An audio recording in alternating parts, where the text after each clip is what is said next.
Audible Studios presents Liberty's First Crisis, Adams, Jefferson, and the Misfits Who Saved Free Speech. Written by Charles Slack. Narrated by Brian Holsopple. Who would have believed it had it been foretold that the people of America, after having fought 7 long years to obtain their independence, would at this early day have been seized and dragged into confinement by their own government? The Aurora, Philadelphia, November 22, 1798. Congress shall make no law respecting an establishment of religion or prohibiting the free exercise thereof, or abridging the freedom of speech or of the press, or the right of the people peaceably to assemble and to petition the government for a redress of grievances. The First Amendment to the Constitution of the United States. Sedition. Noun. 1. Conduct or language inciting rebellion against the authority of a state. The American Heritage Dictionary of the English Language. Part 1. The Road to Sedition. Chapter 1. The greatest enemy of liberty is fear. When people feel comfortable and well protected, they are naturally expansive and tolerant of one another's opinions and rights. When they feel threatened, their tolerance shrinks.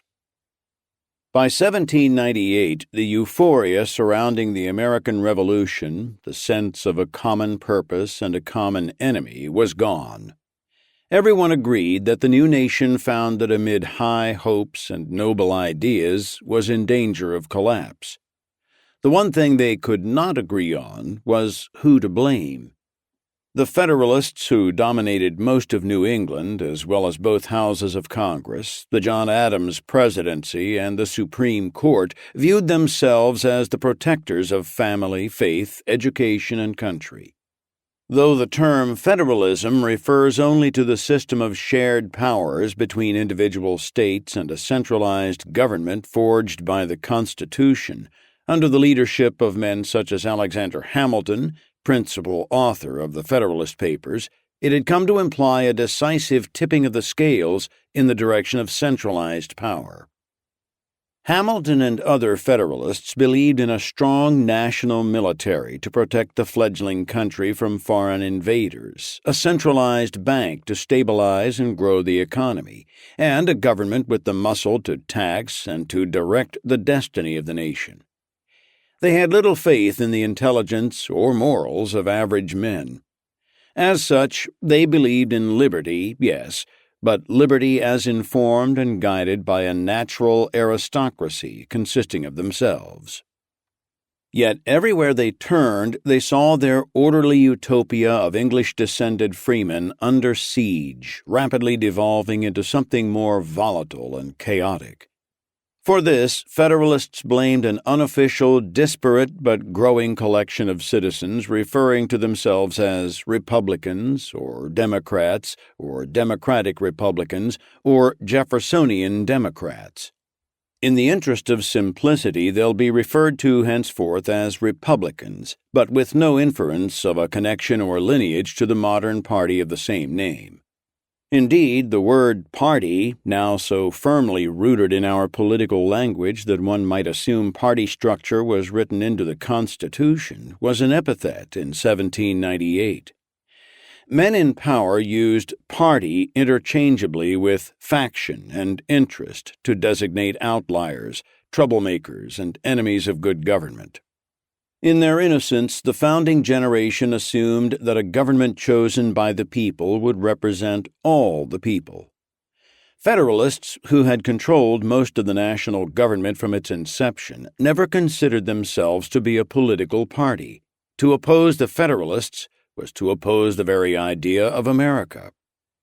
In his farewell address at the end of his second term in 1796, President George Washington, the great unifier, had warned against the baneful effects of the spirit of party and the alternate domination of one faction over another, sharpened by the spirit of revenge natural to party dissension. Yet, to those calling themselves Republicans, Federalist efforts to unify the country were beginning to look a lot like what they had just fought a war to overturn.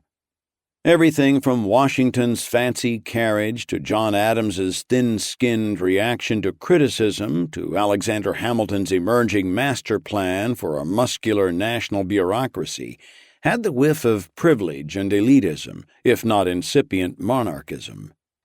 Federalists, to Republican minds, were aristocrats and royalists bent on consolidating power and replicating English class divisions on American soil.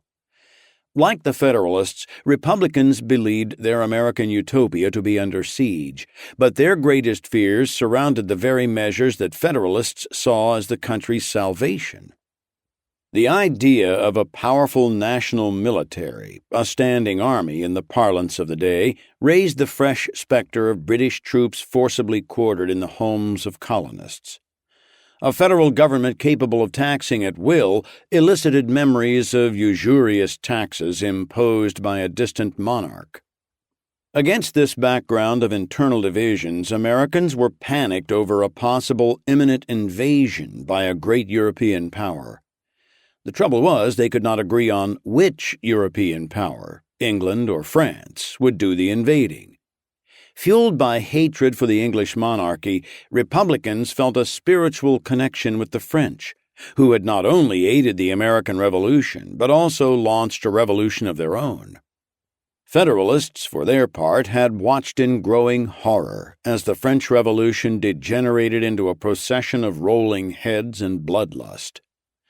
They saw in that revolution a chilling forecast of what the United States could expect from its own population without strong, principled leadership from the elite. Indeed, they saw themselves as the last barrier against Republican-driven chaos. Radicals, revolutionaries, and malcontents from around Europe were streaming onto American soil and stirring things up. Federalists mistrusted foreigners in general, and immigrants in particular, especially of the poor and non-English variety.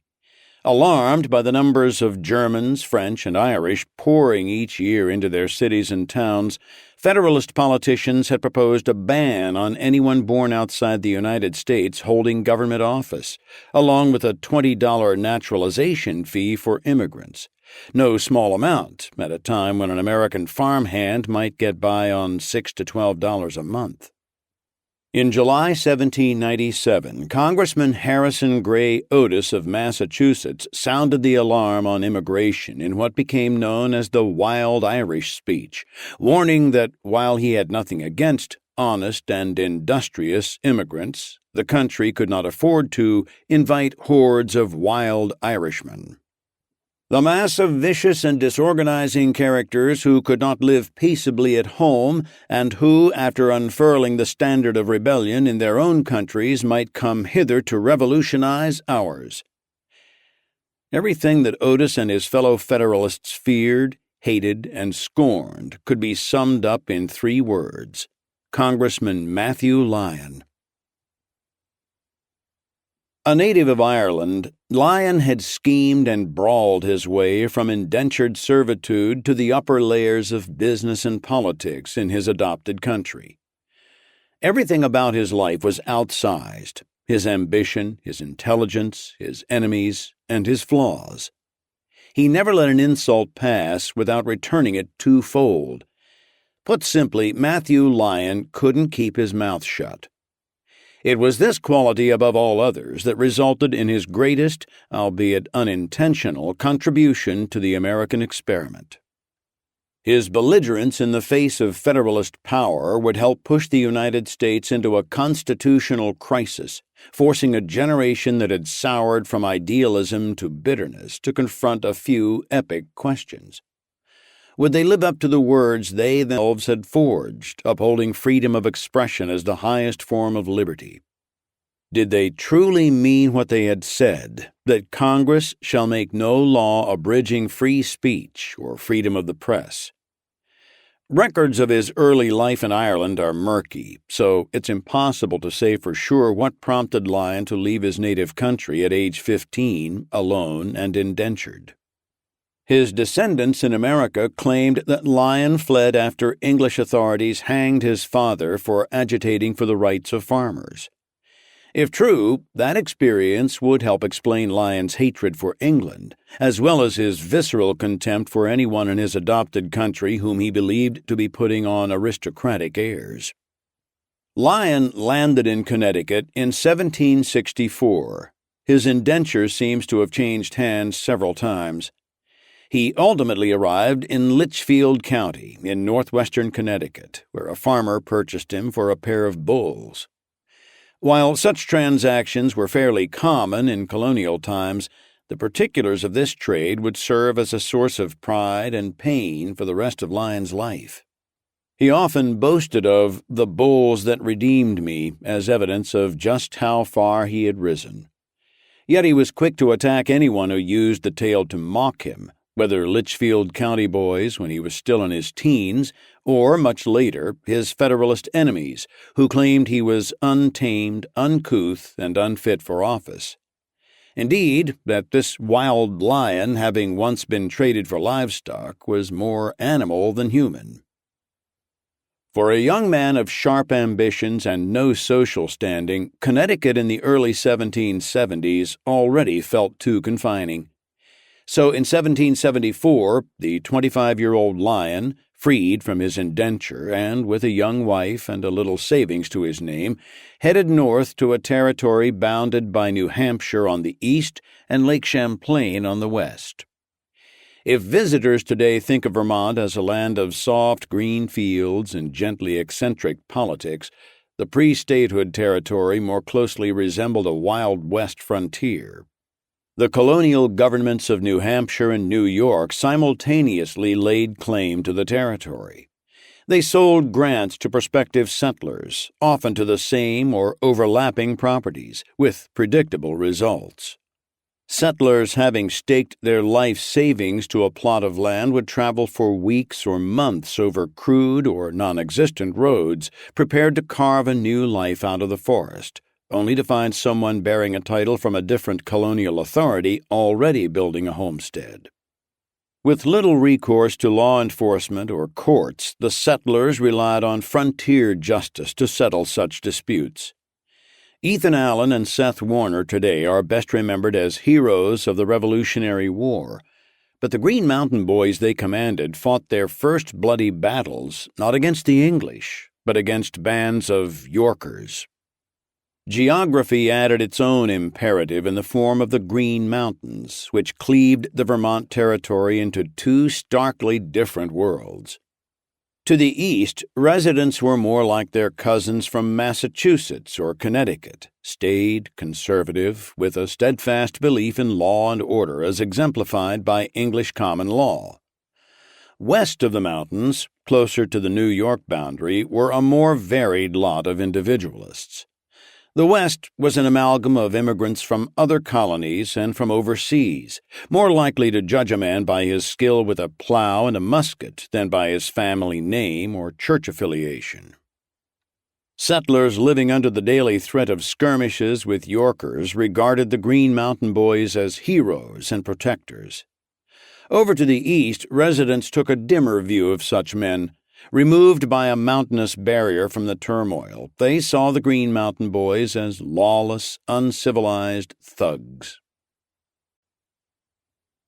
The western side of the mountains practically called out Lyon's name.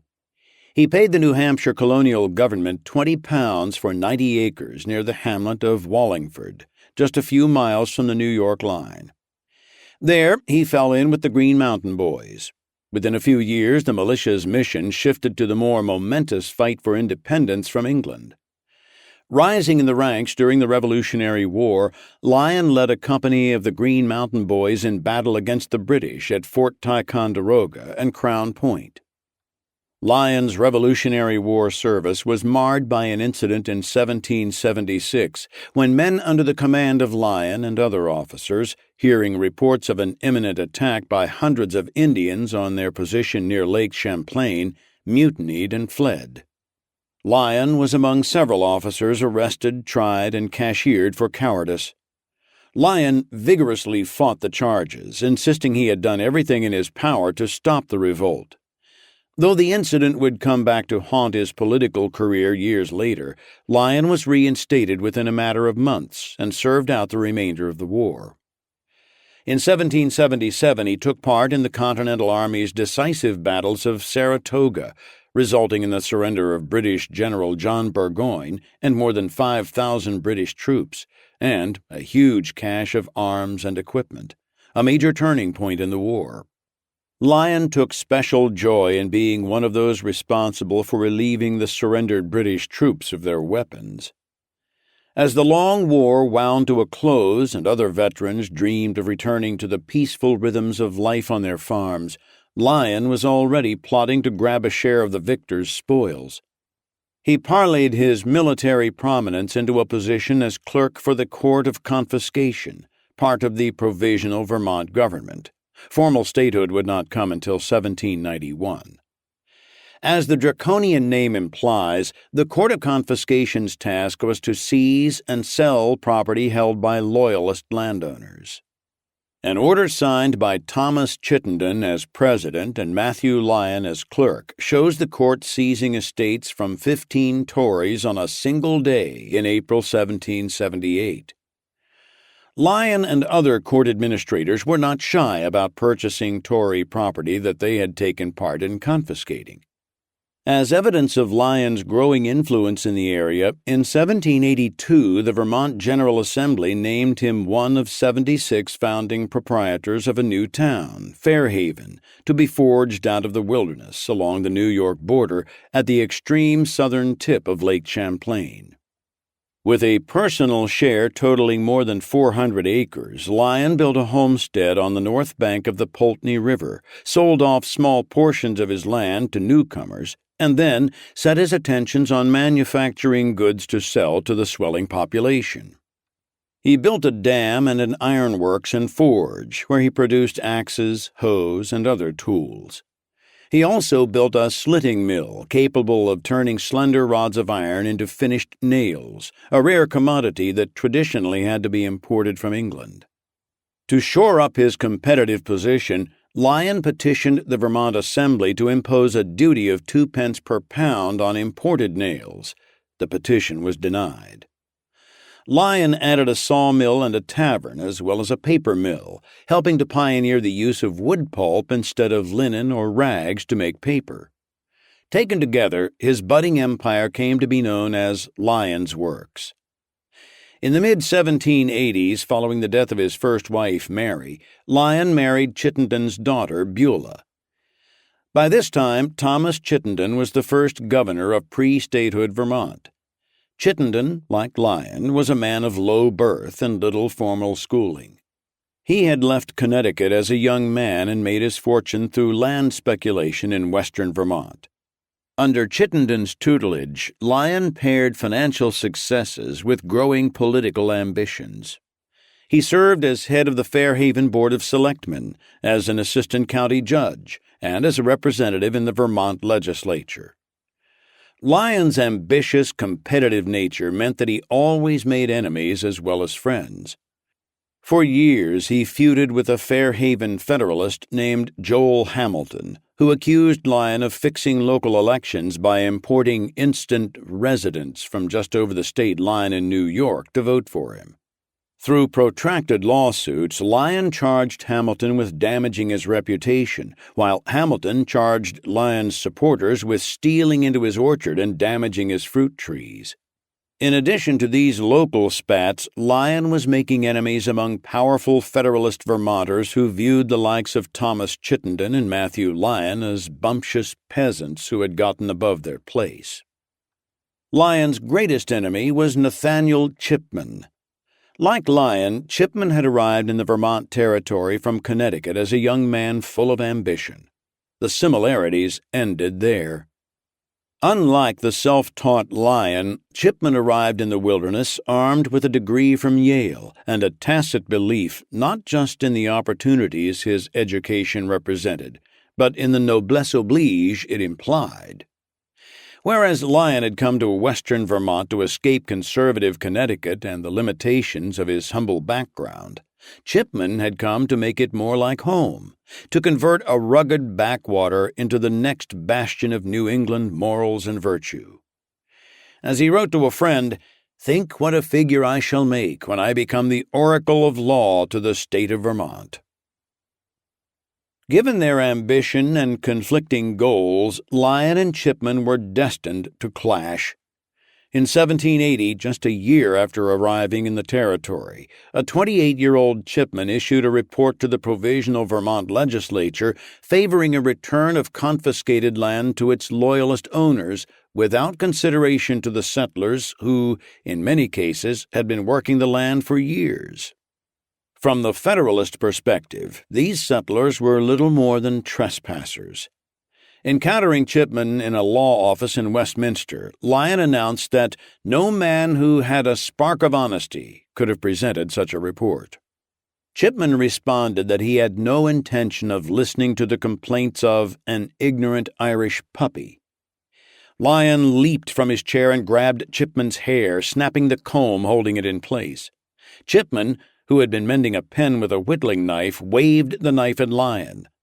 Stephen Bradley, the owner of the law office, grabbed Lyon and pulled him away. With Bradley holding his shoulders, Lyon kicked at Chipman, who grabbed his legs. Together, Chipman and Bradley dumped Lyon in a corner. The fight ended without serious injuries. Vermont passed a Redemption Act in 1780, restoring some confiscated land to Loyalists. After 5 more years of haggling, a Betterment Act provided limited compensation for the improvements settlers had made while on the land. But for Lyon and Chipman, the episode marked the beginning of a political and personal feud that would lead from rural Vermont to the nation's capital and back again over the next 2 decades. To Chipman and many Federalists, the rise of men such as Matthew Lyon in business and particularly in politics represented a direct assault upon the natural order of the world. True, the late war had secured independence from England and the most burdensome aspects of royalty. But did not an orderly society still depend upon the leadership of its best class of citizens, its most well-bred, wise, and learned members? During the framing of the Constitution, New Englanders had unsuccessfully opposed a provision in Article 6 prohibiting religious tests for anyone serving in the federal government. Without the ability to restrict non-Christians, they warned, the government might soon be teeming with Jews, Turks, and infidels. Now they were forced to confront an equally unsettling reality. Men whose immigrant status or lack of formal education suited them to productive lives as itinerant laborers, servants, or farmhands seemed incognizant of their moral duty to be ruled by their betters. This astonishing loss of consciousness of humility was, as historian Gordon Wood has noted, perhaps the most radical product of the American Revolution. It stripped away hierarchies that had structured nations throughout history, and left in their place a few noble words about liberty and unalienable rights, along with vast uncertainties about whether this new system would survive or explode. Lyon wasn't waiting to find out. He may have been a lowly indentured servant, a son of Ireland traded for a pair of bulls, but some deep well of pride, stubbornness, and gall told him those words applied to him. He held this truth to be self-evident. Matthew Lyon was created equal. However laudable this quality was, it made Lyon thin-skinned and caustic to a fault on the subject of social distinction. Anyone with family money or even a college degree was an aristocrat. His least favorite aristocrats were law characters such as Chipman, whose slick tongues and legal chicanery, he believed, enabled them to cheat settlers out of land that honest toil had made productive. Lyon's assumptions about class were, in their own way, as ignorant and foolish as his enemies' assumptions about him. Chipman, the son of a blacksmith and farmer who had scraped to send him to Yale, was hardly the aristocrat that Lyon branded him. To be sure, Chipman was as content to play the gentry as Lyon was in his role as renegade outsider. Yet the chasm between them wasn't as wide or deep as either imagined. In addition to everything else, this first generation in the American experiment would set in motion that marvelously porous class system whereby one generation's despised immigrant upstart is the next's country squire. With the arrival of statehood in 1791, Lyon was determined to represent Vermont in the first Congress. He marshaled his supporters from around the western part of the state, promising to represent the interests of average citizens against the moneyed lawyer class. But his influence was insufficient against Chipman, who, true to his own prediction, had risen meteorically and amassed powerful friends. By 1791, Chipman had already served in the Vermont House of Representatives and been elected a judge in the state Supreme Court and appointed its Chief Justice. In 1791, he was named judge of the U.S. District Court. Chipman threw his weight behind another candidate, Israel Smith, who won the congressional seat Lyon was after. Lyon ran again in 1793 and 1795, failing both times. For the 1797 campaign, he tried a new tactic. For years, he had been making paper. Now he decided to start one, founding a Fairhaven newspaper, Farmer's Library. The paper served as a rare anti-Federalist sheet in Vermont and also unabashedly promoted the political ambitions of its founder. It gave Lyon precisely the megaphone he needed. At last, in 1797, Lyon won his coveted seat in Congress as the lone Republican representative from all of New England. Republicans arose not so much as a formal organization, but a loose affiliation of individuals chafing under the consolidated power of Federalists. Often this made for strange alliances.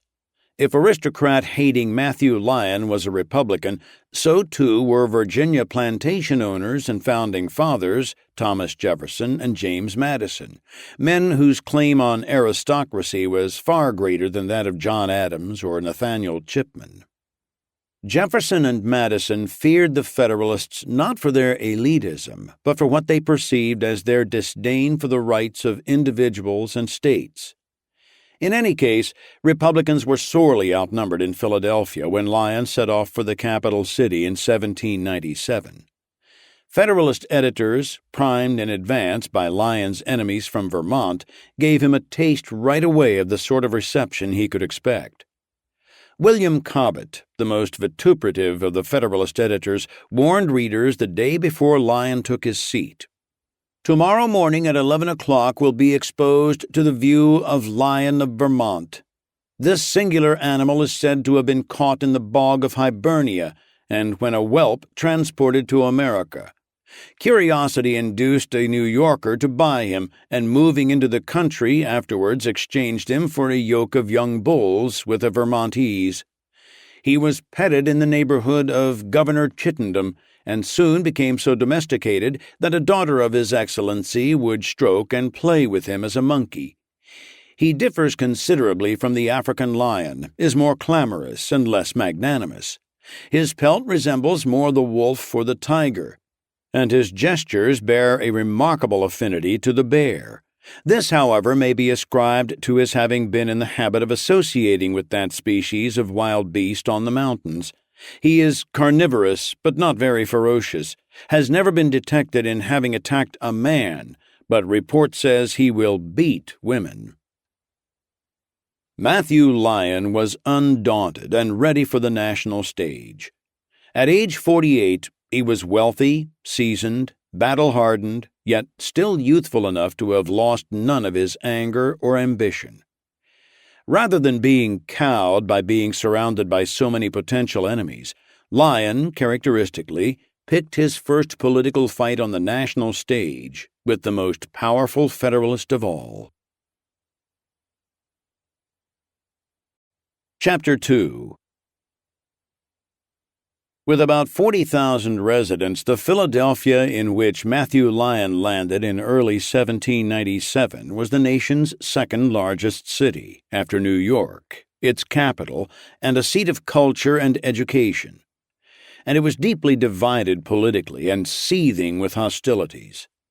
As the nation's political center, Philadelphia contained in concentrated form all the anxiety and fear of a nation at once immense and weak, conflicted and uncertain over the meaning of the word united, and whipsawed between two perpetually warring powers, England and France.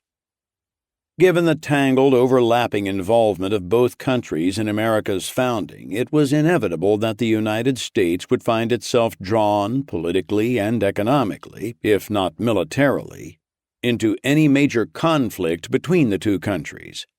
But for Americans in the 1790s, supporting France or England became much more than a matter of picking sides. The countries seemed to present vivid, stark symbols of two opposite destinies for the American Republic. From the earliest constitutional debates, Americans had disagreed furiously over whether the greatest threat to liberty lay in a powerful central government or in the chaos of the mob. Now, virtually every American felt compelled to have a strong opinion on England and France. To declare oneself for one and against another was to stake a claim in the future of one's own country. During the early parts of the 1790s, public sentiment favored France. Most Americans, regardless of political stripe, greeted the French Revolution in 1789 with approval and even jubilation. The storming of the Bastille, the oath of the tennis court, the Declaration of the Rights of Man, and other early developments of the Revolution struck Americans as evidence of the inevitable advance of individual liberty across nations, as if carried on a benevolent wind. American newspapers printed the French Constitution, and Americans from Boston to Charleston held parades, drank toasts, and greeted French citizens visiting or living in the United States as fellow travelers on the road to freedom. Fashionable Philadelphians addressed one another as citizen or citus and sported the French cockade, a rosette of tricolor satin ribbons that became the symbol of the Revolution after the storming of the Bastille. Americans were, at least at first, predisposed to approve of whatever methods the revolutionaries chose to cast off generations of royal oppression. Toy guillotines sold briskly in Philadelphia shops. Philadelphia was also home to a large and growing French-speaking population, many of them colonists who had fled Saint-Domingue, now Haiti, in the French West Indies, following uprisings in 1791. Home to some 3,000 French immigrants by 1794, the city had French schools, restaurants, and booksellers, and during the early 1790s supported no fewer than 8 French-language or bilingual newspapers, many of them overtly political and supporting French interests. Those sentiments carried over into the pages of sympathetic English-language Philadelphia newspapers, such as the Aurora and the National Gazette, which beat a relentless drum for closer U.S. ties with France and greater distance from England. Rising pro-French sentiments in the early 1790s alarmed and provoked the British and made life exceedingly difficult for President Washington, who was trying to maintain a delicate neutrality. Considering the relish with which England threw its weight around, one might have been hard-pressed to know who had won and who had lost the Revolutionary War. British tariffs prevented imports of American goods to England, or made them unduly expensive, even as English goods captured a large share of the American market. As England restricted American trade with the British West Indies, high-profile British trade reports, endorsing and promoting such policies, made their way across the Atlantic and inflamed American indignation. Meanwhile, on the high seas, British vessels used war with France as an excuse to press U.S. sailors into service for the Crown and to seize U.S. military supplies from ships. England declared the authority to detain grain-bearing ships bound for French ports, a policy that left the door wide open for British harassment of American merchant vessels. By early 1794, when Great Britain raised the ante by threatening to blockade all American ships bound for the French West Indies, the United States and Great Britain were in serious danger of going to war. President Washington, hoping to protect American shipping and avoid a costly war, dispatched Supreme Court Chief Justice John Jay to England to negotiate a treaty. The agreement Jay reached with his British counterparts in the fall of 1794 ignited a passionate American debate extending over the next 2 years, from the floors of Congress to newspapers to street corners and taverns. The treaty did nothing materially to address the matter of British seizures of American personnel and equipment, and, if anything, created an even greater imbalance in trading rights. One of the few concessions Jay managed from the British was an agreement to abandon several forts in northern territories, something they had already promised but failed to do 11 years earlier in the Treaty of Paris. Even the Jay Treaty's singular accomplishment for the American side, avoiding a war, was, initially at least, a tough sell to a public with still fresh memories of the successful Revolution. To many, the treaty made the country look weak, fearful, and too eager to give up without a fight. Jay was burned in effigy across the country and had stones thrown his way when he appeared in public. And Washington, who had emerged from the Revolutionary War as a demigod, suffered his first taste of unrestrained hostility from the press. The Aurora, Philadelphia's most stridently anti-British, pro-French newspaper, took Washington's support for the treaty as clear evidence that the president, despite his service in the war, was a closet royalist looking to establish his own English-style aristocracy on this side of the Atlantic. The Aurora claimed that Washington's expensive tastes, right down to his cream-colored coach drawn by 6 bay horses and his servants in livery, showed that the president was no man of the people. The Jay Treaty had equally passionate defenders who believed the measure was the only way to ensure peace and strong ties with the country that was not just America's most vital trading partner, but remained the cultural, linguistic, and spiritual wellspring of the American nation. The final showdown occurred in 1796, when Madison and other Republicans appeared ready to deal Washington a devastating setback. Although the Constitution gives the House no formal role in the treaty process, and the Senate had already consented to it, the Jay Treaty required the House to approve the funding to implement it. James Madison, now serving in Congress as a representative from Virginia, argued vehemently against the treaty. It was Fisher Ames, a congressman from Dedham, Massachusetts, who saved the day for Washington in dramatic fashion. Beset with a chronic illness that would soon force his premature retirement, Ames rose from his sickbed on April 28, 1796, and slowly made his way to Congress Hall. "I entertain the hope, perhaps a rash one, that my strength will hold me out to speak a few minutes," he told the assembly. Gathering strength as he spoke, Ames delivered his speech in an emotional crescendo that touched on everything from the nature of human frailty to the rights of nations. He blasted the strange sort of independence advocated by Republicans who feared that the treaty would anger France. Rejecting the treaty, he warned, would expose the United States to such dangers that it is forbidden to human foresight to count their number or measure their extent. When Ames finished, to thundering applause, Supreme Court Justice James Iredell turned to Vice President John Adams and gushed, "Bless my stars, I have never heard anything so great since I was born." "It is divine," Adams replied. 2 days later, the House approved funding for the Jay Treaty, 51-48. This endorsement was more than just a signature victory for Washington and the Federalists. It marked a turning point in American popular sentiment. Public fury against England was subsiding as Americans became increasingly disenchanted with France. France's revolution had descended into a savage, arbitrary, and incoherent bloodbath known as the Reign of Terror. Along with an endless procession of beheadings by guillotine came a wave of quasi-official mob violence, tacitly sanctioned by various competing factions, and often aimed at victims who bore little or no responsibility for the oppressions that had sparked the revolution. In September 1792, French mobs armed with pickaxes, clubs, knives, and swords slaughtered some 1,200 inmates at several prisons.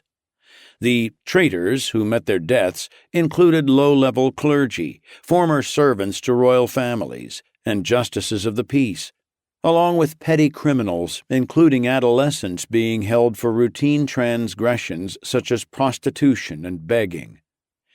During the American Revolution, John Adams had written to a friend in France about the horrible perfidy and cruelty of the English and the natural friend that France was to the United States. For Adams and others, the affinity with France had been much more than political or practical. Beyond France's aid in winning the Revolution, there was the sense of kinship. When the French cast off the burdens of royalist government in their own revolution, Americans could claim at least partial responsibility for the reinvention of one of the world's great powers. Far from being a shaky, unsteady flicker that might blink out at any moment, the United States was looking like a strong flame of liberty to light the world. By 1792, Vice President Adams was changing his mind on France. One precipitating event was the death of the Duc de la Rochefoucauld, an old friend from his Parisian days who had traveled widely in the United States, supported the Revolution, and translated the Declaration of Independence into French. Now his countrymen saw him as just another royalist oppressor. A French mob stoned him to death in the street. The Marquis de Lafayette, beloved by Americans for his military role in the Revolutionary War, was forced to flee France as an enemy of the state and spent several years languishing in an Austrian jail. To Adams and other Federalists, spiritual kinship between the United States and France was looking more like change than bright destiny. If democratic ideals could so quickly collapse into chaos and bloodshed, what was to stop their own fragile republic from going the same way? It was no great leap for a successful Philadelphia shipowner, New York merchant, or Boston clergyman to imagine himself being similarly hunted down. Adams's growing cynicism was captured in an observation following the execution of Louis XVI in 1793. Mankind will in time discover that unbridled majorities are as tyrannical and cruel as unlimited despots.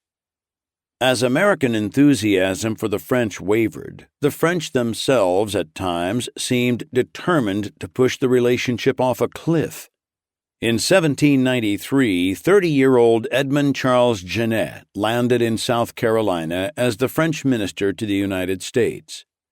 Though American crowds at first welcomed Genet, his overweening arrogance quickly wore out his welcome. He recruited American ships to serve as privateers against British ships and organized U.S. citizens to participate in invasions against British-held territories in the Deep South and in Canada. When Genet arrived in Philadelphia, he drove President Washington to distraction by disrupting the president's careful efforts to remain neutral. Thomas Jefferson, an admirer of the French, saw the damage that Genet was causing to relations between the countries and tried to rein the Frenchmen in, only to be rebuffed. Genet was ultimately silenced not through American protests or warnings, but when he himself fell victim to the French Revolution's latest arbitrary witch hunt. Ordered home by the revolutionary government to answer for some transgression allegedly committed before he left home, Genet ignored the summons and settled in New York, married an American woman, and lived quietly for the remainder of his life. But the damage to France's image in the eyes of many Americans had already been done. By now, an American sporting a French cockade on the streets of Philadelphia might find himself called, with disgust, not just a Francophile, but a Jacobin or sans-culotte, after two of the more strident and brutal French factions competing for power in post-revolutionary France. The implication was inescapable. The man wearing a French cockade today might be driving a guillotine wagon along Chestnut Street tomorrow. These tensions deepened and intensified through every layer of society, through to the highest reaches of the U.S. government. What Washington had envisioned as leadership devoid of party and faction, unified around the idea of public service, was becoming a government of competing interests and divided loyalties. The fractures were deepest in his own cabinet, among men in whom he placed the highest trust. Thomas Jefferson, Washington's Secretary of State, had spent 4 years as minister to France leading up to the French Revolution. He viewed the Revolution as the antidote to European aristocracy and as the next logical step in the march toward the liberty of the whole earth. In his zeal, he discounted reports of French atrocities, even when a former protégé reported that the streets literally are red with blood. Jefferson discreetly financed Philadelphia newspapers such as Philip Freneau's National Gazette, which lambasted Washington for his supposed British sympathies. When Washington questioned Jefferson over rumors of his involvement with Freneau, Jefferson denied any role. For all his brilliance as a writer and thinker, Jefferson was also a politician, a survivor who avoided direct confrontation. When things got nasty, he managed to stay above the fray as surrogates did his dirty work, and suffered the consequences. Jefferson's principal enemy in the Washington administration was Treasury Secretary Alexander Hamilton, in some ways the greatest visionary of all the founders. It was Hamilton who most clearly predicted the country's destiny as a mighty power. His plans to establish a national bank, to have the new government assume the Revolutionary War debts of individual states, and to repay at face value all holders of war bonds were among the most important early steps in solidifying the financial future of the federal government and the nation. To Jefferson, and increasingly to James Madison, Hamilton's plans seemed to trample liberty in the interest of creating a federal Goliath on the model of the British government. Madison had been Hamilton's essential partner in creating the Federalist Papers, but Madison now watched Hamilton's energetic efforts on behalf of national power with a growing alarm. Hamilton's federal whiskey tax led in the early 1790s to violent confrontations in western Pennsylvania between federal tax collectors and enraged farmers. Only the arrival of massed U.S. troops led by George Washington himself, with Hamilton at his side, had prevented large-scale bloodshed. If Jefferson saw in Hamilton's plans incipient tyranny, Hamilton viewed Jefferson's vision of an agrarian nation of gentlemen farmers and decentralized government as a guileless Francophile fantasy. In the end, both were right. Though they viewed their battle as a fight for the soul and survival of America, either approach, taken to extremes, might have spelled disaster for the young country. If Hamilton's big government machinations implied tyranny of one sort, the dangers inherent in Jefferson's overabundant faith in states' rights had already been made clear by the Articles of Confederation and the First and Second Continental Congresses, whose weakness and impotence called into question the very meaning of united in United States. As it was, these competing ideologies kept each other appropriately in check. Trembling beneath the surface was a question just as vital as the proper role of government. Could free people accommodate such radically opposing views without yielding to the temptation to forcefully silence each other? When Washington left office in 1797, these fractures were destined only to grow under the incoming president, John Adams. Adams was nothing like the unifying figure that Washington had represented. Adams's election over Thomas Jefferson was by a slim margin of 71 to 68 electoral votes. Because national politics had yet to recognize parties, presidential candidates did not campaign with vice presidential running mates. Rather, the second-place finisher became vice president. As party differences emerged and hardened, this arrangement meant that Adams had, as his vice president, a man who had come to fundamentally disagree with him on what Adams saw as his most immediate challenge: containing the threat from France. Chapter 3. Philadelphia's Congress Hall, home of the U.S. House of Representatives and Senate from 1790 until 1800, was a rectangular building and quite small, considering the outsized historical events that took place there. The House of Representatives occupied the first floor, where members sat at long rows of shared desks facing the raised dais of the Speaker of the House. The Senate gathered in more elegant and refined quarters up a long double set of wooden stairs. Though it had less than one-third the members, 32 versus 106 in 1798, the Senate commanded equal square footage with the House, offering expansive room in the chambers, along with capacious offices and committee rooms. The House, with just a door and a small alcove separating members from the public on the street outside, felt comparatively crowded and cramped, especially when the Senate was called down for a joint gathering. On May 16, 1797, a little after noon, Speaker Jonathan Dayton sent word to members of the Senate upstairs to join them in the House chamber. Soon thereafter, the senators entered and took their assigned seats. The room was packed. The new president, John Adams, strode in and took Dayton's seat at the dais. Neither Federalists nor Republicans knew quite what to expect. Few men in the history of politics ever had a tougher act to follow. George Washington, the first and to this day only U.S. president to be elected unanimously, twice, to office, had left a void in the public spirit that no man could be expected to fill.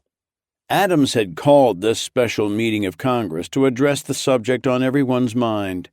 Tensions with France had intensified in recent months with the capture of hundreds of American merchant vessels by French privateers in the West Indies.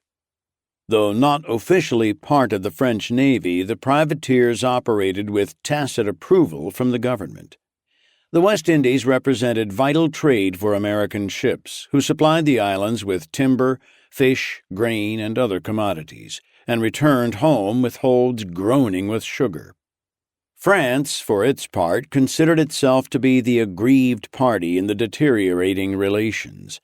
Having helped secure American independence, France had been stung by Washington's signing of the Jay Treaty with England in 1794. It mattered little that Washington had done so as an act of self-preservation. The French saw it as taking sides with a sworn enemy. As one French journalist noted of the United States, "In vain have we hoped for some time that gratitude or at least self-interest would make of that federal republic a loyal ally of France." Still, the situation was quickly becoming untenable for American commerce. The cost of insuring a voyage jumped from 6% of the combined value of the ship and cargo in 1796 to as high as 25% in 1797. Not only did the United States lack the naval power to protect its ships, but efforts at diplomacy were being rebuffed in humiliating fashion. Most recently, news had returned to Philadelphia that the French had refused to accept Charles Cotesworth Pinckney, appointed by Washington in one of his final acts as president, to serve as U.S. minister to France. Instead of treating Pinckney as a duly appointed representative of a foreign power when he arrived in Paris, French officials dismissed him as a pariah and ordered him out of town. Now all eyes turned to John Adams. Would he stand up to the French or cave in? Adams sat for a moment as if to collect his thoughts, and then rose to deliver the first major speech of his presidency. He started on a note of optimism, sounding like a president assuming the reins of a happy and peaceful land. Adams thanked the supreme dispenser of national blessings for general health and promising seasons, for domestic and social happiness, for the rapid progress and ample acquisitions of industry through extensive territories, for civil, political, and religious liberties. While other states are desolated with foreign war or convulsed with intestine divisions, the United States present the pleasing prospect of a nation governed by mild and equal laws, generally satisfied with the possession of their rights. Moments later, his tone darkened and rolled like thunderheads over the placid scene he had just painted. It is with extreme regret that I shall be obliged to turn your thoughts to other circumstances, which admonish us that some of these felicities may not be lasting, he warned. The French government had refused to recognize an American minister sent in good faith to settle growing differences between the two countries. Such a move is to treat us neither as allies, nor as friends, nor as a sovereign state. Americans owed it to themselves to show the French and the world that we are not a degraded people, humiliated under a colonial spirit of fear and sense of inferiority, fitted to be the miserable instruments of foreign influence. The only way to ensure national security was through a navy, Adams said. While pledging to continue peace efforts with France, Adams raised the prospect of war by calling on Congress to appropriate funds for a strong navy capable of patrolling nearly 2,000 miles of coast to stem the rise of French privateering attacks on U.S. vessels. A naval power, next to the militia, is the natural defense of the United States.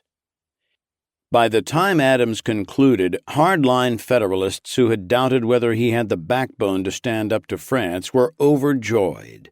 The House quickly proposed a response praising the words of the Supreme Executive and warning the French that no attempts to wound our rights as a sovereign state will escape the notice of our constituents. Republicans, hoping that Adams's position on France would soften the harder edges of Federalist belligerence, were just as deeply disappointed. They saw in the president's words a direct slap at an ally whose support had helped secure American independence. Just as troubling was Adams's call for a strong navy, which played directly into Republican fears of a standing army and its potential for abuse in the hands of an over-powerful federal government. Republicans wanted no part of the Federalists' fawning endorsement of the president's speech. For the next 2 weeks, both sides furiously debated the official House response to Adams's words. One might have expected a freshman congressman thrust from the backwoods of Vermont into the national legislature in America's most sophisticated and cultured city to be a bit cowed, or, at least, to hang back for a while and get his bearings. Not Matthew Lyon. He waded eagerly into the debate, and every petulant, Gaelic-tinted syllable that left his lips struck Federalist ears as a gross indecency. At one point, Lyon and fellow Republican Albert Gallatin, a native of Switzerland, simultaneously objected to the wording of a specific clause in the Federalist draft. In his personal background and bearing, Gallatin was urbane, elegant, and gentlemanly. He had studied at some of the finest institutions in Europe and taught at Harvard. Though still in his mid-30s, Gallatin displayed the poise and deliberative nature of a much older and more seasoned politician. He had learned to choose his battles carefully and to overlook passing slights and setbacks in favor of long-term victories. Just 4 years earlier, in 1793, Gallatin had been elected to the U.S. Senate from his adopted home in western Pennsylvania, only to be evicted 3 months into his first term by Federalists claiming he had not lived in the country for the requisite 9 years. The party line vote was a sham. Gallatin had come to the United States in 1780, a full 13 years before running for the Senate. Without apparent rancor, Gallatin regrouped. He bided his time and returned as a member of the House, as polite and deferential as ever. To a native-born Connecticut Yankee such as John Allen, though, Abraham Alphonse Albert Gallatin and his suspiciously French accent had no more business than Matthew Lyon trespassing on this sacred floor of American statesmanship. Allen rose to his feet and assured his fellow congressmen that, regardless of Lyon's and Gallatin's objections, there was American blood enough in the House to approve of this clause and American accent enough to pronounce it. On June 2nd, the House adopted a strong endorsement of Adams's speech, accusing the French of endangering the peace and tranquility of the United States, and pledging to Adams their zealous cooperation in those measures which may appear necessary for our security or peace. Many Republicans, reluctant to openly rebuke the new president, joined the Federalists in approving the statement by a vote of 62 to 36. Among these was Gallatin. Overlooking Allen's personal insult from the previous day, Gallatin made a prudent, reasonable decision to preserve his political capital for another fight. The House and the Senate requested a formal audience with the president in order to present their responses to his address. Adams agreed to greet the lawmakers that day at noon. Members of both bodies would gather outside Congress Hall on Walnut Street, form a processional, and march one long block north to the president's home on Market Street to deliver their words. To ensure a respectable showing, a House rule dictated that no member, unless excused for illness or leave of absence, could skip the ceremony. Modeled on traditional homage paid by British Parliament to the King, the parade had been incorporated into American practice during the Washington administration. Adams, a man of plain dress and habits, had taken pains to present himself as a man of the people. He had dispensed with Washington's fancy carriage and 6 white horses, and with most of the quasi-regal trappings that always seemed to surround the revered general. But the processional struck Lyon as royalist pomp. Lyon, one of the 36 members who voted against the endorsement, rose before the House to announce that, rule or no rule, he had no intention of marching with the group. He wondered dryly whether he would be arrested for breaking the House dictum, and chided our magnanimous president, who, having spent a great part of his life amongst a people whose love of a plainness of manners forbids all pageantry, would surely despise such a boyish piece of business. As for himself, Lyon said he could not participate, even if he wanted to, since all 80,000 plain-speaking, equality-loving Vermonters in his district would condemn him. Such flagrant disrespect caught Federalists and moderate Republicans alike off guard. One can imagine Gallatin sinking in his seat, glancing furtively from one stony Federalist face to the next, calculating the damage he would have to undo for being associated by party and by foreign birth with Matthew Lyon. But Lyon wasn't finished. Invoking John Allen's insult, he said, "The gentleman from Connecticut yesterday hoped there would be American blood enough to carry the question." If members of Congress insisted on bragging about something as ridiculous as the quality of their blood, Lyon continued, he should point out that he had as good blood as any of them, having been born of a fine, hale, healthy woman. As for their English lineage, Lyon was just as glad to say that he was not descended from the bastards of Oliver Cromwell or his courtiers, or from the Puritans who punished their horses for breaking the Sabbath, or from those who persecuted the Quakers or hanged the witches. But nobody could tell him he was not an American. Lyon proclaimed this was his country because he had no other, and he owned a share of it, which he had bought by means of honest industry. He had fought for his country. Beyond having their ancestry boiled down to an assortment of Cromwellian bastards and horse-abusing Puritan witch-hangers, what surely galled Federalists even more was this low-bred servant boy's claim to full and equal ownership of their country. Nonplussed, Connecticut's Samuel W. Dana responded that The House would not wish to do violence to the gentleman's feelings by forcing him to attend. As if opening a window to let out a bad smell, exasperated members quickly and unanimously approved Lyon's motion to be excused from the ceremony.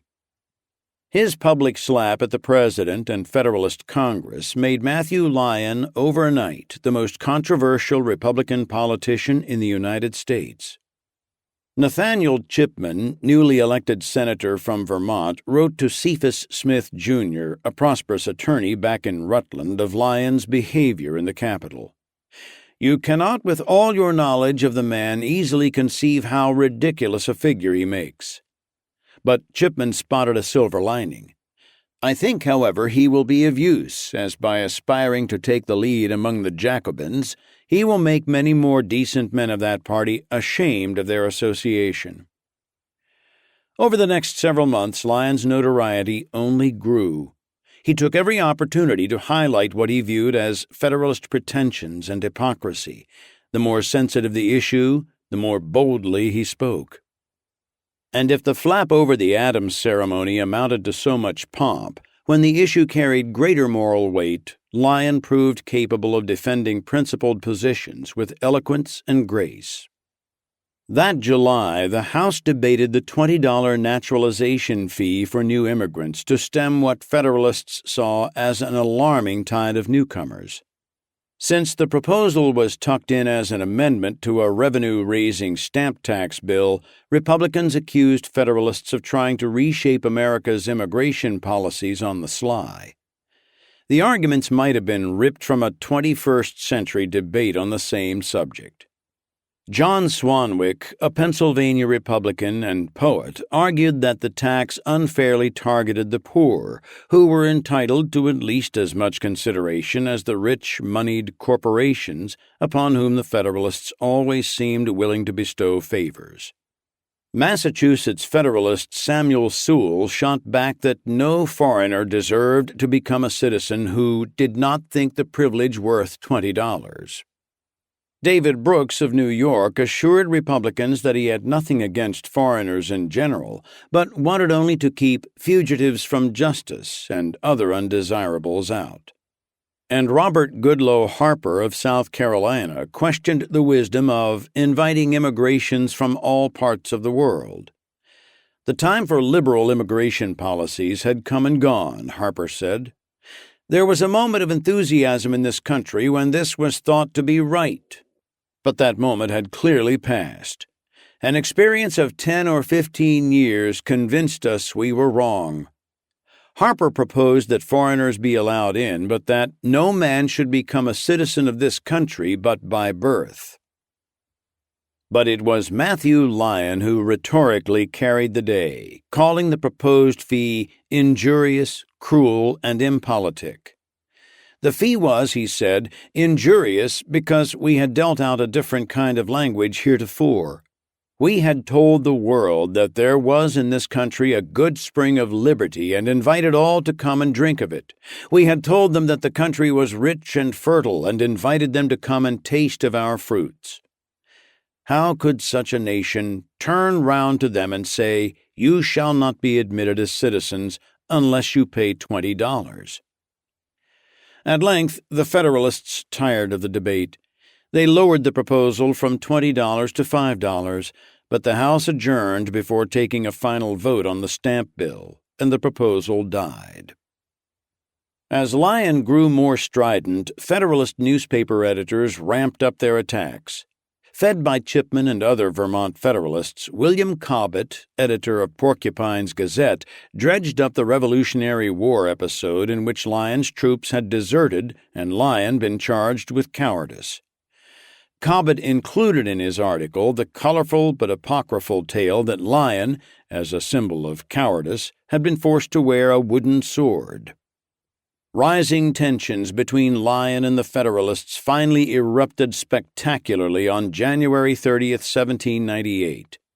The House had spent much of the day debating impeachment proceedings against Tennesseean William Blount, a former delegate to the Constitutional Convention who had been ejected from his Senate seat for his part in a tangled conspiracy to help the British to seize Spanish territories in Louisiana and Florida.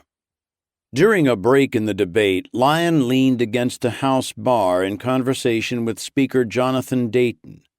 In a voice loud enough to be heard by all those who were near him, as if he intended to be heard by them, Lyon held forth on the poor quality of representatives from his original home state of Connecticut.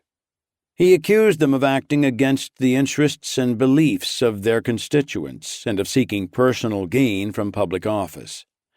What Connecticut lacked, Lyon continued, were good, strong opposition newspapers to give the people the truth. Sitting within earshot throughout Lyon's monologue was 36-year-old Congressman Roger Griswold of Connecticut. Born and raised in Lyme, educated at Yale, and a Connecticut representative since 1795, Griswold had heard enough. "If you go into Connecticut," he called, "you had better wear your wooden sword." When Lyon either ignored or did not hear the slight, Griswold rose from his seat and walked over to Lyon and Dayton. Still addressing the speaker, Lyon noted that he had lived among Connecticut people for much of his life and fought with them, and always managed to convince them that he was right. Griswold asked, "Do you fight them with your wooden sword?" This charge of cowardice could not be ignored. A gentleman would have demanded satisfaction with dueling pistols at daybreak. That custom, dragged across the Atlantic from Europe, was still in vogue for Americans with aristocratic pretensions. 6 more years were still to pass before Aaron Burr leveled a dueling pistol at Alexander Hamilton and fired, thus giving America its signature duel and ending the life and career of the most brilliant Federalist of them all. But Matthew Lyon was no gentleman, and his anger could not wait for sunrise. What Lyon did next was ungentlemanly in the extreme, but for a man who had been street fighting his entire life, it seemed like the only thing to do. He turned and spit in Roger Griswold's face. Chapter 4. For a few moments, Griswold and the rest of the House stood in stunned silence. Then the members snapped into action, clearing the public gallery of spectators while debating a proper response to what Samuel Sewall called a violent attack and gross indecency. After briefly considering whether to continue discussing the matter in secrecy, the House voted unanimously to refill the galleries. With the public reseated, Sewall read a hastily prepared resolution demanding that Lyon be expelled from Congress. Some demanded that he be arrested on the spot and held by the sergeant-at-arms until further notice, but cooler heads prevailed, and the motion garnered only 29 votes, with 62 against. For once, even Lyon seemed humbled by his own actions. 2 days later, he submitted an archly formal apology to Speaker Dayton. He feigned surprise that spitting in another member's face on the House floor might be viewed as a breach of conduct, since it did not directly pertain to matters of state. The apology had no effect whatever on the Federalist majority in Congress, which finally saw an opportunity to rid itself of this interloper.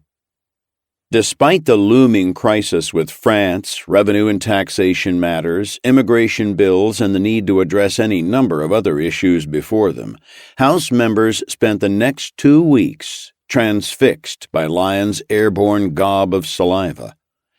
Nathaniel Chipman, only too pleased to watch his old enemy twist, came down from the Senate to testify that Lyon was a notorious hothead. Chipman recalled a conversation back in Vermont in which Lyon, preparing for his new role in Congress, had supposedly vowed revenge on anyone in Philadelphia who dared to mention wooden swords. Lewis R. Morris, Vermont's other congressman, represented the Federalist eastern side of the mountains. Amid the conflict, he wrote home to a friend, bemoaning the disgrace Vermont and the United States have suffered by the conduct of my colleague. Republicans, too, were dismayed by Lyon's behavior. No doubt more than a few wished he had never emerged from the Green Mountains. Albert Gallatin observed that Lyon's action shows a want of manners, a want of good breeding. But he argued that although some members may choose not to fraternize with Lyon, we do not come here to associate as individuals, but to deliberate upon legislative subjects in our representative capacity. Robert Goodloe Harper, the South Carolina Federalist, responded that a mere insult was not the same thing as an assault. The distinction between words and a personal, physical attack is a distinction well understood. Those words would come to drip with irony. Harrison Gray Otis took the prize for bombastic silliness by suggesting that Lyon's spittle had shaken the foundations of the Republic.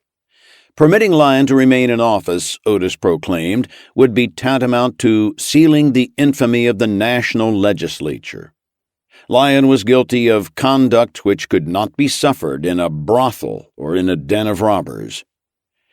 As the attacks on his character and questions about his fitness to serve mounted, Lyon recovered from his brief bout of humility. He requested time to bring forth witnesses from Vermont who would testify as to his strong character. When this approach got him nowhere, he barked, "I did not come here to have my arse kicked by everybody." After 2 weeks of debate, Federalists mustered 52 votes for eviction against 44 nays. It was enough to demonstrate that a clear majority of Lyon's House colleagues wanted him gone, but 8 votes short of the 2/3 required for expulsion. Matthew Lyon survived.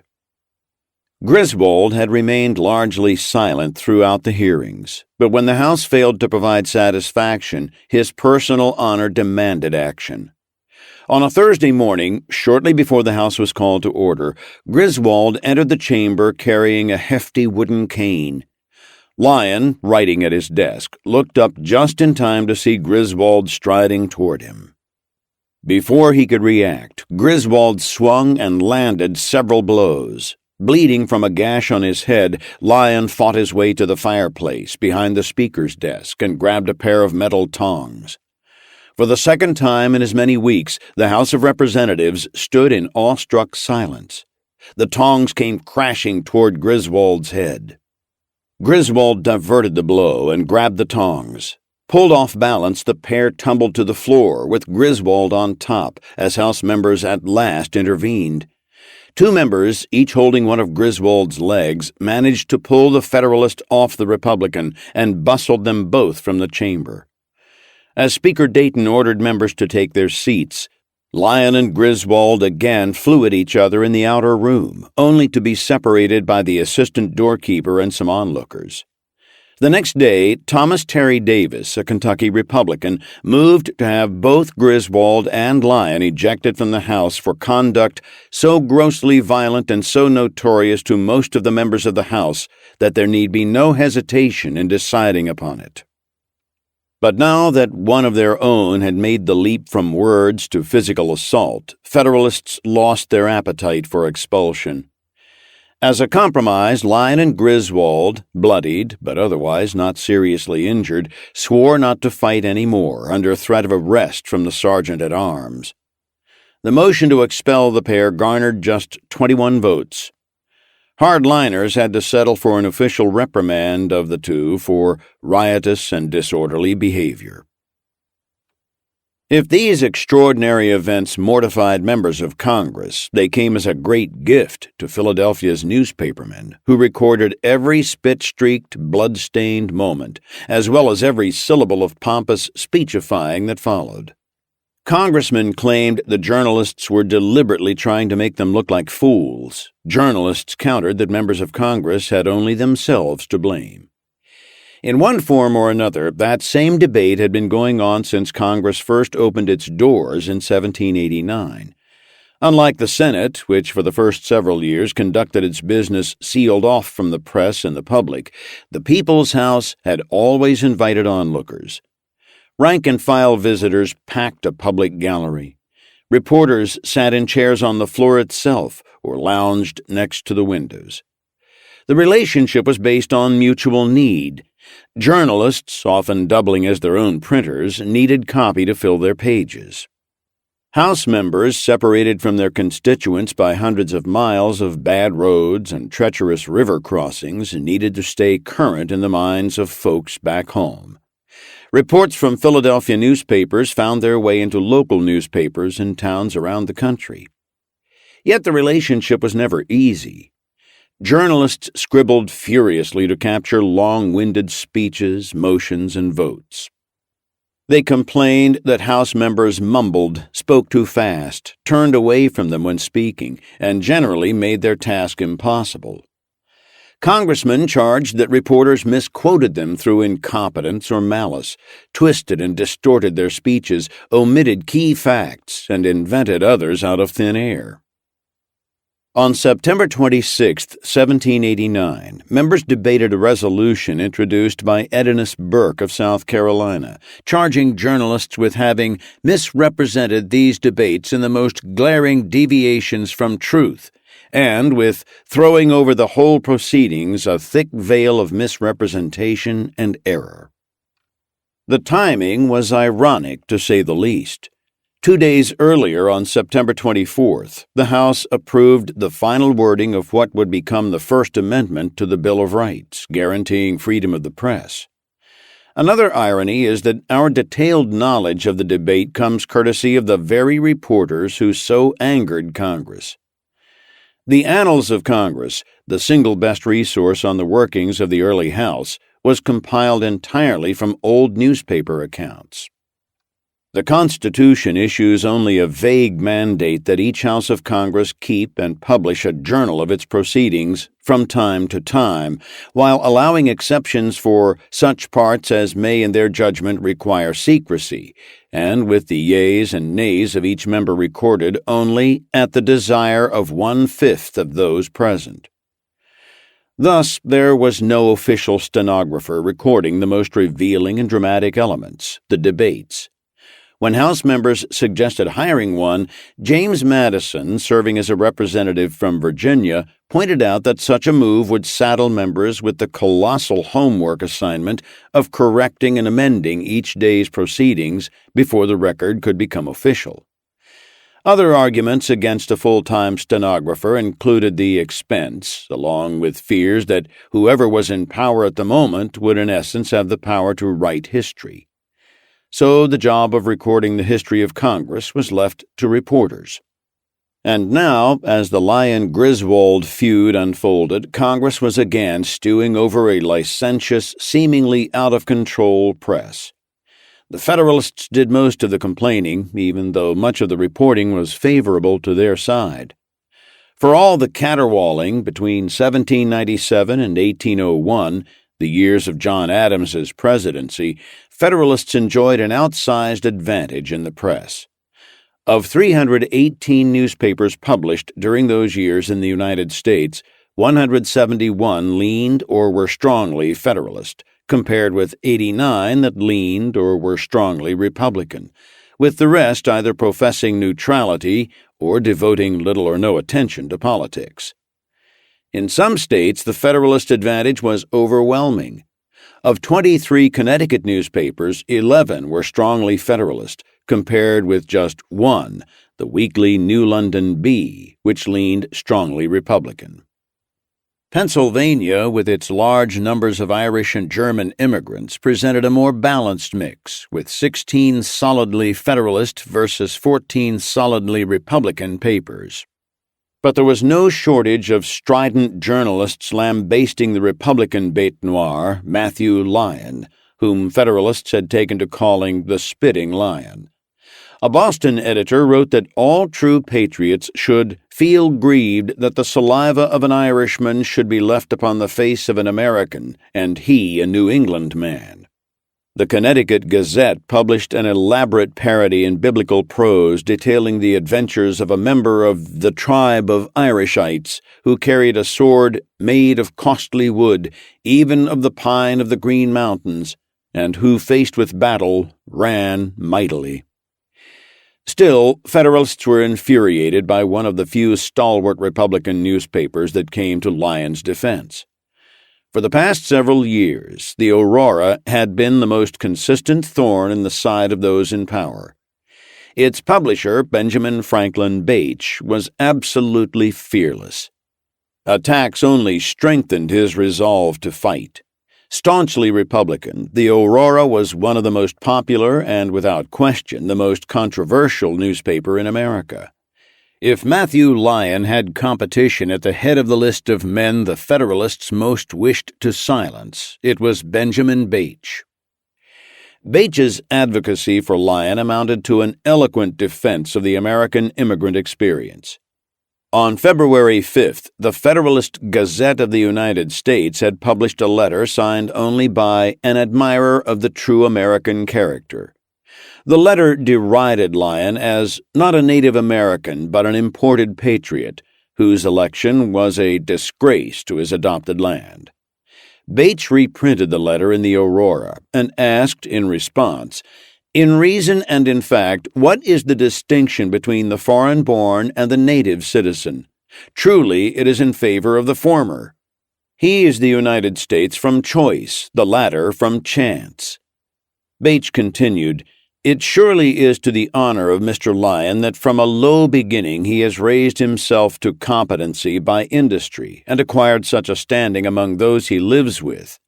None but a proud, prejudiced, and selfish being, an aristocrat in grain, will quarrel with a man because he did not draw his first breath on the same spot with himself, or will reproach him because the consequence he has acquired in wealth and station was not bequeathed to him by his ancestors, but by his own industry and merits." Bache delighted in recording and printing every word of the daily congressional debate.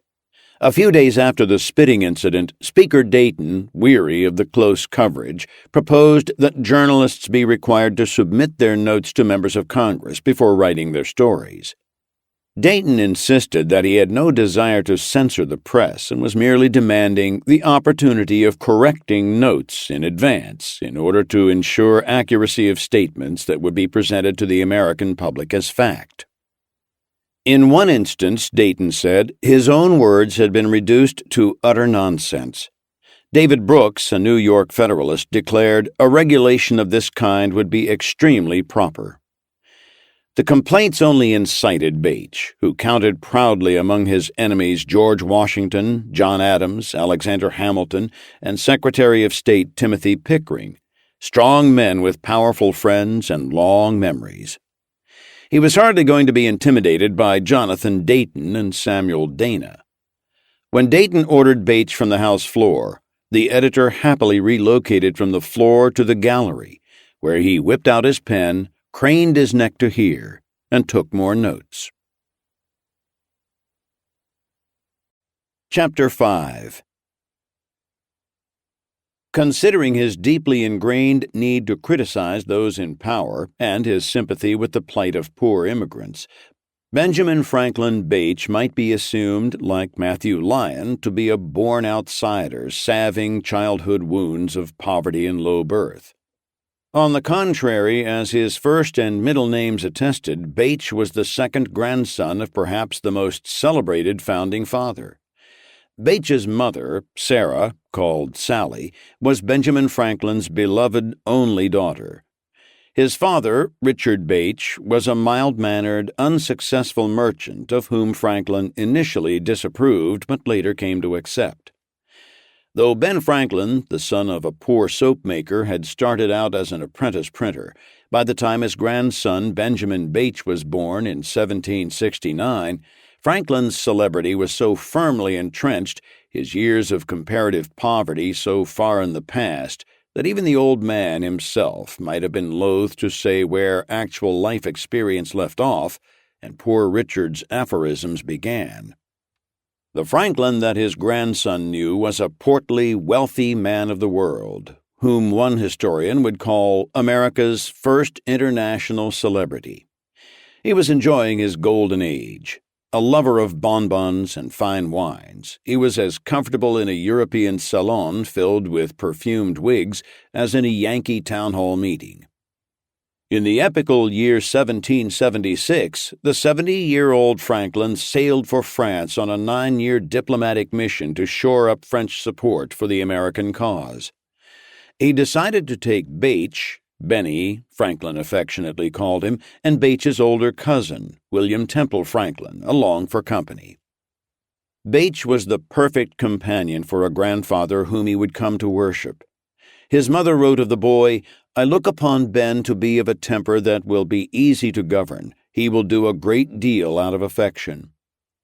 Not long after his 7th birthday, Bache kissed his parents goodbye and sailed off on a journey that would largely define his life, bestowing on him an abiding fondness for France and the French, and a deep idealistic commitment to liberty as filtered through the fertile mind of his grandfather.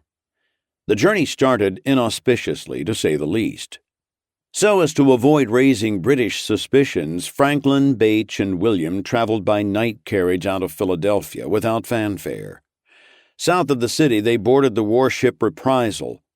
For the next 30 days, packed into tight, inelegant quarters, Franklin and his grandsons gnawed salt beef and fought illness as the ship endured storm after storm on the rough winter seas of the North Atlantic. Already racked by ailments owing to his age and the age in which he lived, Franklin suffered a flare-up of boils covering much of his body. When at last the ship came in sight of French land, unfavorable winds kept them from approaching their chosen destination. After 4 days of waiting, Franklin paid a local fisherman to row the three ashore and deposit them unceremoniously near the small village of Auray on December 3rd. For security purposes, the trip had never been announced, but as soon as the French became aware of the man in their midst, everything changed. From the dark purgatory of 18th-century ocean transportation, Franklin and his grandsons were delivered into the dazzling light of French culture and sophistication. By the time the trio had passed through Nantes and Versailles, word had spread to the point that Parisians turned out on the streets to see the carriage as it arrived in the capital on December 21st. If Franklin was famous in the United States as a practical philosopher, printer, and political figure, in France he was on the order of a demigod, equally revered for his scientific breakthroughs and plain-spoken truths. He was known as the man who tamed lightning itself. No less a figure than Voltaire had proclaimed him a genius. Franklin's Poor Richard book, The Way to Wealth, recast with the mellifluous title La Science du Bonhomme Richard, ran through multiple printings. Franklin made elegant camp in the Paris suburb of Passy, on the estate of Jacques Donatien Le Ray de Chaumont, a wealthy trader, hater of the English, and sympathizer with the American cause. Chaumont took special interest in 7-year-old Bache, helping to enroll him in Le Coeur's Pension, a small, highly regarded boarding school nearby. The lessons were taught in French, and with his scholastic immersion, Bache quickly became as comfortable in his adopted language as in English. If the positive French reception was gratifying to Franklin, France seemed, in the eyes of a 7-year-old who had crossed the dark seas, a veritable wonderland. A quiet, serious, studious child, Bache visited Franklin in Passy on weekends, where he saw his grandfather being doted on by French dignitaries and was introduced to frequent American visitors, including Thomas Jefferson and John Adams.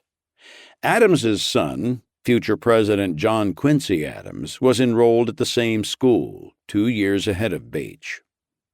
Distracted and consumed with the cult of his own celebrity, Franklin seems to have had little real time for the boy, despite his genuine affection for him.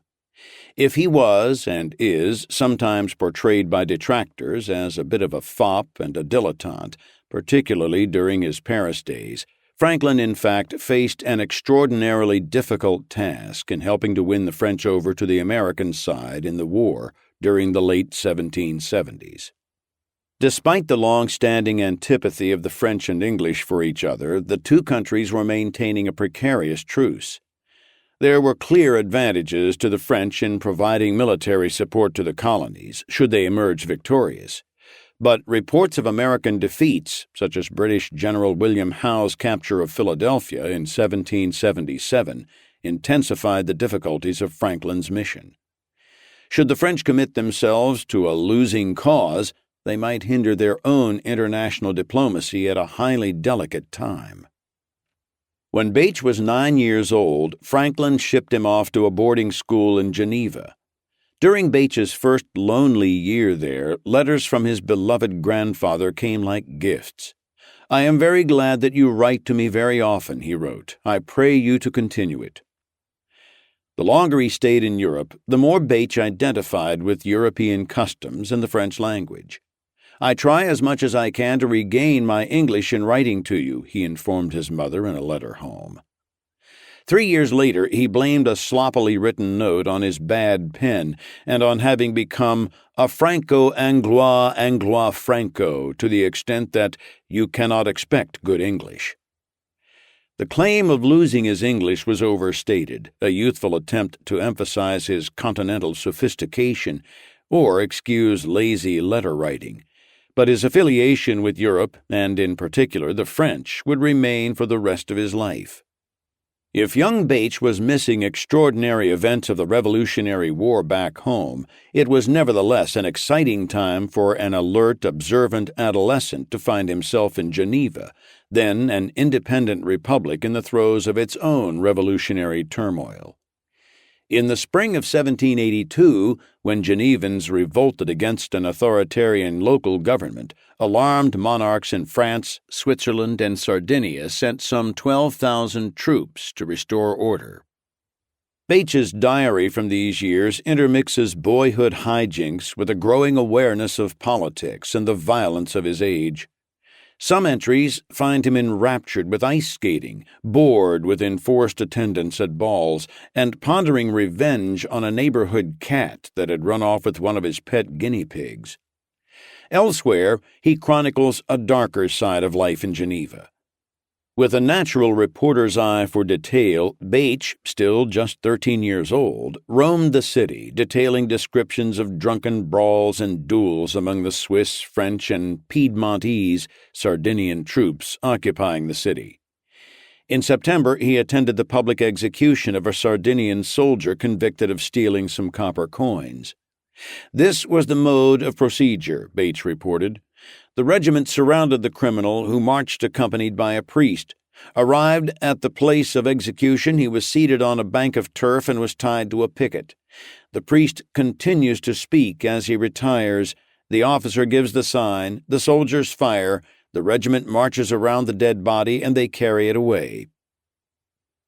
Though he related that episode with clinical detachment, he could also show, for a boy his age, a rare sensitivity to others' emotions. Moved, no doubt, by his own homesickness for his grandfather in Passy and his parents in Philadelphia, Bache noted one day, "The Swiss are changing their soldiers who were in Geneva. I went to see those arriving. They looked very sad because they had just left their families. On the contrary, those who quitted Geneva were very joyous." At the end of his term in 1783, a teenage Bache returned to Franklin's home in Passy. He swam in the Seine and flew kites with his grandfather. Fascinated by an emerging French passion, Bache attended balloon launchings whenever he could, and he luxuriated in his grandfather's world of concerts, scientific lectures, and celebrated guests.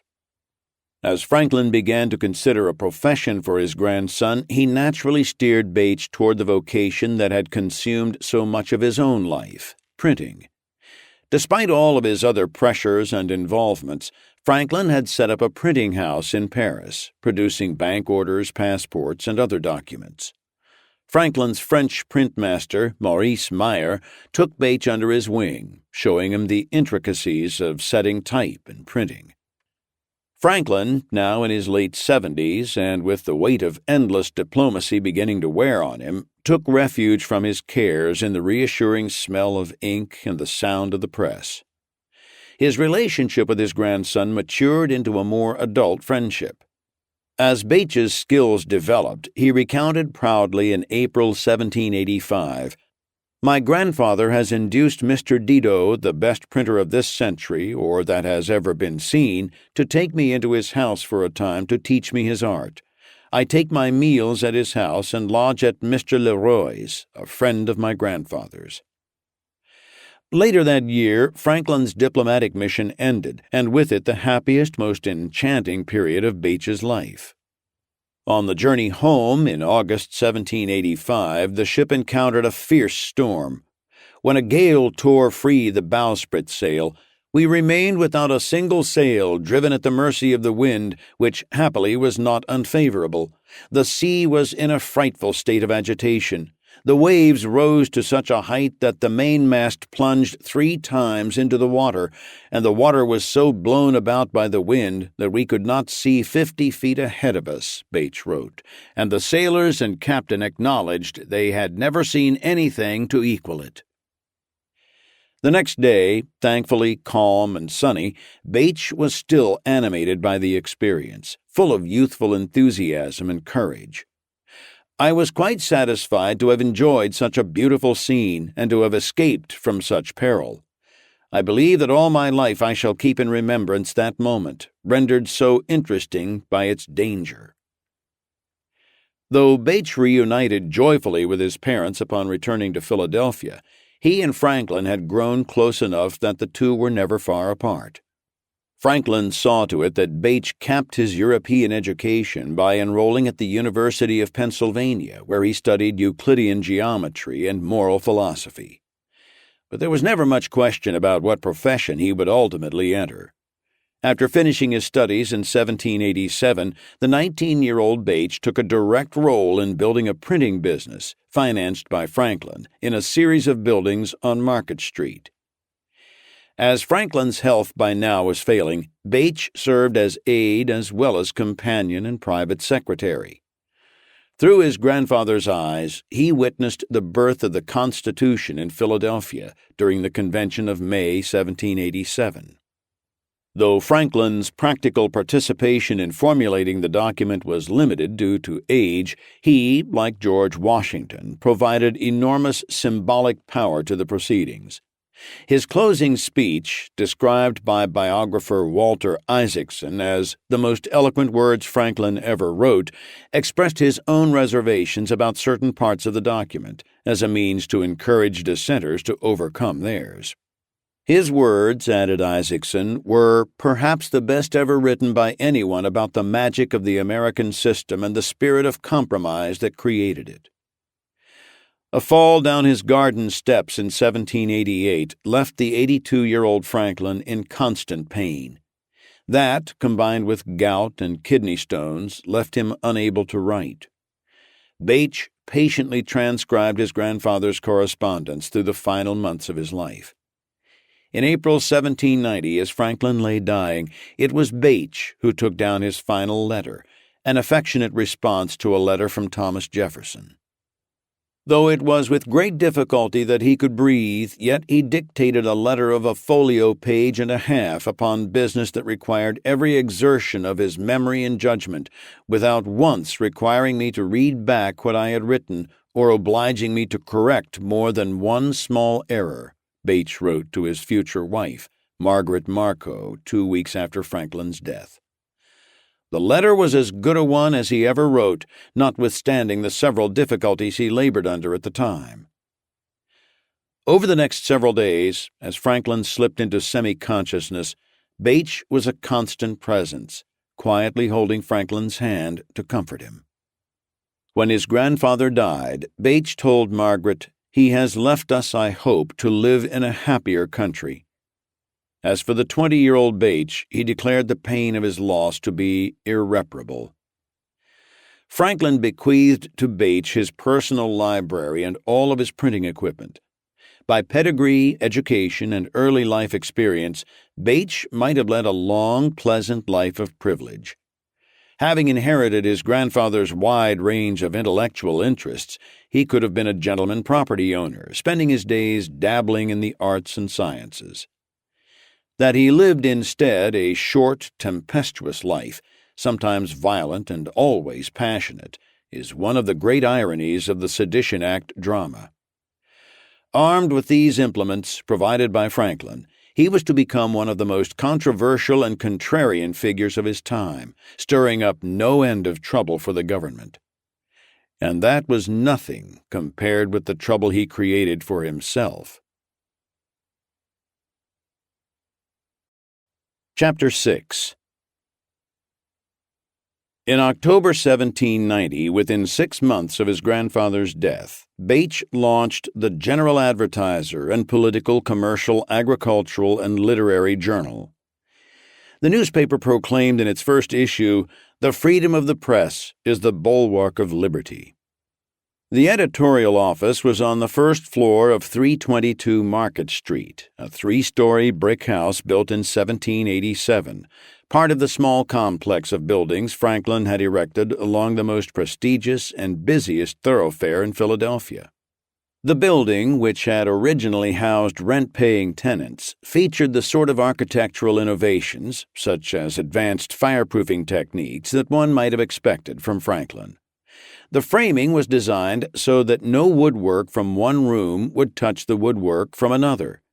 The brick outer walls separating Franklin's property from its neighbors extended above the roof line, making it that much more difficult for flames to leap from one house to the next. Beyond making the house more secure, these features lowered the insurance bill for the famously thrifty Franklin. The actual printing of the paper took place in the print shop out back that Franklin had built, and behind that stood the mansion where Franklin had lived and died. For a time after starting his newspaper, Bache lived in the Franklin house with his parents, Sarah and Richard. In 1791, Bache, aged 22, married 21-year-old Margaret Marco, the same woman to whom he had written the heart-rending letter about his grandfather's death. Margaret and Bache had met in the summer of 1788, when he was 18 and she was 17. Born on St. Croix, the same island where Alexander Hamilton had been raised, Margaret, the daughter of a sugar planter, had moved to Philadelphia as a girl following the death of her father. The Marcos were a family of faded gentry. Margaret's cousin had squandered the family's sugar fortune. Margaret's widowed mother married Dr. Adam Kuhn, a prominent but quiet and reserved Philadelphia physician. Though Bache must have represented to her and to her family the opportunity to gain connection through marriage to one of America's most illustrious founding families, he was at first perhaps too ardent a suitor. In 1789, Margaret returned with her mother to St. Croix. Distance cooled the relationship for a time, but when Margaret returned to the United States in 1791, Bache succeeded in breaking through her reservations. In 1792, the young couple moved out of the Franklin homestead and into rooms above the printing office. Bache worked slavishly at his presses, writing to a friend in 1792 about the pressures of running a daily newspaper. "Do you know how I am situated? Publisher of a large, I speak only of mathematical dimensions, newspaper, every day, even Sundays, never a day at home." Margaret cared for a growing brood of sons: Franklin Bache, born in 1792, Richard Bache III in 1794, and Benjamin Bache in 1796. The General Advertiser started off as a wide-ranging publication devoted to the sciences, agriculture, literature, and politics. It might have stayed that way but for the fates of timing and geography, specifically the fact that the newspaper launch coincided with the move of the national government in 1790 from New York to Philadelphia. For the next decade, among the most contentious years in the history of the federal government, Philadelphia would be the seat not just of culture and wealth, but also of politics, influence, and intrigue. Pitched brawls, figurative and literal, would play out on the streets, in the taverns, and, in the case of Lyon and Griswold, on the floor of the House. The government's move to Philadelphia put the Aurora and its publisher at the nexus of these events. The office was 2 blocks east of the house that George Washington and then John Adams would occupy, and 2 blocks northeast from Congress Hall. Over the next several years, amid the politically charged atmosphere, the newspaper's name changed to the Aurora and General Advertiser, and eventually the Aurora. The focus likewise narrowed. It became more political and partisan. Even back in school in Switzerland, Bache had been known among his schoolmates as a young man with a sense of justice that was unyielding to the point of brittleness. These qualities only intensified during his newspaper days. Bache's greatest weapon, and ultimately his undoing, was his unbending idealism. Having formed a purist's conception of liberty and democracy at the knee of one of the greatest thinkers of the Revolutionary era, Bache would spend most of the 1790s in a state of perpetual indignation at the messy compromises, backroom deals, and accommodations of an emerging American political class. Death spared Benjamin Franklin the hazard of testing his ideals against the contentious realities of running a government. Other founders could not escape that fate. One after another, great men of the Revolution took office, failed to live up to Bache's lofty expectations, and suffered the indignities of his poison-tipped pen. Critics found in Bache's anger evidence of a man haunted by the desire to live up to his impossibly accomplished grandfather. He was, in the estimation of Federalist William Vans Murray, obliged to act a part for which he had not talents. Still, Bache had talent, conviction, and courage enough to vex the mighty. As George Washington made his way from Mount Vernon to New York for his first term as president, adoring crowds along the way only filled him with foreboding. "I greatly apprehend that my countrymen will expect too much of me," he wrote to a friend. At first, Bache was inclined to trust Washington's leadership.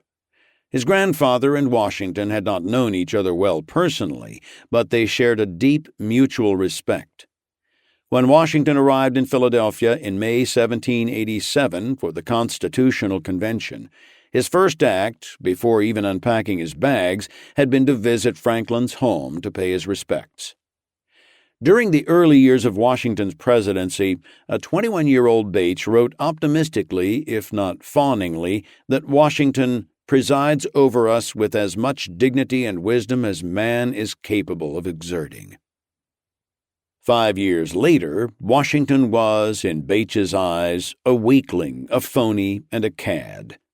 Washington's great failings were his declaration of neutrality in the war between England and France in 1793, and later his signing of the Jay Treaty. Bache even assailed the unassailable, Washington's record in the Revolutionary War. He suggested that Washington's tactical victories had been small and overblown, that his timidity as a military leader had cost precious time and lives, and that the French had saved his bacon. Absurdly, he challenged Washington to name a single instance in which he had been a friend to American independence. Though he nurtured a reputation for stoic indifference to critics, Washington was acutely aware of such attacks and resented them, calling criticism by Bache and other Republican editors outrages on common decency. Washington charged that Bache's calumnies are to be exceeded only by his impudence. Consternation over Bache's criticism was said to play a role in Washington's decision not to run for a third term in 1796. If anything, Bache's invectives against Washington's successor were even more intense. After a brief honeymoon during which he praised President Adams as a man of incorruptible integrity and a welcome antidote to Washington's ostentations, Bache soured when the new chief executive actually began to govern. In no time, Adams was an English toady, guilty of nepotism, gross vanity, and seeking war with France. In his most colorful attack, Bache referred to the president as old, querulous, bald, blind, crippled, toothless Adams. Much as these attacks irked Adams, they positively infuriated his most loyal advocate and confidant. First Lady Abigail Adams called Bache a wretch. Most ominously, considering the dark days ahead for Bache and the country, she predicted in a private letter written in the spring of 1798 that Bache would soon get his comeuppance, when the wrath of an insulted people will by and by break upon him. Cobbett's Porcupine's Gazette claimed Bache has outraged every principle of decency, of morality, of religion, and of nature. John Fenno's The Gazette of the United States called the Aurora that detestable sink of pollution. The French, meanwhile, weren't making things easy for Bache and other Republicans intent on defending the importance of Franco-American friendship. Their dismissive treatment of U.S. diplomats, starting with Charles Pinckney, took an ominous turn for the worse with a diplomatic scandal that came to be known, infamously, as the XYZ affair. In 1797, as one of his first acts as president, Adams had appointed John Marshall and Elbridge Gerry to travel to France and, together with Pinckney, make another effort at a peaceful end to French harassment of U.S. shipping. The French had upped the ante by assuming the right to search American ships and seize English goods found on board, to claim as a prize any ship unable to hand over formal documentation of passengers and crew in the French rôle d'équipage format, and to consider any American found serving on an English ship a pirate. This final point presented American sailors with the prospect of being kidnapped and pressed into hard labor on an English ship, only to be captured by the French and hanged for the offense of serving in the British Navy. Instead of greeting the American delegates as serious diplomats when they arrived in the fall of 1797, the ruling French Directory let Pinckney, Marshall, and Gerry wait incommunicado for several days before granting them a dismissive 15-minute meeting with Charles Maurice de Talleyrand Périgord, French foreign minister and leader of the Directory.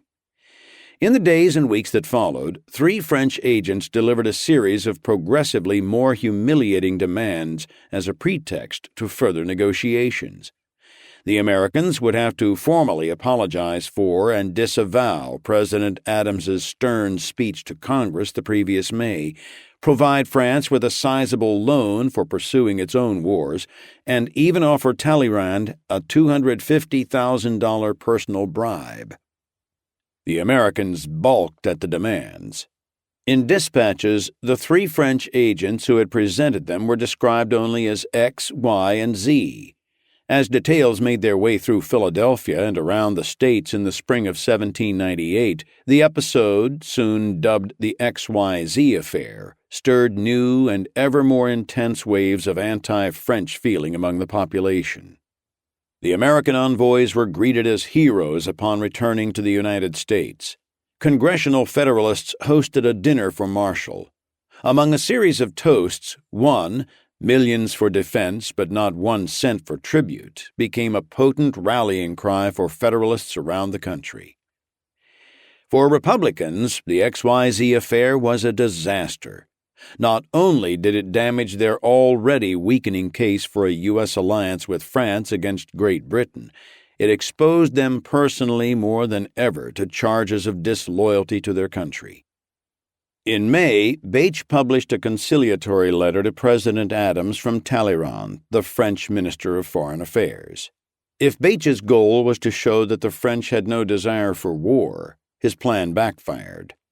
Secretary of State Timothy Pickering was at a loss to explain how readers of the Aurora had access to a letter that had yet to be delivered to the President himself, and Federalists promptly labeled Bache a traitor.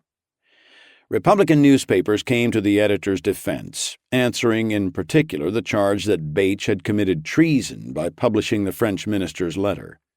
In New York, the Republican timepiece asked how a man could commit treason by simply showing industry and interest enough to procure an important state paper before the Federalists. But such voices were no match for those insisting that Bache was trying to destroy the country. On the floor of Congress, Harrison Gray Otis warned that Bache's poisonous words were spreading like a disease around the country, infecting innocent and susceptible citizens with seditious thoughts and disturbing the silence of the woods and tranquility of the cottage. Bache's explanation that the document had been leaked to him by an unnamed American politician hardly mollified his critics.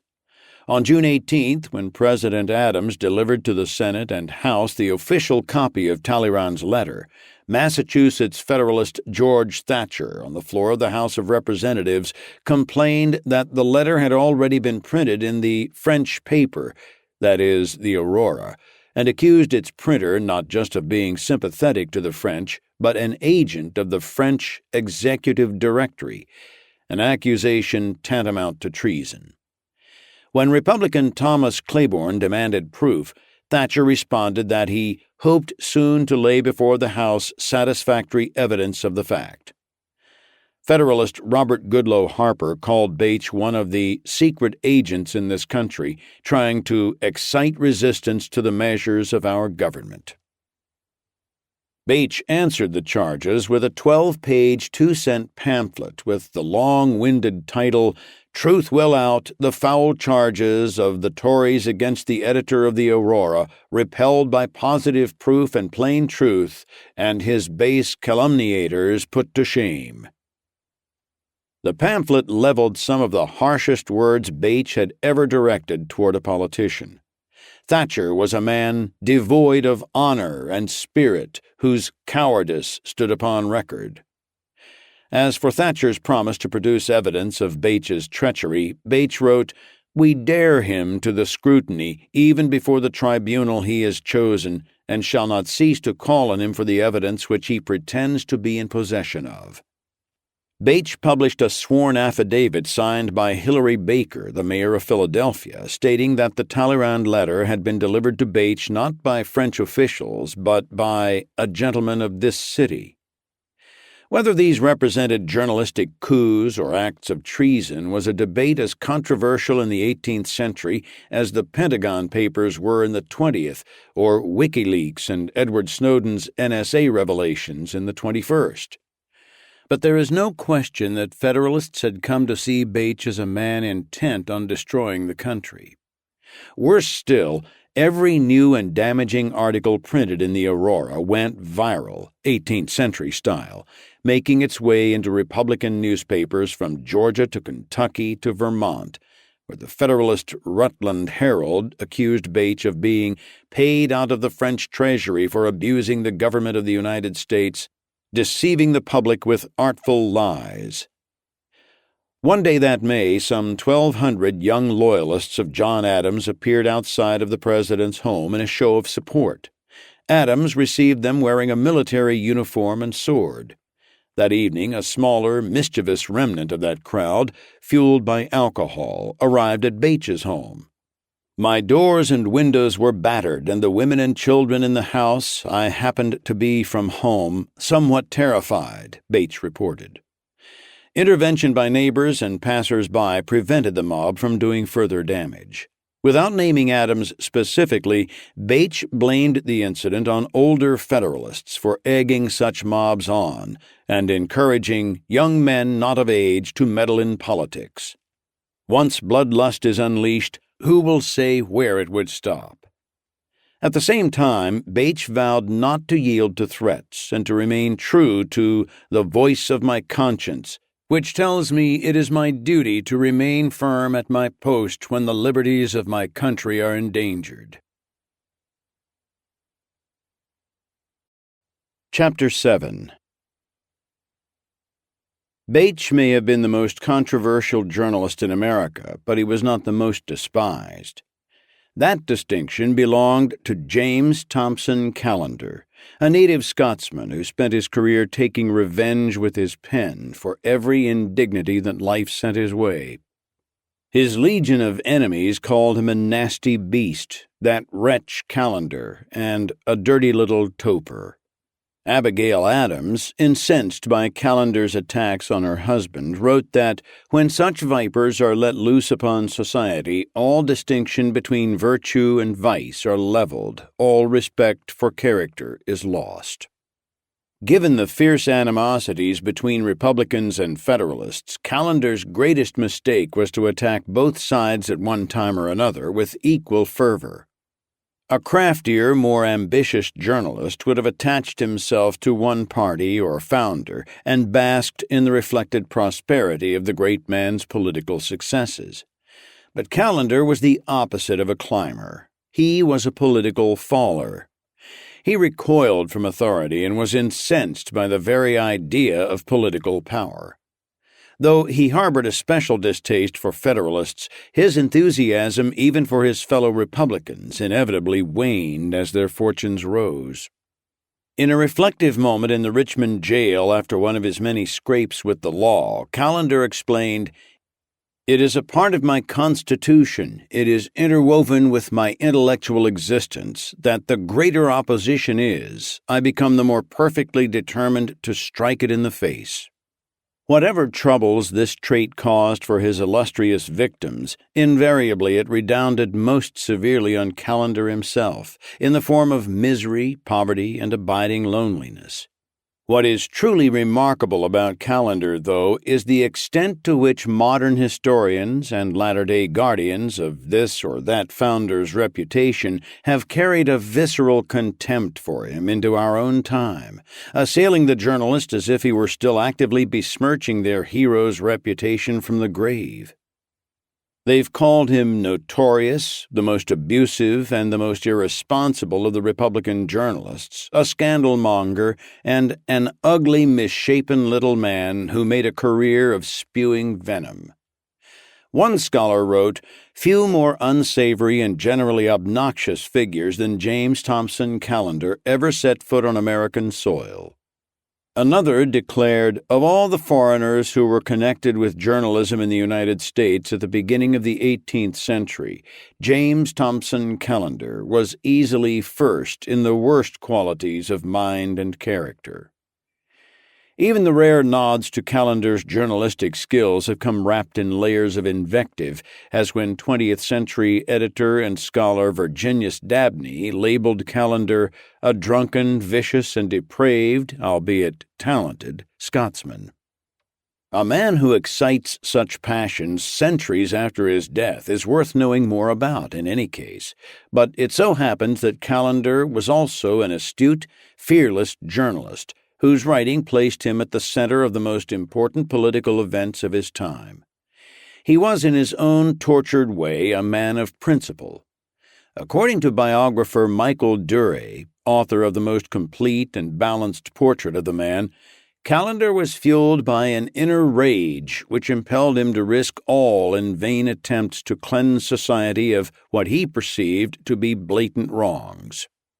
There is no question that Callender was a highly objectionable man in many ways. He was brittle, superior, defensive, and paranoid, qualities that were intensified by his heavy drinking.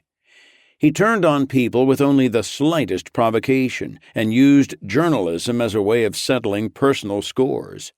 Yet, for all that, Callender understood essential elements of freedom that his adopted country, despite its Bill of Rights, had yet to fully ascertain, namely that free speech belongs to each individual wrestling with his own conscience, and is meaningless unless the people one most hates can have their say without fear of official reprisal.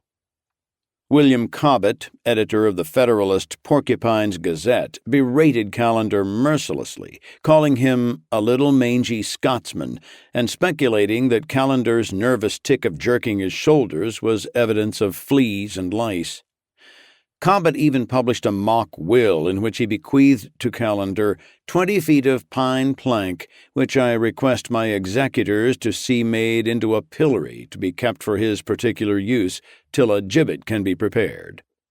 Yet when Cobbett found himself in legal jeopardy for articles angering the powerful Republican Chief Justice of the Pennsylvania Supreme Court, Callender, instead of gloating, leaped to Cobbett's defense and publicly criticized the judge for misusing his powers to take revenge. "If a man is attacked from the press, let him reply through the same channel," Callender wrote. Later, when Callender attacked the opinions of another Federalist editor, he was careful to note the editor's right to publish his foolish opinions. "It is the happy privilege of an American that he may prattle and print in what way he pleases, and without any one to make him afraid." In a sense, he had been preparing his whole life to help America learn those lessons. Born in Scotland in 1758, Callender spent the first 8 years of his career as a sub-clerk in an Edinburgh municipal office.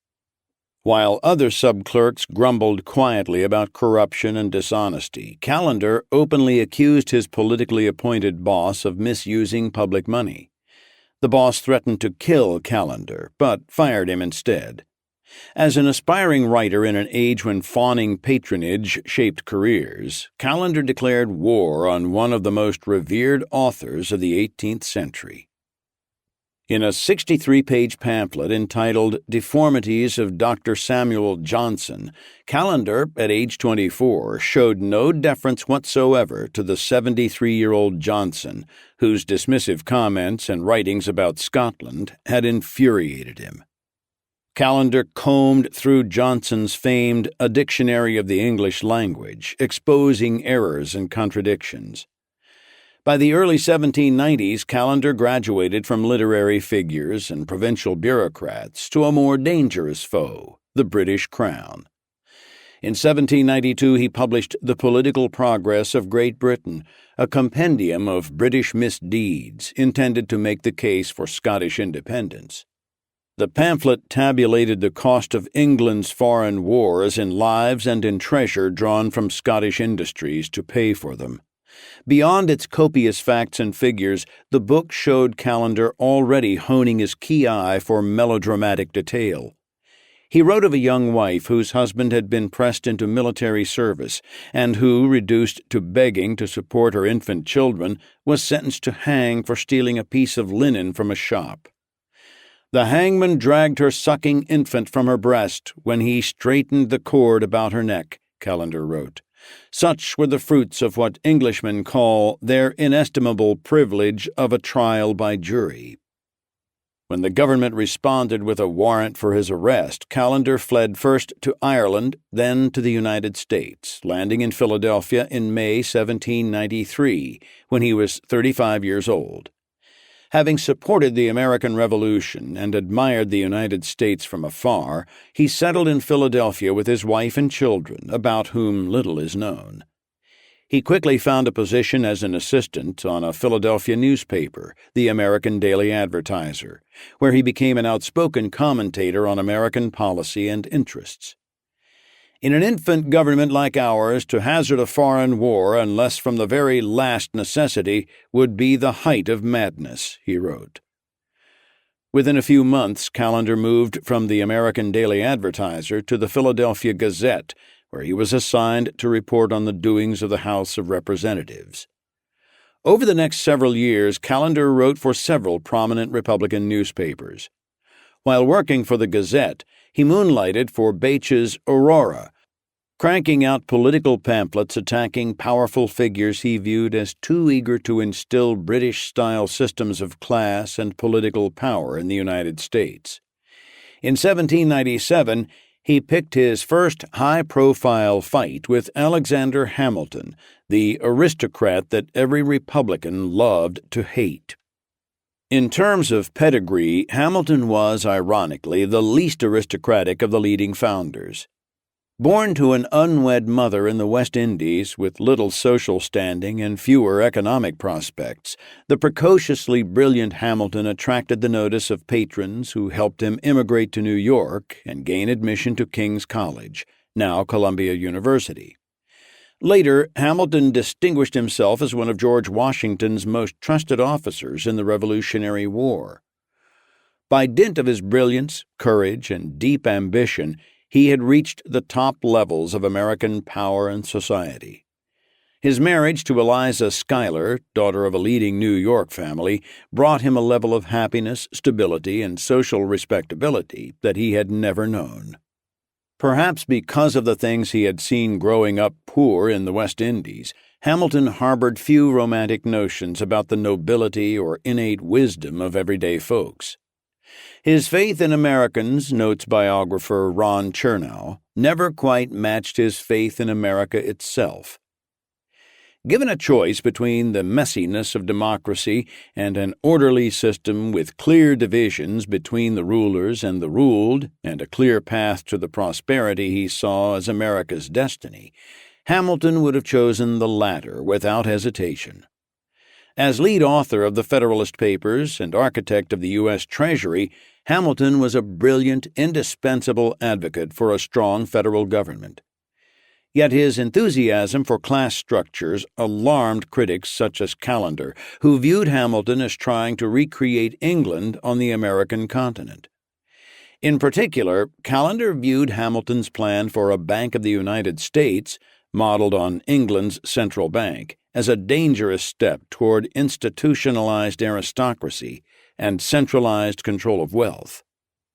Callender shared with Hamilton a deep pessimism about the intelligence and morals of average men. "In this country, the style of writing is commonly so gross that I do not think the majority of such a public worth addressing," he wrote.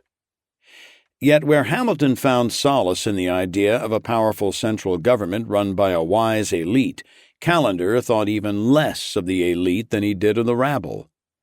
By the tender age of 24, he had already seen enough puffery, stupidity, and despotism emanating from the upper classes in his native Scotland to write, "The laurels which human praise confers are withered and blasted by the unworthiness of those who wear them." That sense of doom, pessimism, and indignation would only grow in his later years. In a pattern that would mark Callender's most explosive journalism, he chose to attack Hamilton's personal behavior as a way of pointing out what he saw as the man's dangerous public flaws. He focused his attention on a long-rumored but never publicly exposed extramarital affair with a mysterious dark-haired beauty named Maria Reynolds. The affair had begun around 1791, when Reynolds knocked on Hamilton's door. His wife and children were away, asking for financial help. For the normally careful and fastidious Hamilton, the Reynolds affair, which continued throughout 1791 and into 1792, represented astonishing misjudgment. And his choice of paramours could not have been more reckless. Her husband, James Reynolds, was a con man who, upon learning of Hamilton's affair with his wife, started blackmailing him. If these surreptitious payoffs weren't dangerous enough for a man in Hamilton's public position, the plot thickened when Reynolds and a business partner were arrested on charges of defrauding the U.S. government of $400. While the fraud case was unrelated to the affair and blackmail, the charges were levied by the Department of the Treasury, which Hamilton, as secretary, oversaw. In his delicate role as the first Secretary of the Treasury, crafting fiscal policy for a new nation, Hamilton had scrupulously avoided even the appearance of personal gain or conflict of interest. From jail, Reynolds renewed his threats to expose the affair. As gossip swirled through the capital, in 1792, Hamilton gathered a small group of political leaders, including James Monroe, and admitted the affair and blackmail payments to Reynolds, while forcefully denying any political component to the scandal. The leaders were satisfied, and the whole affair seemed to blow over when Maria and James left Philadelphia following his release from prison. Then, in 1797, Callender brought the scandal roaring back to life with a 312-page tome entitled The History of the United States for 1796.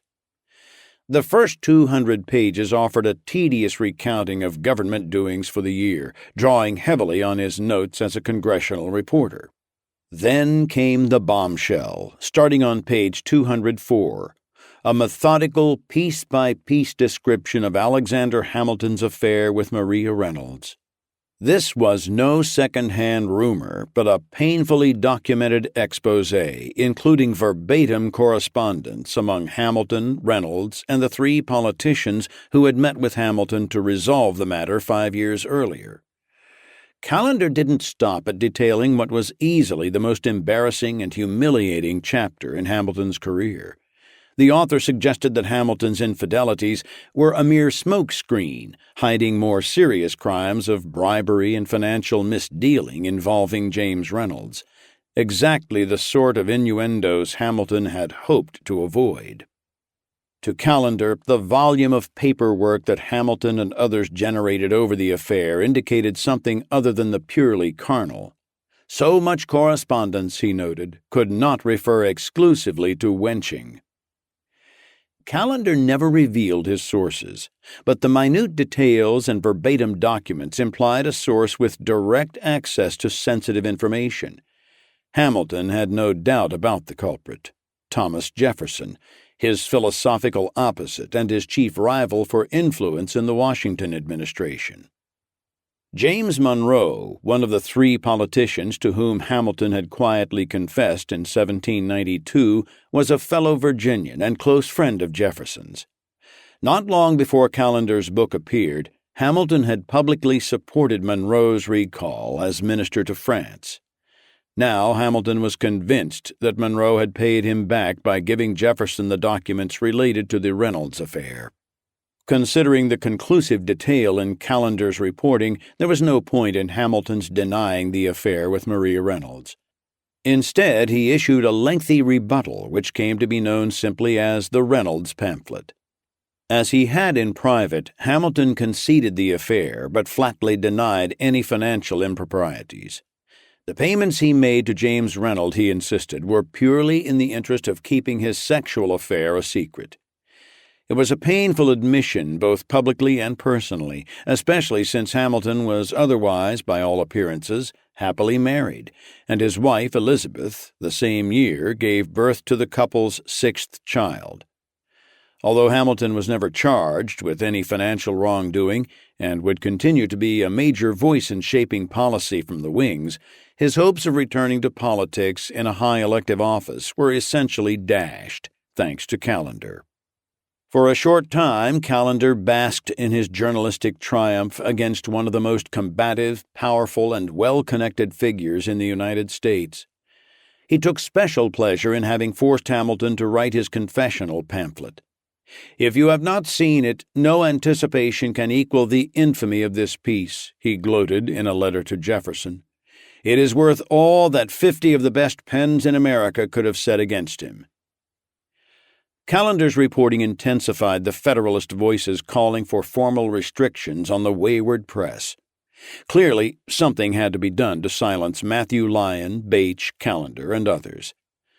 Vice President Jefferson sensed the coming storm, noting in a letter to James Madison that President Adams may look to the sedition bill which has been spoken of and which may be meant to put the printing presses under the imprimatur of the executive. Bache is thought to be a main object of it. On June 13th, Bache's Aurora issued what amounted to a fervent plea for himself and for the country. "We ring the alarm. Papers of freedom, you that have not sold yourselves, you that forget not your revolution and the Constitution, take up the sound before it dies, and let the peal rouse the spirit and reflection of the land." As Jefferson predicted, Federalists were indeed planning such a bill, but they decided that getting Bache simply wouldn't wait. On June 26th, Federal District Judge Richard Peters issued a warrant for his arrest, charging him with libeling the president and the government in a manner tending to excite sedition. Bache immediately posted bail set at $4,000 and vowed to continue publishing the Aurora as he awaited trial set for the fall. Because there was as yet no federal bill covering criminal libel, the charges were issued under the common law, the ancient legal system handed down from England to the colonies and inherited by the young republic. Common law offenses were determined not by specific statutes passed by legislatures, but by long-standing tradition and the accrued weight of judicial precedents. In the early days of the United States, common law guided much criminal as well as civil law. Today, as local, state, and federal legislatures have enacted innumerable criminal as well as certain civil statutes, the common law system remains in place largely for civil cases. A common law libel case, even against so controversial a figure as Bache, presented some challenges for prosecutors. For one thing, the piecemeal history of libel cases in the 7-year-old country offered few obvious indications as to whether Bache had actually committed a crime. Moreover, there was some question as to whether this new entity known as the U.S. government possessed the authority to pursue common law cases at all against individual Americans. Still, Federalists believed that with the proper judge and jury, they had a good chance of putting Bache away and disrupting the Aurora. Had they pursued a similar strategy to silence the rest of their critics, Federalists might have intimidated their enemies and corroded press and speech freedoms almost on the sly. A series of unrelated libel cases might never have forced the country into a reckoning over the meaning of the First Amendment. But the Federalists decided to shoot much higher. Emboldened by their strong majorities, inflamed by the looming possibility of a war with France, and egged on by multitudes of sympathizers around the country, they saw their opportunity for a decisive show of power. They would make clear that American leadership was unified, strong, and determined enough to vanquish those who would threaten the survival of the United States, whether those threats emanated from overseas or from traitorous forces within the country. First, they cracked down on undesirable foreigners with a series of laws that came to be known as the Alien Acts. The first, implemented on June 18, 1798, increased from 5 to 14 years the amount of time that a foreign-born resident needed to be in the United States in order to become naturalized. The act applied not just to newcomers, but also to those already in the country. All were required to register as aliens. The second act gave the president power to deport any alien without trial, even if the alien was from a country the United States was at peace with. If the president chose not to deport, he was free to intern them, also without trial. The third act essentially continued the second, specifically authorizing the president to deport any aliens during a time of war or even threat of war. Next, the Federalists turned the gaze inward to America's own wayward citizens. They would make clear that the government would not tolerate those who would verbally assault their leaders and undermine the leaders' ability to govern. By taking this fight to the next level, Federalists ensured a momentous showdown between themselves and Republicans, and over the very nature of liberty. Chapter 8. The Senate struck first. On June 26, 1798, the same day that Bache was arrested, Federalist James Lloyd of Maryland, a Revolutionary War veteran, asked for and received permission from his fellow senators to introduce a bill to determine more particularly the crime of treason and to define and punish the crime of sedition. Cast in elliptical run-on legalese, the Senate version of what would become known as the Sedition Act makes for painful reading.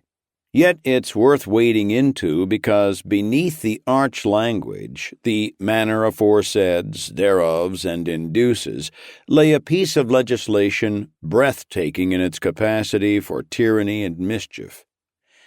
The heart of the bill stated that if any person shall, by any libelous or scandalous writing, printing, publishing, or speaking, traduce or defame the legislature of the United States by seditious or inflammatory declarations or expressions with intent to create a belief in the citizens thereof that the said legislature, in enacting any law, was induced thereto by motives hostile to the Constitution or liberties and happiness of the people thereof, or shall in a manner aforesaid traduce or defame the President of the United States or any court or judge thereof by declarations tending to criminate their motives in any official transaction, the person so offending and thereof convicted before any court of the United States having jurisdiction thereof shall be punished by a fine not exceeding $2,000 and by imprisonment not exceeding 2 years.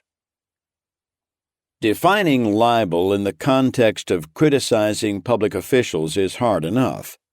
But how does one adequately define scandalous writings or inflammatory declarations or speech that might criminate the motives of those in power? The scope would seem to include virtually any speech or writing that a government official felt made him look bad. The wording in the proposed law would make it a crime even to ask whether a politician had the highest motives in mind when introducing a bill. Indeed, by declaring it off-limits to suggest that a lawmaker had motives hostile to the Constitution, the law as written would seem to forbid even asking whether the law itself was constitutional. After a second reading the next day, the Senate appointed members to review the bill in committee. Among these was Vermont's Nathaniel Chipman, for whom the Sedition Act and the chance to destroy his enemy Matthew Lyon could not come fast enough. After what was, by all indications, a perfunctory and favorable review, the committee referred the bill to the whole Senate. The Senate read the bill for a third time on Tuesday, July 3rd. All that remained for the next day, July 4th, was a final vote. All of this had taken place with slippery speed. It's hard to imagine that the Senate's outnumbered Republicans didn't voice objections, but the Senate Journal offers no details on the discussions. Nor were any nosy reporters hanging around. If the House was steerage on the ship of state, everything about the Senate spoke of first class.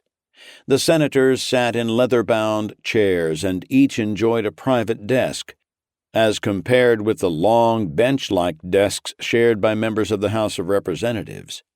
In contrast to the raucous scene that often transpired downstairs, the Senate's operations were calm, orderly, and secretive, and this was entirely by design. The Senate in the early days of the Republic was the product of an uneasy compromise between those who feared an incipient monarchy and those who feared the ignorance of the people. During the constitutional debates of 1787, Alexander Hamilton had famously argued for the president and senators to be appointed by electors rather than popular vote, and to serve for life on good behavior. In England, Hamilton explained, the king's wealth and hereditary position kept his personal interests in line with those of the nation. The hereditary House of Lords was a most noble institution, he felt, one worthy as a model for the U.S. Senate. Such leaders would be essential to counterbalance the men of little character who would inevitably covet power through popular elections to the House of Representatives. Hamilton didn't get those lifetime appointments. Presidents would serve 4-year terms, senators 6. But in other respects, the early U.S. Senate manifested the remoteness and elitism he and others envisioned. Voters wouldn't get to popularly elect their senators until the passage of the 17th Amendment in 1913. More remarkable still, for the first 5 years the Senate barred reporters and spectators, conducting all of its business away from leering galleries and the taint of popular opinion.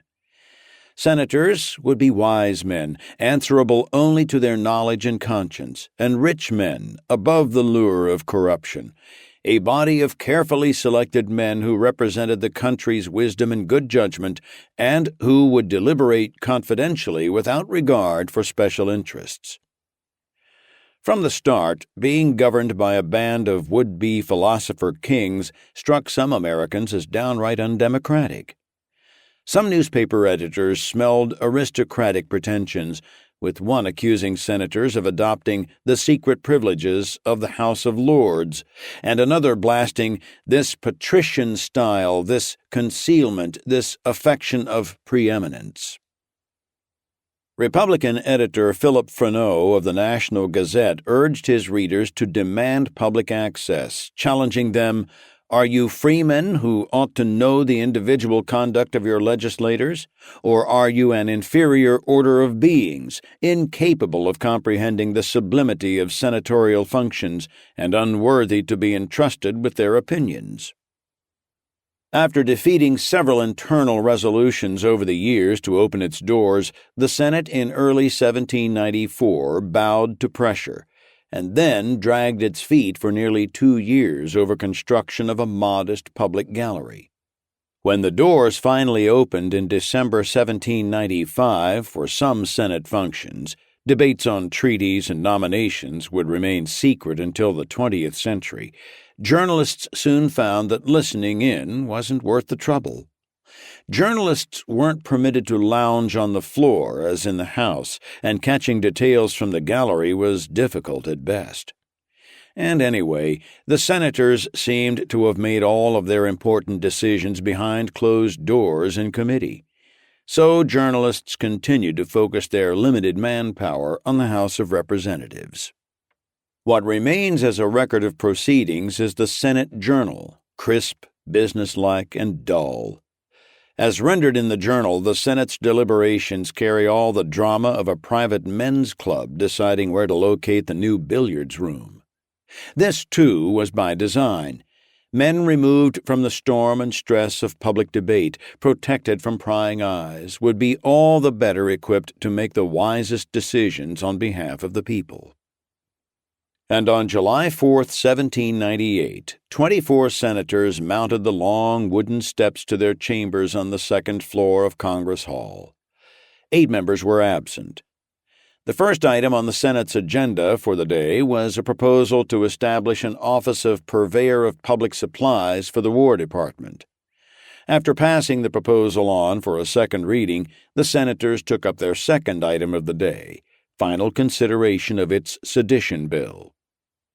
That this final vote would take place on Independence Day may have been by coincidence or design. Nothing in the Senate Journal indicates that senators viewed this particular Wednesday as anything besides another day at the office. Federal recognition of the 4th of July as a holiday wouldn't come until 1870. Even so, the Senate's decision to decimate the Bill of Rights on the 22nd anniversary of the signing of the Declaration of Independence invites consideration of what other Americans were up to on that day. How did those average Americans who were not to be fully trusted with freedom, the ones in need of appointed rulers, spend their 4th of July? If the residents of Mendham, New Jersey, are any indication, they approached Independence Day with respect bordering on reverence. The celebration began in late morning when nearly 500 residents gathered outside the home of a local dignitary. At noon, the celebrants marched to the town meeting house. After an opening prayer by the Reverend Amzie Armstrong, John M. Carter read aloud the Declaration of Independence. Later, Dr. William Liddell read the U.S. Constitution, as well as the New Jersey law ratifying the Constitution and the Bill of Rights. Other residents offered prayers and poems. When the readings ended, the local militia fired artillery in salute. The crowd reassembled around a recently erected flagstaff bearing the American flag. After 3 cheers, the large crowd dispersed. Town leaders then sat down to an outdoor dinner under the shade of a bower. The feast was punctuated by more artillery salutes, and one after another men rose to toast. The 4th of July, 76, may the spirit of that day be the enduring characteristic of the patriots of 98. Our sovereign, the people, may their voice and their will be one in defense of their liberties. The memory of the heroes who fought without shoes and bled without medicine, the martyrs of British tyranny. Elsewhere on the 4th, speakers at Federalist gatherings struck a more ominous tone. In Boston, Josiah Quincy, 26 years old and newly appointed as town orator, rose to address residents at Faneuil Hall. Built in 1742, Faneuil Hall had been the scene of seminal speeches and gatherings during Revolutionary days. Now, Quincy warned that the country had lost its way. The principle of our revolution was simple: a passion for independence, a high sense of the eternal right of a great people to govern themselves after their own choice and manner, he told the gathering. But Americans had gotten lazy. They lacked the toughness and resolve of previous generations. Their forefathers had secured liberty, he said, but as yet the current generation had proven itself incapable of protecting it. Though he never mentioned Republicans by name, Quincy compared opponents of federalism with Tory traitors of the Revolutionary period. Give them new weapons and new cloaks, and the Tories and Royalists of 75 are the Jacobins of 98, he said. A few miles south of Boston, in Dedham, Massachusetts, about 60 residents gathered for a dinner with speeches and patriotic songs. The organizer of the event was Fisher Ames, the leading Federalist in a sharply divided town. Until his premature retirement because of a chronic illness, probably tuberculosis, a year earlier, Ames had been one of the most powerful members in the U.S. Congress. It was Ames whose soaring oratory on the House floor had helped rescue the Jay Treaty for George Washington, whom Ames revered. Since returning to Dedham to rest and practice law, Ames had been alarmed by rising Republican sentiments in town. As part of the July 4th festivities, the revelers signed a letter to President Adams declaring their support should the United States enter war against France. France will learn that we bear no foreign yoke, we will pay no tribute. Heartened by the turnout, Ames wrote confidently to Secretary of State Timothy Pickering that the progress of right opinions in his divided town was winning against perhaps the most malevolent spirit that exists, the Republican influence. Intensifying Ames's passions was the fact that the most prominent Republican in Dedham was his own brother and next-door neighbor, Nathaniel Ames. The town physician, Nathaniel, was as reserved as Fisher was outgoing. Nathaniel hated anything suggesting pomposity, phoniness, or putting on airs. He disliked and mistrusted politicians and politics, and never coveted public office. When Dedham residents drafted him as a representative to the General Court in 1790, he refused to serve. A year later he acquiesced, under the condition that he not have to attend any sessions. Some in Dedham called him Grumbleton. He hated Federalists as deeply as his brother hated Republicans. On this Independence Day, Nathaniel scratched into his diary that Fisher had corralled a few deluded people into signing the Adams letter by squeezing, teasing, greasing them with food and drink. Despite his brother's claim of victory in the fight for the town's hearts and minds, Nathaniel insisted that in Dedham the great mass of people said alliance with France and defiance to Britain. Thus spun the carousel of freedom on Independence Day 1798. Americans celebrated after their own fashion, intensely aware of the preciousness of their liberties, but disagreeing, then as now, as to who were the champions and who represented the threats. The debate unfolded in public spaces and in the privacy of homes and diaries. It was angry and reasoned, raucous and reverent. The debate marched on, not among a nation of ignorant sheep in need of rulers, but of free people working things out, turning ideas over in their minds, and having their say, state to state, town to town, brother to brother. Back in Mendham, New Jersey, the celebration wound down with a few final toasts acknowledging the growing hostilities in the capital and the rising possibility that lawmakers might try to silence dissent. The next Congress, may the liberality and the goodness of their laws supersede the necessity of sedition bills, and may it never be sedition to toast honest men. And then the residents raised their glasses, unaware that even as they drank, senators in Philadelphia were confirming their deepest fears. With little apparent conflict or controversy, 24 senators, appointed rather than elected, approved their law by a decisive margin of 18-6. The vote was almost exclusively by party line. Of the 18 yeas, all were Federalists, except for Alexander Martin, a North Carolinian who counted himself as anti-administration. Among the nays, 5 were listed as Democratic Republican, Republican, or anti-administration. Just one Federalist, John Eager Howard of Maryland, broke ranks and voted against the Sedition Act.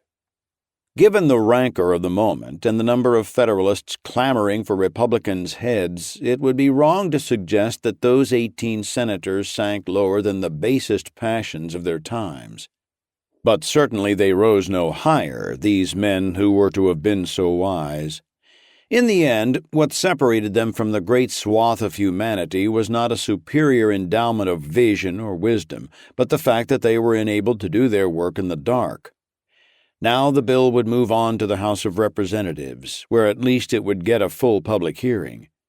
Journalists would make certain of that, recording every moment of the debate ahead, revealing in full the raw, unedited, conflicted state of the American mind. Chapter 9. The legislative fireworks started on July 5th when the Senate bill made its way downstairs to the House. Edward Livingston, a prominent Republican from New York, moved to reject it out of hand.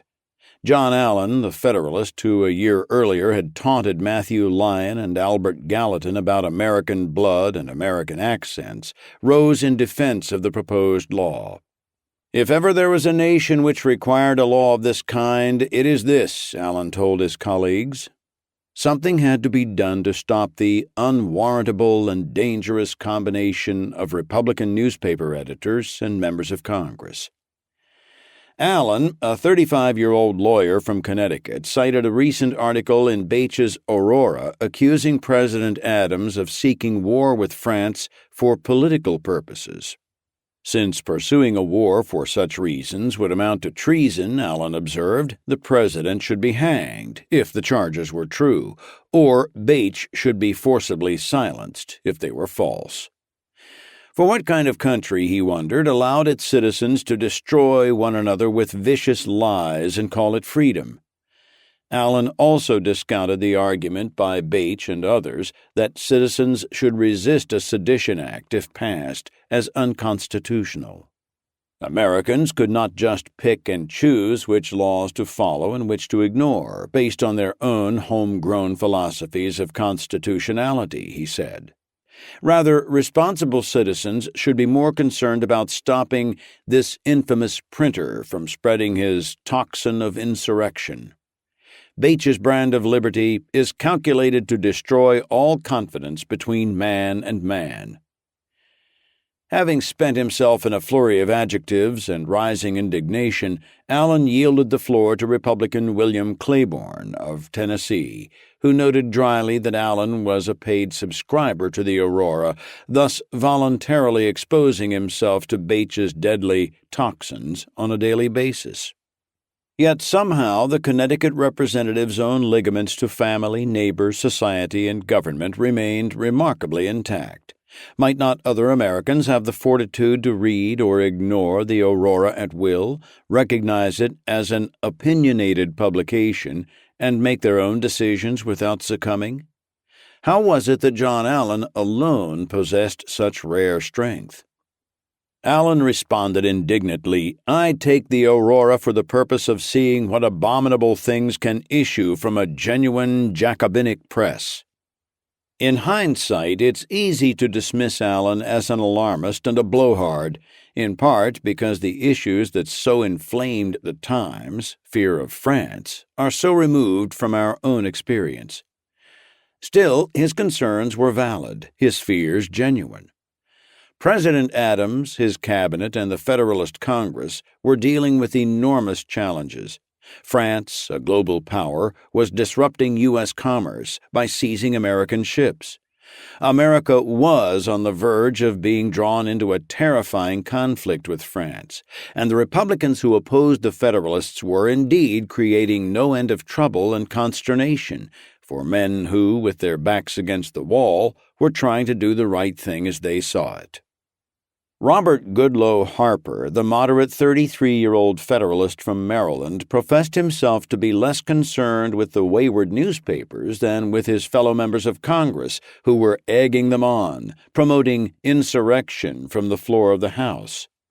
This was a not-so-subtle swipe at Matthew Lyon, who remained curiously subdued throughout the debate, though still at the top of the Federalist enemy list. While carefully insisting that he would not support a bill to forcibly silence opposition members of Congress, Harper said muzzling newspapers was the only practical way of preventing dangerous thoughts uttered by those members from reaching a wider audience. Harper was correct in noting the close connection between Republican leaders and newspaper editors who reliably parroted their causes and published their anonymous political writings, usually in exchange for financial support.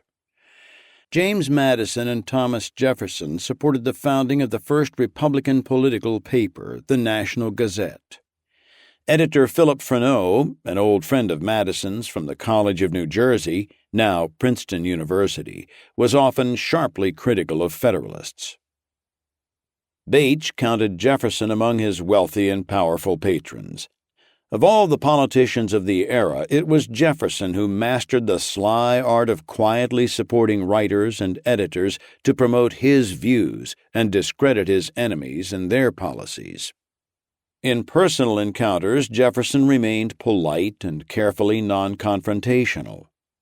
He left the distasteful and nasty side of his dealings to paid mouthpieces whose writings actively subverted policies and people Jefferson disagreed with, including President Washington at a time when Jefferson was serving in Washington's administration. This habit served Jefferson well as he rode to higher offices with clean coattails. His opponents and the editors in his quiet pay rarely fared so well. Still, the suggestion that such arrangements amounted to treasonable combinations, as Allen put it, was hypocritical, considering the close ties between Federalist leaders and their own like-minded editors. Alexander Hamilton privately backed John Fenno's Gazette of the United States, which matched the Aurora insult for insult and reliably supported each and every Federalist cause. Often the relationships went beyond private patronage. Federalist politicians rewarded favored printers with lucrative government printing contracts that today would be recognized as gross conflicts of interest, while politically appointed postal officials gave special breaks on mailing to Federalist newspapers. To promote the free flow of information around the country, an act passed in 1792 allowed newspaper editors to send one copy of every issue to as many other newspapers as they wanted, postage-free. Beyond that, mailing rates for newspapers were 1 cent for distances up to 100 miles and 1.5 cents for anything beyond. Deputy postmasters frequently invoked their franking privileges to waive mailing costs for Federalist papers, while charging Republican papers full fare, or even delaying or disrupting mailings. Edward Livingston, who had put forth the motion to reject the Sedition Act, warned his colleagues that Americans would simply refuse to follow any law so blatantly unconstitutional, adding ominously that he would, with pride, support any citizen so inclined. If citizens could decide for themselves which laws were constitutional and which were not, who were to be the judges? Asked Harrison Gray Otis, a prominent Federalist from Massachusetts. Livingston snapped back, "The people of the United States. We are their servants. When we exceed our powers, we become their tyrants." Nathaniel Macon, a 40-year-old North Carolinian and veteran of the Revolutionary War, joined Livingston in condemning a bill he termed clearly unconstitutional. Pass this law, he said, and Congress might as well establish a state religion or prohibit citizens from worshiping freely, since both prohibitions are contained in the same First Amendment. If Congress could not see the fundamental contradiction contained in the Sedition Act, it might as well abandon the idea of adhering to the Constitution altogether. At the same time, Macon warned that passing the law would infuriate an American public that was deeply aware of its rights, even if Congress was not. While Europeans were accustomed to bowing to powerful rulers, Americans, almost to a man, understand the nature both of the state and federal governments, he said. They will therefore much sooner discern and repel any encroachments upon their liberty, of which they, as freemen, ought to be extremely jealous. Other representatives defended the journalism of Benjamin Franklin Bache. Joseph McDowell, another North Carolinian, called Bache a citizen of respectable character and connections. He then pointed to an unnamed Federalist printer, obviously William Cobbett of the Porcupine's Gazette, who boasts of being a subject of King George and who is generally supposed to be in the pay of the British minister. Cobbett's paper, McDowell insisted, contained more libels and lies than any other in the United States.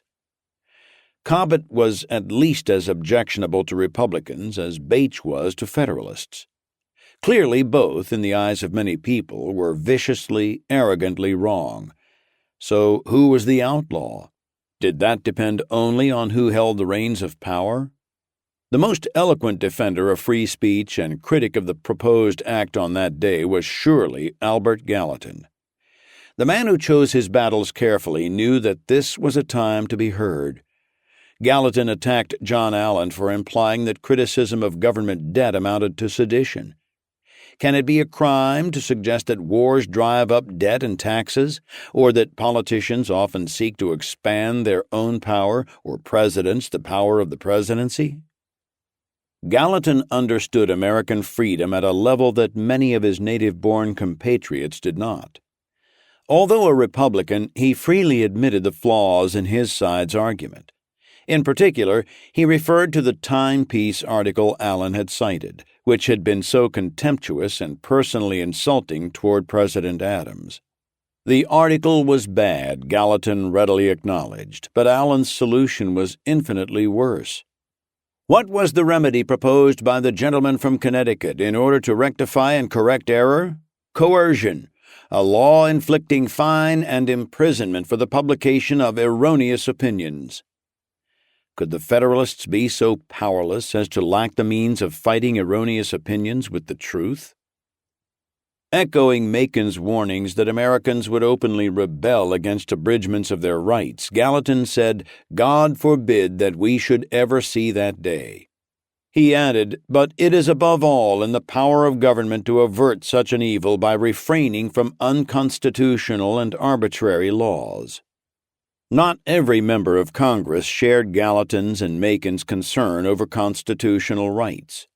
Connecticut Federalist Samuel W. Dana chided Gallatin for fixating on what was, after all, only one of the articles adopted as amendments to the Constitution.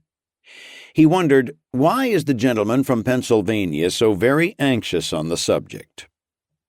Dana posed another question. What does free speech mean? Can it be anything more than the right of uttering and doing what is not injurious to others? Indeed, can it, in the nature of things, be one of the rights of free men to do injury? Federalist George Thatcher of Massachusetts concurred, adding that if free speech was truly an absolute right, any criminal defendant wanting to have his way in court would be within his rights to threaten the life of his judge. Republican Thomas Claiborne of Virginia countered by drawing a crucial distinction between speech that directly endangers life and limb versus speech that is merely insulting. To wit, you can't use your own rights to destroy someone else's. Such is the requirement of living as a free person in an orderly society. The law already recognizes this reality, Claiborne said. Threatening the life of a judge is already a crime, he noted, and no sedition act would make it more so. Harper, who had introduced the House version of the bill, was apparently swayed by the passion of the Republicans' concern over damage to the Constitution. He offered an amendment, provided that nothing in this law shall be construed to extend to abridge the freedom of speech and of the press as secured by the Constitution of the United States. But, given the aims of the bill, the amendment seemed so absurd that few men of either party supported it, and Harper withdrew his motion. When the House resoundingly overruled Livingston's motion to reject the bill, Republicans shifted to damage control, seeking to minimize its scope. Claiborne moved to include language explicitly permitting juries sitting on sedition cases to consider whether the law was just. Federalist Harper responded that such an amendment would be unnecessary since juries always judged the law when making a decision. Delaware Federalist James Bayard believed that juries should only find in matters of fact, and that judges, educated in the law, were the only ones capable of determining matters having to do with the law itself. Claiborne argued that consistent application of the law would be impossible, since the entire area of libel law in the United States was vague. The crucial matter of whether the truth of the writing under consideration implied a defense had yet to be fully established. Although today factual accuracy provides the ultimate wall of defense in libel cases, particularly when the writings concern public figures, such as politicians, a significant body of the English common law, from which U.S. laws derived, actually argued that truth of a libel only intensified the guilt. Claiborne managed to persuade a number of Federalists along with the solid bloc of Republicans, and his amendment passed, 67 to 15. This was a significant softening of the Senate's stance against questioning the constitutional motives of leaders. In reality, though, this would amount to a hollow victory when the Sedition Act came into effect. Chapter 10. As the debate continued and passage seemed more and more certain, Secretary of State Timothy Pickering began laying the groundwork for prosecutions. Since Bache was already facing trial in September under common law charges, Pickering focused on other Republican editors. He organized a network of friends and informers to keep him abreast of offensive materials published around the country.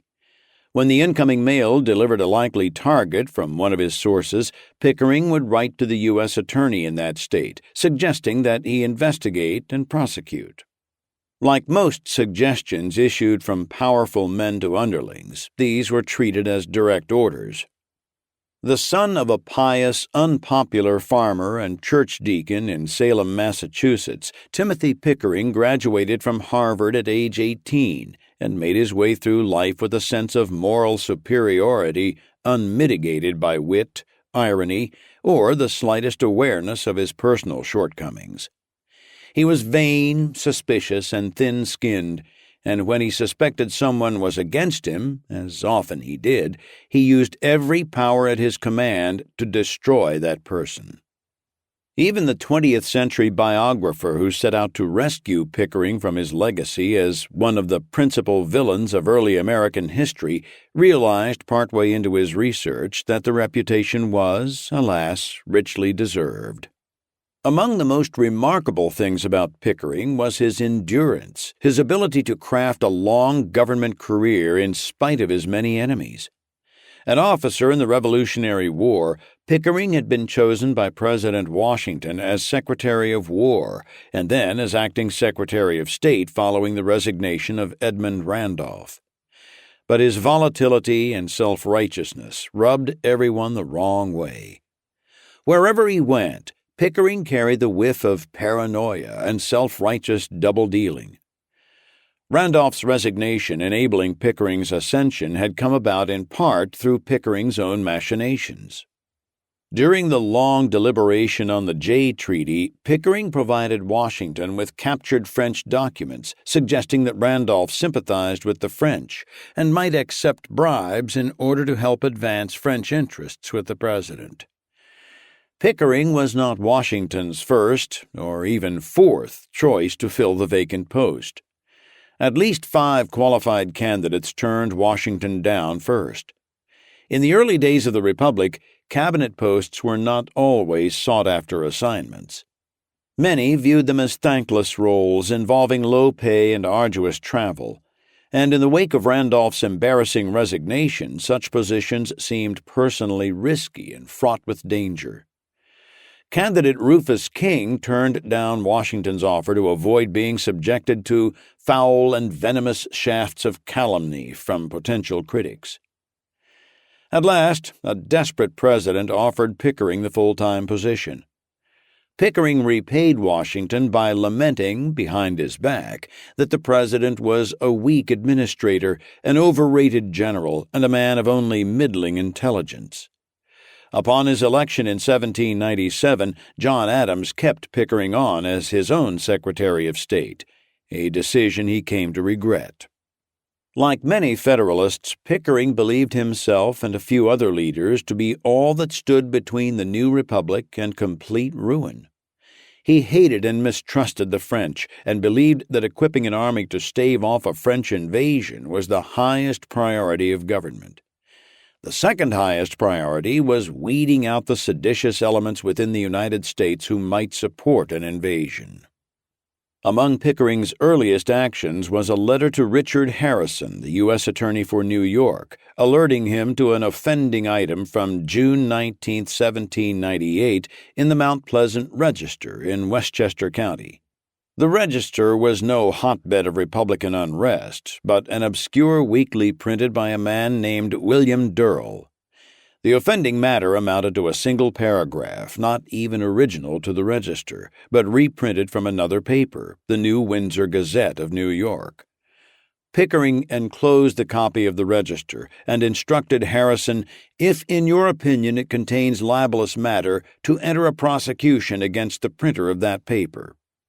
Within 3 weeks, Pickering's request had made its way through Harrison to New York District Court Judge John Sloss Hobart, who ordered Durrell's arrest. No surviving copy of the Register or Gazette from the day in question is known to exist. But according to the indictment, the offending paragraph compared John Adams to the traitor Benedict Arnold, suggesting that both men wanted the United States to revert to its former position as an appendage of the British monarchy. Nor is much known about William Durrell. A former printer and bookseller in New York City, he had recently moved to Mount Pleasant, a quiet hamlet north of the city, married a woman named Sarah Street, and began publishing the Register. For Durrell, Pickering's terse one-page note was the start of a nearly 2-year ordeal that would end with the loss of his newspaper and financial straits for his growing family. But Pickering's attention was already drifting to bigger targets, namely John Daly Burke, editor of the New York Timepiece. After the Aurora, the Timepiece was the most outspoken Republican newspaper in the United States. Burke had been a leader of the anti-British group the United Irishmen, founded in 1791, when Burke was a student at Dublin's Trinity College. Its message of home rule had struck a chord with thousands of his countrymen. Burke formed secret societies to promote deism and revolution against Great Britain, and wrote articles for a variety of papers on the virtues of democracy. When several members of Burke's secret societies were arrested, tried, and hanged, Burke hid for a time in a bookseller's shop in Dublin. Disguised as a woman, he boarded a ship bound for Boston. He arrived in the New World in 1796 with a new middle name, Daly, in honor of the woman who had given him her clothes for his escape, and a self-styled mission to protect democracy in a country that he had admired from afar. The influx of United Irishmen into the United States was particularly vexing for Federalists because of the group's close philosophical connection with the aims of the French Revolution. They feared the Irish would foment revolution in the United States, but they misread the motives of Burke and others like him. Whereas the struggles in Europe had been about casting off oppressive governments, the United Irishmen saw the United States as a land where people were free to live according to their ideals. The American Society of United Irishmen, formed by immigrants, saw themselves as trying to preserve the American government, not overthrow it. Not long after arriving, Burke migrated to New York and took the helm at the Timepiece, where he immediately began criticizing Federalist policies. Even had the Federalists understood the motivations of Burke and others like him, this understanding would only have made them angrier. Burke's editorial voice was strong and, at its best, forcefully elegant, but he could also be self-righteous and pedantic. Federalists considering passage of the Sedition Act were coward traitors to the American ideal. One need not be a reactionary to understand the Federalists' chagrin at being lectured on their betrayal of American principles by men so freshly off the boat. Burke's invectives against the Adams administration as editor of the Timepiece had been harsh and unrelenting, but the issue of Monday, July 2nd, particularly caught Pickering's attention. One article concerned a letter written by Elbridge Gerry, a U.S. envoy to France, about rising tensions between the two countries. Burke insinuated that Adams, before forwarding the letter to Congress, had altered certain passages to make them more inflammatory, to stir up passions in Congress for a war of aggression, a war produced by the basest arts, wicked in its purposes. There was plenty more to choose from. Virtually every item, with the exception of advertisements, contained some form of attack or ridicule against Federalists, often in militant terms. "Perish the traitors that would surrender the independence of America to foreign enemies. Perish the traitors that would surrender the independence of America to domestic traitors," said one piece, notable mainly because it closely mirrored what Federalists were saying about Republicans. A short poem accused Federalists of trying to hold the common people down by preventing them from reading. Another item labeled Federalists ignorant defenders of aristocracy. Still another appealed to Friends of Liberty to contribute toward a defense fund for Benjamin Franklin Bache. One item struck directly at Pickering. "We have strong reason to believe that T. Pickering and William Cobbett have been closeted together for the purpose of organizing a system of espionage. Citizens beware of spies and informers." What sounds like paranoid hyperbole from an impassioned editor was, in fact, and this surely galled Pickering most, completely accurate. Earlier in the year, the Federalist publisher of Porcupine's Gazette had sent some papers to Pickering through a mutual acquaintance about the doings of the American Society of United Irishmen. Pickering responded quickly. Promising perfect confidence, he instructed Cobbett to communicate directly through Pickering's personal assistant any further information that might support a prosecution. Pickering, on July 7th, wrote again to Harrison, asking him to investigate and prosecute Burke for his most false and inflammatory article about Adams and other pieces of a similar seditious tendency. He alerted Harrison to a Federalist newspaper, the New York Commercial Advertiser, which had recently published an article claiming that Burke had given a treasonable speech overheard by one of its writers. Pickering assured Harrison that the writer has left his name with the printer of the Commercial Advertiser and would be glad to provide further details. Not content just to suggest prosecution, Pickering mused over the best methods. "If Burke be an alien, no man is a fitter object for the operation of the Alien Act," he wrote. "If, on the other hand, he be a citizen, and you should be of opinion that the speech attributed to him is proved and constitutes an offense against the laws, you will institute a prosecution against him." Then, in a postscript, Pickering added that even if Burke turned out to be an alien, simple deportation might rob the government of a chance to make a proper example of him. Perhaps he suggested the government should punish him for his libels before he is sent away. On July 6th, Harrison formally charged Burke with seditious libel, similar to the charges leveled against Benjamin Franklin Bache.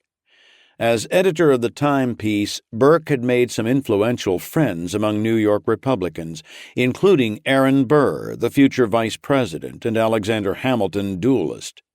Burr helped arrange a deal with Pickering under which Burke, rather than facing criminal charges, would leave the country. Instead, Burke slipped quietly down to Republican-friendly Virginia, where he changed his name and rode out the next several years teaching. On Tuesday, July 10th, the final day of House debate, Virginia Republican John Nicholas made a final plea against the Sedition Act. Nicholas had, he said, combed through every word of the Constitution, looking in vain among the enumerated powers for some authority that would enable Congress to pass this law. Instead, he found only an express prohibition against passing it. Nicholas scoffed at the Federalists' claim that they could distinguish liberty of the press from licentiousness and spare the one while punishing the other. All such regulations start with the same ostensibly harmless motives, he argued, while ultimately destroying the only means by which the people can examine and become acquainted with the conduct of persons employed in their government. But it was too late. The two sides had hardened and were no longer listening to each other. In the end, it was not the zealots on the Federalist side who tipped Congress into this violation of free speech. It was the silent go-alongs, such as John Wilkes Kitterer, a Federalist from Pennsylvania.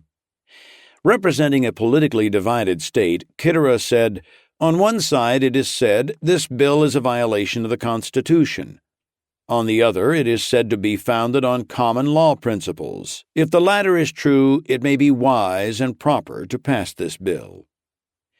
At the end of the day, Kitterer joined other Federalists in approving by a vote of 44 to 41 the law that would become known as the Sedition Act. The House bill toned down some key aspects of the Senate version. Gone was the stipulation against questioning the constitutional motivations of officials, and the hurdle defining guilt was made slightly higher and more focused.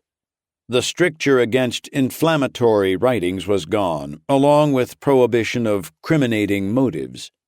To blunt criticism, the House bill also included a section specifically stating that a defendant charged under the Act could give in evidence in his defense the truth of the matter contained in the publication charged as libel. Federalists would point to this provision as an example of the liberality of their law. The bill also specifically gave juries the power to determine the justness of the law itself when deciding the guilt or innocence of a defendant. Despite these modifications, the final wording left Federalists plenty of room to ensnare their opponents almost at will. The heart of the act read as follows: "And be it further enacted, that if any person shall write, print, utter, or publish, or shall cause or procure to be written, printed, uttered, or published, or shall knowingly and willingly assist or aid in writing, printing, uttering, or publishing any false, scandalous, and malicious writing or writings against the government of the United States, or either House of the Congress of the United States, or the President of the United States, with intent to defame the said government, or either House of the said Congress, or the said President, or to bring them, or either of them, into contempt or disrepute, or to excite against them, or either or any of them, the hatred of the good people of the United States, or to stir up sedition within the United States, or to excite any unlawful combinations therein for opposing or resisting any law of the United States, or any act of the President of the United States done in pursuance of any such law, or of the powers in him vested by the Constitution of the United States, or to resist, oppose, or defeat any such law or act, or to aid, encourage, or abet any hostile designs of any foreign nation against the United States, their people, or government, then such person, being thereof convicted before any court of the United States having jurisdiction thereof, shall be punished by a fine not exceeding $2,000 and by imprisonment not exceeding 2 years. The naked politics behind the law can be seen in the fact that it was illegal to speak against both houses of Congress and the President, offices then held by Federalists, but notably not the Vice President, Thomas Jefferson, a Republican. A final section accentuated this point by giving the Sedition Act an expiration date of March 3, 1801, which just happened to coincide with the inauguration of the next president and the next House and Senate. In case they should lose, the Federalists did not want to fall victim to their own law. The Federalist press lauded the new bill.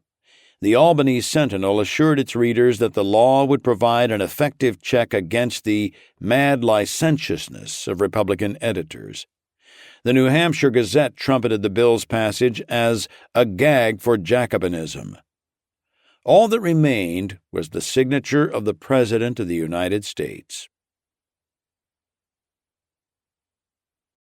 Chapter 11. Though he insisted until the end of his life that the Sedition Act and the Alien Acts were necessary wartime measures, Adams blamed others for their execution and portrayed himself as a reluctant bystander. In 1809, 8 years removed from office, a 74-year-old Adams claimed that Alexander Hamilton came up with the idea in an unsolicited letter instructing the incoming president on how to conduct his affairs. The letter, which had no influence with me, was so presumptuous that Adams believed Hamilton must have been in a delirium when he wrote it. Nor did I adopt his idea, Adams continued. I recommended no such thing in my speech. Congress, however, adopted both these measures. I knew there was need enough of both, and therefore I consented to them. Adams' chroniclers have reinforced this image of the president as a reluctant bystander. Adams's grandson, who edited a 10-volume collection of Adams's papers in 1854, wrote that Hamilton and other ultra-members of the Federal Party had deemed Adams to be lukewarm, if not unfriendly, to the laws. Yet the entire responsibility for the measures has been made to fall on him, Charles Francis Adams lamented. In the ages since, sympathetic biographers, while acknowledging Adams's signing of the laws as a terrible decision, have downplayed his active involvement and quickly moved on.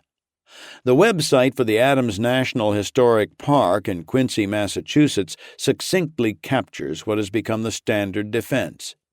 Adams played no part in the formation of these acts, nor did he take steps to enforce them, but he was held responsible for these unpopular measures in the public mind. Yet the events of 1798 suggest that if John Adams suffered any angst or self-torment over whether to support the laws, he quickly recovered. On July 14th, Adams signed the Sedition Act into law. His behavior in the ensuing years of his presidency, far from describing reluctant or conflicted consent to the law, reveals a politically embattled leader who eagerly embraced the Sedition Act to silence his critics. True, Adams did not personally issue any arrest warrants, but his Secretary of State, Timothy Pickering, would prove to be one of the most zealous enforcers. Over the next 2 years, Adams would enthusiastically support and conspire in at least one of the prosecutions, and refuse in another case to pardon a defenseless loner convicted in the worst sort of kangaroo court in Boston. In yet another case, he would attempt to reward with high federal office a New Jersey prosecutor who showed particular zeal in pursuing a private citizen for the crime of making a derogatory, offhand remark about Adams on a public street. The list goes on. Even without these gestures, it has to be said, John Adams left his fingerprints all over the Sedition Act by letting it happen. Most of those convicted of sedition would be prosecuted for criticizing Adams. If the chief law enforcement officer of the land, a man sworn to uphold the Constitution, knowingly allows officials to throw people in jail for criticizing him, does it even matter whether he took an active role in the prosecutions?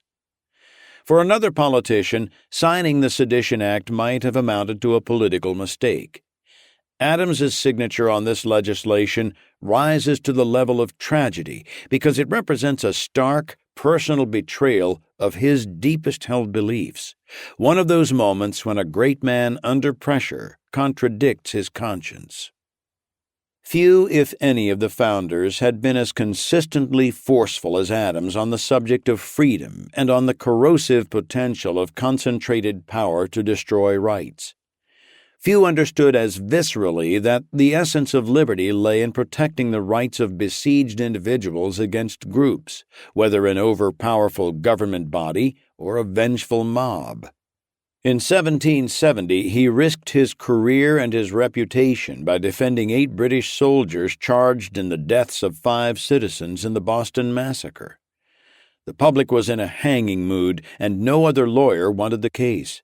But Adams told the jury, "Facts are stubborn things, and whatever may be our wishes, our inclination, or the dictums of our passions, they cannot alter the state of facts and evidence."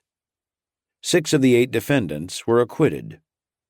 In 1765, a 30-year-old Adams published articles in the Boston Gazette extolling the indisputable, inalienable, indefeasible divine right of individuals to criticize their leaders. The series, compiled as a dissertation on the canon and the feudal law, contains some of the founding generation's most cogent, reasoned, and courageous arguments for freedom of the press. Courageous because he tossed these words into the teeth of Boston's controlling British authorities.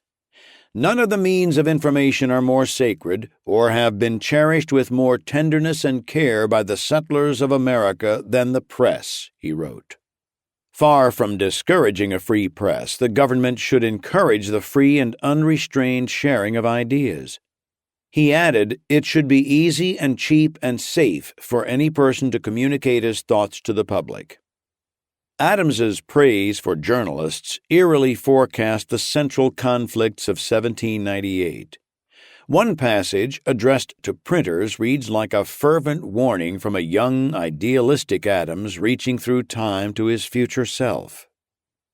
The stale, impudent insinuations of slander and sedition with which the gormandizers of power have endeavored to discredit your paper are so much the more to your honor. For the jaws of power are always opened to devour, and her arm is always stretched out, if possible, to destroy the freedom of thinking, speaking, and writing. In his private journals, a 36-year-old Adams made clear that the greatest threat to free speech and other liberties came not from those who would abuse their freedoms, but from those in government who might attempt to curtail them. Ambition is one of the more ungovernable passions of the human heart. The love of power is insatiable and uncontrollable, he wrote. He went on to say, the only maxim of a free government ought to be to trust no man living with power to endanger the public liberty.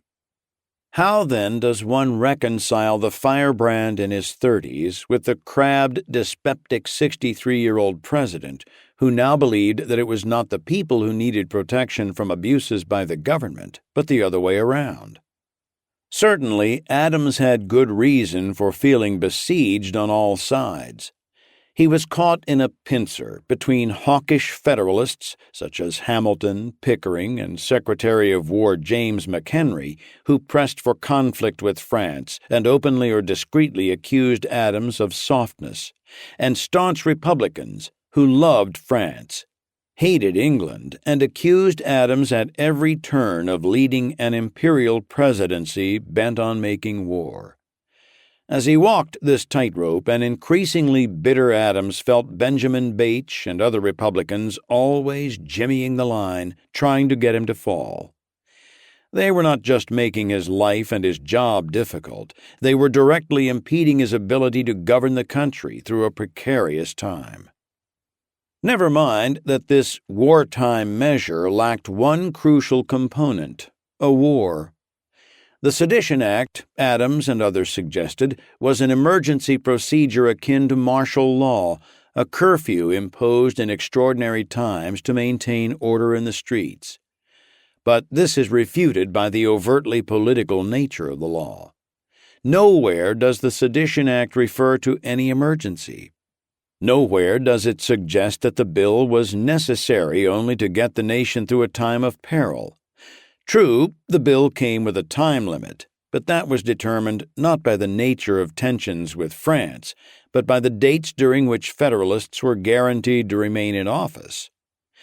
These were, indeed, times of tension and fear, but the offenses the government identified in the Sedition Act were not the true crimes of espionage or selling secrets to the enemy or organizing armed insurrection. They were about making government officials look bad in the eyes of other Americans. There were other factors that no doubt contributed to Adams's decision. Among these was his wife Abigail, whose opinions and advice he valued perhaps above all. Abigail was incensed by attacks in the press against her husband and believed that a sedition bill was the only way to stop them. Bache, in particular, infuriated her. When the Aurora mocked the first couple as provincial rubes from Quincy, Abigail wrote in private letters that Bache's beloved grandfather, with his illegitimate offspring, was nothing to be proud of. The barrage of assaults on her husband made her fear for his physical safety. Other countries would not allow such outrages, she protested. To her, Republican editors were vipers who should be forced to cease to hiss. In the end, though, Abigail was a protective spouse. As historian Edith B. Gellis notes, Abigail didn't sign the Sedition Act into law. John did. The questions linger. How could Adams and the Federalists so clearly and resoundingly repudiate the ideas they themselves had recently embraced as inviolable in the First Amendment? What sort of malevolence overtook these men? What special aberration made them so thoroughly disavow their principles? Perhaps it is our surprise that is misplaced. Given the course of human history leading up to the Sedition Act, the most surprising thing might have been if they recognized the need for restraint. In justifying their actions, to the world and to themselves, they had only to look for their model at thousands of years of history. Freedom, as framed so ambitiously in the founding documents, had yet to be tried. If anything, Federalists had good reason to consider themselves magnanimous. Compared with the swift and unequivocal punishments that even supposedly enlightened governments routinely dealt to nettlesome dissenters, the Sedition Act and its limited punishments seem positively mild, a point Federalists made frequently when Republicans decried the injustice of the law. In England, in the late 17th century, for example, nearly 500 years after the Magna Carta and on the very cusp of the Age of Reason, writing anything critical of the Crown was considered high treason. Here was one way the Crown dealt with high treason.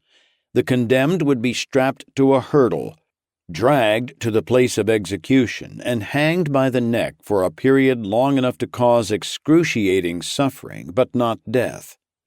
While still conscious, the prisoner would be cut down and forced to witness having his privy members cut off and burned before his eyes, by which time the next step, beheading, came almost as an act of mercy. The body would then be quartered and the four parts disposed of at the king's pleasure. Against this monument to cruel and unusual punishment, it's hard to imagine how anyone summoned the courage to question the king's authority. But some people did, and one case bears telling because of its impact on the course of American freedom. On June 26, 1683, Colonel Algernon Sidney was enjoying his afternoon meal when a magistrate named Philip Lloyd burst into his London home. He presented a search warrant, arrested Sidney, and seized stacks of papers from a writing desk and from an old trunk in his study. At his arraignment, Sidney was charged with high treason against King Charles II. Though prosecutors would weave a tangled conspiracy of subversive plots, secret meetings, and envoys supposedly sent by Sidney to Scotland to drum up an insurrection, the only real evidence against Sidney was the cache of papers found in his study. Sidney had written a discourse on the proper relationship between kings and their subjects. A king, Sidney wrote, serves at the consent of the people, and therefore must be content to submit his interest unto theirs. And then came the words that sealed Sidney's fate. Any king who does not wish to serve under these circumstances may renounce his crown, he wrote. But a king who accepts his oath and fails to honor it must expect to have revenge taken by those he hath betrayed. Sidney carefully avoided any reference to Charles II, professing instead to discuss royals of antiquity, but nobody was fooled.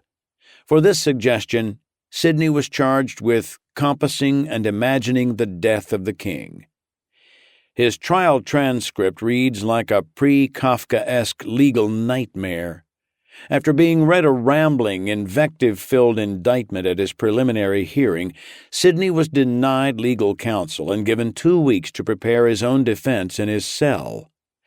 Presiding Judge George Jeffreys refused to provide Sidney with a copy of the indictment, or even to name the statute under which he was to be tried. Once the trial started, when Sidney attempted to object to testimony from prosecution witnesses, Jeffreys warned him not to interrupt. When Sidney made points in his own defense, Jeffreys interrupted and silenced him. At the close of the trial, Jeffreys instructed jury members that they were to decide only whether Sidney had written the papers, not to make any judgments about whether the content of the papers amounted to treason. The court had already determined the writings to be treasonous, Jeffreys reasoned. Therefore, if Sidney wrote them, he was guilty of treason. The jury retired for half an hour before returning a verdict of guilty. Hearing the decision, Sidney said, "My lord, I humbly conceive I have had no trial." Jeffreys explained in precise detail to a horrified Sidney what was to become of his privy members and other bodily parts, adding solemnly, "And the God of infinite mercy have mercy upon your soul." King Charles II took pity, sort of. He restricted the punishment to beheading. On December 7, 1683, Algernon Sidney, age 61, was led to a scaffold on Tower Hill in London. Before meeting his fate, he said, "We live in an age that maketh truth pass for treason." Sidney was posthumously exonerated after the Glorious Revolution of 1688. His offending papers were finally published in 1698 as Discourses Concerning Government. So, while Sidney died, his ideas lived on, eventually making their way across the Atlantic Ocean. Although Discourses, like its author, has fallen into relative obscurity, eclipsed by the works of the more celebrated John Locke, it directly influenced the thinking of American founders. Thomas Jefferson drew on Sidney's ideas when drafting the Declaration of Independence. In 1804, while president, Jefferson wrote to a publisher who had asked his advice on issuing a collected works of Sidney. Jefferson responded, "The world has so long and so generally sounded the praises of his discourses on government that it seems superfluous, and even presumptuous, for an individual to add his feeble breath to the gale." He called Sidney's work probably the best elementary book of the principles of government, as founded in natural right, which has ever been published in any language. Chapter 12. The notion of European liberty-seekers condemned in their own lands finding fertile soil for their ideas in the New World is particularly pleasing to Americans, affirming as it does the nation's self-image as the land of the free. This impression has a strong foundation in truth, but it can also be misleading. The better part of a century passed between the publication of Sidney's Discourses and Jefferson's Declaration. In the intervening years, the colonies were anything but swift in embracing ideas of free speech.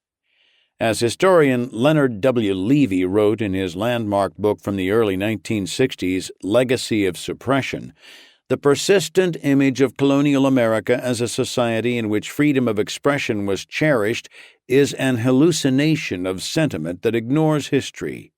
The evidence provides little comfort for the notion that the colonies hospitably received advocates of obnoxious or detestable ideas on matters that counted. Had Levy laid the blame for intolerance on the usual suspects, Puritan fanatics or British tyrants, he would not have caused such a fuss.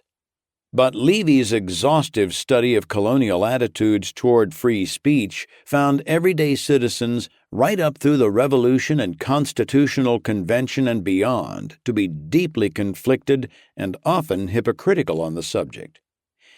The American people, he wrote, simply did not understand that freedom of thought and expression means equal freedom for the other fellow, especially the one with hated ideas. Levy's book was controversial because his thesis directly challenged long-standing assumptions that the founders had a robust understanding of and desire for widespread free speech when they penned and approved the seminal words in the First Amendment. Levy suggested that the First Amendment's enshrinement of free speech should be looked upon as, in large measure, a lucky political accident. Through much of the 18th century leading up to the Revolution, American common law regarding free speech drew from the same source that shaped English thinking, Blackstone's Commentaries on the Laws of England. Sir William Blackstone, a prominent English jurist, politician, and Oxford professor, wrote the commentaries between 1765 and 1769. More than any other single document, this resource provided the foundation for modern English law. By extension, commentaries also played a large role in the development of the legal system in the United States. The liberty of the press is indeed essential to the nature of a free state, Blackstone stated promisingly. To Blackstone, that meant laying no previous restraints upon publications. Removing prior restraint represented a huge leap forward for personal liberty. It meant, essentially, that the government could not regulate presses by determining in advance, through licensure or other means, who was permitted to speak and who was not. But Blackstone was also quick to add that freedom to print in no way implied freedom from punishment once something was published. Anyone who puts his ideas before the public must take the consequences of his own temerity. Actionable offense might include anything that upset the preservation of peace and good order, of government and religion. Blackstone added, thus the will of individuals is still left free. The abuse only of that free will is the object of legal punishment.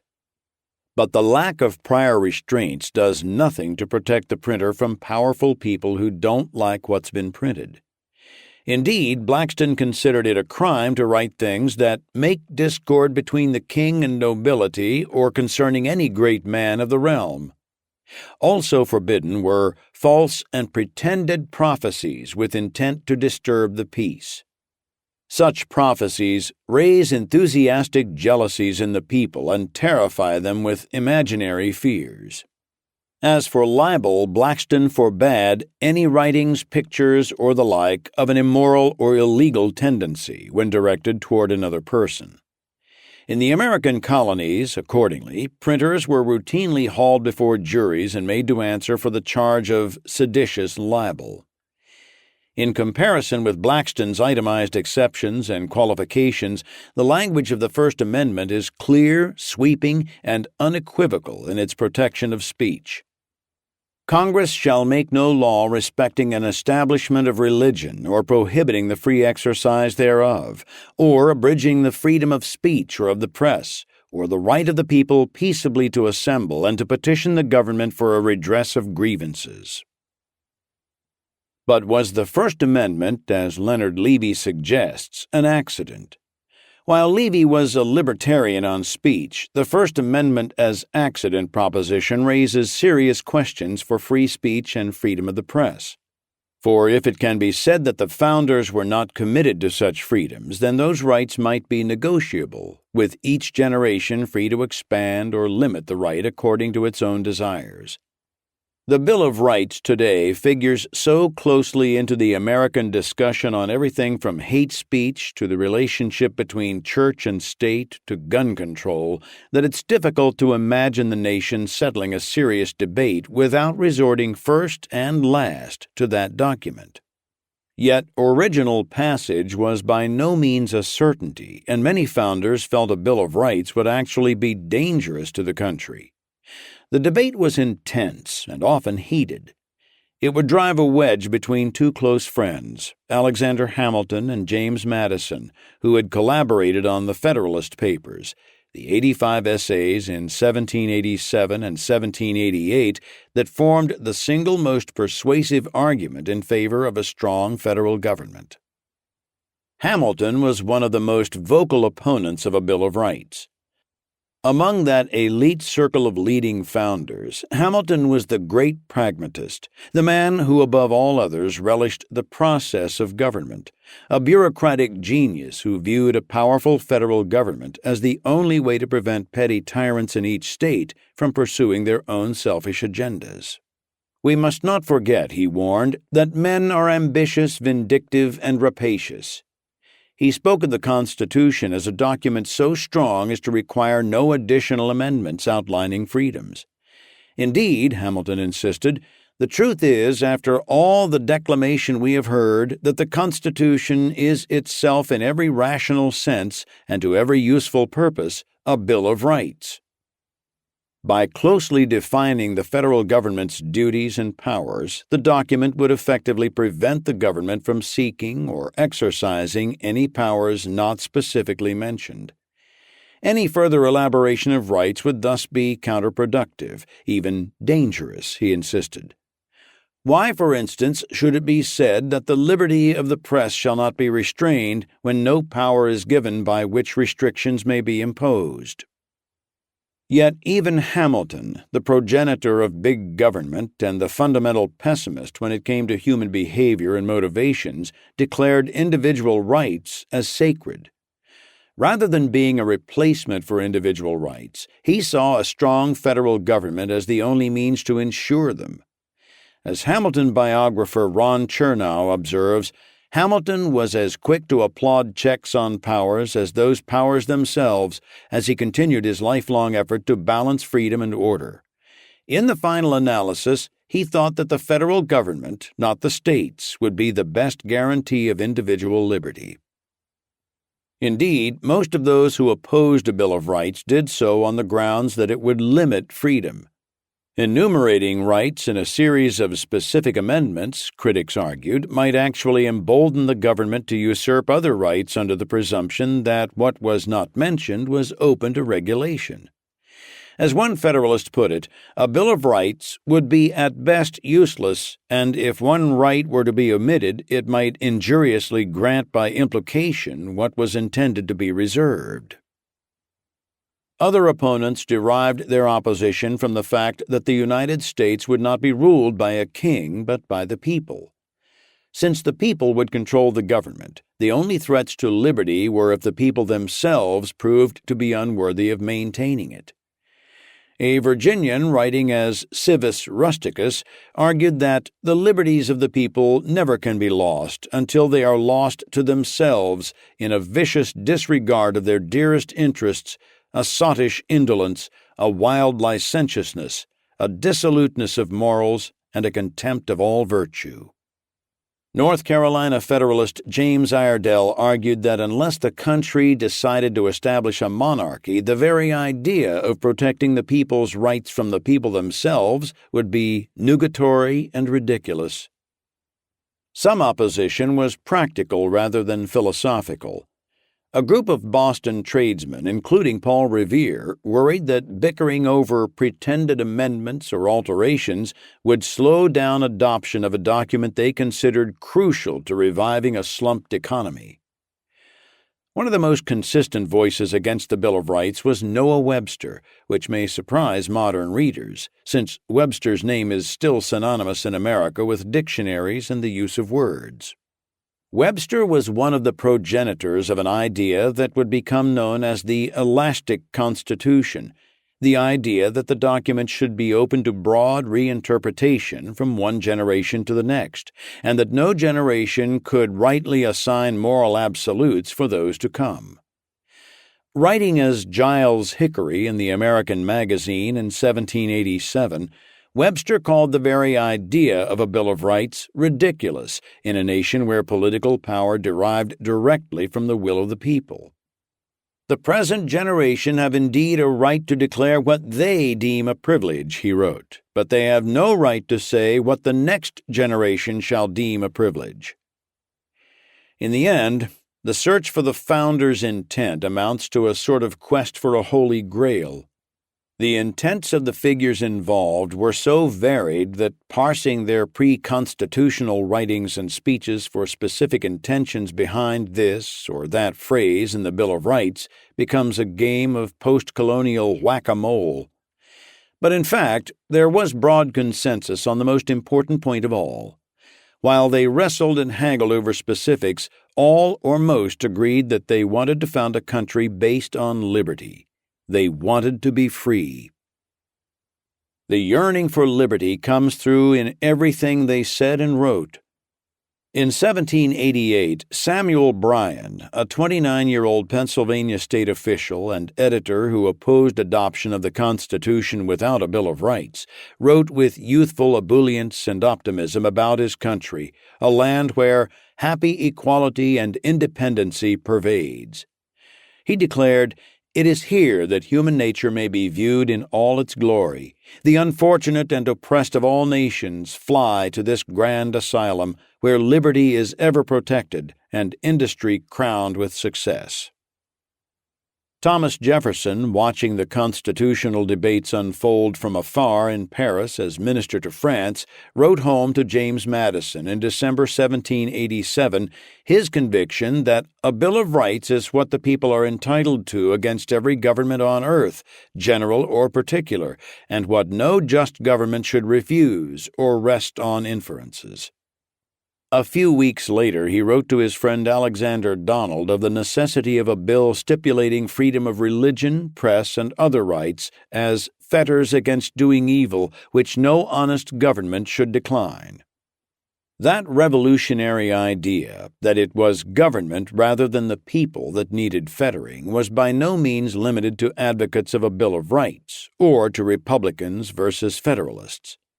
Having so recently cast off one oppressive government, they were terrified of replacing the tyrannies of King George III with a homegrown variety. They recognized the need for government to preserve order and protect liberty, but they also recognized inherently that any government, as a product of man, would be flawed and subject to the flaws of human nature. The founders, in their deliberations, wanted their freedom, demanded their freedom, and recognized unequivocally and absolutely that they would not be free unless they were free to speak their minds. The fact that they did not always, or even often, agree on the specific implementation of these principles in no way undermines their conviction that individual liberty was to be the essence of the new country. Leonard Levy seemed to acknowledge as much in a revised and expanded version of Legacy of Suppression, published in the 1980s with the more optimistic title Emergence of a Free Press.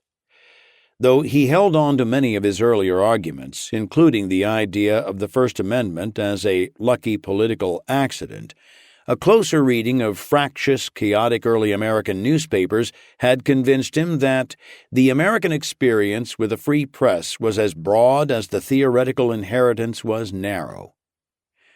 In other words, the theory of free speech in America had yet to catch up with its practice. But how could it be otherwise? How could the founders have fully understood political consequences of formally enshrining a broader level of individual rights than any country had ever attempted?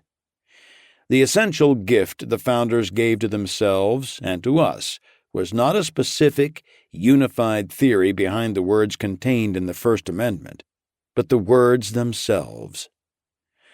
A Connecticut Yankee knew the importance of freedom in his own life, but he hardly anticipated that such would also mean the rights of an uneducated Irish immigrant to rise up, get himself elected to office, and start offending everyone.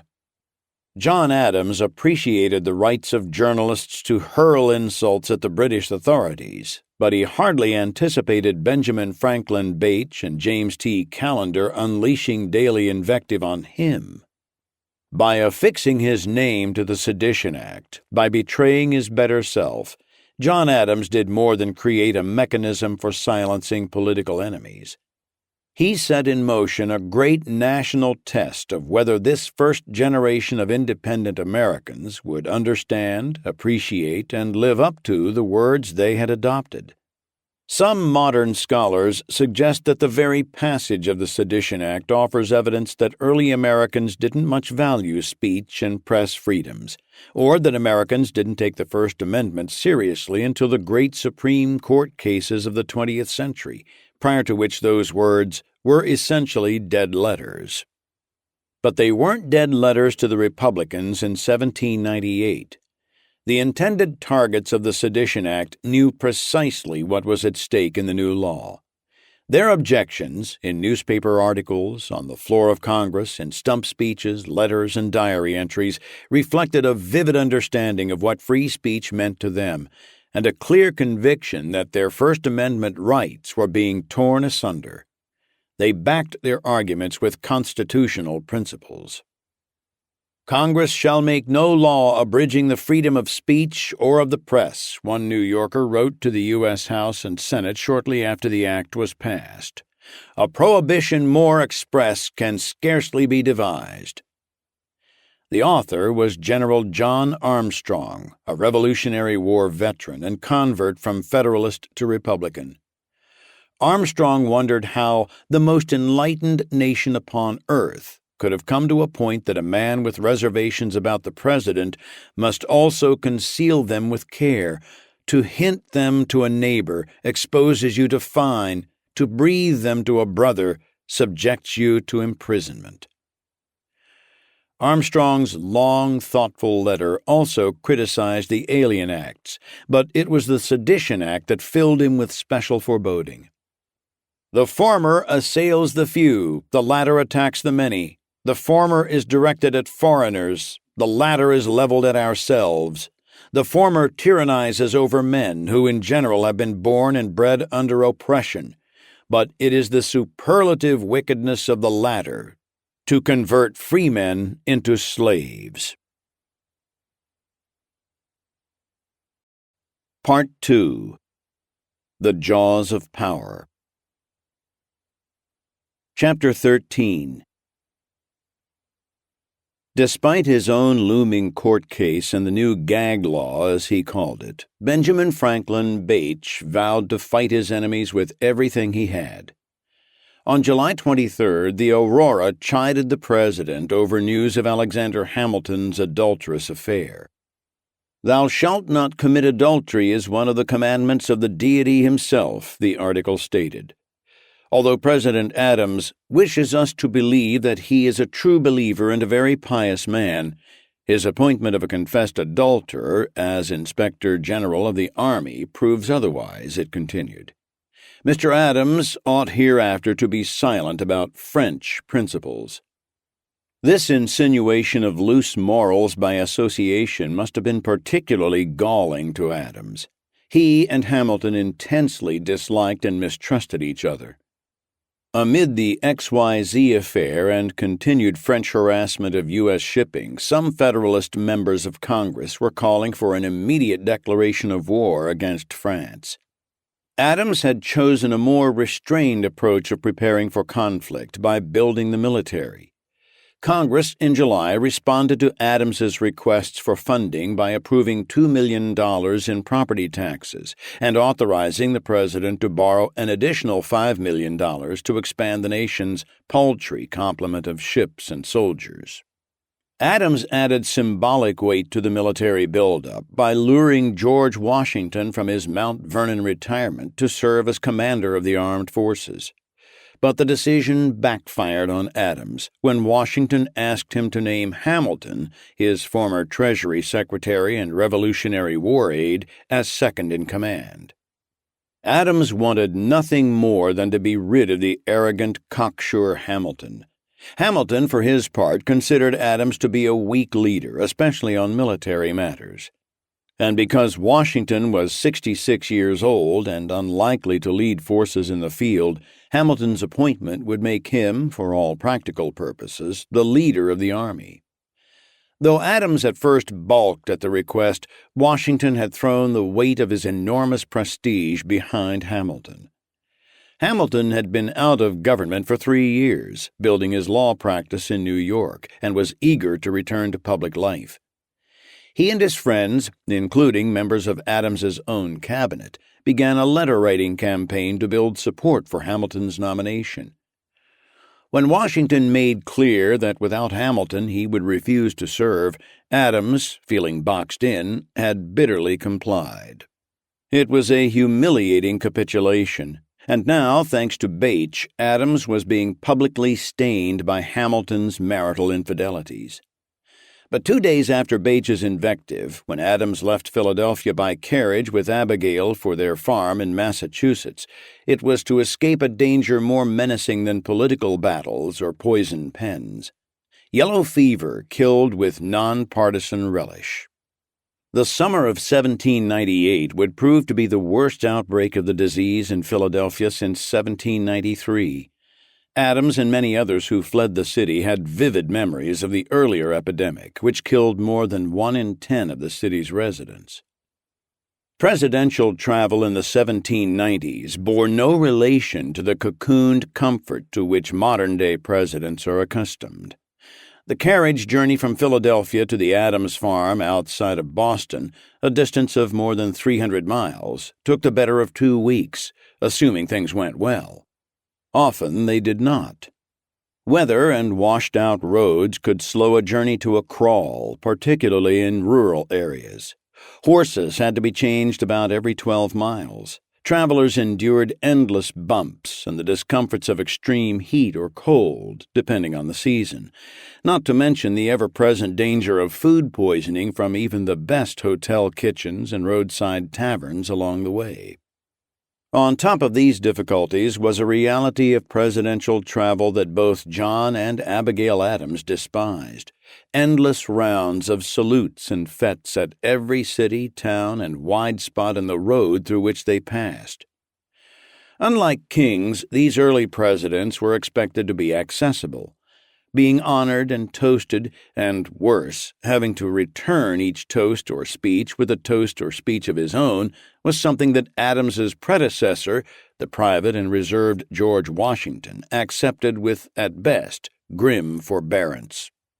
Adams, though not the iconic figure that Washington had been, nevertheless drew his full share of attention wherever he went. This journey was no exception.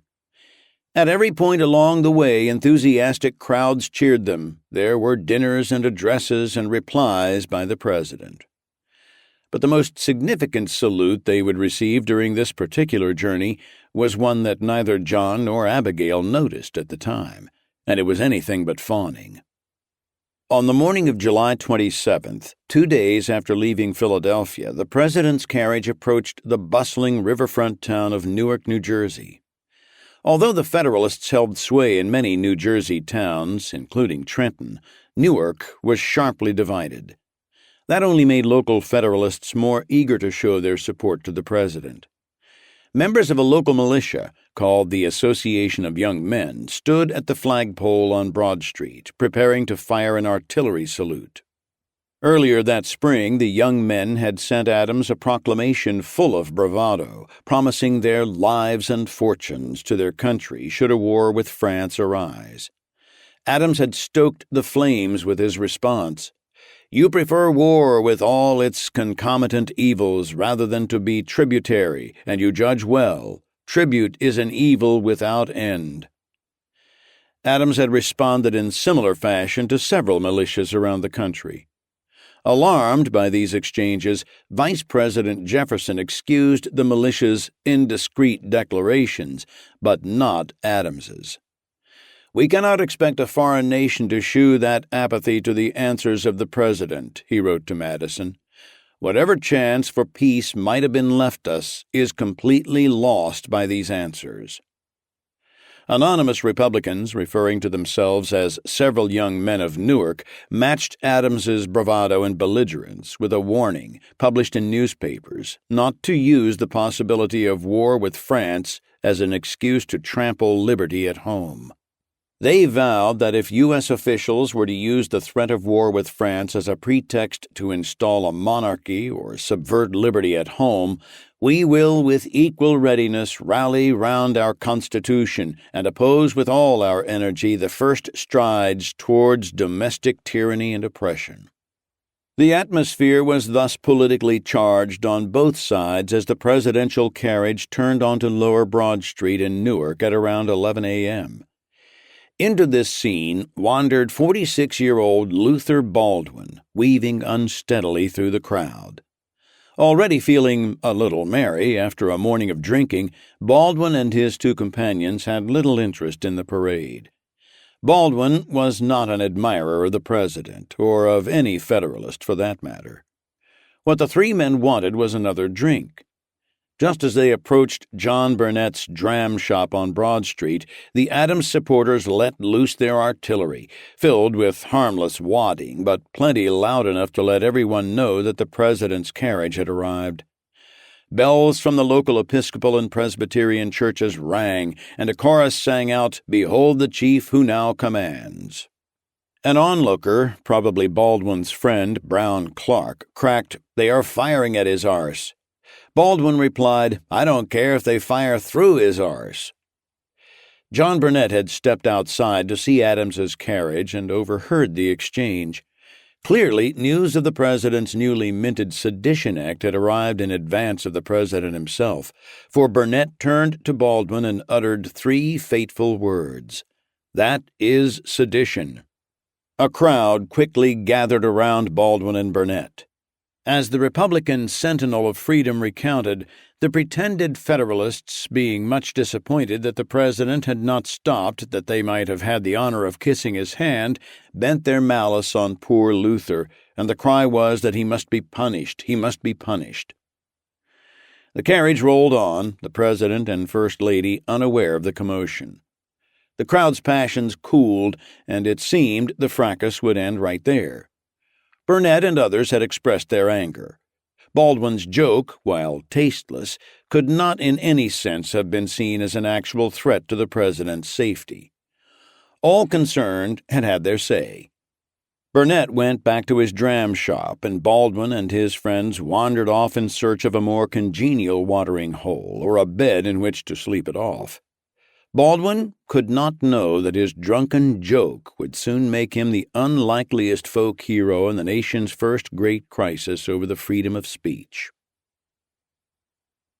Not everyone who deserted Philadelphia in the summer of 1798 did so to escape yellow fever. Matthew Lyon departed for Vermont to fight for his political life. During his own journey north, Lyon traveled by stage, following much the same route as Adams.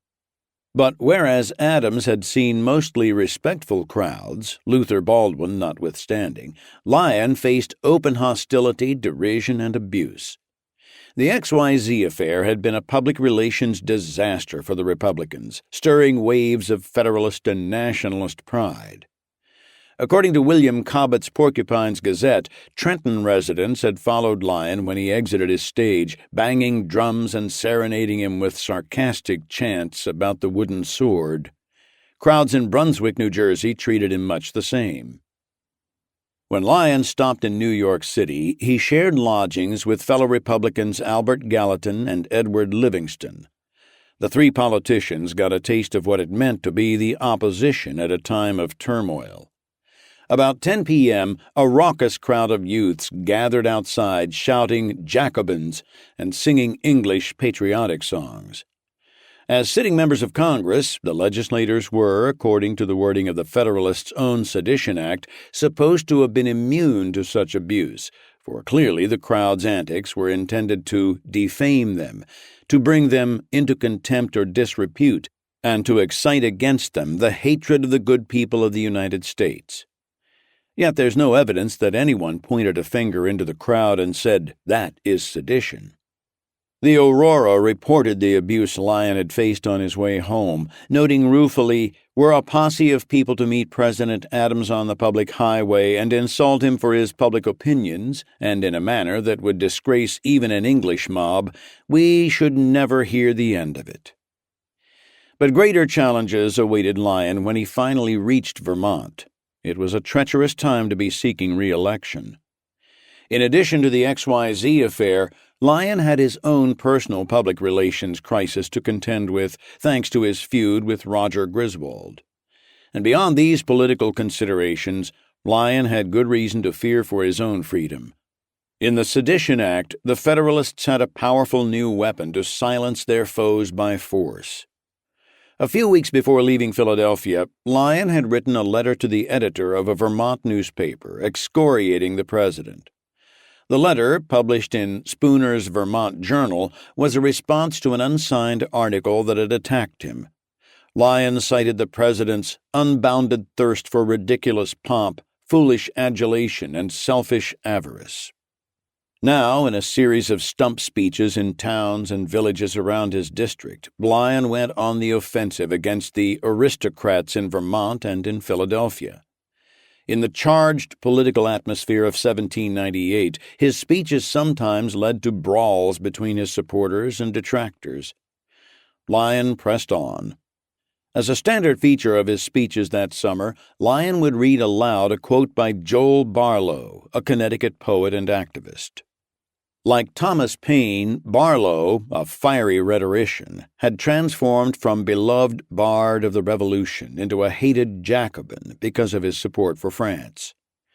The letter from which Lyon quoted accused Adams of lifting arguments wholesale from the Irish conservative Edmund Burke and of fomenting hostilities with France in order to justify an arms buildup. The letter suggested that Adams belonged in a madhouse. As Lyon pressed on, Nathaniel Chipman and the Federalists bided their time, content to let him fit the noose securely around his own neck. In their minds, Lyon's article and the quotes from Barlow had given them the evidence they needed to put Lyon in his place once and for all. Some journalists, too, found it prudent to beat a hasty retreat from Philadelphia in that fetid summer of 1798. In June, James T. Callender had officially become a U.S. citizen, thus avoiding by 1 month a potential deportation or imprisonment under the newly minted Alien Acts. But with Bache under indictment and Lyon fighting for his political life, Callender knew his name couldn't be far down on the list of targets for the Sedition Act. In addition to his fears of persecution at the hands of Federalists, Callender had been hurt when Republicans turned on him for defending William Cobbett in Cobbett's libel case. "I am entirely sick even of the Republicans," he wrote, "for some of them have used me so dishonestly that I have the strongest inclination as well as the best reason for wishing to shift the scene." Callender figured to hide out in Virginia. There were a number of reasons why he expected to find a more congenial home there than in Philadelphia. For one thing, Virginia was the land of Jefferson. The vice president had been impressed with Callender's writings. Recognizing the value of a forceful pen against political opponents such as Hamilton and Adams, Jefferson subscribed to Callender's books and pamphlets and sent him periodic checks, usually for $50, to keep him going. Another reason for Virginia was that a sympathetic Republican senator, Stevens Thompson Mason, one of the 6 who had voted against the Sedition Act, invited Callender to stay at his plantation near Leesburg through the following winter. Like Jefferson, Mason recognized Callender's skills. He gave the journalist use of his home and extensive library. But however congenial Virginia promised to be, Callender could never outrun his troubles, which were so often self-inflicted. Within a few weeks of his arrival in Leesburg, Callender mortified his host by getting drunk and winding up in a local prison. The news quickly made its way back to Philadelphia, where John Fenno's Gazette of the United States reported the details. On the 2nd of August, a little dirty toper with a shaved head and greasy jacket, nankeen pantaloons, and woolen stockings was arrested at a whiskey distillery near Leesburg, Virginia, under the Vagrant Act.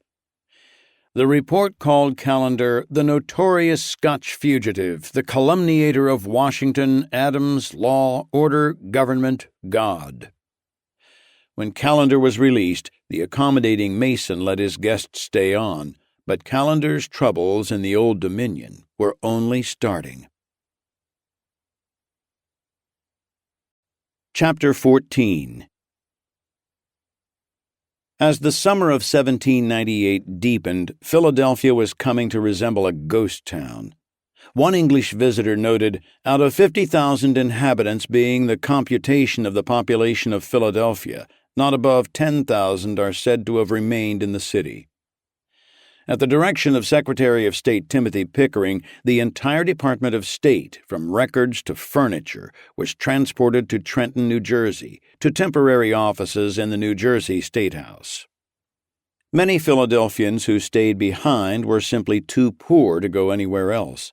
They waited out the fever in densely packed neighborhoods where, on some streets, virtually no home was spared from disease or death. "The miseries of the poor are great," wrote Samuel Powell Griffiths, a Philadelphia physician who stayed throughout the summer.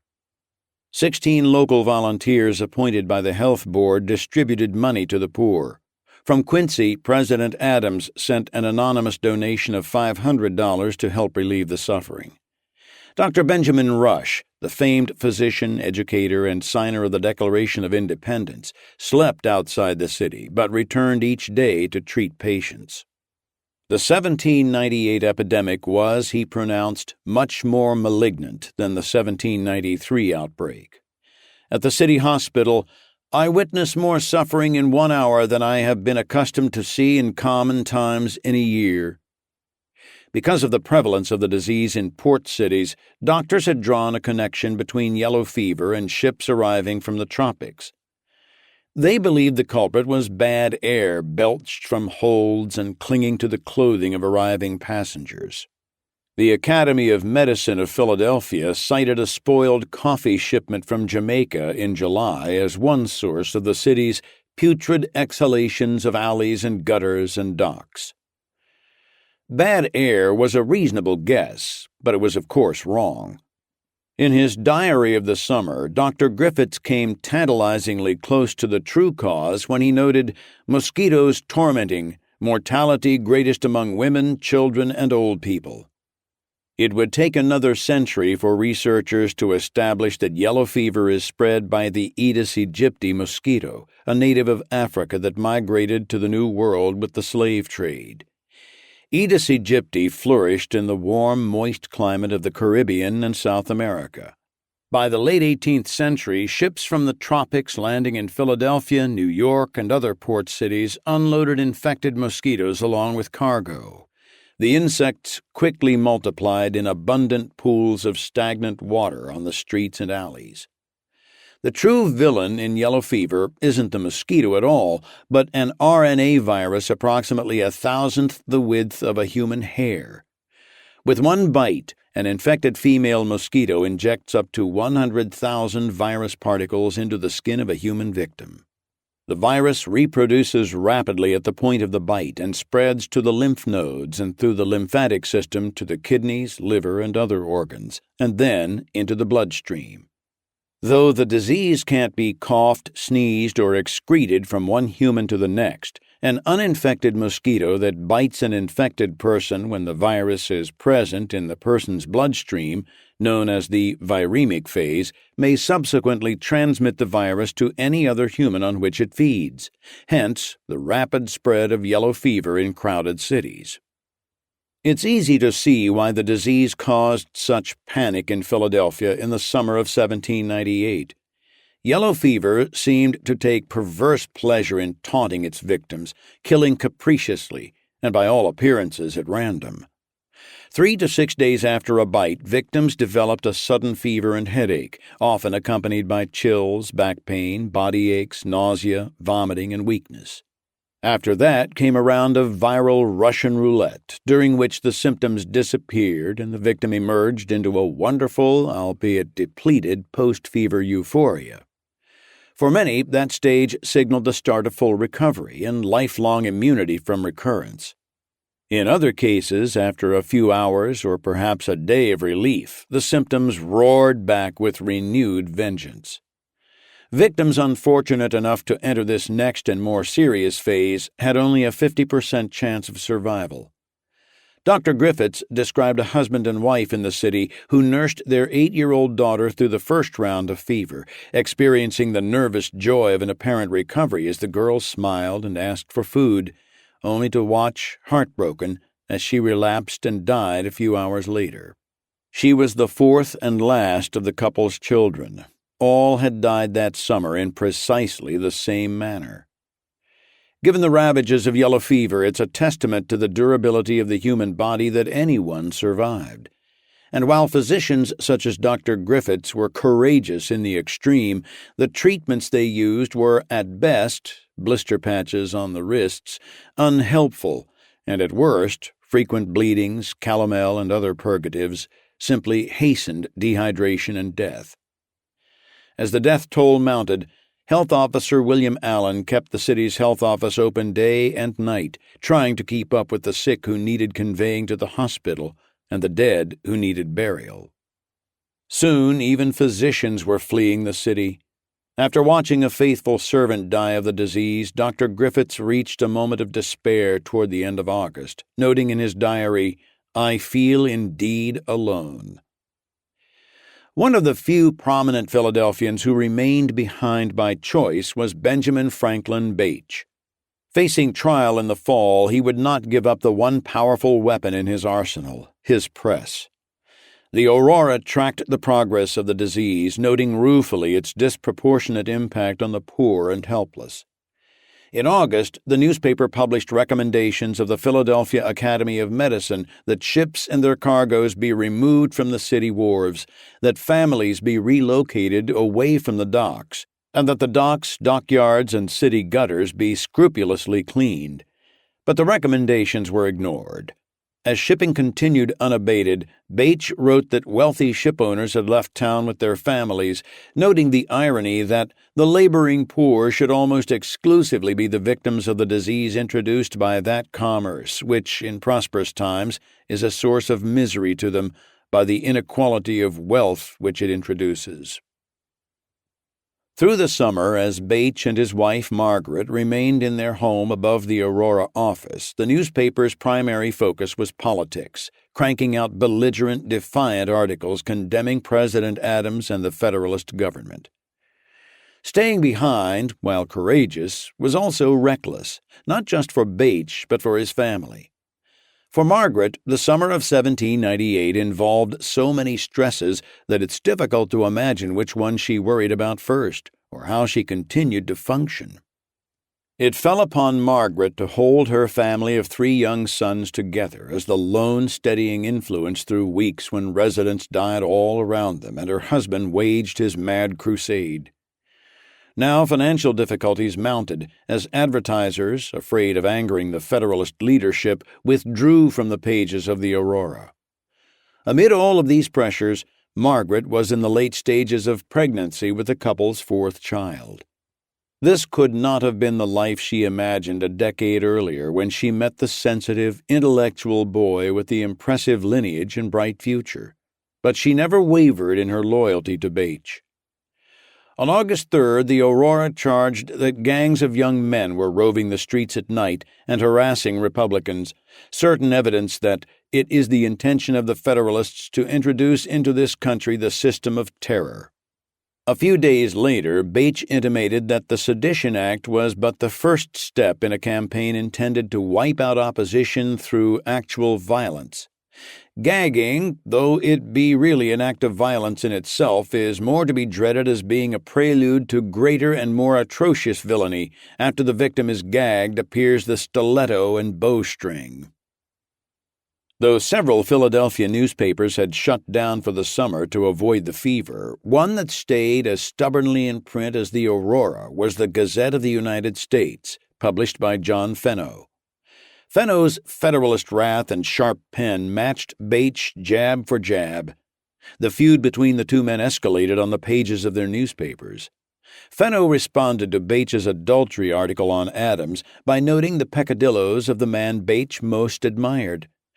One Bache, printer of the Aurora, not long since held forth in vehement terms against adultery. Is this the same villain who is also the grandson of old Ben Franklin? To which Bache responded, "The memory of Dr. Franklin must be odious to the adherents of England, as he was hated and envied by them when living." The feud culminated in early August when Bache published an item accusing Fenno of being in cahoots with a Federalist swindler named Joseph Thomas, who had fled the city to escape prosecution for forgery. Fenno's son, Jack Ward Fenno, appeared at the Aurora office to demand that Bache publish an apology. When Bache brushed him aside, claiming to be too busy with deadlines to speak, Jack approached him the next day on the street, fists flying. Bache responded by smacking young Fenno with a cane before onlookers separated the pair. In the next issue of the Aurora, Bache insinuated that Jack, the little miss, had soiled himself out of fright. Porcupine's Gazette countered that Jack's fists had proven that Bache's skull was even more penetrable than could have been supposed. On September 3rd, amid all the turmoil and strife, Margaret gave birth to a 4th son, Hartman Bache. The joy that this event brought the family was short-lived.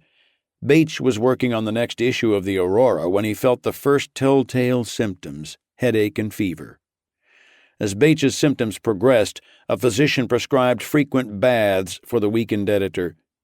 Margaret, despite having so recently delivered, managed to drag herself from bed to fill the tub for her husband. The tub leaked and water sloshed onto the floor.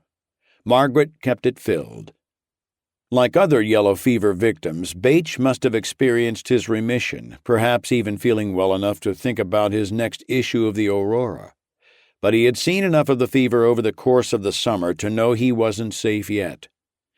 Given his tortured, combative life, perhaps it was ordained that the fever would return. By September 7th, he was composing his will, leaving everything he owned, including the Aurora, to Margaret. Beyond the tragedy of leaving a wife and 4 small children behind, Bache would never have his day in court, something he must have relished. He died on September 10th. The same fever also took the life of Bache's nemesis, John Fenno. Nevertheless, Federalists saw the disease as well-deserved punishment for wayward Republicans. Wrote one, "Bile is the basis of the yellow fever. Is it surprising that it killed Bache?"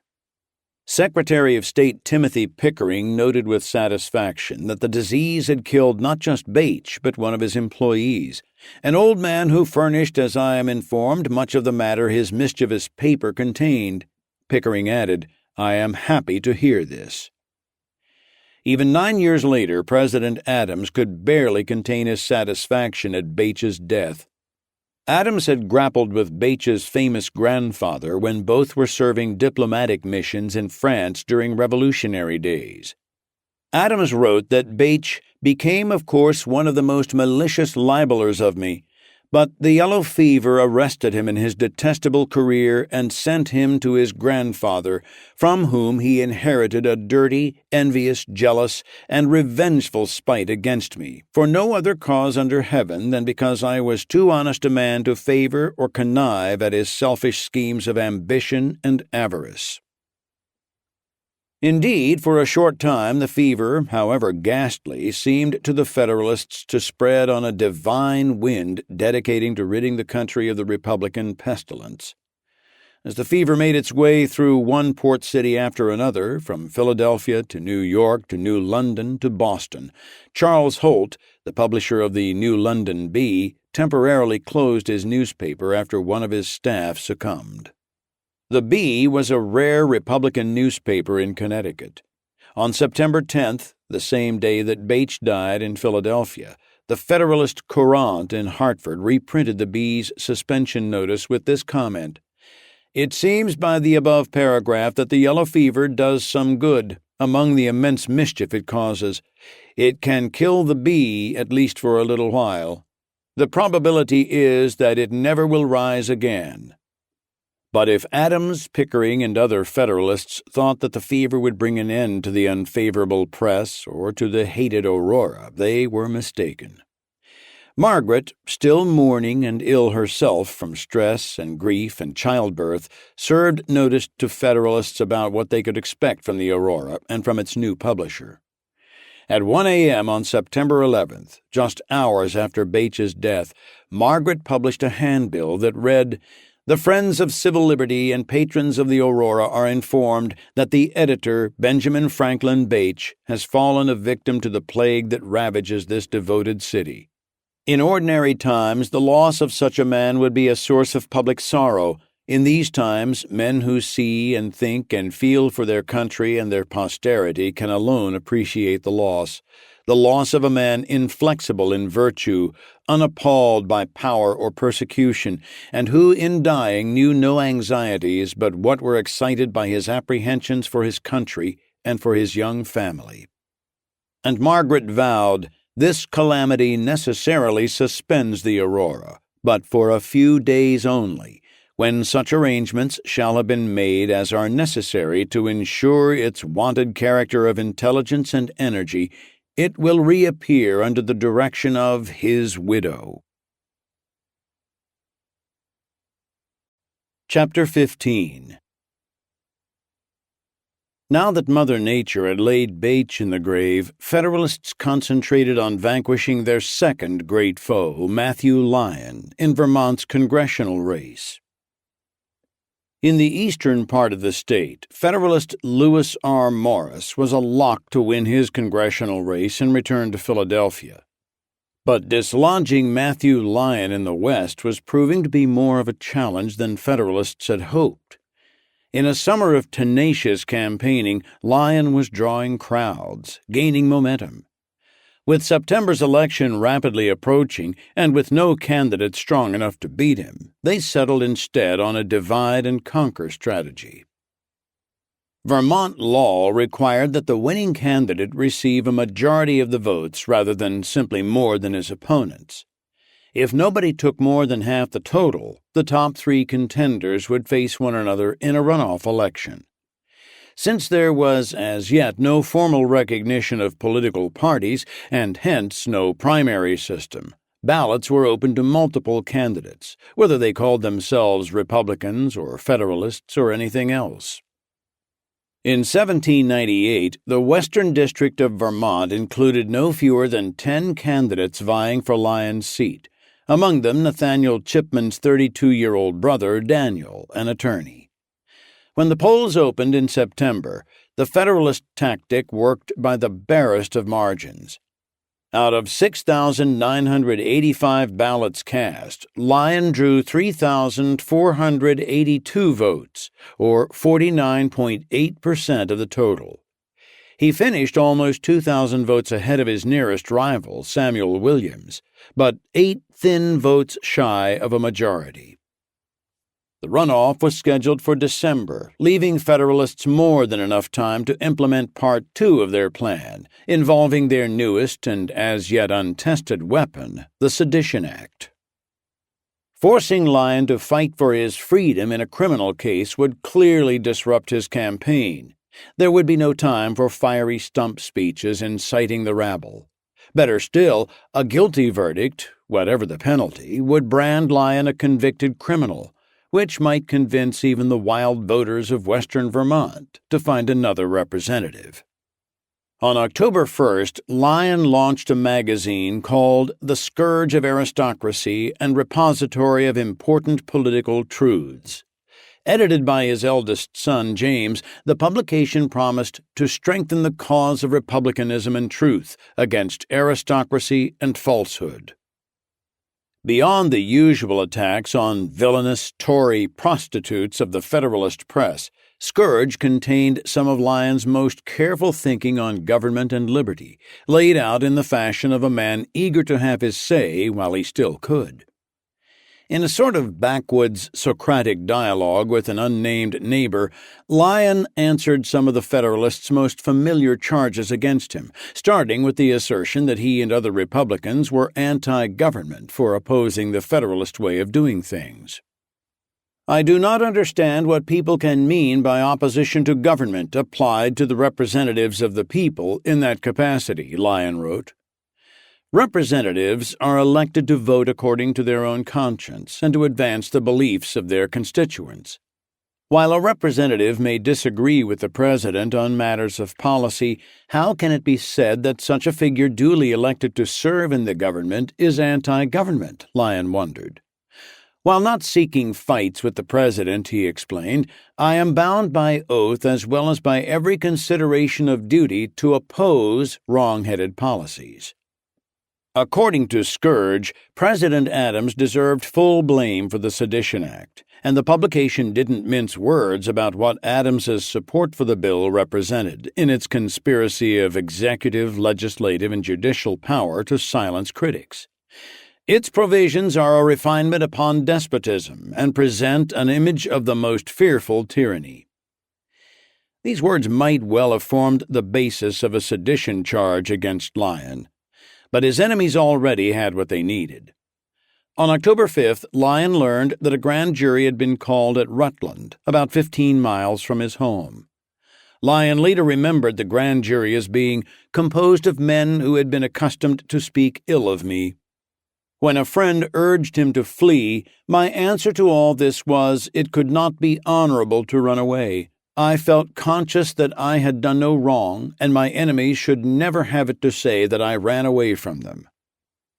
On October 6th, a deputy marshal appeared at Lyon's home in Fairhaven with an arrest warrant in hand. Lyon promised to appear the next day at the federal court in Rutland. On October 7th, he was formally indicted, thus becoming the first defendant in a Sedition Act case. The indictment contained 3 counts, each supporting the government's contention that the congressman intended to bring the President and government of the United States into contempt. The first pertained to the letter Lyon had written to Spooner's Vermont Journal in June. Beyond the question of whether the Sedition Act itself was just or unjust, this first charge presented what should have been a serious problem for the prosecution. Lyon had written and postmarked his letter in June, weeks before Adams signed the Sedition Act into law. In other words, Lyon was being charged for violating a law that did not exist when he violated it. The other 2 parts of the indictment pertained to the Barlow letter that Lyon had been quoting publicly all summer long. The offending sections stated that Adams had pilfered ideas from Edmund Burke and that the president belonged in a madhouse. Though Lyon had not written the passages himself, the Sedition Act had made it a crime to assist in spreading seditious words. Lyon was permitted to post bail pending his appearance at trial the following Monday.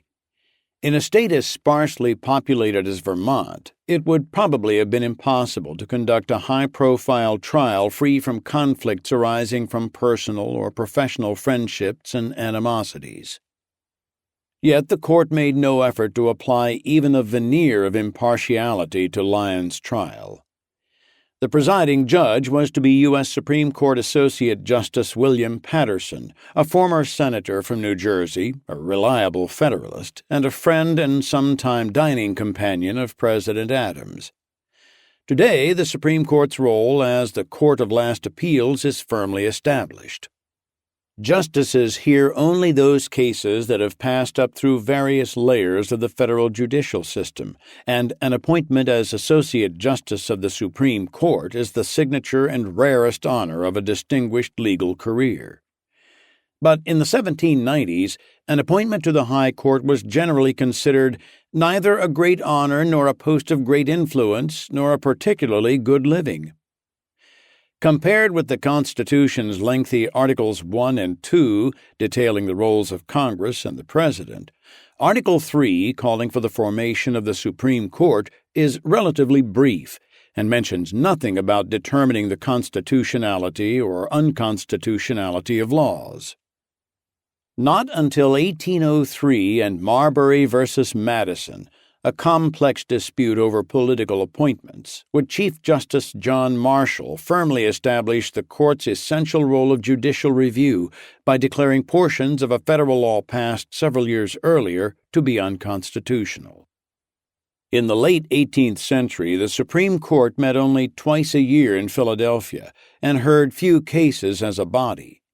Instead, the Chief Justice and 5 associates, expanded to 9 justices in the late 19th century, were required to ride the circuit twice a year, hearing cases in federal courts convened around the country.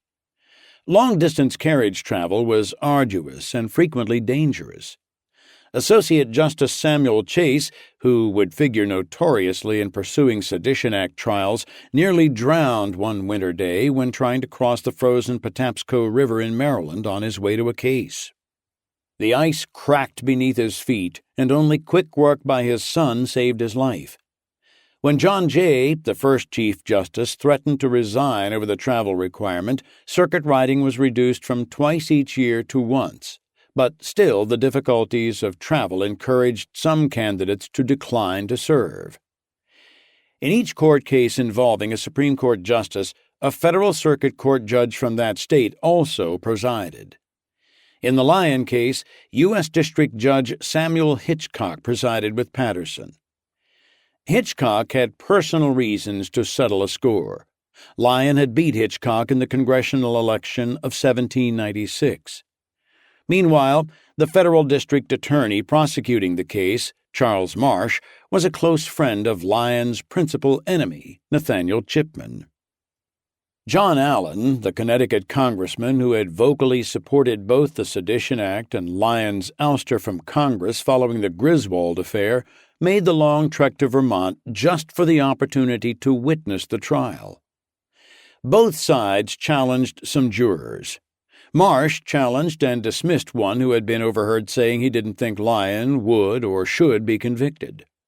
Lyon succeeded in removing a juror who had written articles critical of him, yet he would insist several times throughout the proceedings that the jury had been hand-selected and custom-packed to produce a guilty verdict.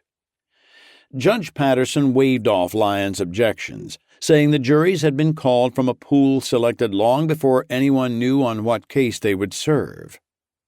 As the case sped toward trial, Lyon did his best to assemble a defense. Asked by Patterson if he was ready, Lyon replied that he was ready to pronounce himself not guilty, but he didn't trust any of the attorneys in Rutland and needed time to send for 2 lawyers from Bennington. Unfortunately, neither proved to be available. Lyon next turned to Israel Smith, a Republican politician and judge. Smith and Lyon had a long competitive history together. Smith had defeated Lyon in his first 2 attempts at the congressional seat in 1792 and 1794, and Lyon had defeated Smith in 1796. Most recently, Smith, who would later go on to become governor of Vermont, had been one of the 10 candidates on the ballot in the September voting, but had garnered just 3.4% of the vote. Still, Smith and Lyon shared a bond, since they were both Republicans, and Lyon trusted him. Because he had had no time to prepare a case, Smith agreed only to sit next to Lyon at the trial and offer advice insofar as he could. Patterson offered to postpone the trial until the next court session in May. But here the geographical imperative of Vermont came into play. The court customarily traveled from town to town, and the next session would be held over the mountain in Windsor, far to the east and staunchly Federalist. Lyon recalled, "This I could not wish for." Faced with a number of bad choices, Lyon chose a speedy trial acting as his own counsel. Lyon's first act was to move to dismiss the case on the grounds that the Sedition Act was unconstitutional. Patterson immediately rejected his motion, and moreover specifically instructed the jury that it could not consider the constitutionality of the law. When Lyon attempted during the course of his brief trial to raise the constitutionality question, Patterson told the jury directly, "You have nothing whatever to do with the constitutionality or unconstitutionality of the sedition law. Congress has said that the author and publisher of seditious libels is to be punished, and until this law is declared null and void by a tribunal competent for the purpose, its validity cannot be disputed."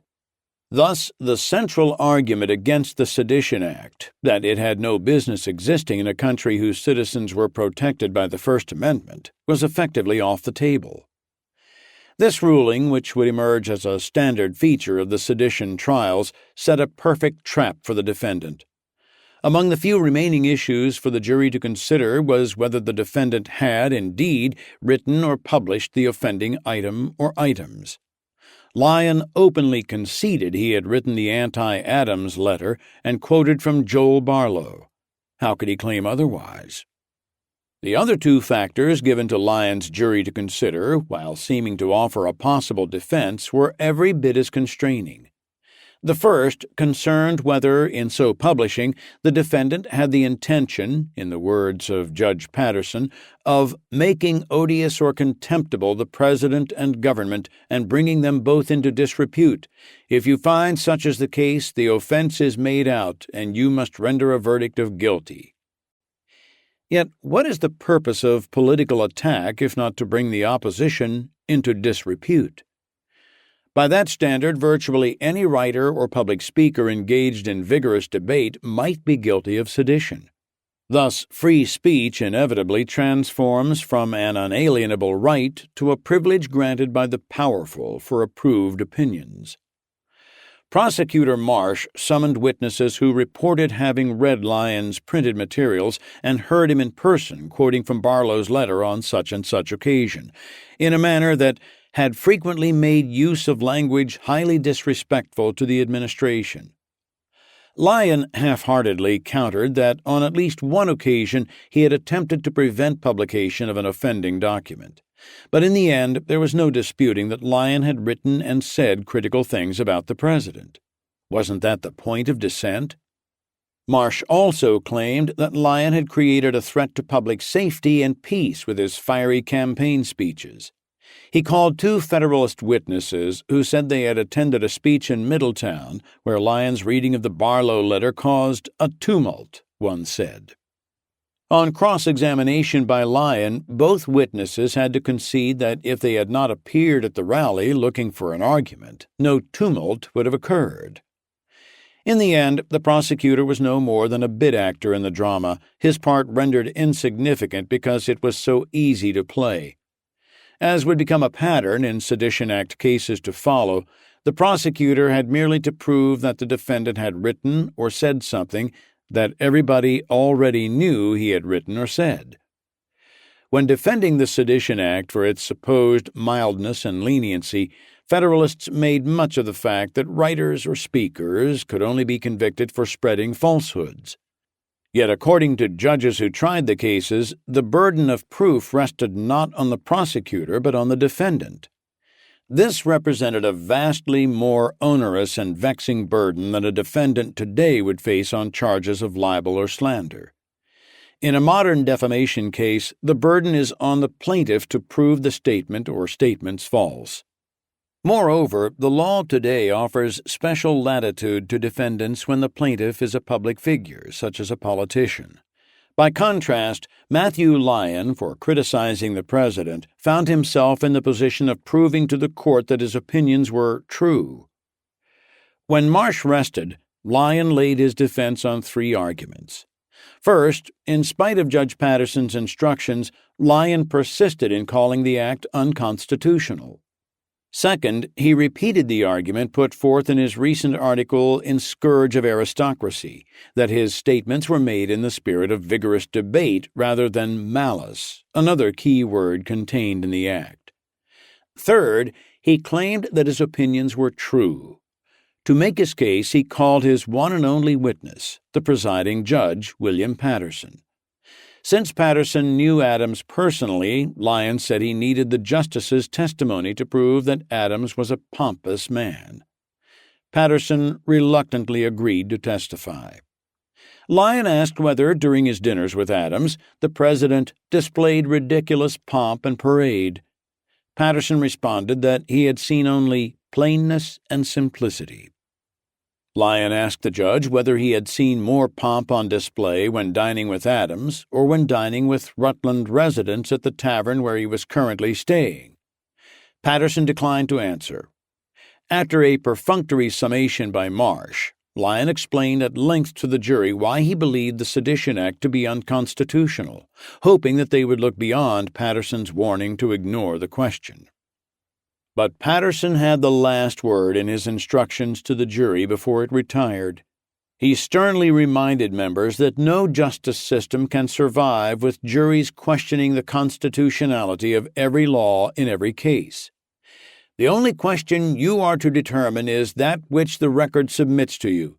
Did Mr. Lyon publish the writing given in the indictment? Did he do so seditiously? Patterson then helpfully answered the first question himself. The evidence is undisputed, and in fact he himself concedes the fact of publication as to a large portion of libelous matter. The only thing left for the jury was to consider whether Lyon's words were issued with the intention of making odious or contemptible the president and government and bringing them both into disrepute. If so, you must render a verdict of guilty.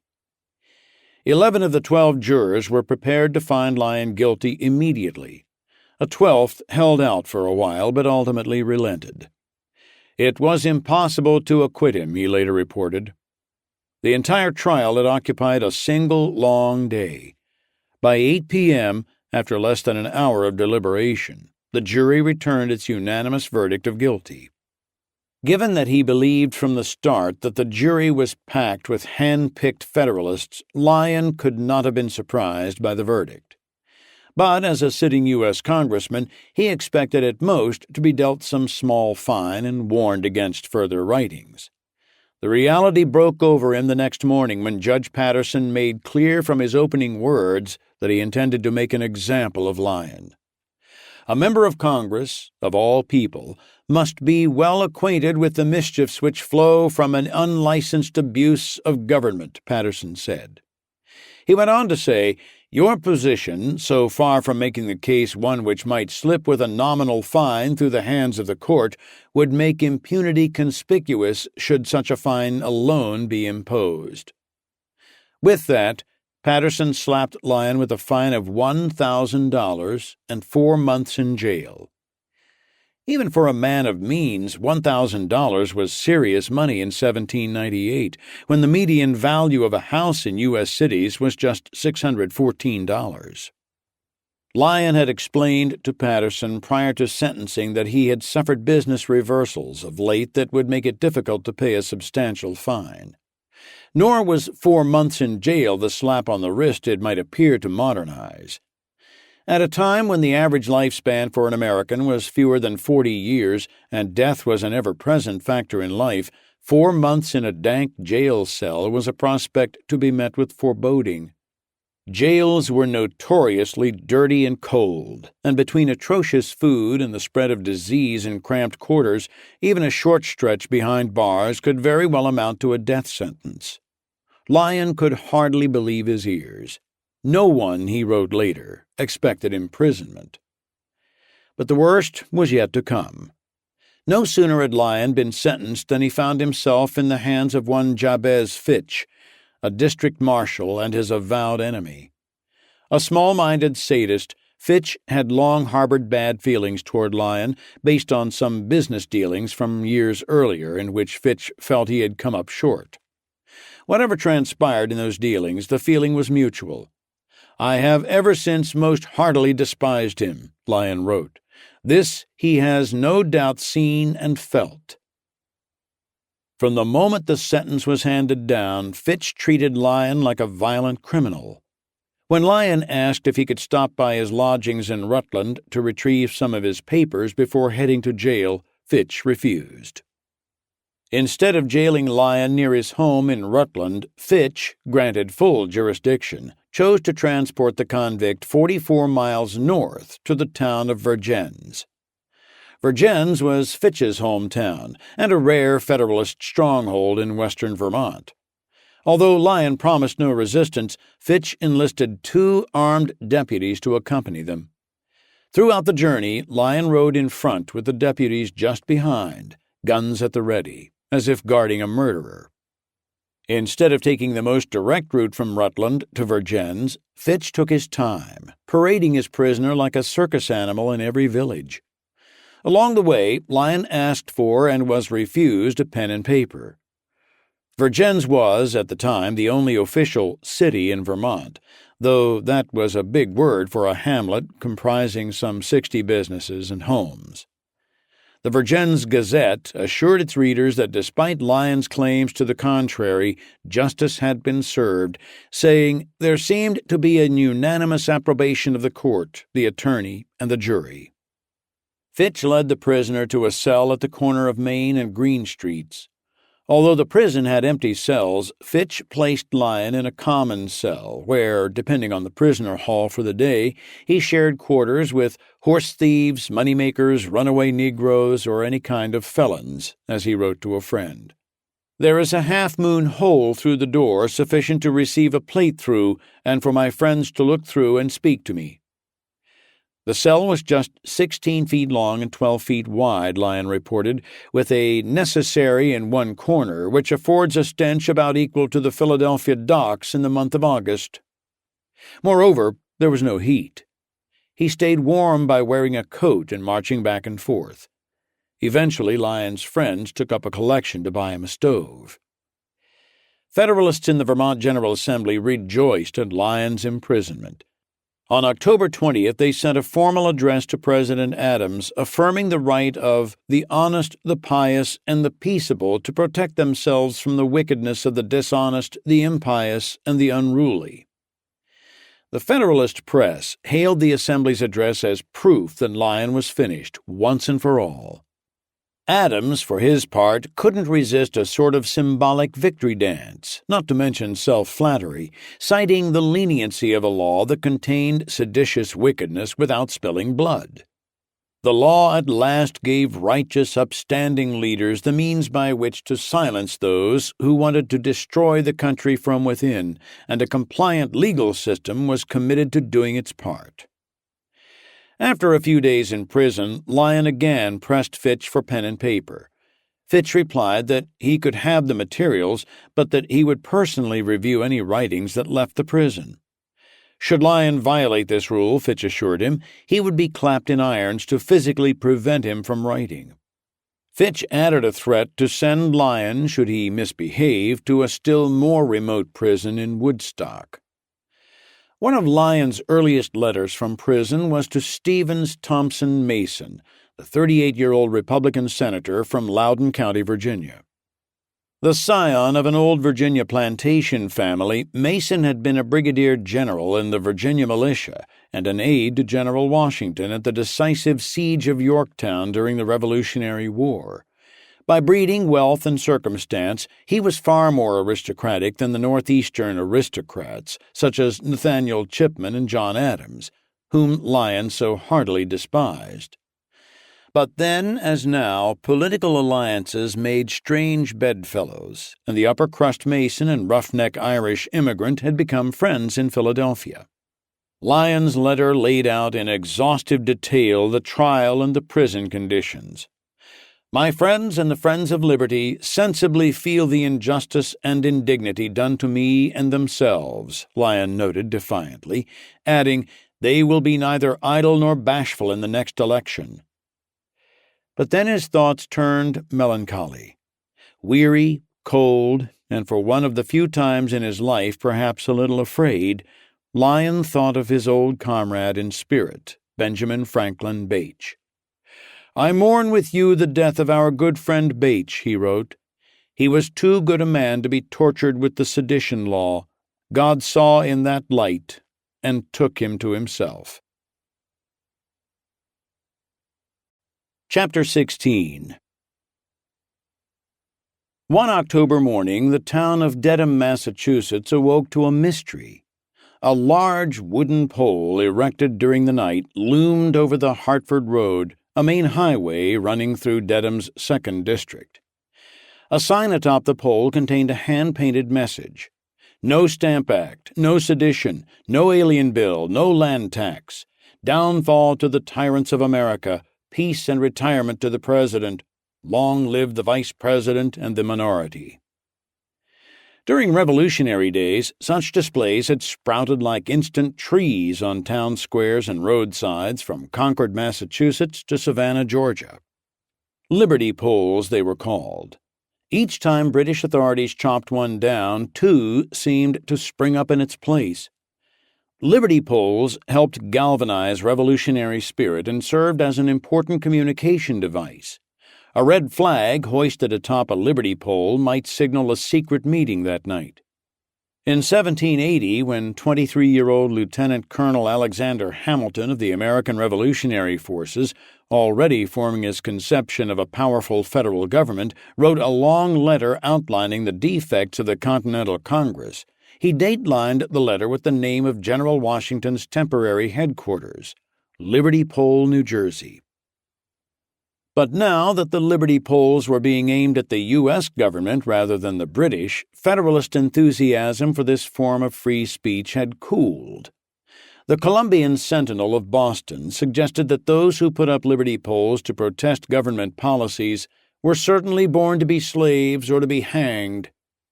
Another Boston newspaper, Massachusetts Mercury, called Liberty poles a rallying point for the enemies of a free government.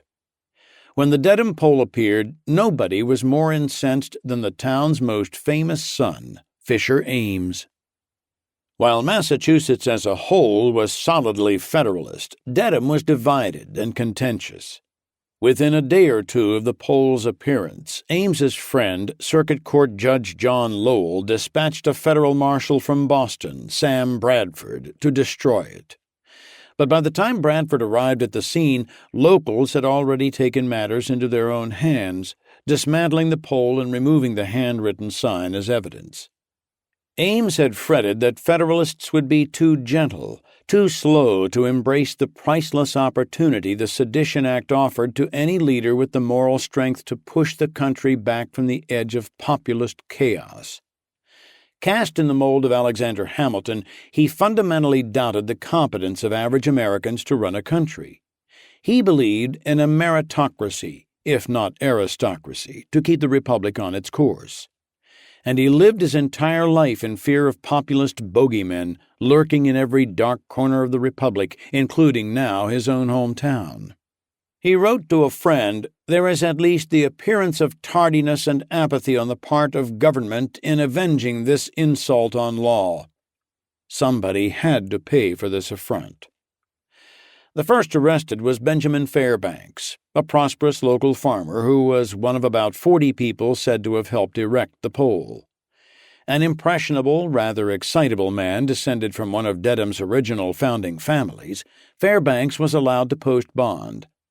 His case was bound over to the next circuit court, scheduled for June in Boston. But Fairbanks was never the main target of the investigation. Inevitably, the Federalists focused their blame on that ever-reliable villain, the outside agitator. A Boston newspaper, Russell's Gazette, was certain that the ringleader was a vagabond Irishman or Scotchman who had stirred up a few ignorant people to erect a liberty pole. In the end, the primary suspect was indeed an outsider, though neither Scotch nor Irish. He was David Brown, a native of Bethlehem, Connecticut. Brown had lately been seen around town. Described in newspaper accounts as being somewhere between 40 and 50 years old and a veteran of the Revolutionary War, Brown was an inveterate traveler and homespun political activist.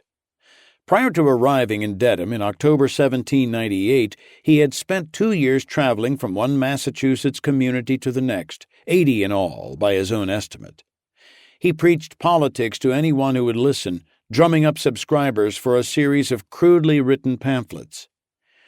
That fall, Brown had stopped at the home of James Ford in the town of Milton, hoping to convince Ford to edit some of his manuscripts for publication. Ford declined, and later offered a succinct assessment of Brown's writing and spelling skills. Bad.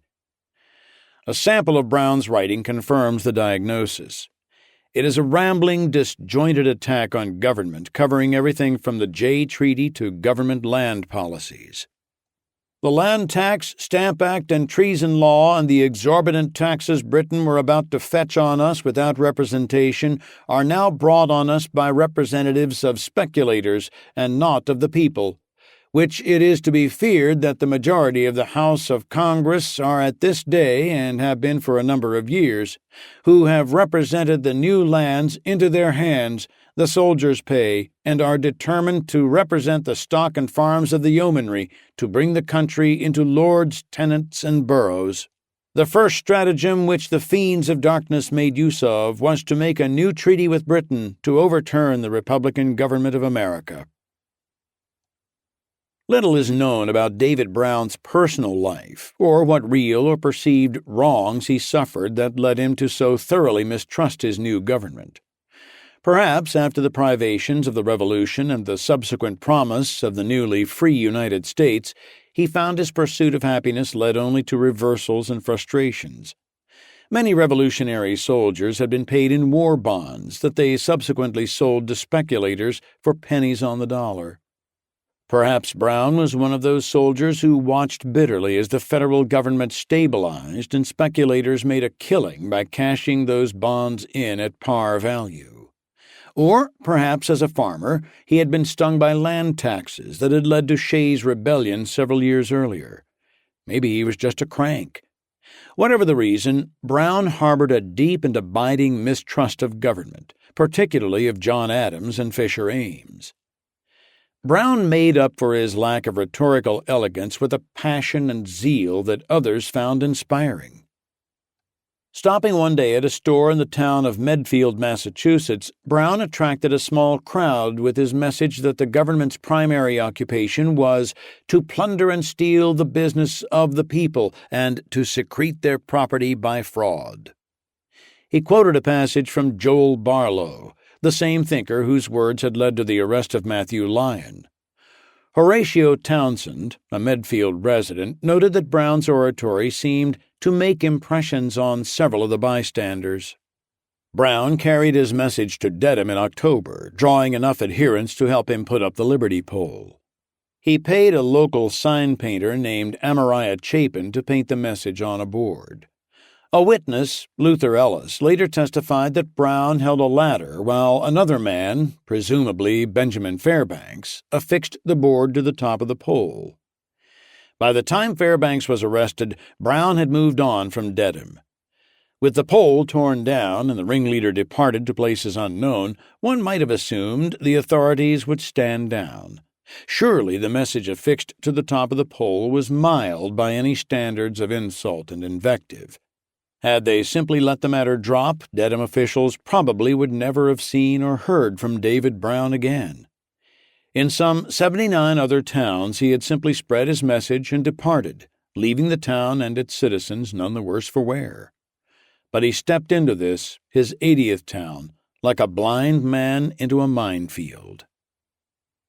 Fisher Ames saw Brown not as a harmless malcontent, but as the embodiment of what he presumed to be hordes of riotous, ignorant insurgents ready to tear the Republic apart. One David Brown, a vagabond, ragged fellow, has lurked about in Dedham, telling everybody the sins and enormities of the government, Ames reported in a letter to a friend. In another, he wrote to a friend that Republicans abound in Dedham, though the Liberty pole is down. He added, "The devil of sedition is immortal, and we, the saints, have an endless struggle to maintain with him." Adding to the intrigue over the Liberty pole, and surely to Fisher's anger, was the high probability that his brother, Nathaniel, had taken an active role in seeing the pole erected. Nathaniel, town physician and legendary curmudgeon, was as ardent a Republican as his brother was a Federalist. Some historians have suggested that Nathaniel, with a gift for writing superior to Brown's, actually penned the words on the sign atop the pole. In a life as private as his brother's was public, Nathaniel avoided giving speeches and seldom wrote for publication. Instead, he poured his thoughts, emotions, and observations into the cramped pages of a diary that he maintained for more than 64 of his nearly 82 years. His unedited take on life in the late 18th and early 19th centuries offers an extraordinary window on the period, its weather, medicine, commerce, and politics. He avidly followed Matthew Lyon's case, noting of the Sedition Act, "The traitors that passed it ought to be hung up by their tongues." For anyone aware of the tortured relationship between the Ames brothers, there's no mistaking the fraternal hostility embedded in those words. Nathaniel knew perfectly well that except for his forced retirement, Fisher Ames would not just have been one of those Federalist traitors passing the Sedition Act. He would have led the charge. Nathaniel was the oldest, and Fisher the youngest, of 5 children raised by a widowed mother. Of this oddly matched set of bookends, Fisher was the more precociously brilliant. Born in 1758, he began studying Latin at age 6, entered Harvard at 12, and graduated in 1774 at 16. He taught school for several years while studying law, but seemed predestined for politics. He was gregarious and socially and politically ambitious. He loved the give and take of policy-making and longed to be at the center of important affairs, among people who mattered. He was good at making social and political connections. As first son, Nathaniel, born in 1742, had inherited both the name and profession of his doctor father.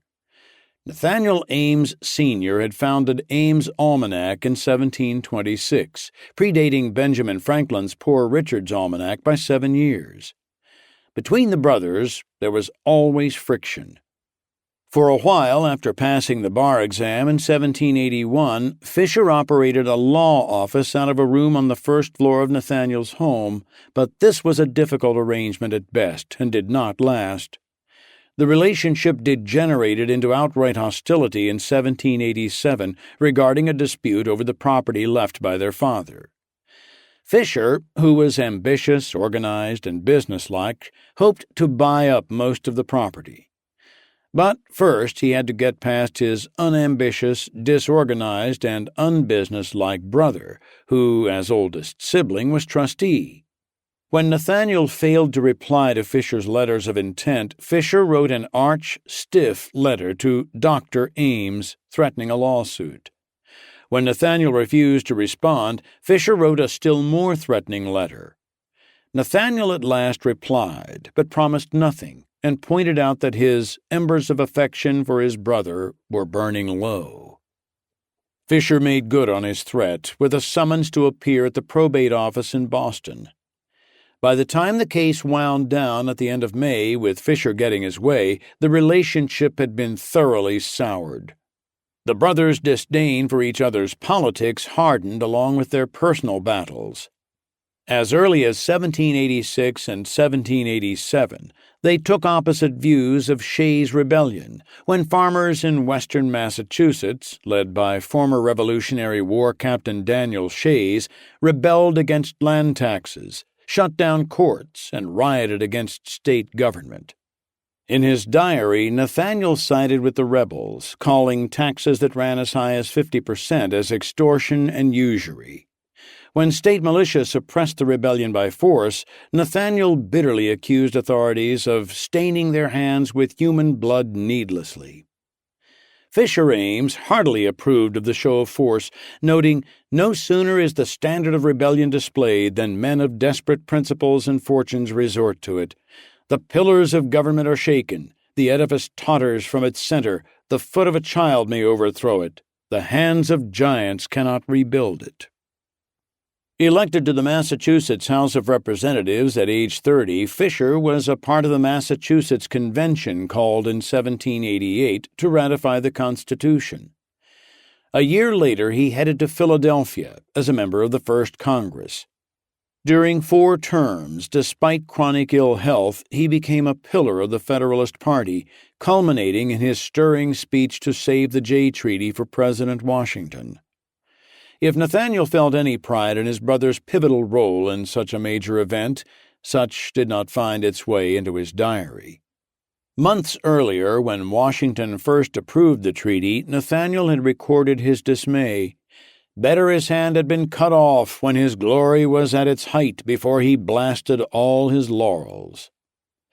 Following House approval, he called the treaty the highest insult on the feelings of Americans of anything that has happened this long time.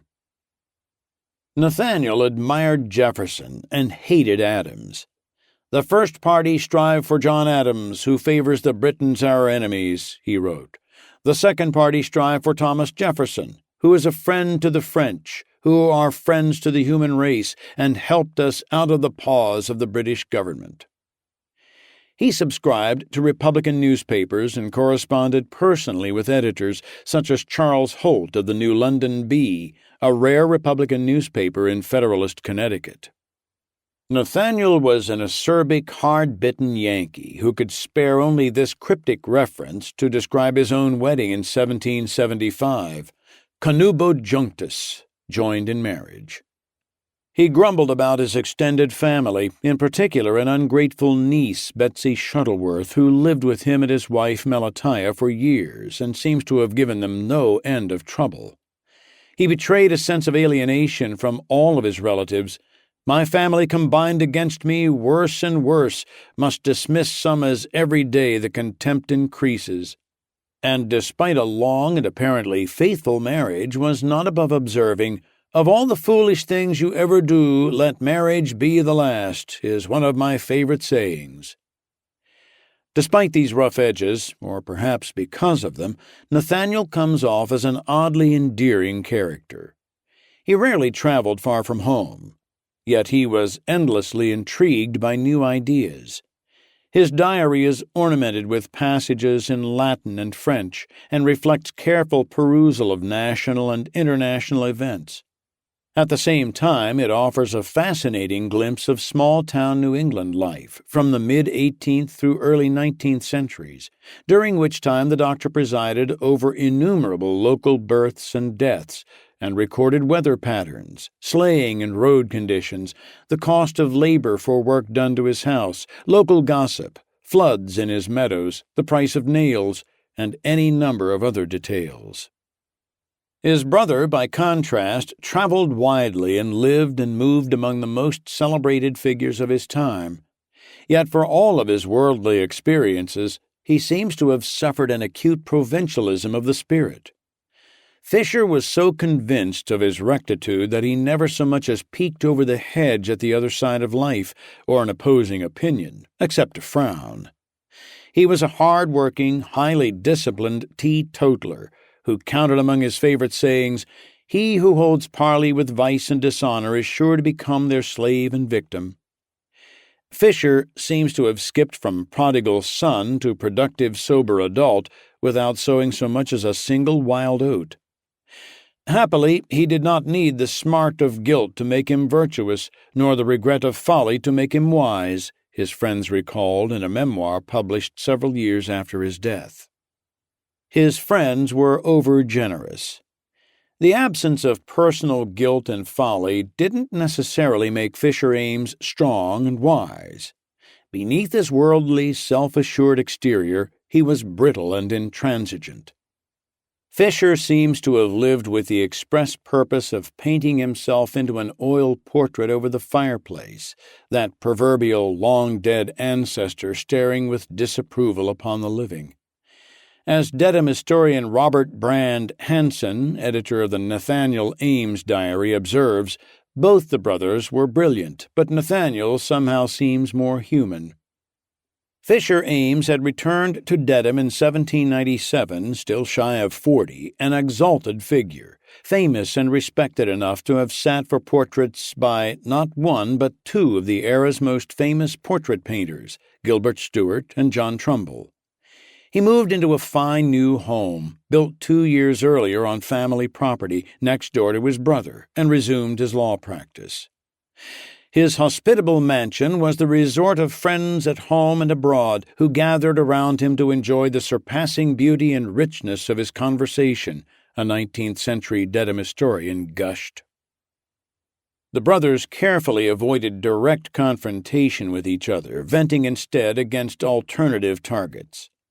The Dedham Minerva, a newspaper rare in its day for striving for nonpartisan reporting on local and national events, found itself in the crosshairs of the Ames's fraternal fractiousness. Although the editor, Herman Mann, had pledged to publish an equal number of articles sympathetic to Republicans and Federalists, Nathaniel believed the paper to be wholly dictated by F.A., Fisher Ames, to smother political enquiry and make public servants lords. In February 1798, Nathaniel had angrily cancelled his subscription, advising Mann that he should go to England to print. This cold relationship was probably the only sensible approach to avoid a more public and unseemly feud. But it created an odd situation, as though Fisher and Nathaniel, with their fiery and divergent views, were fighting on separate planes rather than in the same town. As the search for David Brown expanded around Massachusetts, Fisher's agitation grew. In December, he wrote his friend Christopher Gore, an American diplomat serving in England, betraying how deeply Brown had gotten under his skin. He promised revenge, not to preserve my reputation, but to disarm his, Brown's, wickedness. The only way to deal with such characters, Ames added, was in terrorem. Chapter 17. The Philadelphia Aurora, still recovering from the death of its founder, Benjamin Franklin Bache, decried the irony that planting a liberty pole, that precious symbol of righteous rebellion against tyranny, could be considered a crime. Who would have believed it had it been foretold that the people of America, after having fought 7 long years to obtain their independence, would at this early day have been seized and dragged into confinement by their own government? Bache had left all of his possessions, including the Aurora, to his wife Margaret, and he had named his chief pressman, William Duane, to serve as its editor. 9 years older than Bache, Duane had been born in the American colonies in 1760, but moved to Ireland as a boy. As a young man, he had worked as a printer and publisher in London, then lived for a number of years in India, where he edited a newspaper called The World. Duane first ran afoul of the British government by attacking its colonial policies in India. Authorities deported him to London, where his support for the French Revolution left him in perpetual danger of arrest. He fled England in 1796 and landed in Philadelphia. With Margaret's blessing, Duane was to carry on as the voice of the Aurora. On November 1, 1798, with the yellow fever finally lifting, the newspaper leaped back to life. Under the guidance of Benjamin Franklin Bache, this paper has for 8 years maintained a character of freedom and intelligence unrivaled until calamity for a while arrested its career and deprived society of the editor, the paper boldly stated in its new inaugural issue. Margaret's assumption of the reins as publisher of the Aurora cheered beleaguered Republicans who thought they had lost their most consistent and strident voice. The Farmers' Register of Chambersburg, Pennsylvania noted, "We feel ourselves happy in congratulating the friends of civil liberty on the reappearance of the Aurora, under the direction of Mrs. Bache." Some Federalist editors assumed that Margaret, as a woman, was merely a figurehead for Duane and other Republicans. An open letter in the Federalist New York Gazette and General Advertiser instructed her in the realities of hard-nosed journalism as practiced in a man's world. "I consider it a duty to warn you of the censures you are exposed to from various classes of our fellow citizens whose esteem is essential to the well-being of your children." William Cobbett, who, as editor of Porcupine's Gazette, had been one of the fiercest critics of Benjamin Bache, did Bache's widow the honor of treating her as a worthy rival, refusing to attribute the reincarnated Aurora just to its hired printer, William Duane. "The proprietor of the paper, the person whose name it bears, who causes it to be published, is the only one who is responsible for its contents, either in the eye of reason or the eye of the law. That person, therefore, whether bearded or not bearded, whether dressed in breeches or petticoats, whether a male or female sans culotte, shall receive no quarter from me." Cobbett didn't make threats idly, and he was a formidable enemy, both because of his hard-nosed style and his direct line of communication with the Sedition Act's most eager enforcer, Secretary of State Timothy Pickering. Pickering relied on Cobbett, as well as editors of newspapers in other towns around the country, to keep him informed of articles in rival Republican newspapers that might be open to prosecution under the Sedition Act.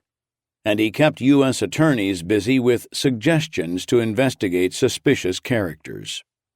In New Jersey, an ambitious 33-year-old U.S. attorney named Lucius Horatio Stockton needed no such prompting.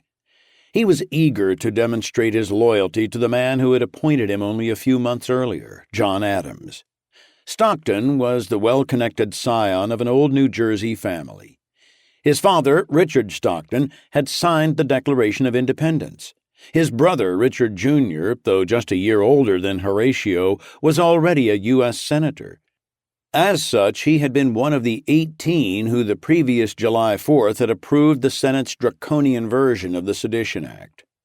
The younger Stockton had graduated 11 years earlier from the College of New Jersey, where he finished first in his class of 23 and delivered a valedictory address devoted to the qualities of a true Republican. By now, that word had taken on a new and incendiary meaning. All Stockton needed was the right opportunity to make a name for himself by taking down a seditious Republican. Stockton found his opportunity in a complaint filed several months earlier by the local marshal. It seems that John Burnett, the tavern owner who had tangled with Luther Baldwin on the street back in July, had not been so quick to forgive and forget Baldwin's drunken joke about the cannon salute in the president's rear end. Burnett was more than just a tavern owner. He was also the town's postmaster, and hence politically connected. By now, Baldwin had probably forgotten all about the incident. Considering his condition when it occurred, he may not have remembered it the next morning. Regardless, he had long since gone back to his customary trade, plying the waters in and around Newark in his boat. From a logical perspective, Stockton faced enormous obstacles in presenting any kind of coherent case. The only witnesses were bystanders who would have to recall what they may or may not have overheard several months earlier on a crowded street with ears that had just been rattled by artillery blasts in an incident in which nobody had been hurt. But Stockton pressed, and on November 6th, the local Sentinel of Freedom reported the arrest of Luther Baldwin, whom Stockton's indictment described as a pernicious and seditious man. Stockton spared no adverbs in framing Luther as a Republican monster. The defendant maliciously, diabolically, seditiously, wickedly, and scandalously, in the presence and hearing of divers faithful citizens of the United States, then and there present, did utter and with a loud voice pronounce, assert, and affirm that the President, meaning the President of the United States, was a damned rascal, and ought to have his arse kicked, and one of the cannon shot through it, meaning the President of the United States ought to have his arse kicked, and ought to have one of the cannon, then and there firing as aforesaid, shot through his arse. To the great scandal and contempt of the President of the United States and government thereof, to the evil example of all others in the like case offending, and against the peace of the United States, the government and dignity of the same. Modern historians have seized on the comic elements of Baldwin's story and handed down an image of an oaf, a simpleton, a hapless New Jersey Republican of absolutely no repute, and his entire episode as a mere comic footnote to the weightier intellectual, political, and legal dramas surrounding the Sedition Act. Baldwin was not, after all, a politician, editor, or thinker trading in big ideas, but instead a common man who got drunk and opened his mouth at the wrong time. Though Baldwin was by no means a leading figure of his time, his life was marked by colorful adventures, and, despite his apparent fondness for drink, he was a resourceful businessman. Born in Newark in 1752, Baldwin spent his life in and around the water. In his 20s, when the Revolutionary War began, Baldwin joined up with a band of coastal spies and raiders led by Captain Baker Hendricks. Hendricks and his brother John were important members of George Washington's extensive spy network that ran up and down the East Coast. Hendricks and his men plied the waters between New Jersey and New York in a pair of whaleboats, colorfully named Flying Squirrel and Charming Betsy, gathering intelligence to send back to General Washington, and attacking whenever opportunity presented itself, according to one 19th-century historian. One Friday night in 1782, Hendricks, Baldwin, and a small party of raiders slipped their whaleboat to a quiet landing on enemy shores. They surprised the crew of a British sloop.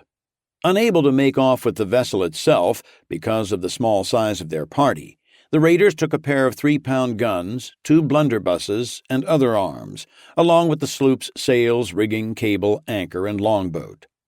They stealthily moved on and stripped 2 more sloops before the night was done. Baldwin's service ended on a sour note when, a year after the war ended, Samuel Hayes, an agent for Essex County, New Jersey, listed him among more than 115 men ordered to forfeit their property for disloyalty to the American cause. The notice offered no details about the nature of the supposed offenses of any of the men.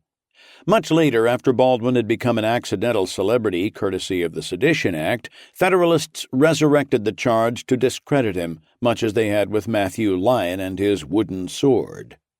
Republican defenders argued just as strongly that Baldwin's posting on the list was a mistake.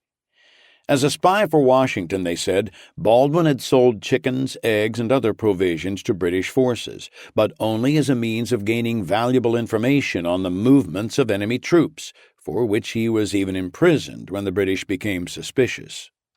He had masked his loyalty for the American cause to maintain his cover, defenders insisted, and they denied he had ever had his property confiscated by Americans.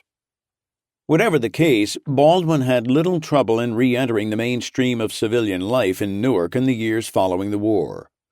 Though he never made a fortune, Baldwin showed entrepreneurial flair for using his boat and his knowledge of the waterways to turn a profit. Advertisements he placed in local newspapers suggest that Baldwin plied an intracoastal trade route between Newark and Albany, New York.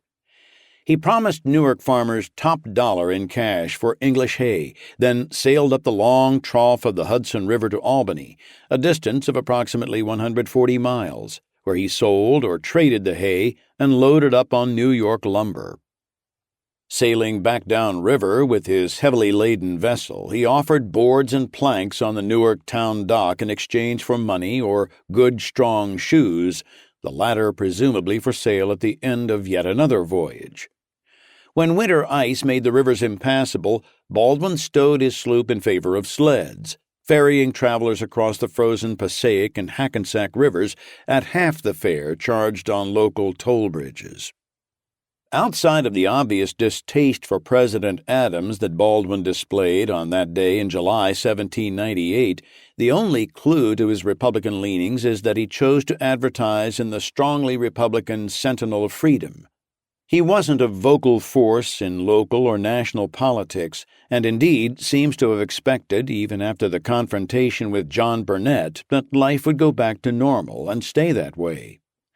Certainly no one could confuse Luther Baldwin as a political mind on the order of Benjamin Bates or Matthew Lyon, let alone Jefferson or Adams. Those men clamored for their place in the sun.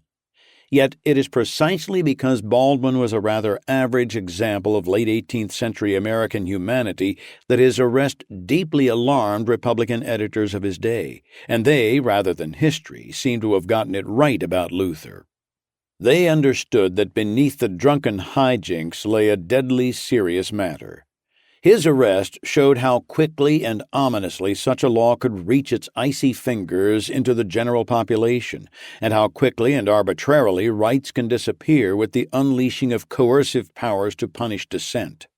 One editor, while acknowledging that Baldwin's comments were highly improper and unbecoming, argued that rendering rudeness toward elected officials a crime amounted to placing them who are servants or agents of the people above the people themselves. Here's liberty for you.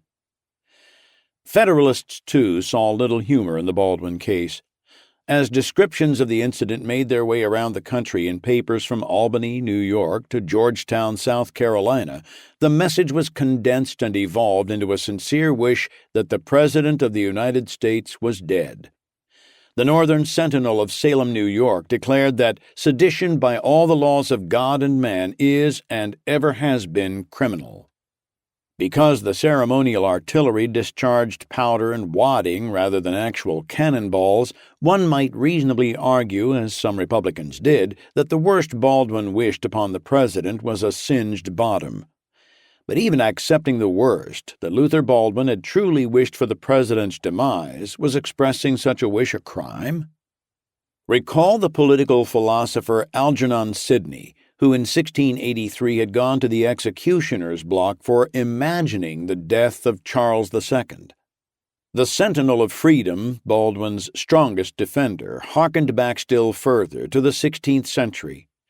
In the days of Harry VIII, when arbitrary power was much in vogue, it was high treason to predict the death of the king. In the 23rd year of American independence, it is deemed sedition to wish the death of the chief magistrate. Baldwin pleaded not guilty. His drinking companions, Brown Clark and a man named L'Espinard, also were charged. Clark pleaded not guilty, and L'Espinard, despite initially doing the same, changed his mind and his plea. L'Espinard was fined $40 plus court costs. Baldwin's case was postponed. His ordeal was just beginning. To be sure, there was a wide difference between Algernon Sidney's destiny with an executioner's blade and whatever awaited Luther Baldwin. Baldwin would wait out his trial on bail through the winter of 1798 and 1799, still earning his living ferrying passengers across frozen waterways. Yet Republican editors were sincere and reasonable in wondering, if Baldwin's flippant remark was prosecutable, how could anyone feel safe? What had the struggle for liberty been about? Chapter 18. As the gray autumn of northern Vermont descended toward winter, Matthew Lyon's discomforts intensified. Jabez Fitch continued to hold him in a communal cell with transient prisoners, including one man being held for 4 days and nights over non-payment of a $20 debt. He had such a terrible dysentery as caused the room to smell worse than any hospital I was ever in, Lyon reported to a friend. He slept but little, and I less. This, I was almost sure, would sicken me and throw me into a fever, as I was in an ill state of health before I came here, but contrary to all expectation, I am at present pretty well. Considering Lyon's history of hot-headed reaction to the slightest provocations, Federalists who sent him to jail had assumed he would immediately lose his composure and attempt to escape. At the very least, Nathaniel Chipman and other Federalists clearly hoped that the man they had always framed as a wild, untamed beast would, as a caged lion, prove himself unfit to resume his role as a political figure. Instead, his jailers found themselves with custody of the last thing they expected or wanted, a model prisoner. He complied with all the rules and put up with any indignity. When he wanted something, he asked politely and acquiesced when his requests were denied. His quiet forbearance under trying circumstances lent a new and surprising element to Lyon's reputation as a fighter and a hothead who responded with his fists to the slightest provocation. Escape, Lyon declared in a letter to a friend, was out of the question. If I wished to come out, they could not hold me, and as I do not, if my limits were marked by a simple thread, I would not overstep it. By jailing Lyon, Federalists would manage to do what Lyon himself had never been able to accomplish on his own, turn him into a sympathetic character. But there was one thing Lyon refused to do: admit any wrongdoing. While he sat placidly in jail, Lyon let his new magazine, The Scourge of Aristocracy, edited by his son, do the attacking. In a letter to his friend, Virginia Republican Senator Stevens Thompson Mason, written from jail and reprinted in The Scourge, Lyon claimed that Adams was hoping for him to break out of jail, or, better yet, that a mob of Lyon's supporters would descend on Vergennes and release him by force.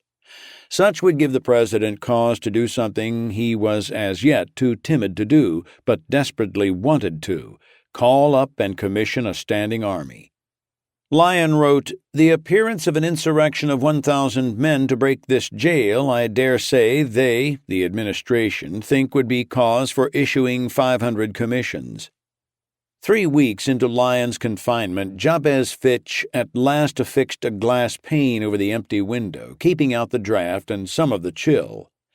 Still, Lyon was denied a private room, despite offering Fitch a $100,000 surety backed by his friends that he would not escape. As Mason began to circulate Lyon's letter from jail, Republicans who had winced at Lyon's antics in the House and recoiled in embarrassment from his fights with Griswold now saw him as a man willing to suffer for his own cause and for theirs. The Aurora printed Lyon's letter in Philadelphia, and other newspapers around the country quickly picked it up. Republicans expressed outrage that one of their own, and a sitting congressman no less, was being treated like a common criminal for engaging in spirited debate. In Virginia, he was emerging as a symbolic figure for freedom, and everyday citizens were beginning to arouse to the dangers of tyranny. People had been told that the sedition bill was harmless, was only meant as a bugbear, and would not be enforced, Mason wrote. But when they see it so speedily carried into execution, and its first victim one of the representatives of the people, every considerate man shudders at the danger with which civil liberty is threatened, and considers you as a martyr in its cause. Mason recalled the days of the constitutional debates and the assurances from anti-Bill of Rights forces that there was no need to explicitly declare rights, since the Constitution gave the government no authority to deny them. "We were told that personal liberty never could be endangered under the Constitution," he wrote. He closed with a note of encouragement that Lyon and his cause were growing larger and more symbolically important by the day. Lyon's martyrdom would awaken the American people before the foundations of their liberty are sapped, all the barriers of the Constitution broke down, and themselves reduced to a state of vassalage. A poet identified only as Z. Porter of Coventry, Vermont, published a poem on November 10, 1798, in the voice of Matthew Lyon sitting in his cell. Crudely spelled and none too subtle, it nevertheless captured the spirit of rising indignation, with such lines as, "Our ruler can feast on $6 per day, the poor must be taxed their extortion to pay, and if I should unto them anything say, they would trump up a bill of sedition." Despite his compromised circumstances, Lyon remained, after all, a sitting U.S. congressman, and one with a re-election bid coming up. Of all the twists and turns of his extraordinary life, the most unusual chapter was yet to come. With the runoff election scheduled for December, he would have to campaign for re-election from prison. His inability to hit the campaign trail with fiery speeches, far from hurting his chances, became his greatest advantage. Voters inflamed by his treatment surged to the polls. Almost 2,000 more turned out this time than had done so in September. Lyon's margin of victory was even more impressive. 4,576 for Lyon versus 2,444 for his nearest competitor, giving him the clear majority he needed for another term in Philadelphia. From jail, Lyon wrote an open letter to his constituents, thanking them for doing what a stacked jury would not, declaring him not guilty of pretended crimes. He wrote, "With a heart truly overflowing with gratitude have I in this dismal prison received the intelligence that you have again considered me entitled to your confidence and worthy of your suffrages as your representative in the Congress of the United States." Lyon still had 2 months remaining on his sentence, and his captors weren't about to let him out simply because he had won the popular vote. The Reverend John Cosins Ogden, an Episcopal minister from New Hampshire, carried a petition with several thousand Vermont signatures 400 miles to Philadelphia, asking the president to waive Lyon's $1,000 fine. Adams agreed to meet with Ogden, but denied the request when Ogden conceded that Lyon had not personally begged the president's pardon. Adams was in no mood to forgive and forget. He told Ogden that penitence must precede pardon. Among Lyon's most steadfast defenders throughout his ordeal was Anthony Haswell, publisher of the Vermont Gazette in Bennington. A native of Portsmouth, England, who immigrated to Boston at age 12 with his widowed father, Haswell had his political views shaped and cured by the revolutionary spirit of his adopted hometown. Having apprenticed as a printer, Haswell set out for Bennington in the southwestern corner of Vermont, where he founded the Vermont Gazette in 1783. Within 2 years, Haswell enraged the religious establishment by printing Ethan Allen's book of deist religious philosophy, Reason, the Only Oracle of Man. Deism espoused a belief in God as experienced through reason and observable nature. As such, the book criticized organized religion with its bureaucratic hierarchies and its emphasis on miracles and other supernatural occurrences. The Reverend Timothy Dwight IV, who would go on to serve as president of Yale and become a leading Federalist, blasted Allen's book as contemptible plagiarism of every hackneyed, worn-out, half-rotten dogma of the English deistical writers. As the divisions deepened between Federalists and Republicans, Haswell's newspaper, the first regularly published newspaper on the western side of the mountains, struck a consistent note for the Republican Party. Haswell supported Lyon as representative and frequently printed his letters. As Lyon sat in prison, Haswell printed advertisements for a lottery to raise money to pay off his fine. The repeated advertisements were pugnaciously addressed to the enemies of political persecution in the Western District of Vermont. They described Jabez Fitch, Lyon's jailer, as a hard-hearted savage who has, to the disgrace of federalism, been elevated to a station where he can satiate his barbarity on the misery of his victims.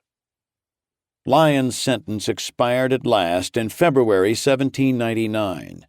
If a convicted, bedraggled, downbeat Matthew Lyon had entered the prison at Vergennes, it was something on the order of a conquering hero who emerged into the cold winter sunlight. Hundreds of supporters descended on Vergennes to welcome Lyon back to life among the free. In addition to the lottery plan, a wealthy Vermonter, Apollos Austin, organized a group of friends who came up with $1,000. In the end, though, it was a savior on horseback from Philadelphia who had the privilege of securing Lyon from his fine.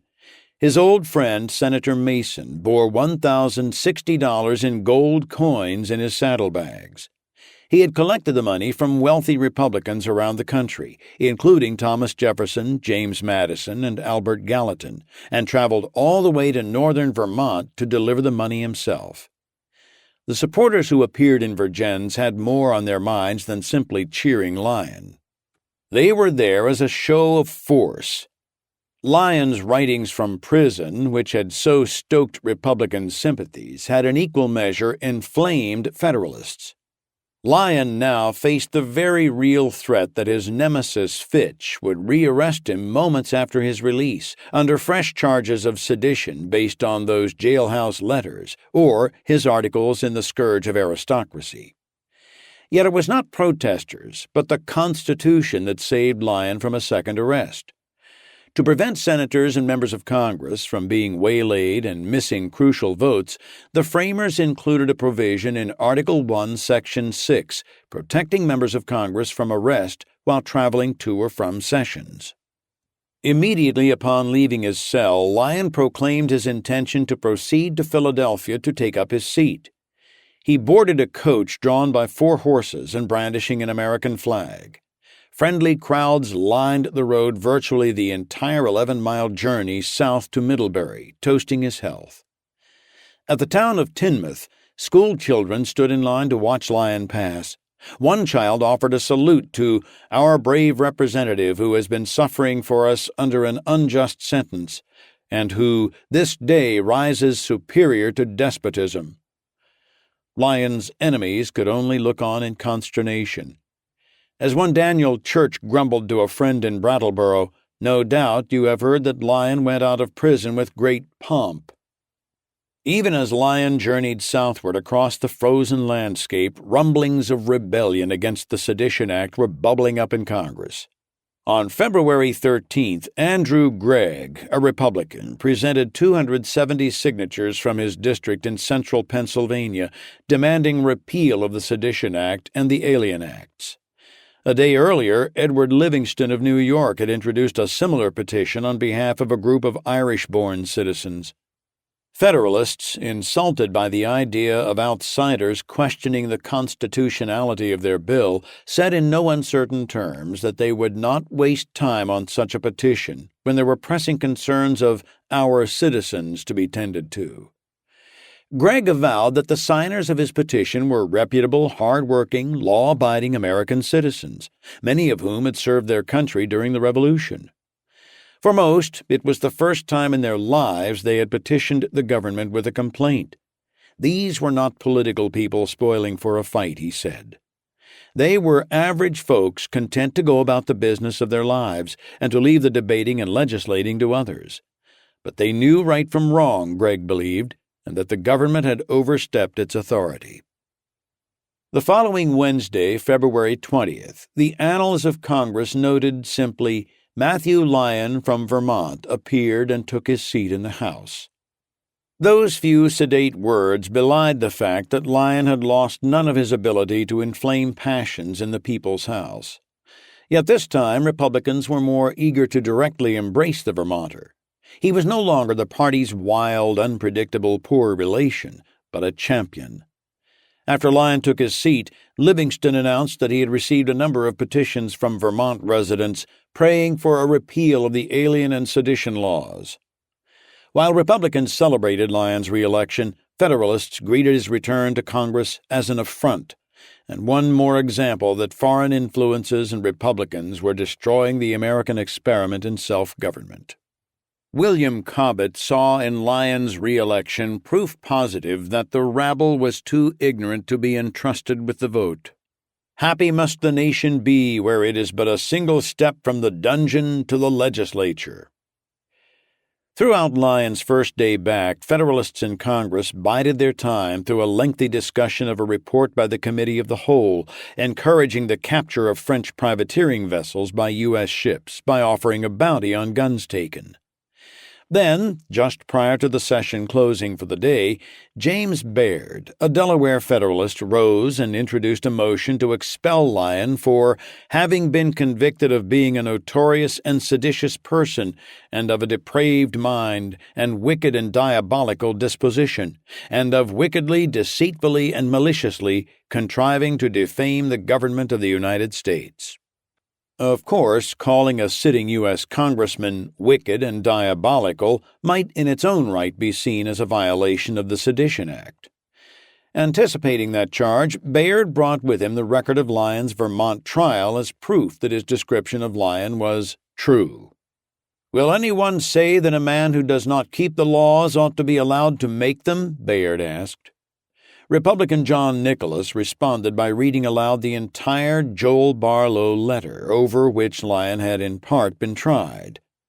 The Virginian challenged his fellow members to cite a fact that could be proved or disproved.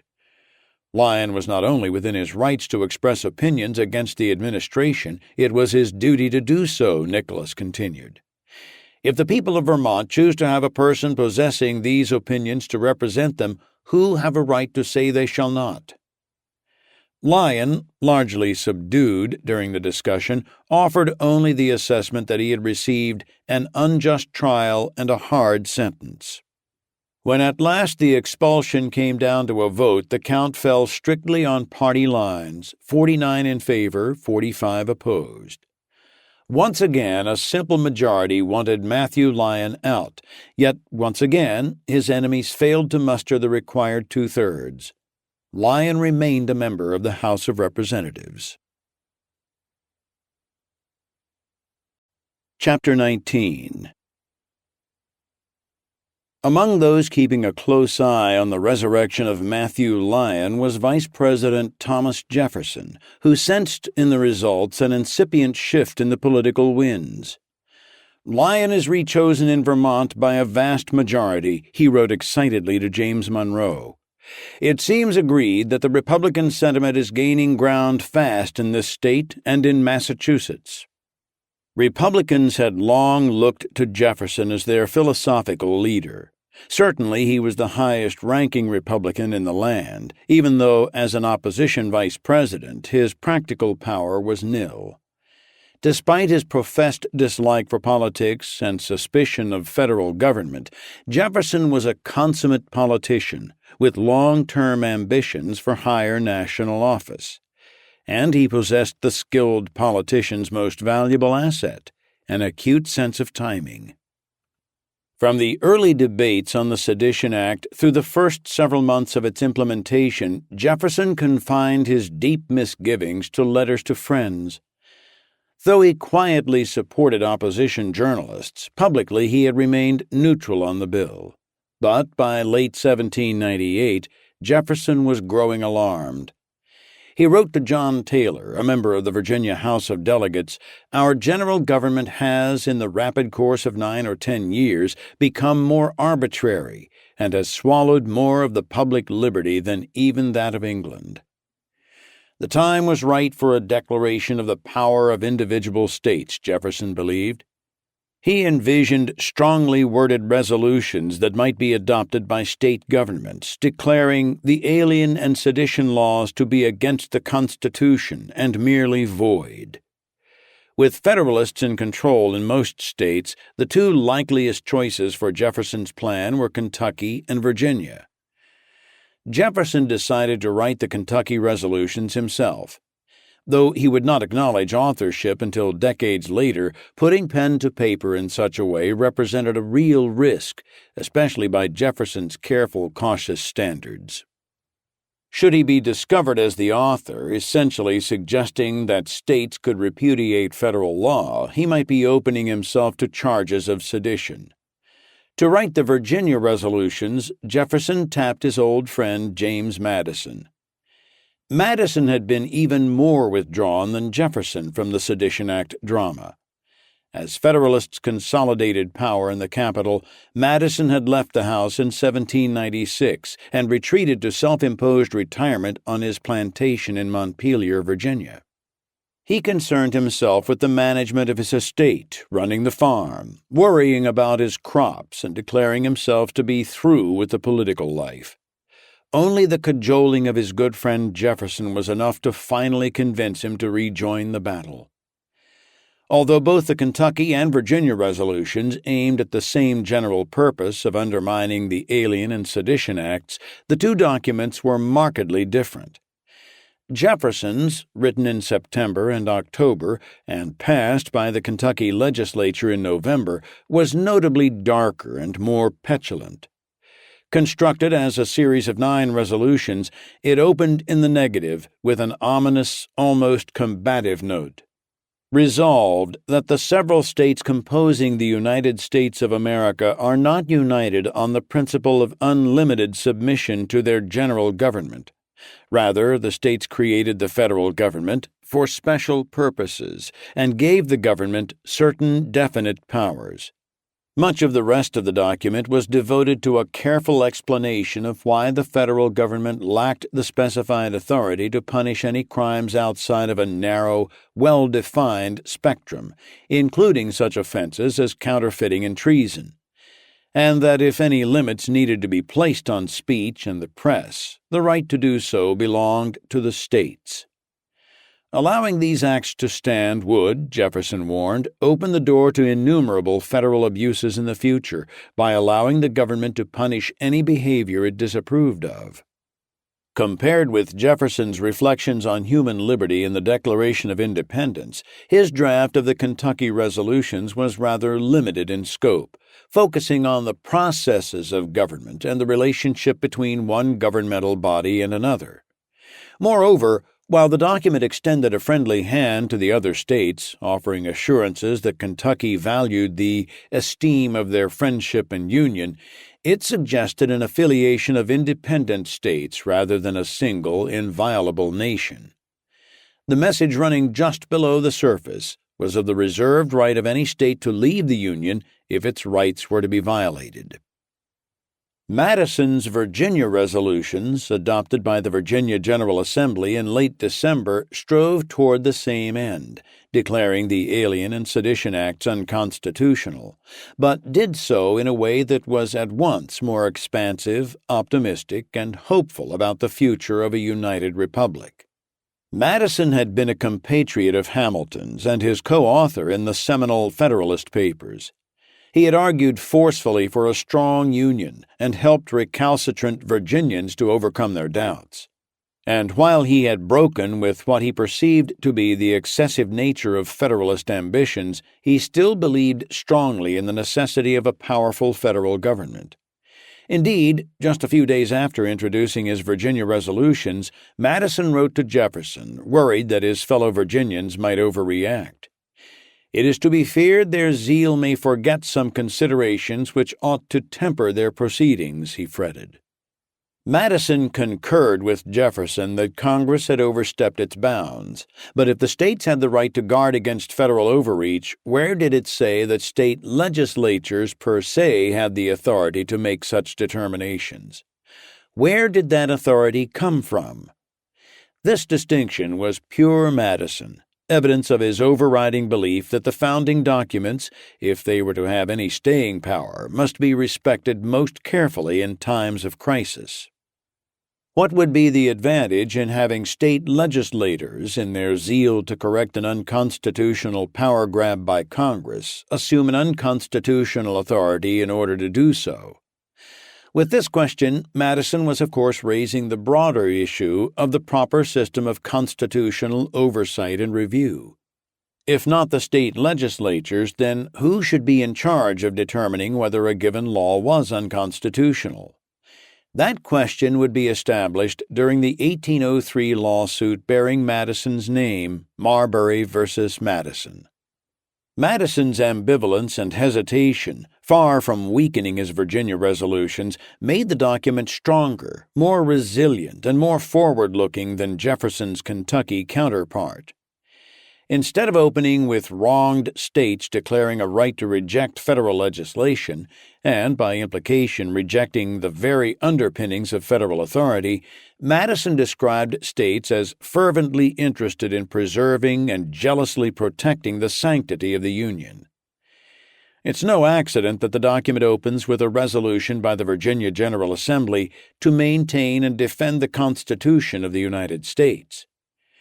Because of their reverence for the Union and the Constitution, Madison continued, Virginians believed it to be their duty to watch over and oppose every infraction of those principles which constitute the only basis of that Union, because a faithful observance of them can alone secure its existence and the public happiness. By positioning the Virginia Assembly not as potential mutineers on the American ship, but rather as ardent protectors, Madison skirted the dangers implicit in the Kentucky resolutions. Jefferson's document, in its insistence of framing the argument around states' rights, raised as many troubling questions as it answered. Were states so uninterested in union that they might up and leave at any provocation? Indeed, Jefferson's resolutions would be used in decades to come as providing intellectual cover for secessionists in the years leading to the Civil War. If Hamilton placed too much faith in the capacity of a centralized national government to guide a nation in need of rulers, Jefferson suffered from the opposite extreme, an overcharged certainty that state and local governments would automatically do a better job of protecting liberty. One assumes that Jefferson, had he lived to see the Civil War, would have been deeply disturbed at the uses to which secessionists put his doctrine of states' rights. Yet there's no denying that Jefferson bears some intellectual blame for the tragedies that states would inflict in seeking to preserve an economic system and a way of life that denied unalienable rights to millions of people. After Jefferson's death, Madison, who outlived him by a decade, would jealously defend Jefferson's legacy, insisting that Jefferson did not intend the Kentucky resolutions as a manifesto for secession, and sharply criticizing the nullifiers who would make the name of Mr. Jefferson the pedestal for their colossal heresy.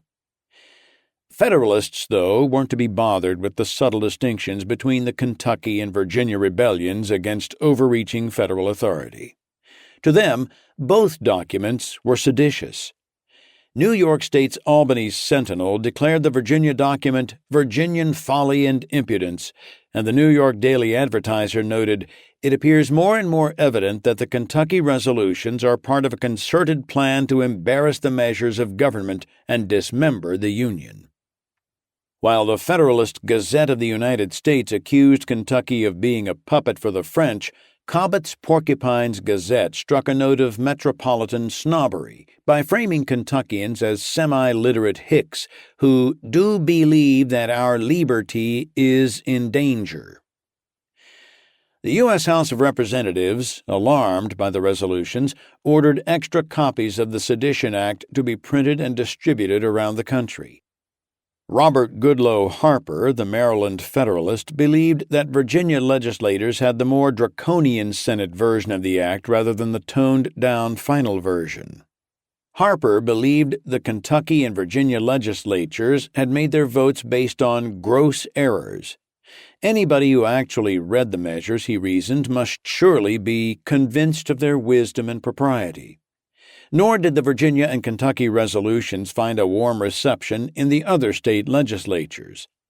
Virginia and Kentucky had sent official copies to each of the state governments.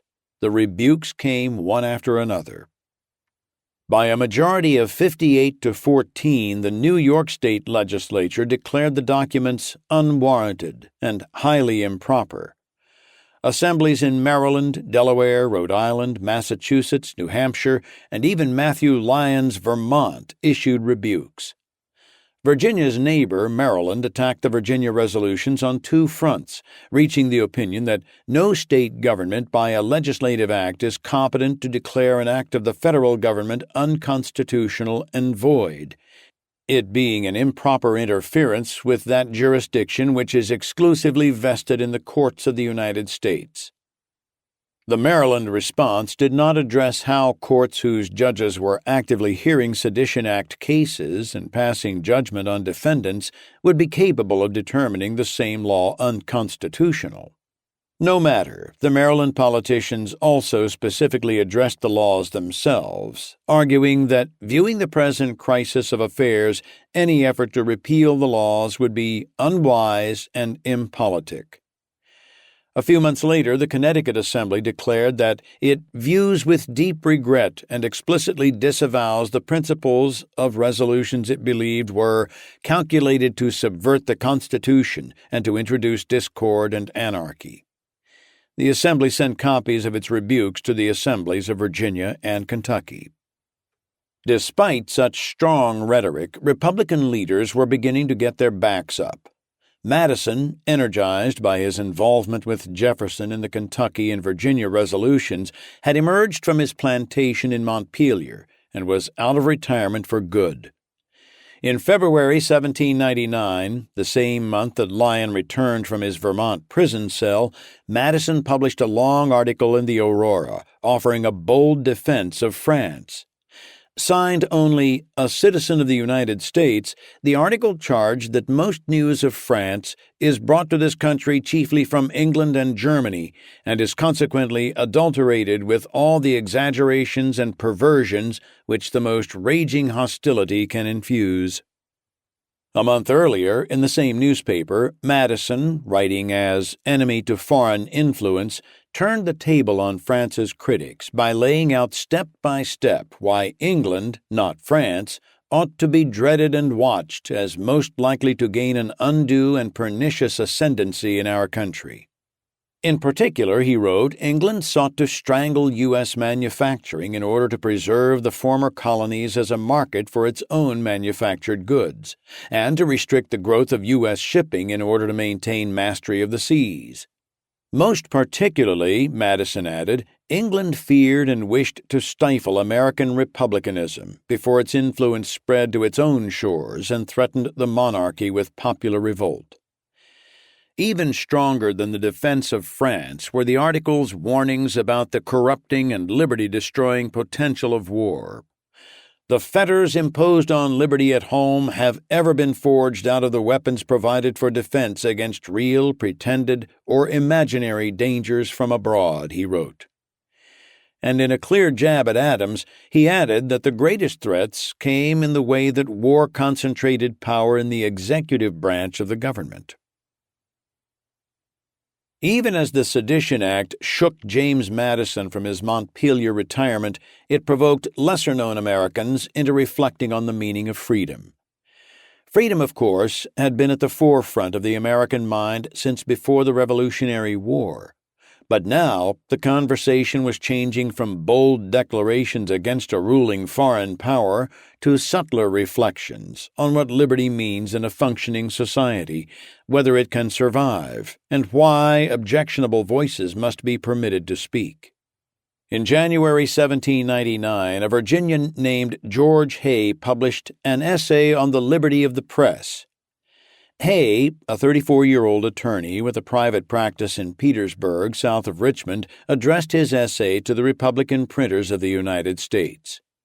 It was divided into two parts, the first comprising a precise, detailed analysis of why he believed the Sedition Act was unconstitutional. Drawing a distinction between speech and action, Hay readily acknowledged the power of Congress to punish insurrection or actual opposition to government measures, because the best laws would be of no avail unless Congress possessed a power to punish those who opposed their execution. Hay then argued the case of constitutional limitations on federal power, pointing out that Congress had authority only over those areas specifically described in the Constitution. Thus, even without the First Amendment, Congress lacked the specific authority to regulate speech and press, since those powers aren't granted in the Constitution. But of course, the First Amendment did exist, and this, in Hay's view, eliminated any reasonable argument on the matter. If his essay had ended with Part 1, the best that might be said of George Hay is that he added a logical, if not terribly inspiring argument in favor of a strict interpretation of the Constitution and the Bill of Rights. But the genius of Hay's essay on the liberty of the press lay in Part 2, where he anticipated and began to address such questions with a new American conception of liberty, one that needed some repressive test such as the Sedition Act in order to be fully galvanized. The words freedom of the press, like most other words, have a meaning, a clear, precise, and definite meaning, which the times require, should be unequivocally ascertained, Hay wrote. That this has not been done before is a wonderful and melancholy evidence of the imbecility of the human mind. The Bill of Rights is perhaps the single most beautiful and vital document ever produced by a government.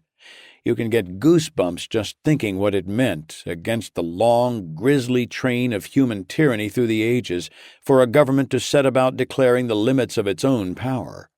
Still, the Bill of Rights is not the source of our rights, but a reflection of them, a mechanism for protecting them.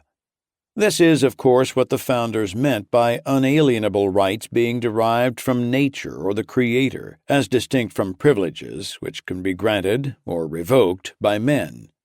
What George Hay and others were awakening to was what that meant on a practical level in the daily life of an often chaotic, dissonant society.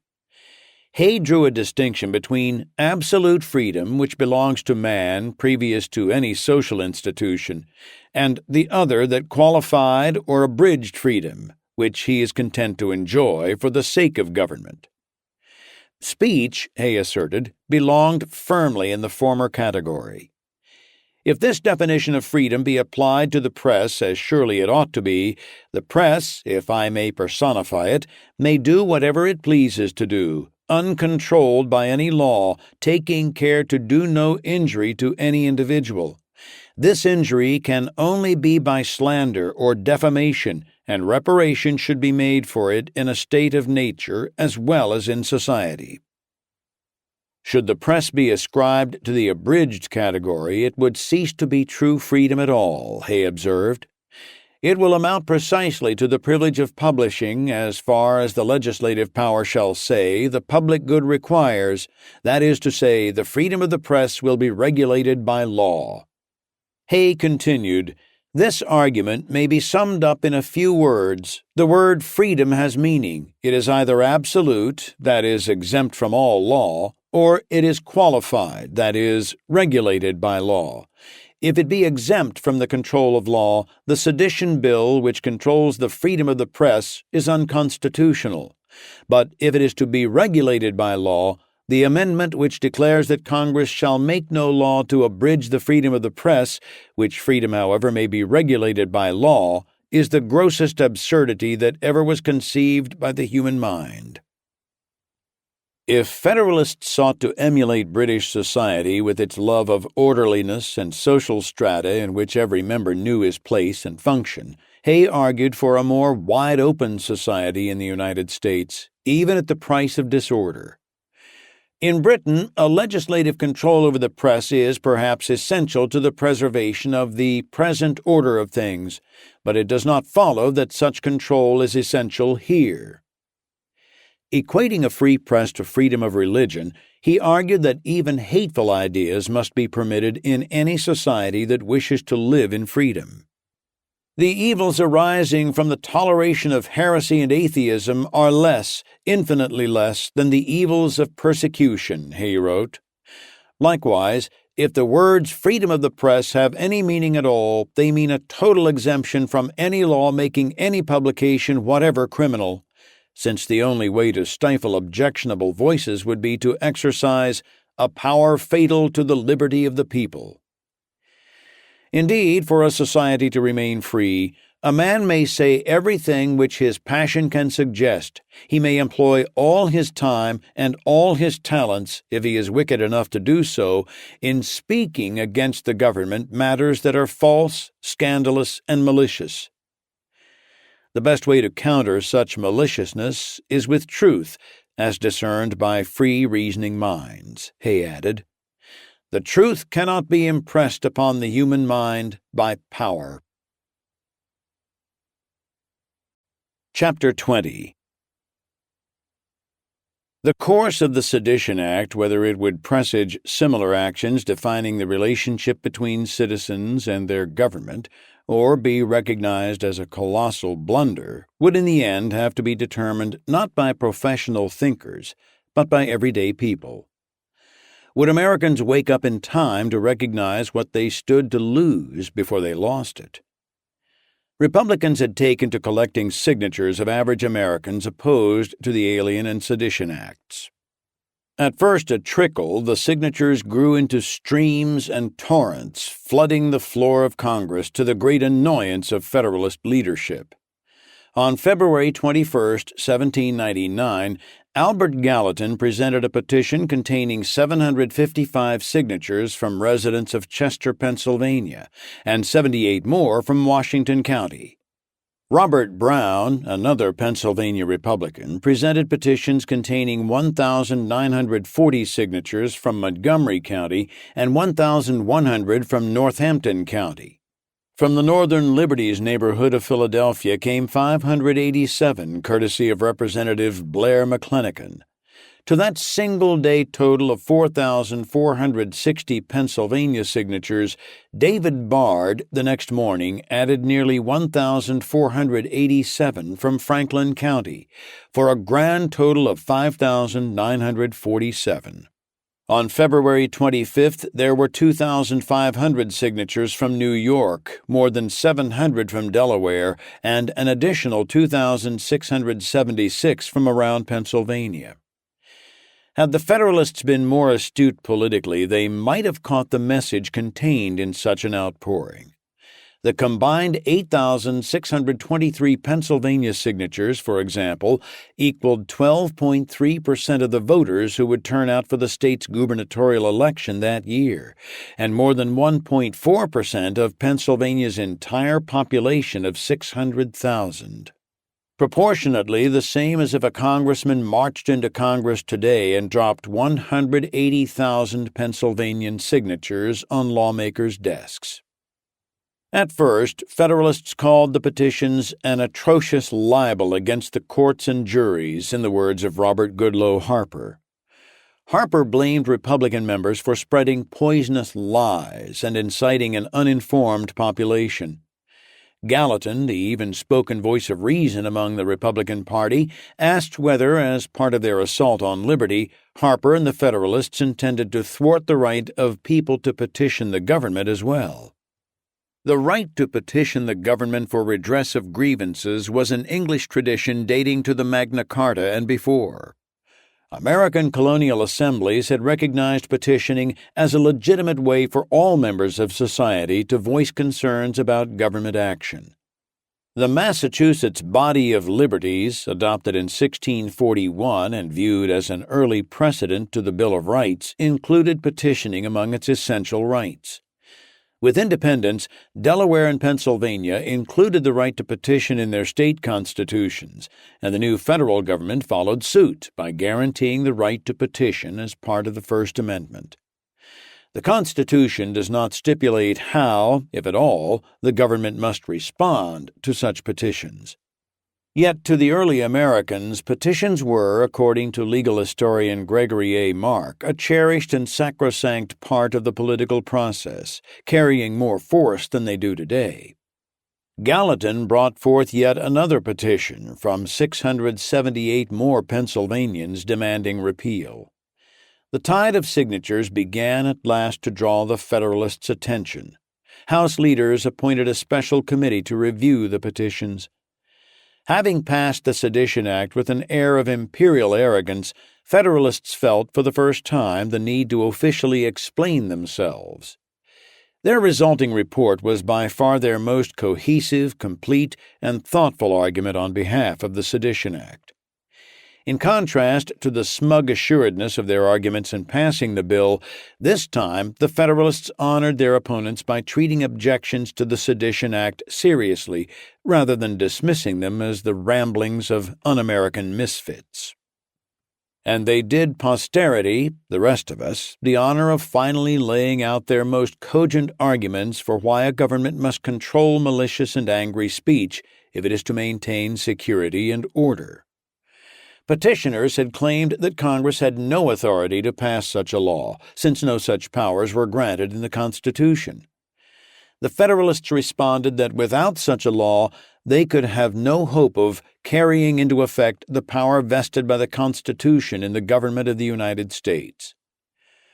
Recall that in 1799, the idea that opposing parties would compete, conflict with, and undermine one another had yet to take hold. George Washington's parting words, warning of the alternate domination of one faction over another, sharpened by the spirit of revenge natural to party dissension, still rang loud in Federalist ears. As for the First Amendment's unequivocal prohibition on abridging free speech, to this it is answered in the first place that the liberty of the press consists not in a license for every man to publish what he pleases without being liable to punishment if he should abuse this license to the injury of others. Echoing Blackstone's commentaries, the committee argued liberty of the press implies only a lack of previous restraint on publication. The writer may use his own judgment in deciding what to publish, but being answerable to the public and individuals for any abuse of this permission to their prejudice. They continued, liberty of speech does not authorize a man to speak malicious slanders against his neighbor, nor the liberty of action justify him in going, by violence, into another man's house, or in assaulting any person whom he may meet in the streets. The Federalists fell back on historical precedent, stating liberty of the press did never extend according to the laws of any state or of the United States or of England, from whence our laws are derived, to the publication of false, scandalous, and malicious writings against the government. How, then, could the law be deemed unconstitutional when it makes nothing penal that was not penal before, and gives no new powers to the court, but is merely declaratory of the common law? True, previous liberties had never been so broadly interpreted by a government, but this was the very essence of the American experiment. What was this new government, after all, but a test of the limits of freedom? The final argument of the committee was the shakiest. Instead of reading the prohibition on abridging freedom of speech and the press as strong and decisive, it claimed the language was deliberately weak and vague, in comparison to the affirmative against meddling in religion. The First Amendment stipulates, Congress shall make no law respecting an establishment of religion or prohibiting the free exercise thereof, or abridging the freedom of speech or of the press. According to the committee, that means Congress has no business legislating at all on the subject of religious establishments. But because the press and speech provisions carried different language, Congress was not in fact prohibited from passing laws in those areas, only from abridging the liberty of the press. After this round of hair-splitting, the committee fell back on Blackstone's commentaries, the English common law authority, stating that legislators were restricted only from placing prior restraints on the press, but were free to punish anyone who abused his freedom by printing improper publications. After all, our safety consists in the wisdom of the public councils, a cooperation on the part of the people with the government by supporting the measures provided for repelling aggressions and an obedience to the social laws. Repealing the law, the committee concluded, would be inexpedient. The full House, hearing the report, voted 52 to 48 in favor of upholding the Sedition Act. Chapter 21. Secretary of State Timothy Pickering found new and ever more creative ways to ferret out troublemakers.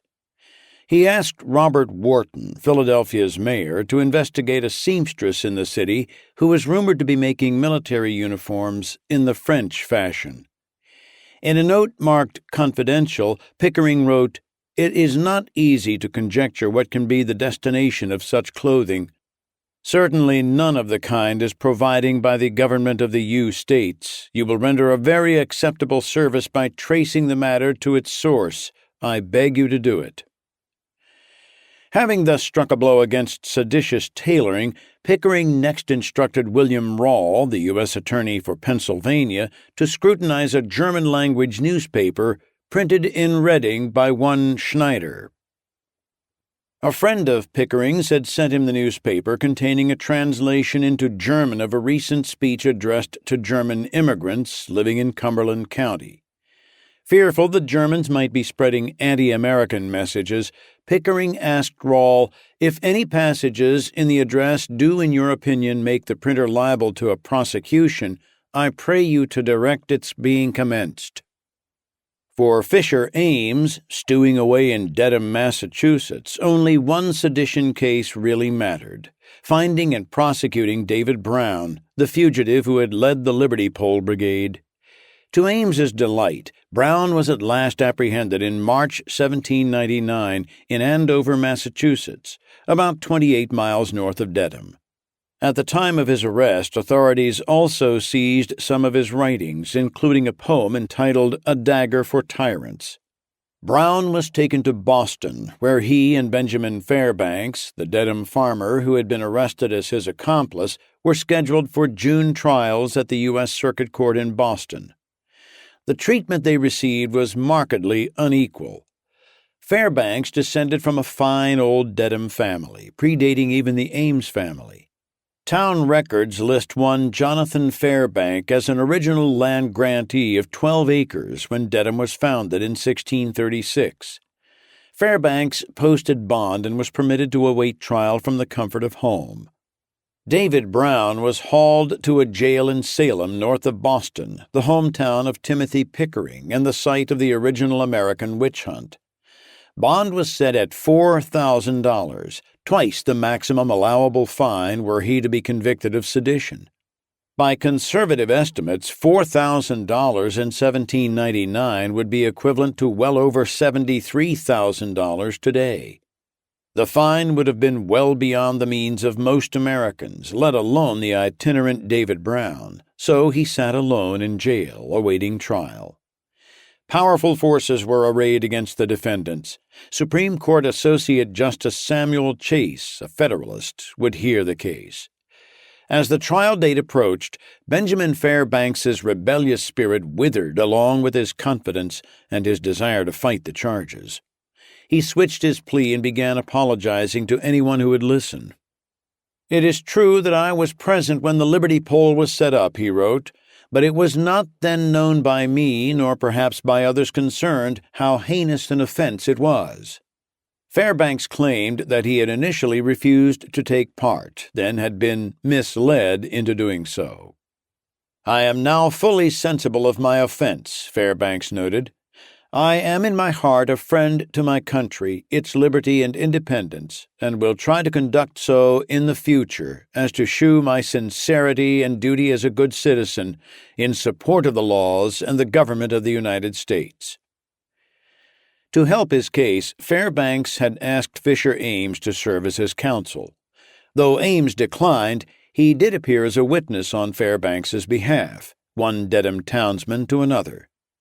"His character, I really think, has not been blemished in private life, and I do not know that he is less a man of integrity and benevolence than others," Ames told the court, adding that Fairbanks had served as a town selectman and was known as a respectable citizen with a family and a good estate. Ames attributed Fairbanks's misjudgment to a quick temper and the narcotic influence of dangerous minds. "He is a man of rather a warm and irritable temperament, too credulous and too sudden in his impressions, and, unfortunately, the scene he lives in and the persons in whom he misplaced his confidence has exposed him and many others like him to delusion and, in consequence, to guilt," Ames said. Such bold falsehoods and such artful and inflammatory sophistry as that wandering apostle of sedition disseminated for many weeks no doubt misled many pretty well-informed and well-disposed citizens in that quarter. Judge Chase was duly impressed by Fairbanks's apology and Ames's appeal. One object of punishment, reformation, had been accomplished, he said. Chase sentenced Fairbanks to 6 hours in prison and a fine of $5 plus court costs. It was to be the single lightest sentence handed down to any of the Sedition Act defendants. Chase urged critics of the law to take note of the court's leniency.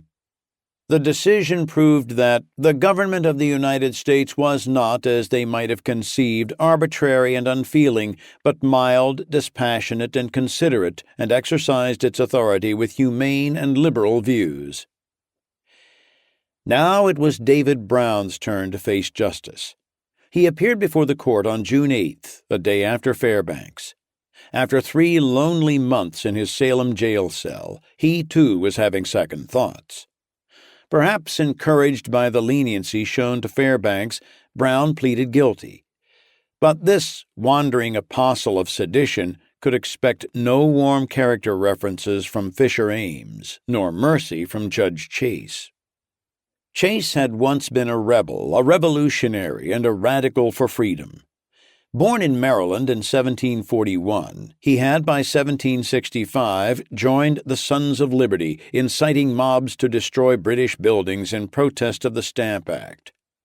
In March 1776, he risked hanging for treason by joining Benjamin Franklin and Charles Carroll on a mission to Canada to try to persuade Canadians to join the struggle for independence.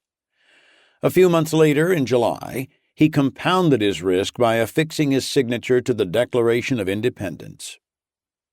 In the early days of independence, Chase was an ardent anti-federalist, arguing against the Constitution and for states' rights. But under the new government, Chase had undergone a change. A series of government positions culminated in an appointment by President Washington to the Supreme Court in 1796. By the time he stared down at David Brown in Dedham, he was as fiery a Federalist as he had been a rebel. His ruddy complexion, which gave rise to the nickname Old Bacon Face, intensified when he was angry. He now viewed protest as a form of societal cancer, writing that, if a man attempts to destroy the confidence of the people in their officers, their supreme magistrate, and their legislature, he effectually saps the foundation of the government. While Fairbanks's light punishment was designed to symbolize the government's capacity to forgive, Judge Chase had clearly decided that David Brown would serve as an example to all seditious Republicans of the government's capacity for righteous wrath. There is no other way to explain the court's extraordinary next move. Chase allowed Brown to plead guilty, accepted the plea, and then insisted on trying the case anyway. Chase wasn't about to let the prosecution's carefully assembled roster of witnesses go to waste. The evidence against Brown must be heard, he insisted, in order that the degree of his guilt might be duly ascertained. The hapless defendant, without the benefit of counsel, watched as one chastened Dedham resident after another sheepishly took the stand, each adding a few more brushstrokes to the prosecution's portrait of sedition. Jeremiah Baker recalled hearing Brown preach about government fraud in public land sales. Amariah Chapin recalled painting the Liberty Pole sign at Brown's direction. Luther Ellis told of watching it go up on that October evening. Next, the prosecutor read a selection of Brown's seditious writings, including his A Dagger for Tyrants, that contained the most virulent invective against the President and the government of the United States. Joseph Kingsbury admitted to hosting a gathering at his home during which Brown had discussed Thomas Paine's The Age of Reason. During the Revolutionary War, Paine's Common Sense and The Crisis had captured in plain, emphatic prose the fighting spirit of the American cause. General Washington had sought out Paine as a friend and ally. On the eve of his triumphant crossing of the Delaware River and assault on Hessian troops at Trenton in December 1776, Washington revived the spirits of his shivering troops with Paine's immortal words, "These are the times that try men's souls." In later years, though, Paine had supported the French Revolution and, in the wake of the Jay Treaty, attacked Washington's presidency. And now the act of holding a discussion on the works of Thomas Paine became one more damning piece of evidence of sedition. There was one Dedham witness who refused to take part in the circus. On June 8th, after noting Brown's guilty plea in his diary, Nathaniel Ames added succinctly that he himself had received 2 illegal summons to the High Federal Circuit Court. It's unclear what precisely the prosecution hoped he would reveal, and the diary offers no clues. But clearly the doctor had more than a passing interest in the case and in David Brown, perhaps, as some have suggested, composing the offending words that appeared on the Liberty Pole. Whether he hosted or attended any of Brown's appearances in town or met privately with him is unknown. In any case, Nathaniel was made of sterner stuff than his fellow townsmen, and the prospect of being hauled into court to testify under the watchful eyes of his younger brother and Samuel Chase was more than he could bear. He ignored the summonses. The following October, Nathaniel would be arrested and brought before a Boston judge under charges of contempt for failing to appear. Apparently nothing came of the charges. Nathaniel's refusal to testify was courageous, but could only have angered Fisher Ames and brought the weight of Samuel Chase's court down that much harder on Brown. With the testimony phase complete, Chase told Brown he could demonstrate the sincerity of his repentance by providing the court with names of everyone who had helped him in his mischievous and dangerous pursuits, along with the names of all those who had subscribed to his pamphlets. The following Monday, having been given several days to consider the gravity of his situation, Brown appeared again before Judge Chase. He apologized once more for his political opinions, more especially in the way and manner I did utter them. He promised to reform his conduct. He knew he would serve time in prison, he said, and requested only that his punishment be in the form of jail rather than fines. After all, he was a poor man with no way to pay a fine from behind bars. But there was one line that David Brown would not cross. He refused to name any of his associates or subscribers. Considering how many Dedham residents had testified against him, Brown's refusal seems all the more moving. He offered this simple explanation: "I shall lose all my friends." Unimpressed, Chase resolved to give the defendant a taste of justice that was anything but mild, dispassionate, and considerate. The judge had seen no satisfactory indication of a change of disposition or amelioration of temper, and no reason to mitigate the punishment which his very pernicious and dangerous practice demanded. After handing down the most lenient sentence to Benjamin Fairbanks, Chase imposed on David Brown what would be the harshest punishment of any Sedition Act defendant: 18 months in prison and a $480 fine. Earning that sum would have been difficult or impossible, even if Brown were free. In jail, he would have no way of earning money. Since he could be held until making good on the fine, the 18-month sentence became merely a number. He would remain a guest of the federal government until the government decided to set him free.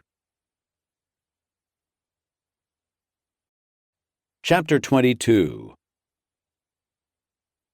In the early years of the Republic, while Americans fretted that their experiment in self-government was dissolving into chaos, rancor, and possible civil war, often the most steadfastly romantic believers in the promise of the United States were Europeans.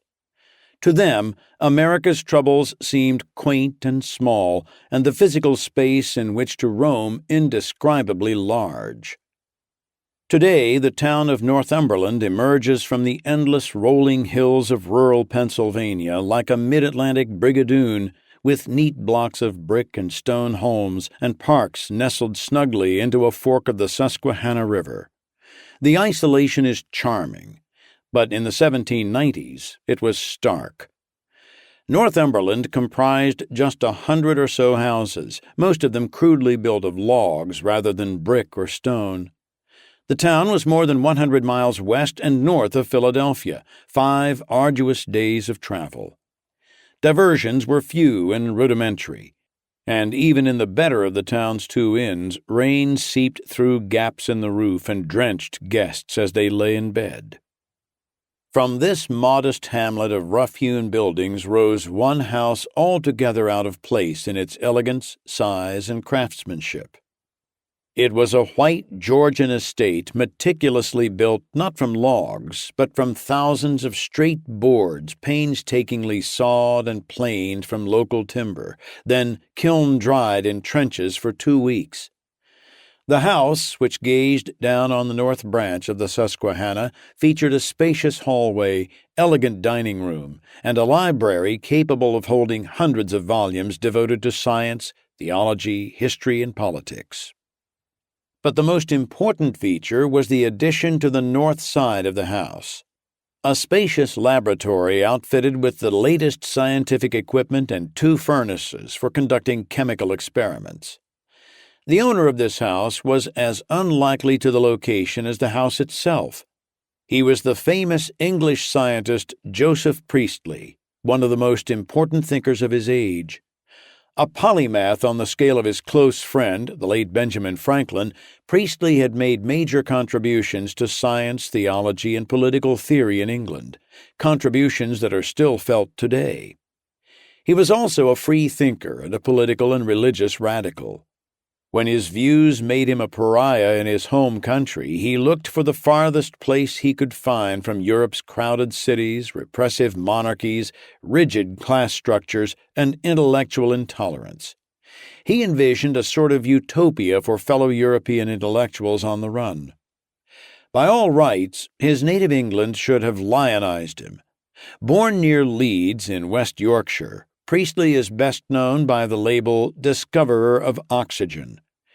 In fact, he identified no fewer than 10 distinct gases, but even that barely begins to describe his accomplishments.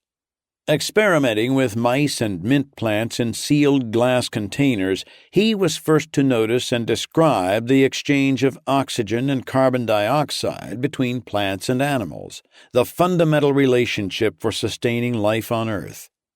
His electrical experiments with oscillatory discharge were vital to the much later developments of radio and television.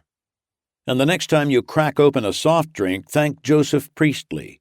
Standing over steaming vats at the Jake's and Nell Brewery in Leeds, he found that plain water exposed to carbon dioxide developed a delightful fizz, leading the way for today's multi-billion-dollar carbonated beverage industry. Priestley is even credited, though perhaps apocryphally, with noting how effectively the dried latex of certain South American plants rubbed away pencil markings, and giving the substance its everlasting name, rubber. Rare among scientists, Priestley shared with Franklin an ability to communicate engagingly with mass audiences. It may be said that, in addition to all of his other accomplishments, he was a principal founder of the field of science journalism.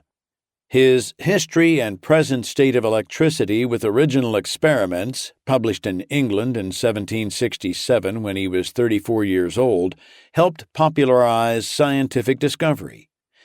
Without Priestley's book, the world might never have known the iconic tale of Franklin flying his kite in a thunderstorm and harnessing electricity.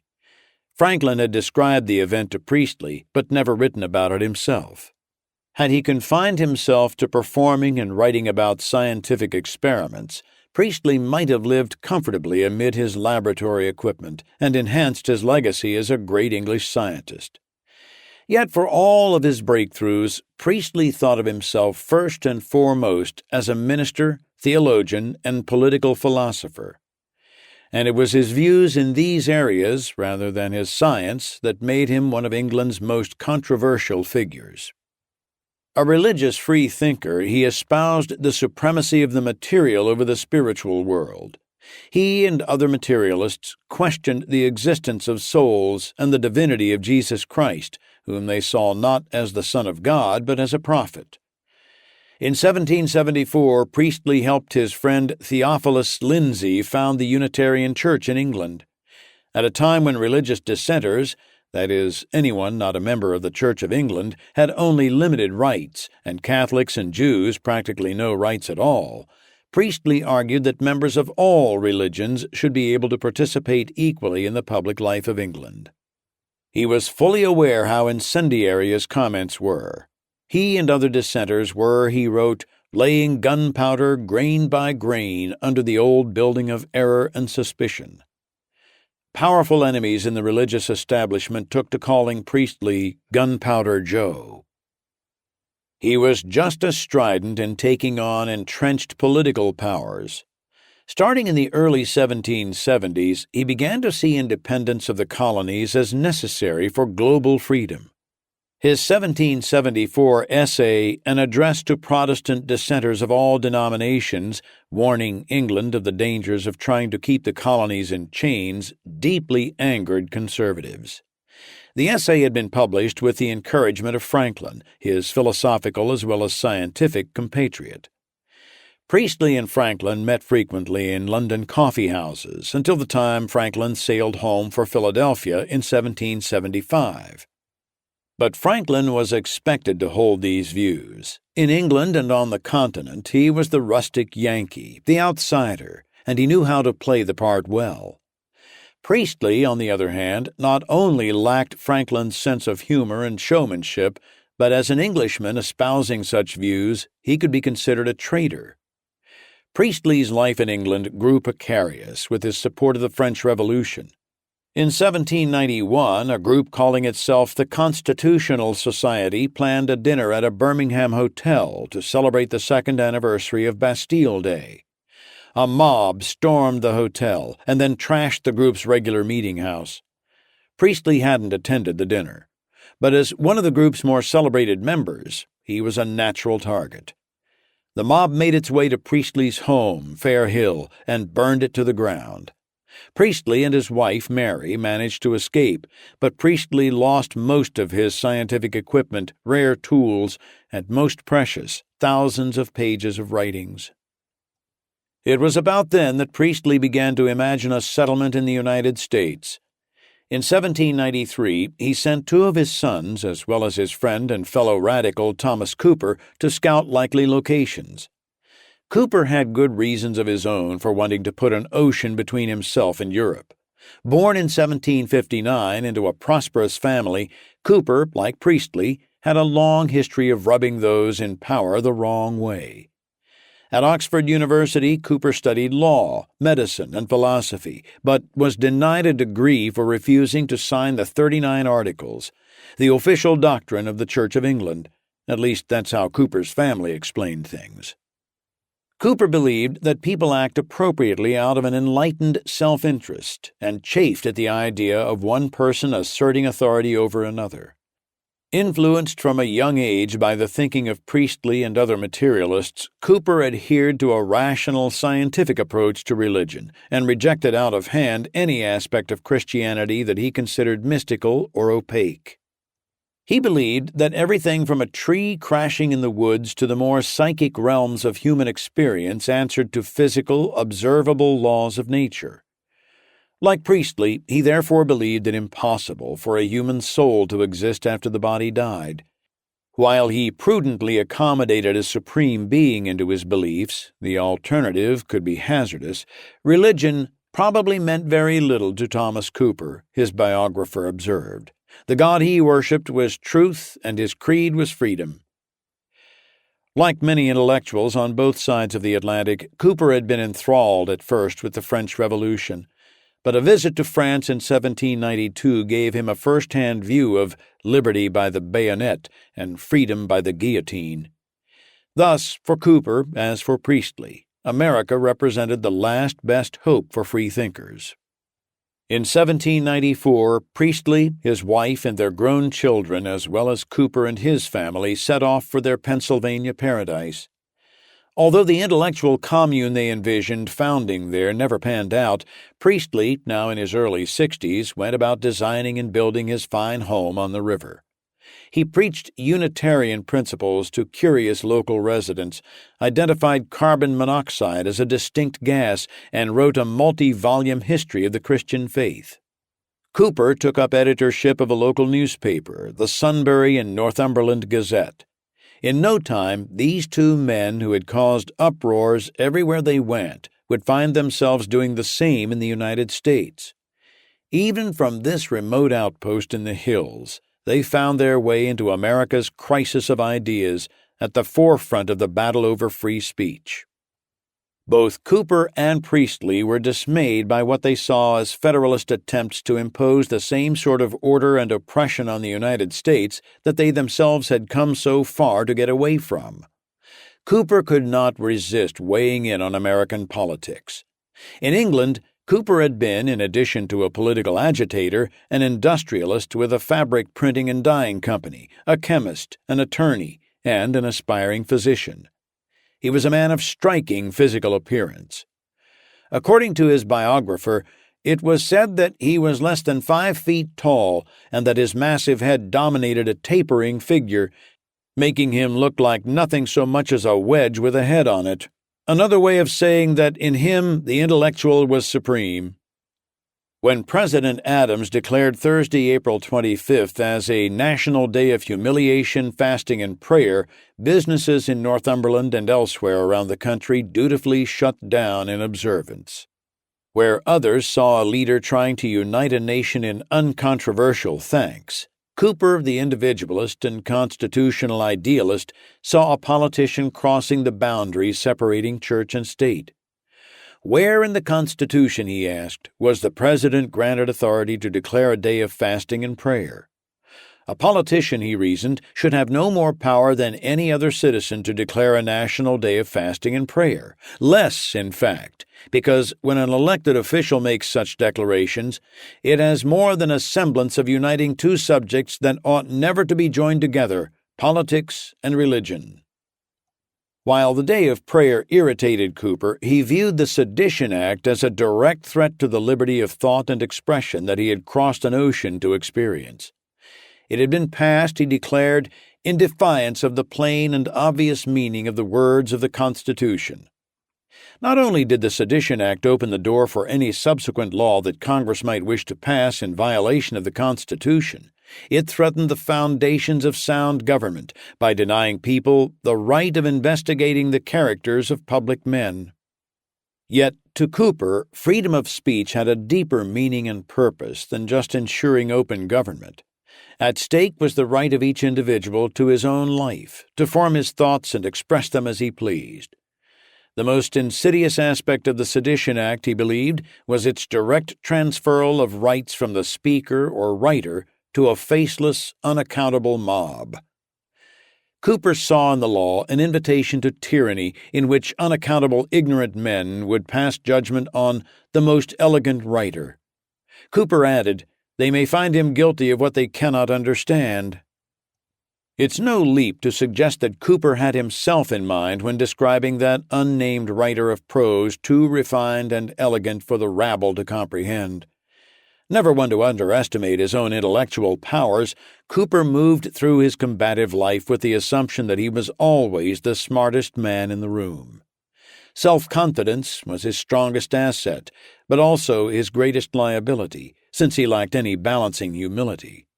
The closest he could come was a sort of studied, patronizing deference that seemed to say, "I sincerely apologize for the fact that you lack the intelligence to agree with me." As off-putting as this may have been back in England, it would prove positively toxic to American ears. In any case, Cooper, who attracted controversy wherever he went, might have sensed that he would inevitably shift from being a Sedition Act critic to a defendant. The catalyst was an article in the Sunbury and Northumberland Gazette of June 29, 1799. The article was, in fact, Cooper's swan song for his brief tenure as editor. After writing innocuously that he planned to fill up a few vacant columns, Cooper launched into a detailed dismantling of the Adams presidency, accusing Adams of abusing his authority and seeking to impose tyranny on an unsuspecting nation. Without ever mentioning Adams by name, Cooper adopted the conceit of himself as a president bent on increasing his own power at the expense of the people. "My first business would be to undermine that Constitution and render it useless by claiming authority which, though not given by the express words of it, might be edged in under the cover of general expression or implied powers, by stretching the meaning of the words used to their utmost latitude, by taking advantage of every ambiguity, and by quibbling upon distinctions to explain away the plain and obvious meaning." Next, he would restrict the press, ignore the rights of man, advance tyranny and despotism, support large banks and merchants over farmers, build standing armies and navies to intimidate the people into submission, and engage in unnecessary wars, charges he believed fit Adams to a T. This article caught the eye of a Sunbury resident named Charles Hall. Adams had appointed Hall in 1797 to a position arbitrating disputes over British and American debts. As one of Timothy Pickering's trusted informers, Hall mailed the article to the secretary. Pickering thanked Hall for exposing Mr. Cooper's mischievous address. Pickering set out to punish both Cooper and Priestley, whose role in mentioning Cooper was unpardonable. "I once thought of him as a persecuted Christian," Pickering wrote, "but I am now satisfied that ambition influences him." Pickering decided that deportation would be the best way to deal with Priestley, who had yet to apply for U.S. citizenship. Cooper was a different matter, since he had recently become an American citizen. To Pickering, such was a mere technicality. Cooper was still a foreigner meddling with our government. The idea that becoming a citizen made Cooper an American had clearly not entered the secretary's mind. Chapter 23. Timothy Pickering could hardly wait to tell the president, and he could barely contain his own excitement. Thanks to Charles Hall, here was a real case, not some suspicious seamstress, German printer, or obscure hack, but one worthy of passing along directly to the commander-in-chief. Here were two of the most controversial agitators on the international stage, one a world-famous scientist and philosopher, the other a leading intellectual, practically hand-delivered into their grasp. Pickering fired off a note to Adams, marked "Private," describing the offending publication written by a connection of Dr. Priestley. Like Priestley, Cooper was a warm opposition man. Such characters, Pickering added, will never be quiet under the freest government. Adams read Cooper's article and was incensed. A meaner, a more artful, or a more malicious libel has not appeared, the president wrote to Pickering. To Adams, the insult was personal as well as professional. As a younger man, Adams had deeply admired Priestley's political writings. When Priestley had first arrived in the United States several years earlier, the two had dined together in Philadelphia. At the outset of the Adams presidency in 1797, Priestley had written to him from Northumberland in hopes of securing an appointment for Cooper as a claims agent, a government job helping negotiate disputes between American and British officials over debts, the job that ultimately went to Charles Hall. Cooper had followed with a letter of his own stating his qualifications. Both letters, particularly Cooper's, had irritated Adams. He never responded to what he viewed as a naked bid for patronage. Now, Adams was convinced that Cooper's criticisms of his presidency amounted to nothing more than spiteful revenge. Despite Pickering's urgings, he didn't have the heart to go after his old acquaintance Priestley. Describing Priestley as a harmless old man on the decline, Adams noted that the scientist's influence is not an atom in the world. But Cooper was another story. "As far as it alludes to me, I despise it," Adams wrote of Cooper's article, "but I have no doubt it is a libel against the whole government, and as such it ought to be prosecuted." First, though, Adams and Pickering would launch a counter-assault in the court of public opinion. In October, the Federalist Reading Advertiser published an anonymous rebuttal to Cooper's article, detailing his earlier bid for the political appointment. Though the item was unsigned, Adams clearly had a personal hand in the process. Only Adams would have been able to describe how, after receiving it with disdain, the president had thrown the letter on the table and said, "Does he think I would appoint any Englishman to that important office in preference to an American?"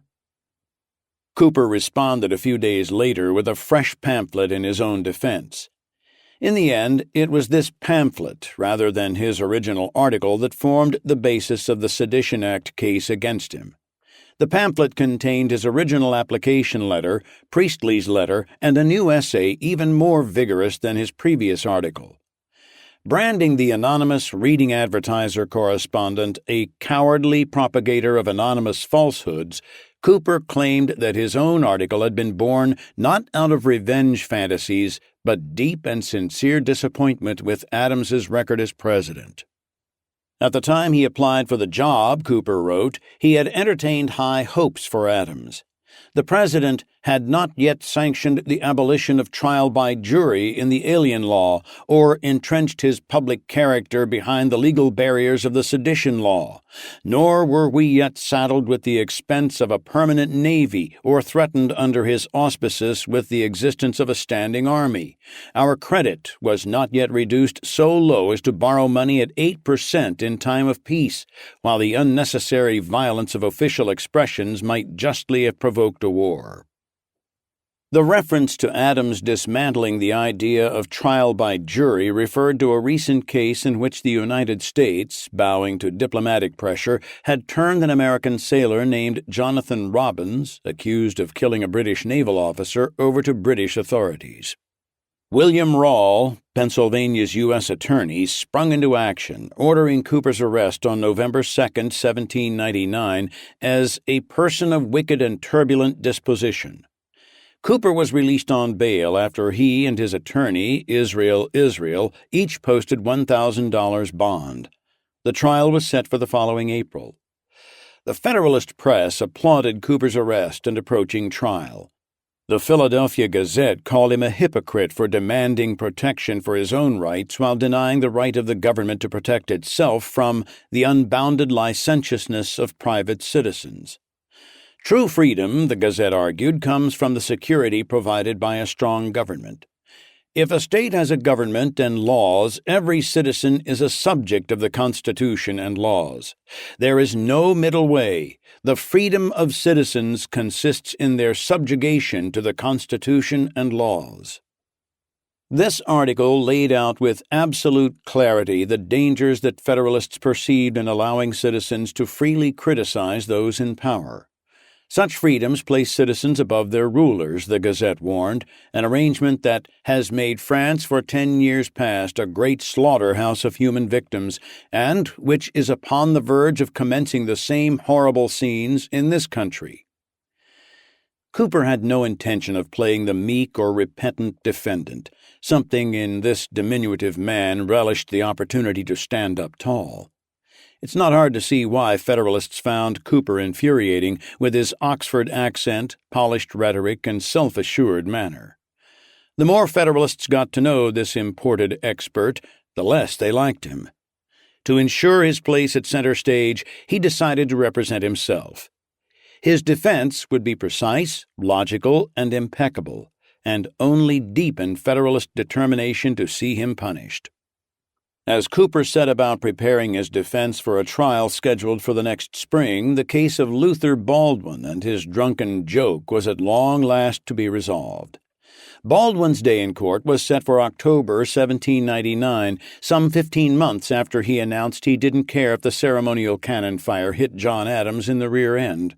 But alas, Lucius Horatio Stockton, the prosecutor so eager to display his loyalty to the administration, would never get the show trial he clearly relished. Luther Baldwin had had enough. He reversed his original stance and pleaded guilty. The court fined him $150. His friend, Brown Clark, the one who had likely incited Baldwin's comment, did likewise and was fined $50. There's no record of whether he or Clark spent any time in jail while coming up with the payment, but the total of $200 in fines collected from the two defendants cost the Federalists much more in terms of derision and abuse from the Republican press. To Republicans, Baldwin's year-plus legal ordeal over a harmless remark harkened chillingly back to old-world lèse-majesté, injured majesty laws that for centuries had dictated harsh punishment for any utterance thought to insult the dignity of a monarch. Years earlier, during the debates over the Constitution, opponents of the new national government had feared it would spawn a ruling elite, immune to criticism by a general population permitted only, in the words of one satirist, to lick the feet of our well-born masters. With the persecution of Luther Baldwin, the King of England could take solace that the spirit of lèse-majesté had taken firm root in the United States, according to Greenleaf's New York Journal. As if to challenge that assumption, the article took its own swipe at the president's dignity, suggesting that not even the most partisan Republican would find much pleasure or gratification in firing at such a disgusting target as the blank of J.A. For every Republican the Federalists arrested for sedition, it seemed, 4 or 5 were ready to take his place, condemning the Adams administration and the Sedition Act. On October 16th, Charles Holt, editor of the New London Bee in Connecticut, reprinted a widely disseminated article recounting the Baldwin case and pointing an accusatory finger at the tavern keeper John Burnett, who had shown such eagerness to see his fellow citizen charged. Of what material must a man be composed that will become a voluntary informer against another for a mere expression drawn from him when in liquor that did not injure anyone's person or property? In Philadelphia, a reinvigorated Aurora had resumed its place as the leading critic of the party in power. If Republicans of the period are to be believed, the campaign to silence Margaret Bache went all the way up to the intellectual leader of the Federalist Party, the most forceful architect of centralized government and the Republicans' greatest enemy. A blunt letter from Philadelphia, an extract of which appeared in the New York Argus and other Republican papers around the country, directly accused Alexander Hamilton of being the mastermind of an elaborate scheme to silence the Aurora. According to the letter, Bache was offered $6,000 as a down payment for agreeing to stop publishing, with an additional sum to be paid when she formally gave up the paper. Bache pointedly refused it and declared she would not dishonor her husband's memory nor her children's future by such baseness, the letter stated. If she decided to sell the Aurora, it would be to Republicans only. But what came next truly enraged Hamilton. The article hinted at 2 possible sources of money to meet Hamilton's nefarious aims: an unnamed group of orderly Federalists bankrolling him, and British Secret Service money. Hamilton, whatever his failings as a husband in the Reynolds affair, took his standing as an honest leader with the utmost seriousness. He fired off a letter to Josiah Ogden Hoffman, New York's Attorney General, declaring himself the victim of malignant calumnies and demanding that the publishers of the Argus be brought to justice. Like Fisher Ames, John Adams, and others who responded to attacks by summoning the law, Hamilton claimed that personal honor had nothing to do with his desire to bring charges. "But public motives now compel me to a different conduct," he said. "The design of that faction to overturn our government, and with it the great pillars of social security and happiness in this country, become every day more manifest." The Attorney General dutifully targeted the Argus and its publisher for arrest. As with Margaret Bache and the Aurora, the publisher of the Argus was a woman, Anne Greenleaf, who had inherited the paper after her husband, editor Thomas Greenleaf, died of yellow fever. Eventually, Hoffman transferred the blame to Greenleaf's head pressman, David Frothingham.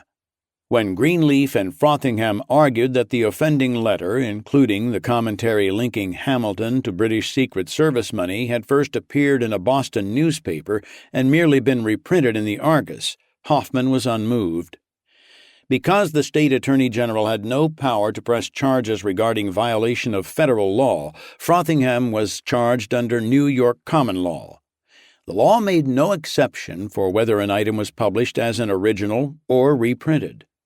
Moreover, under the state law, more stringent than the Federal Sedition Act, the truth or falsehood of the printed matter was not to enter into the case.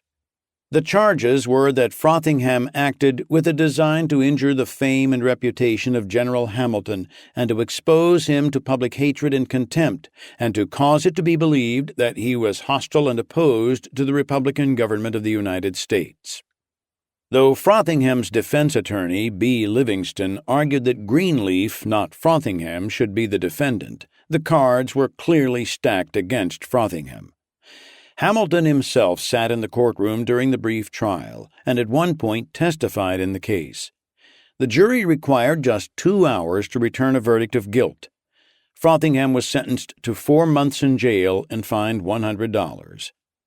Although David Frothingham and the Argus weren't charged under the Federal Sedition Act, the prosecution and conviction were directed at the same goal, silencing the voice of the opposition.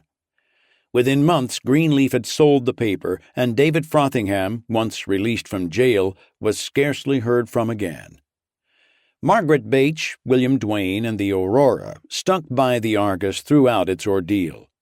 When Hamilton testified, the Aurora, by way of needling the amorous general, expressed mock surprise at his testimony. He was then asked whether he considered the Aurora as hostile to the government of the United States, and he replied in the affirmative. Together, Duane and Margaret Bache held fast throughout the ordeal. It was perhaps only natural that in their joint effort to carry on Bache's traditions, the two would eventually become joined in the fullest sense. On June 28, 1800, a Saturday, Margaret Bache and William Duane were married by the Reverend Bishop White. The Aurora marked the occasion with a simple, straightforward announcement 2 days after the fact. A few days later, the Federalist Gazette of the United States mocked the wedding with this bawdy observation. Since the late auspicious nuptials of a happy editor, his paper has been observed to be more than usually spiritless and vapid. A grave philosopher of my acquaintance supposes that those animal spirits, which used to slash in petulance, aflame in anger, are now flowing in a new channel.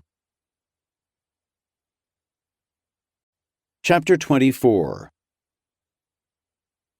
Federalists had set out to establish order and rid their country of the Republican menace.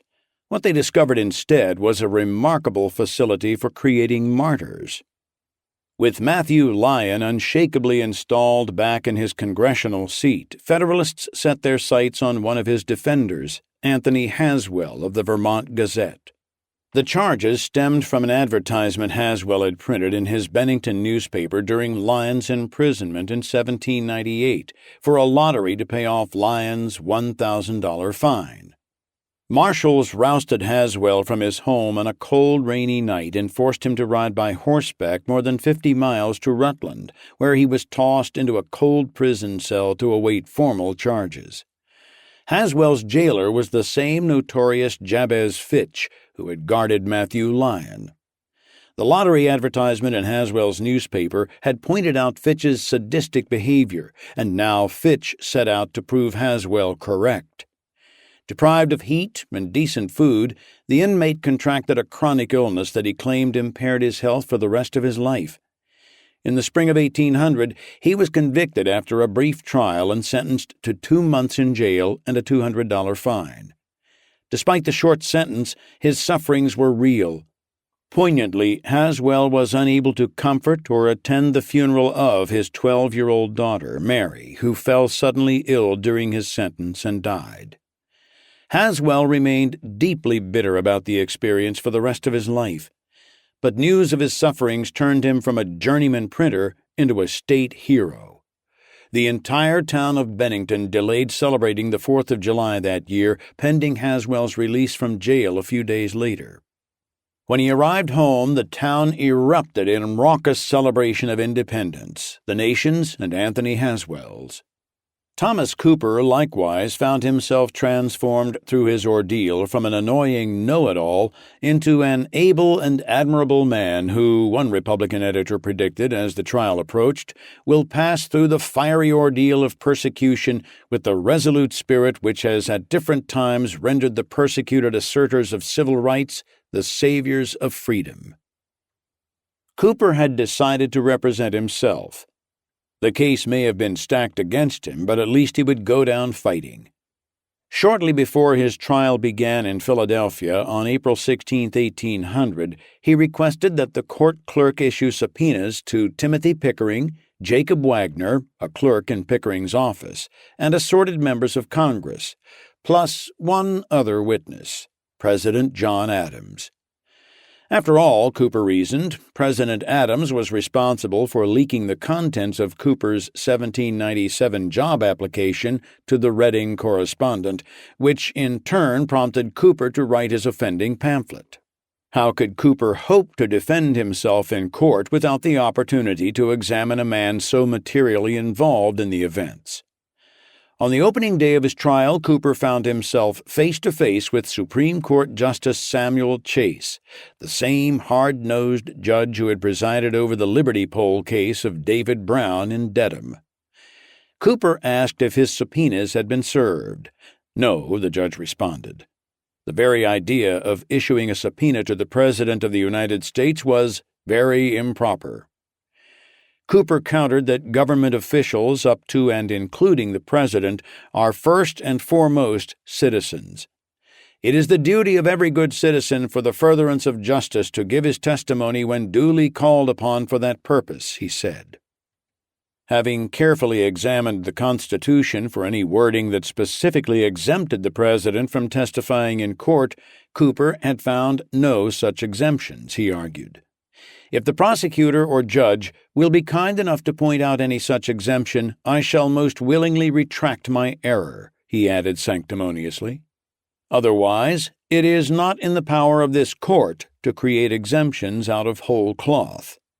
It's hard to imagine any judge, let alone Samuel Chase, taking kindly to such a lecture in his own courtroom.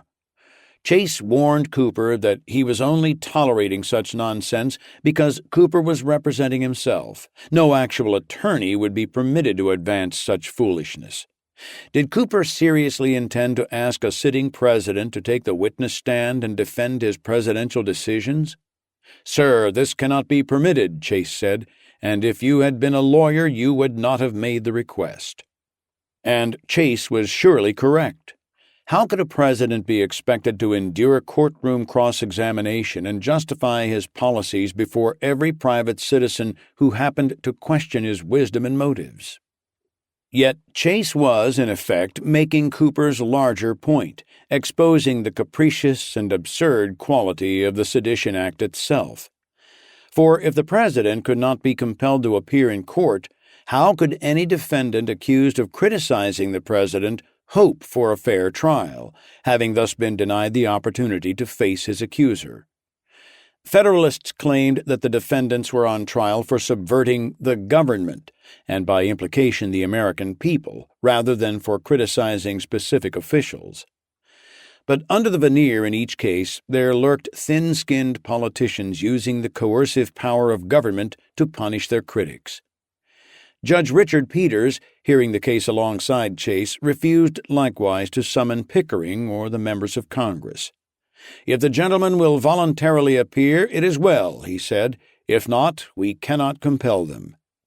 Because the Sedition Act highlighted truth as a defense, Cooper had also requested from Pickering and the President copies of presidential speeches and other documents that he believed would help him prove Adams's bungling performance in office.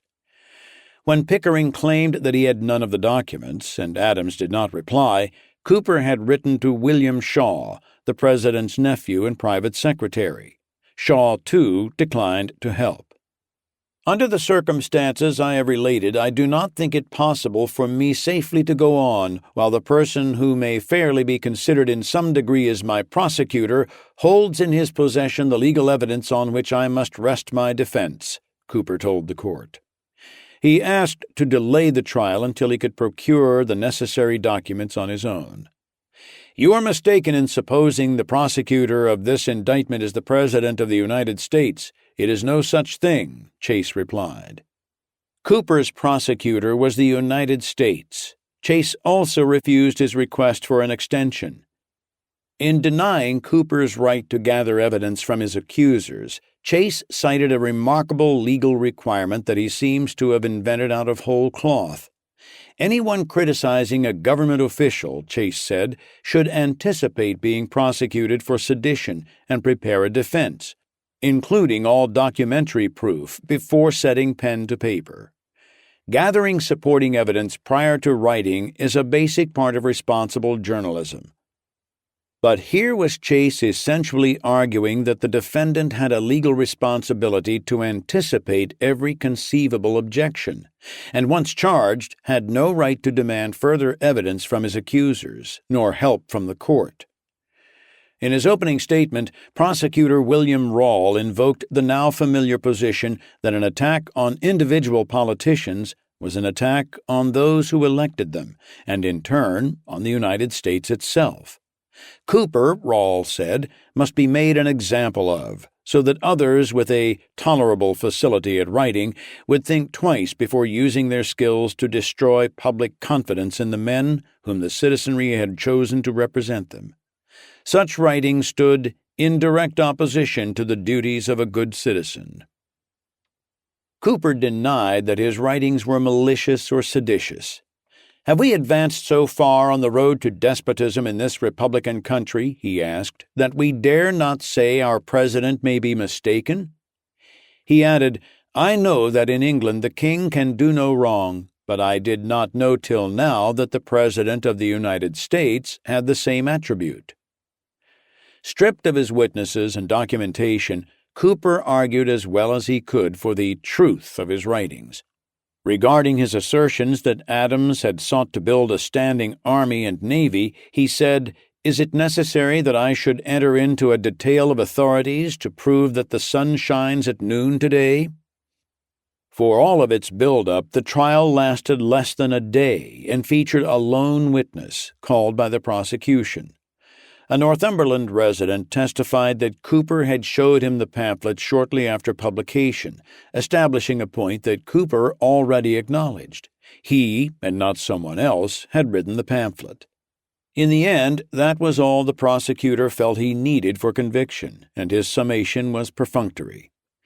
With a forceful character such as Samuel Chase on hand, the jurors didn't need the superfluous words of William Rawle in order to know what was expected of them. During his final instructions, Chase essentially commanded them to return a verdict of guilty. In order to be acquitted, Chase said, Cooper had to prove to the marrow that every line in his pamphlet was true. If he failed in even a single point, and the jurors believed that Cooper had malice in his heart, they must convict. The obedient jury retired and reappeared 20 minutes later with the verdict Chase sought. To set an appropriate fine, Chase asked Cooper to disclose his personal finances. When Cooper declined, Chase suggested that unnamed members of the party, that is, Republicans, might be footing the bill. If so, Chase assured Cooper, the court would impose the maximum fine. An indignant Cooper replied that he had never stooped to being a party writer, answering instead to his own conscience.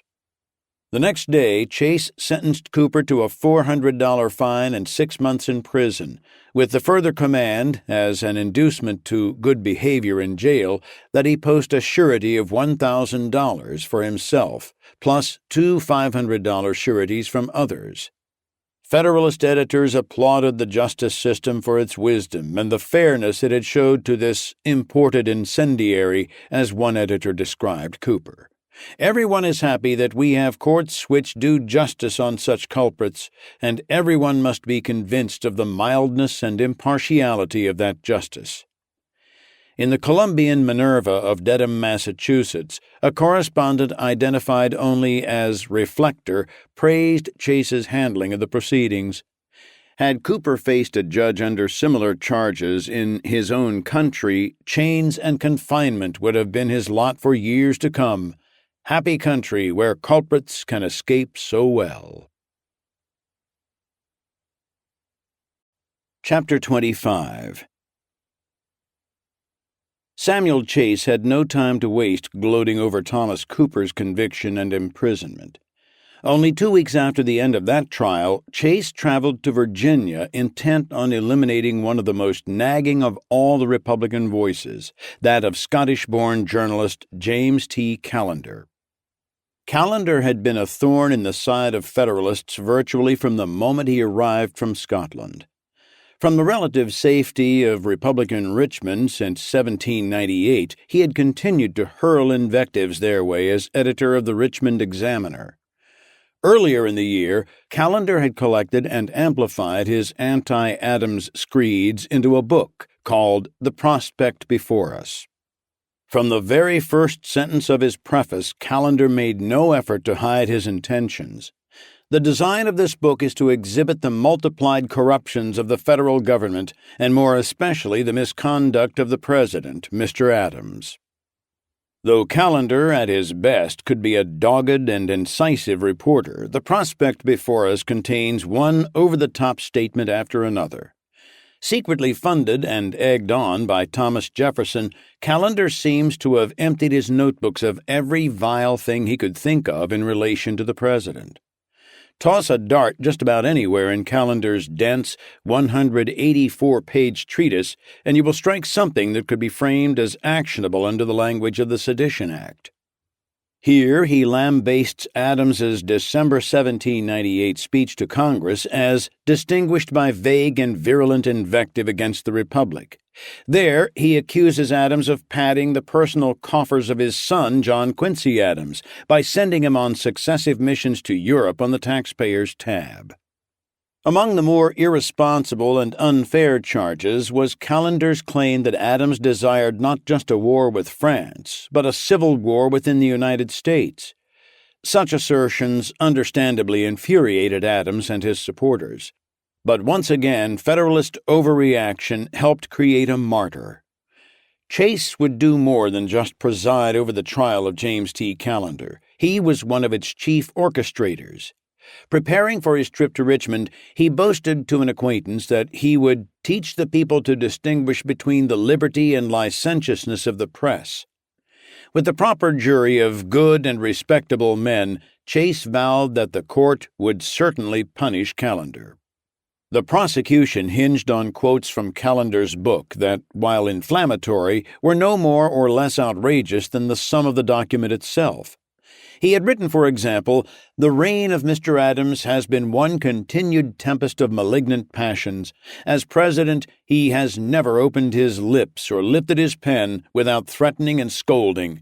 The grand object of his administration has been to exasperate the rage of contending parties, to calumniate and destroy every man who differs from his opinions."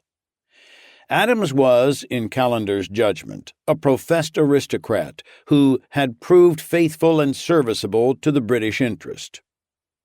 Whatever one thinks of Callender as a journalist and a man, it's hard to argue with his characterization of the Adams presidency as a tempest of malignant passions. In 3 short years, the national government had sunk to the depths of partisan bickering and rancor.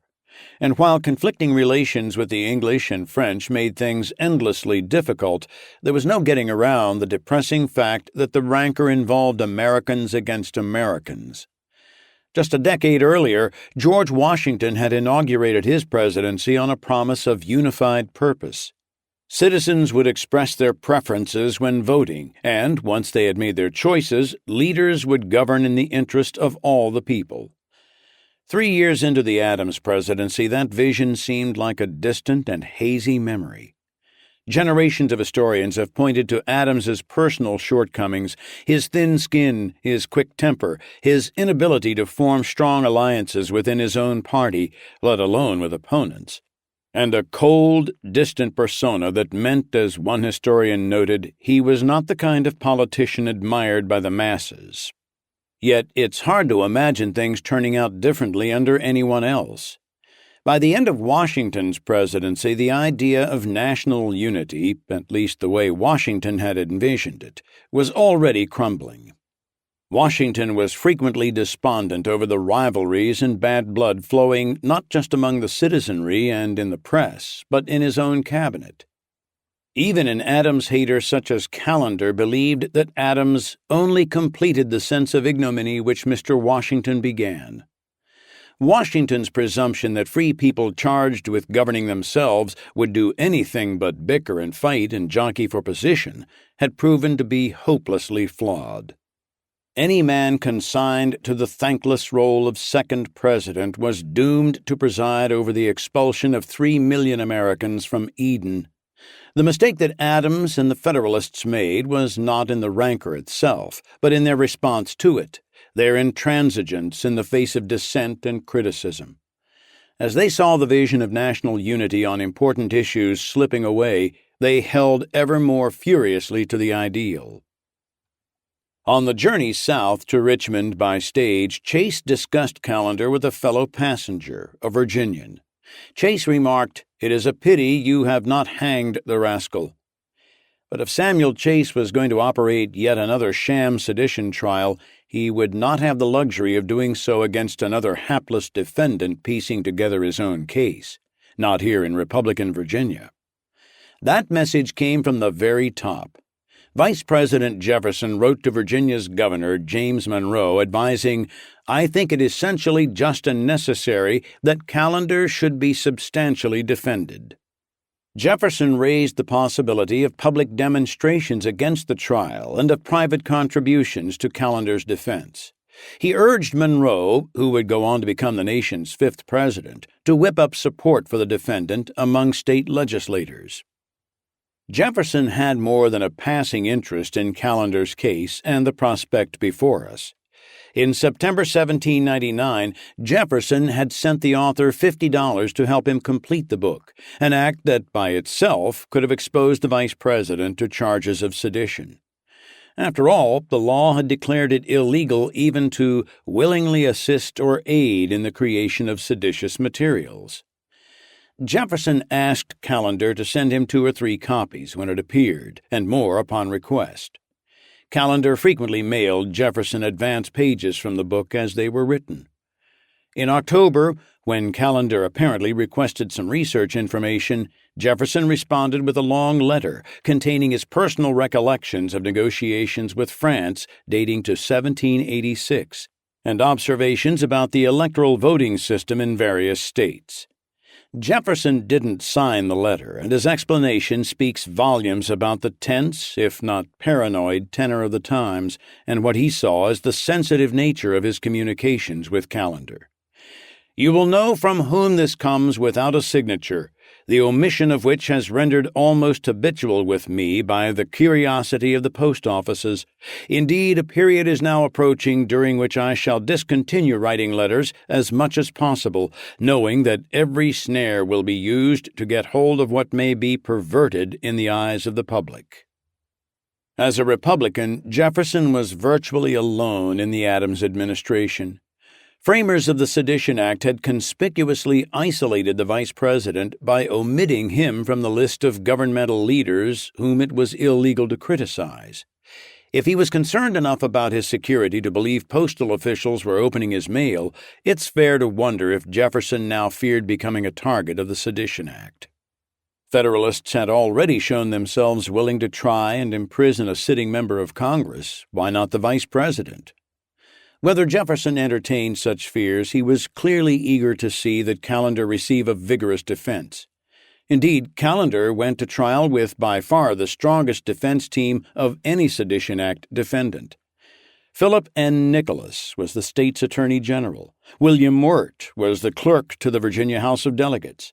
George Hay, the third and final member of the defense, was the Petersburg attorney who, as Hortensius, had a year earlier attracted the attention of Jefferson and many others with his impassioned essay on the liberty of the press. The 3 attorneys had to know, given the wording of the act, the judicial tactics of Samuel Chase, and the likelihood of a jury stacked with Federalists, that they had little if any chance of winning. But they also recognized the opportunity to make a larger case against the Federalists and the Sedition Act. In a sense, they saw Chase as riding into their trap.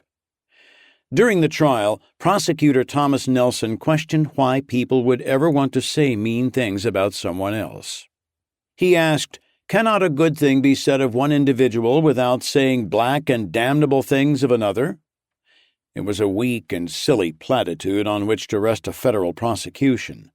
Then again, Nelson was under no pressure to make a coherent case. Callender was clearly the author of the book in question. In the view of Justice Chase, the burden lay on the defense to prove Callender's innocence by establishing that the opinions advanced therein were factually correct. For the defense, Hay focused on Callender's assertion that Adams had exhibited a continued tempest of malignant passions. Had Callender accused Adams of stealing horses, such might be easily proved or disproved, Hay asserted. About evidence in a question of this sort, all men of common understanding would form the same opinion. But how could one prove or disprove that the president's passions were malignant? The circumstances to which the writer might allude, and which satisfied his mind that Mr. Adams was intemperate and passionate, would only prove to a man of different political complexion that he was under the influence of a patriotic, honest, and virtuous sensibility. Taking a page from Thomas Cooper's defense strategy, Philip Nicholas called witnesses from among the highest ranks of the government, including Timothy Pickering, who had recently left his position as Secretary of State, and Congressman William B. Giles. These witnesses, Nicholas asserted, were essential to corroborate Callender's assertion that Adams was a closet aristocrat. According to Nicholas, Adams had once told Giles that he wished that the executive had power to control the public will. But Giles refused to appear in court, and Chase refused to subpoena him. Even when witnesses agreed to testify, Chase stalled and blocked. For example, Nicholas called Colonel John Taylor, a prominent Republican politician from Virginia and a close friend and political ally of Thomas Jefferson. Chase demanded that Nicholas submit his questions for Taylor first to the court in writing. Improper questions might sway the jury, the judge explained. When Nicholas submitted the questions, Chase decreed that Taylor would not be permitted to testify, since Taylor would only be asked to corroborate some of Callender's statements about Adams rather than all of them. A partial endorsement would, by misleading the jury under such illegal testimony, destroy public treaties and public faith, and nothing would be more uncertain than law were such an illegal excuse admitted in courts of law. Next, Chase declared that the jury would not have the right to decide whether the law under which the defendant was charged was just or unjust. William Wirt rose and addressed the jury, complaining that the defendant had been rushed into trial without sufficient time to prepare a defense. When Chase admonished Wirt not to reflect on the conduct of the court, Wirt replied wryly that he did not mean to comment on the court, but only to apologize for the weak defense that circumstances had forced him into presenting. He then asked the jury to consider whether the Sedition Act was a just or an unjust law. Chase countered that the jury had no right or power to judge the constitutionality of a law, only to judge the facts. Did the offending act occur or not? Wirt argued that a jury deciding a murder case must be empowered to decide not just the facts of the case, but whether those facts amounted to a murder. In other words, mustn't that jury do more than simply agree on facts? Mustn't it also mull and sift those facts in order to decide whether the defendant has committed a punishable crime? When Chase conceded the point, Wirt pounced. Since then the jury have a right to consider the law, and since the Constitution is law, the conclusion is certainly syllogistic that the jury have a right to consider the Constitution. Now it was Samuel Chase's turn to squirm. He still controlled the courtroom, but his iron-fisted control of the debate was beginning to slip. He responded weakly, "A non sequitur, sir." Nicholas built on Wirt's constitutionality argument, saying, "A law contrary to the Constitution is void." He added, I do not deny the right of the court to determine the law, but I deny the right of the court to control the jury. Chase fell back on his narrow interpretation of the jury's role and its responsibility to convict unless Callender could systematically prove the validity of 20 separate seditious items in his book. I cannot possibly believe that Congress intended by the statute to grant a right to a petty jury to declare a statute void, he said. The man who maintains this position must have a most contemptible opinion of the understanding of that body, but I believe the defect lies with himself. It hardly mattered in the end whether this particular jury had the authority to question the constitutionality of the law. After just 2 hours, it returned a guilty verdict. The court sentenced Callender to 9 months in prison and a fine of $200. Callender was hauled off to the Richmond jail, where he lived in deplorable conditions. From his dank cell, the prisoner buoyed himself by working on Volume 2 of The Prospect Before Us and pouring his heart into letters to Thomas Jefferson, one of the few political figures he unabashedly admired. The letters, jaunty and spirited at first, grew more strained and urgent as the weeks dragged on. In one end of the lower story, the blacks are singing psalms, Callender wrote. In the other, a boy who has gone crazed is shrieking in lunacy. The sailors laughing, sic transit mundus.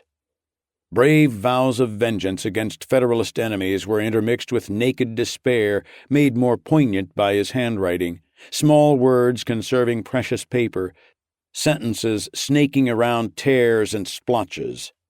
Most frustrating for Callender was Jefferson's perplexing silence. For some time past I have regularly sent you, as far as they were printed, the sheets of the second volume of The Prospect, because I flattered myself that, although neither the style nor matter could be exactly conformable to your ideas or taste, yet that upon the whole they would not be disagreeable, he wrote.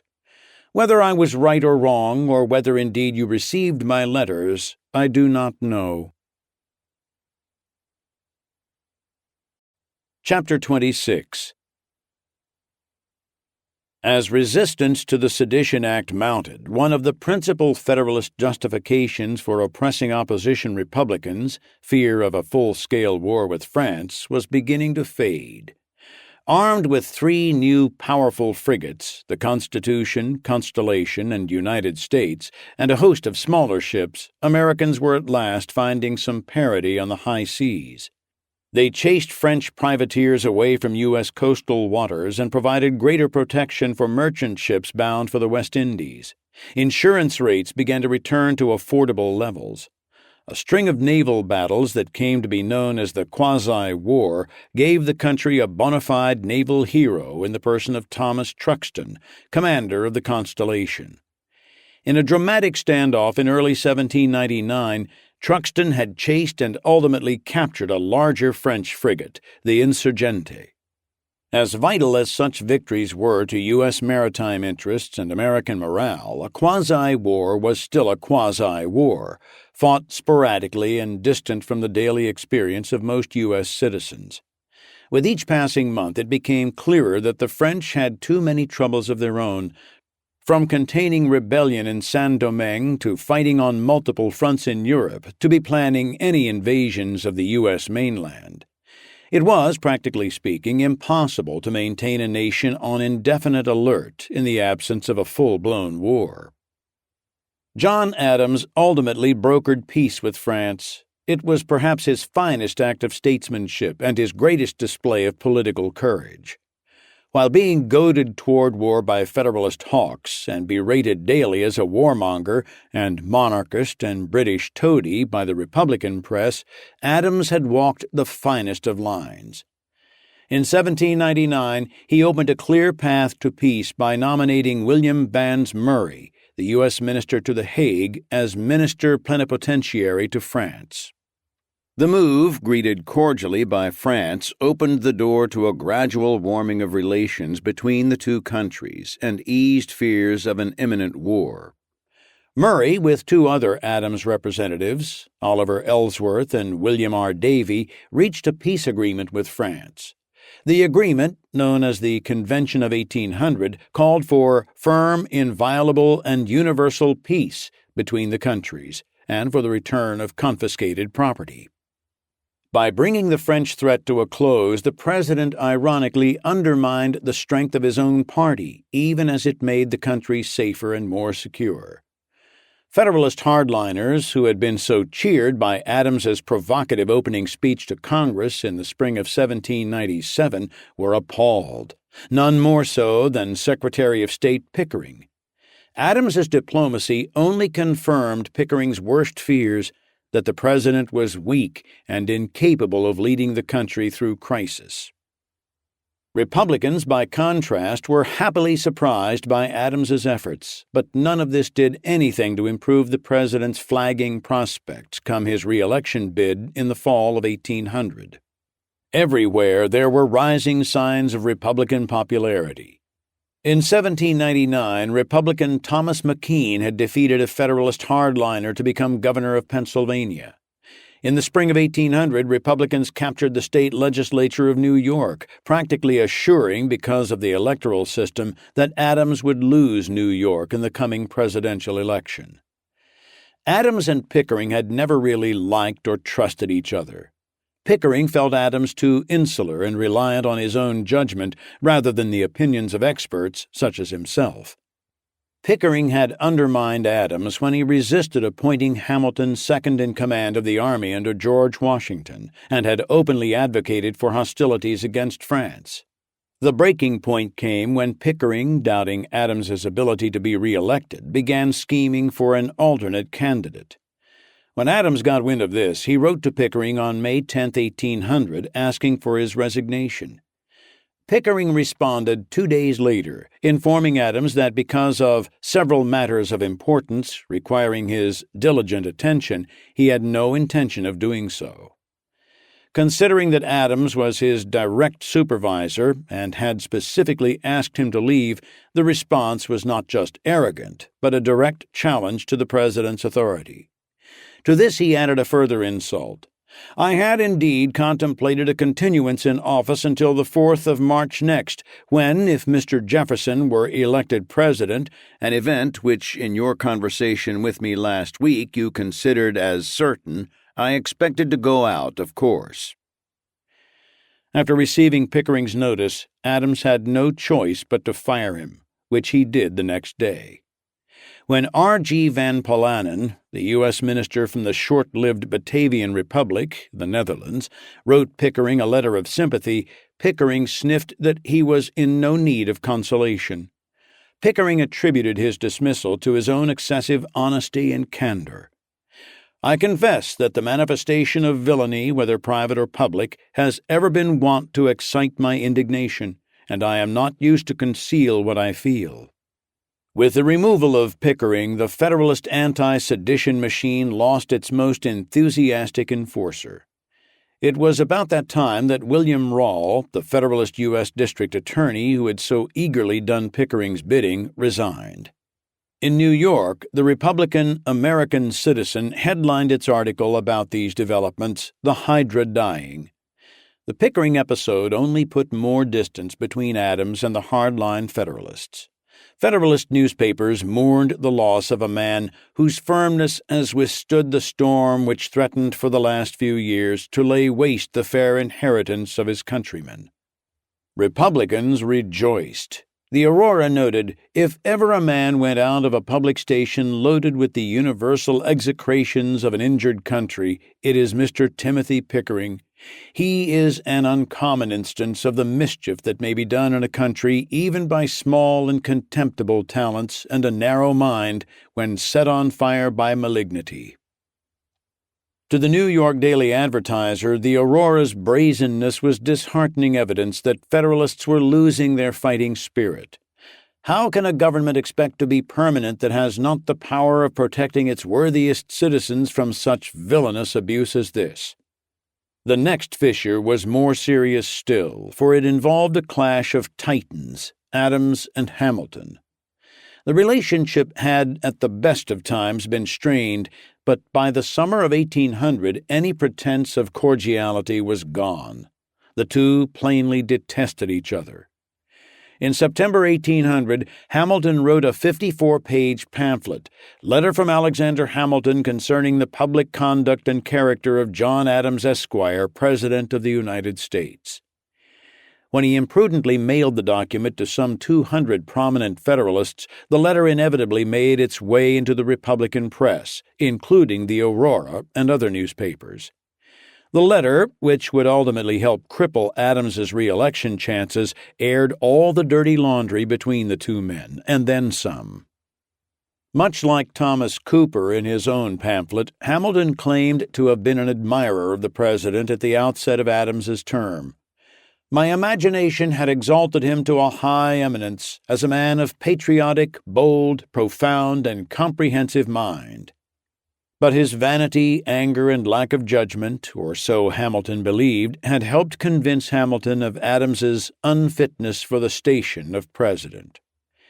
Toward the end of his rambling letter, which described the president as vain and prone to ignoring the advice of those around him, Hamilton wrote, Mr. Adams has committed some positive and serious errors of administration. Adams was, Hamilton averred, a man prone to ill humors and jealousies that had divided and alienated his supporters and emboldened his enemies. Under such continuing maladministration, the entire government might totter, if not fall.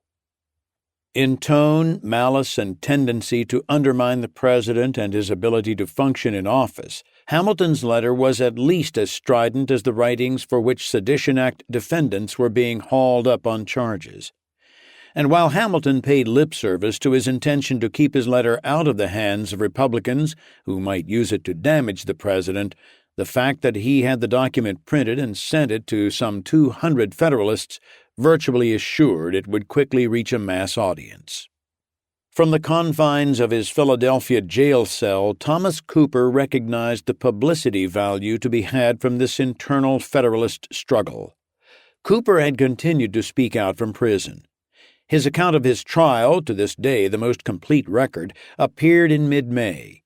The 64-page booklet, An Account of the Trial of Thomas Cooper of Northumberland, was painstakingly recreated from shorthand notes taken by an unnamed recorder with a preface, notes, and appendix provided by Cooper. By May 15th, the Aurora was advertising copies at 25 cents each, available at its Philadelphia offices. Some of Cooper's Northumberland neighbors, including Federalists, organized a petition for a pardon. In a letter to the Aurora, republished in other newspapers, Cooper responded that, as happy as he would be to leave his prison cell, he had no intention of accepting forgiveness for pretended crimes. I am of the opinion with Mr. Adams that repentance should precede forgiveness, Cooper wrote in reference to Adams's earlier refusal to pardon an unrepentant Matthew Lyon. But Cooper believed that it was Adams who must apologize.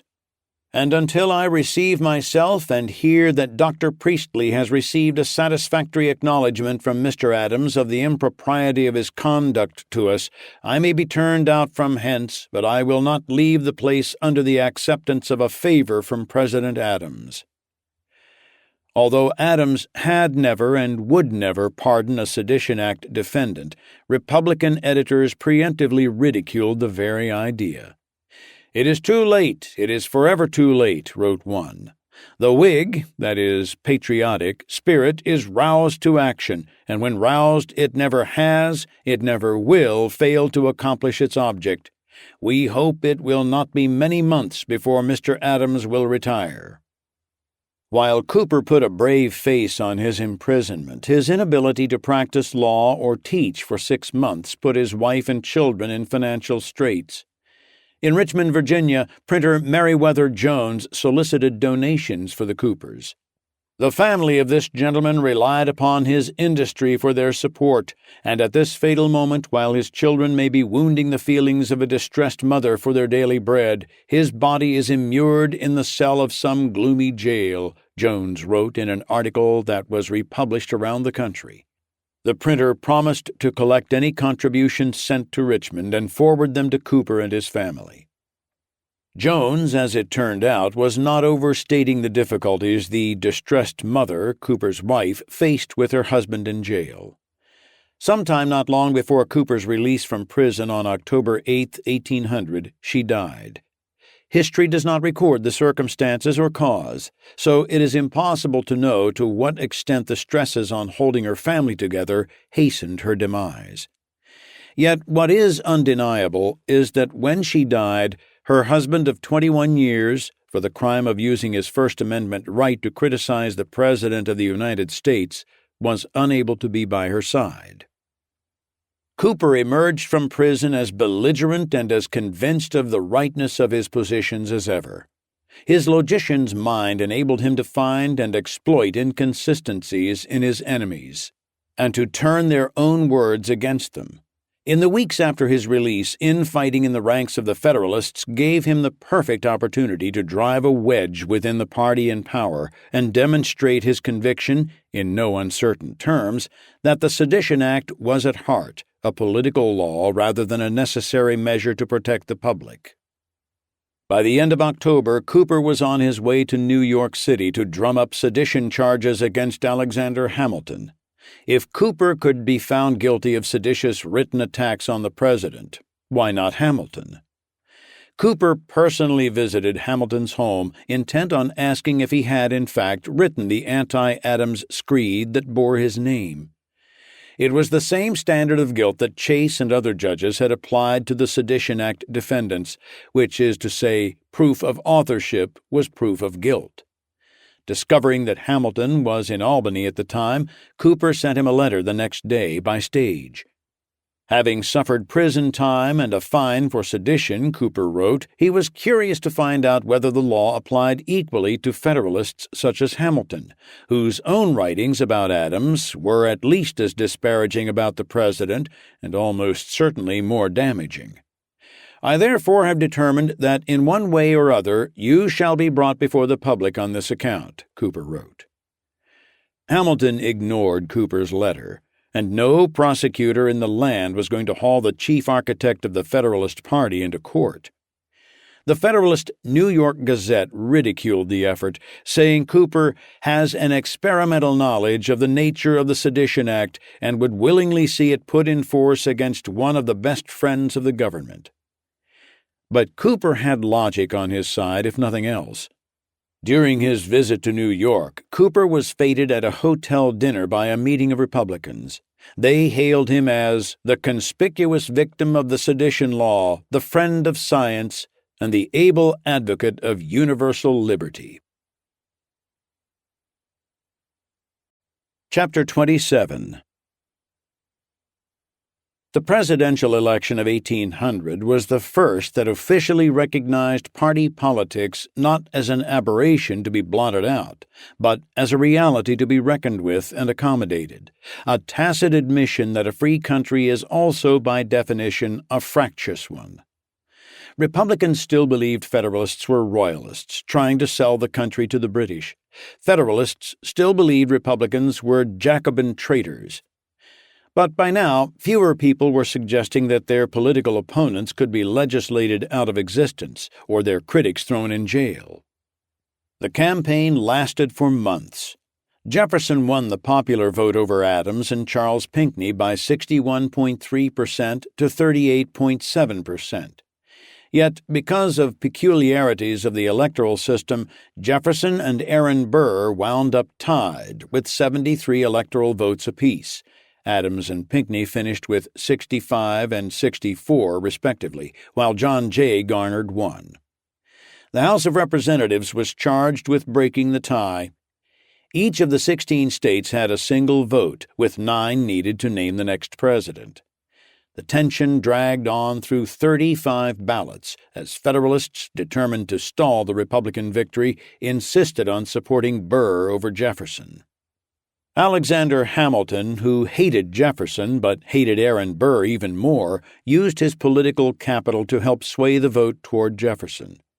Burr's fury at Hamilton's actions would help incite their fatal duel 4 years later. On February 17, 1801, on the 36th ballot, 2 states switched their votes.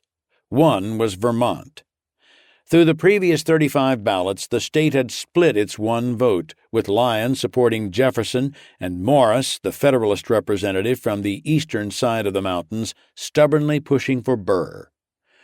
On the 36th vote, Morris at last withdrew, and Lyon tipped Vermont, and thus the presidency, to Jefferson. In the same election season, Republicans swept to victory in the House and the Senate, capping a sweeping reversal in power from which the Federalist Party would never recover. The election left John Adams bitter at everybody.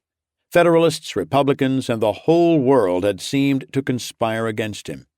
He was in no mood to forgive and forget his enemies, including those who were still behind bars under the Sedition Act.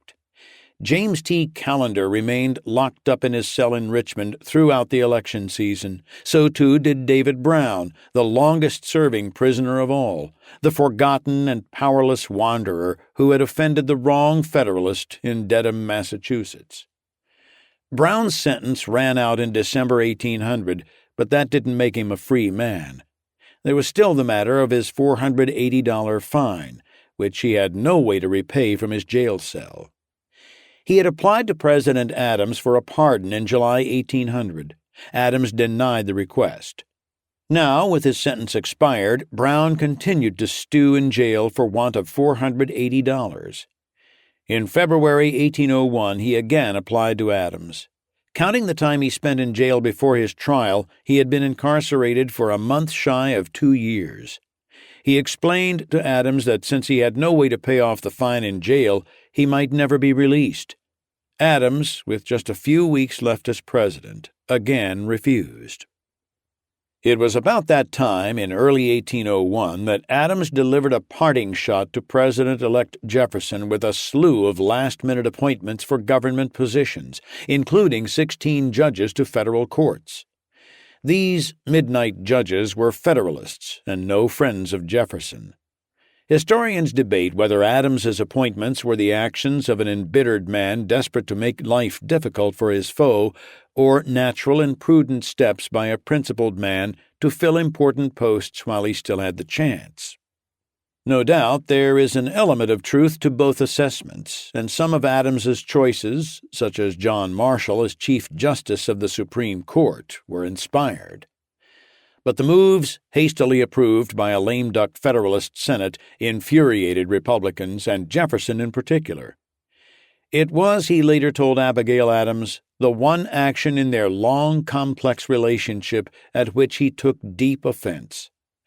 "I did consider his last appointments to office as personally unkind," he wrote. "They were from among my most ardent political enemies, from whom no faithful cooperation could ever be expected." Overshadowed by those famous judicial appointments was a series of last-minute military and political appointments.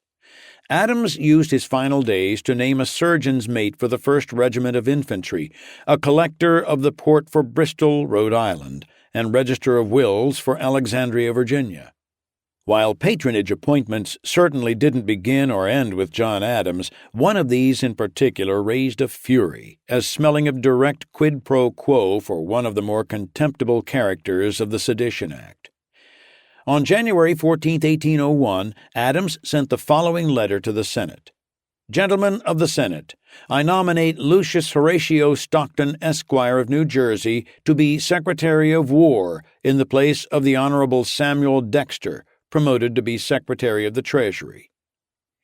In a little more than 2 years as U.S. Attorney for New Jersey, Stockton, still in his mid-30s, had hardly distinguished himself as a major figure on the American stage, or one for whom the next logical step was high national office. But in one way that seems to have mattered to John Adams, he had demonstrated his fealty to the President and to the Federalist Party. It was Stockton who had pursued the case against Luther Baldwin for his drunken joke about ceremonial cannon fire. The image that Adams himself would carefully promote of the reluctant onlooker to Sedition Act prosecutions is belied by a maneuver so brazen that even the lame-duck Federalist Senate questioned it, despite having dutifully rushed through so many of Adams's other last-minute appointments. Senator Gouverneur Morris, a New York Federalist who had signed the Articles of Confederation in 1778, served in the Continental Congress, and helped frame the Constitution, reportedly exclaimed in dismay, "O Lord, O Lord, O Lord," when he learned of Stockton's nomination. Republican editors ridiculed the nomination, predicting that Stockton, if confirmed, would soon be fired by incoming President Jefferson. But it never came to that. Within 2 days, the Senate moved to indefinitely postpone any consideration of Stockton's nomination. Shortly thereafter, Stockton asked Adams to withdraw his name. The Republican press would hound Stockton for years with the charge that he was little more than a Sedition Act hatchet man for Adams. By 1802, the American citizen of New York had forgotten the office Stockton was nominated for, but not the reason. Luther Baldwin was found guilty of the singular but dreadful charge, fined and imprisoned, and Lucius Horatio Stockton, for the zeal with which he managed the prosecution, was afterwards nominated by John Adams for the office of Secretary of State. How shocking to humanity! 2 years later, the still irate editors called the Stockton nomination so outrageous an insult on all decency that even Gouverneur Morris exclaimed against it. After the Stockton nomination collapsed, Adams followed on January 29th by placing in nomination a name even more odious to Republican ears, that of Roger Griswold, the Connecticut congressman who in 1797 had fought Matthew Lyon on the floor of Congress. Though Griswold, like Stockton, requested that his name be withdrawn, Adams had made his point. It's hard to see the Griswold nomination as anything but a middle finger delivered to the outgoing president's bitterest foes, in particular his most vocal congressional critic, Matthew Lyon. But Lyon, as it happens, was already planning an elaborate gesture of his own, one designed to ensure that he, rather than Adams, would have the last word. On March 3, 1801, the Sedition Act quietly expired after 2 years, 7 months, and 17 days. The expiration had been written into the law when it was passed, to coincide with the last day of Adams's term in office and the last day of sessions for the 6th Congress. Incoming Republicans were content simply to let the measure die. On the final day of the Federalist majority in Congress, Speaker Theodore Sedgwick led the House of Representatives through a flurry of bureaucratic resolutions involving stipends for the House clerk, the doorkeeper, and the sergeant-at-arms, and higher salaries for district judges. Members broke for dinner, then returned at 6 p.m. and worked into the night in an atmosphere of strained civility. Not once did the momentous subject of the end of the Sedition Act arise. But tensions simmered just below the surface and could not in the end be contained. As the evening drew to a close, Federalists used their final majority vote in a resolution to thank Speaker Sedgwick for his services. Sedgwick, a hardline Federalist from Massachusetts, had taken over as Speaker in 1799. A former senator, he had been among the 18 who voted for the Sedition Act on July 4, 1798. Gabriel Christie, a Republican from Maryland, rose and announced that he would not point out the improprieties in the conduct of the Speaker while in the chair, except to vote against the thanks. The House erupted in angry voices until Sedgwick cried, "Order, order." In a narrow partisan vote, the House approved the thanks. The House sent its final message to President Adams, a notice that they intended to adjourn. From the presidential residence, Adams sent his wishes for the health and happiness of the members and a pleasant journey on their return to their homes and families. The practical thing for Matthew Lyon to do at this point in his career was to luxuriate in victory. He had come through jail and not only been re-elected, but cast the symbolic deciding vote in Congress that assured Thomas Jefferson's election as president. After half a century on earth, he could have eased into his role as elder statesman of Vermont and a powerful force in national government. He had transformed from a reviled outsider, suspect even in his own party, to a fixture, a symbol of strength and resilience. He had become an inevitable presence, even to his enemies.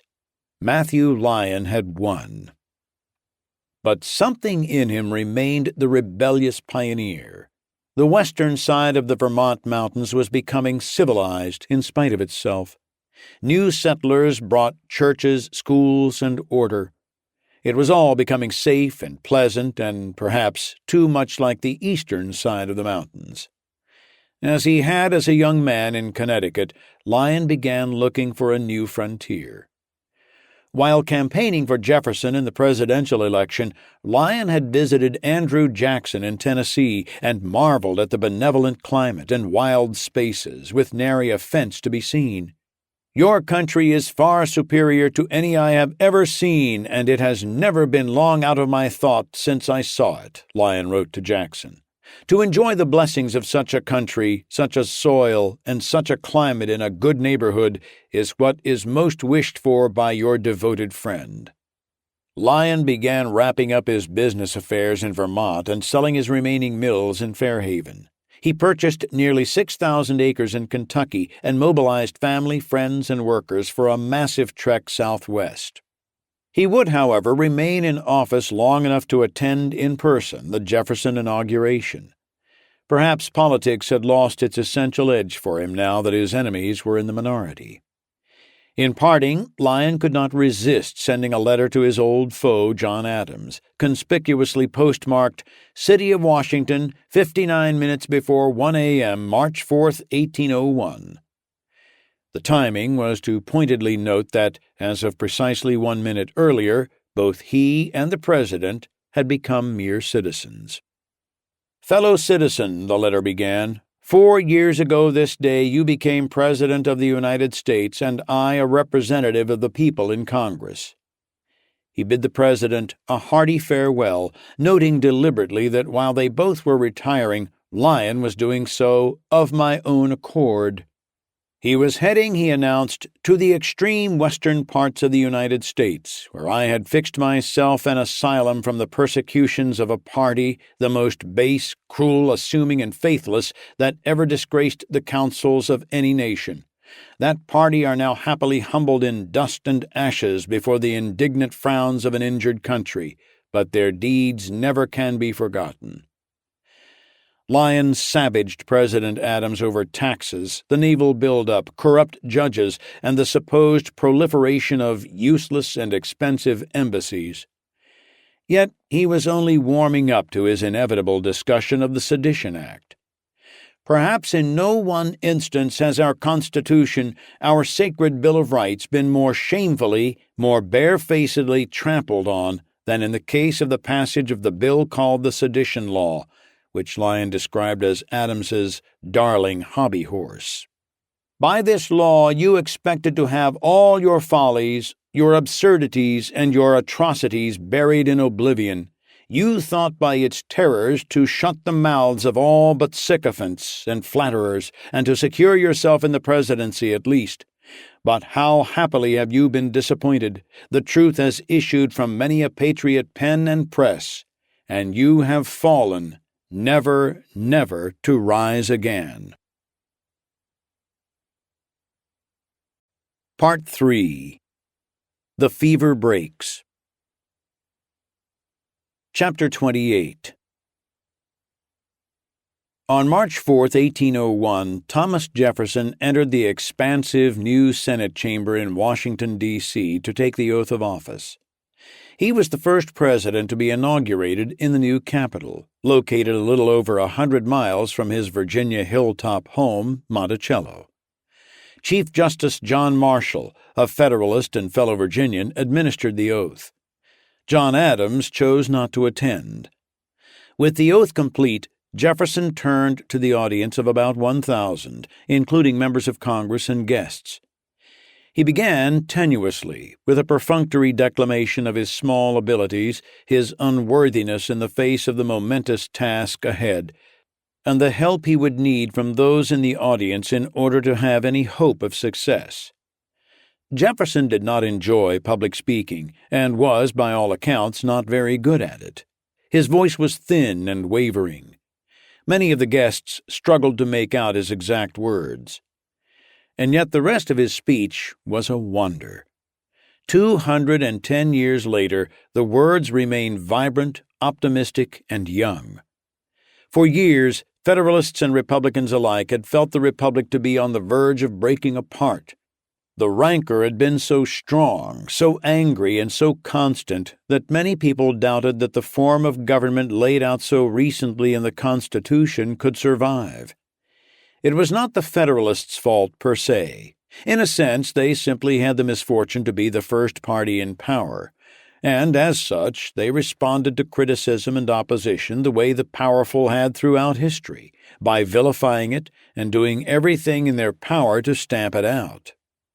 "We are all Republicans, we are all Federalists," Jefferson famously declared.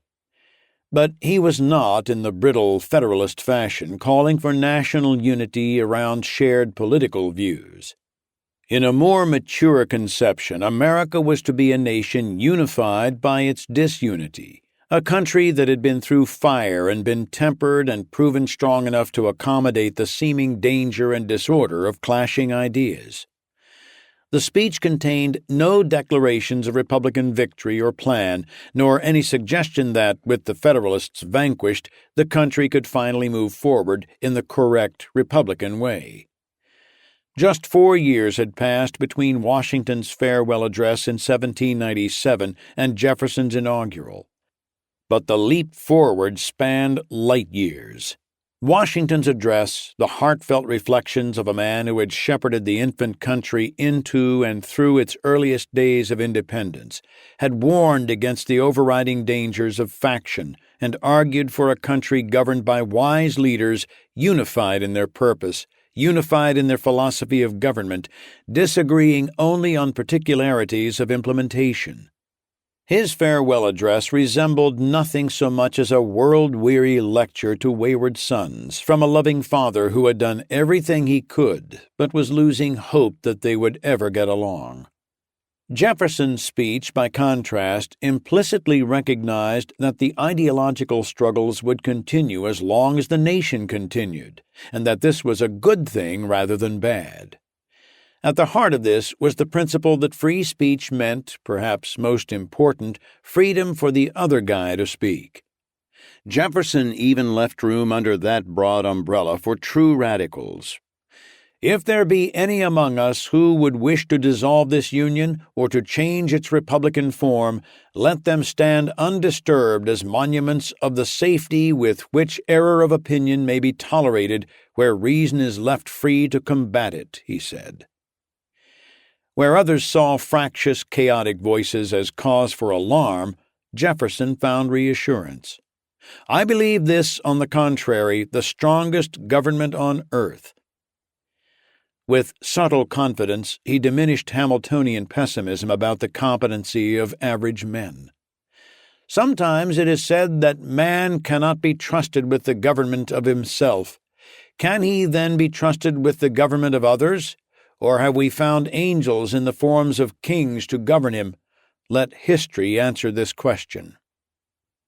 The election of 1800 is widely cited as one of the most crucial elections in American, if not world, history.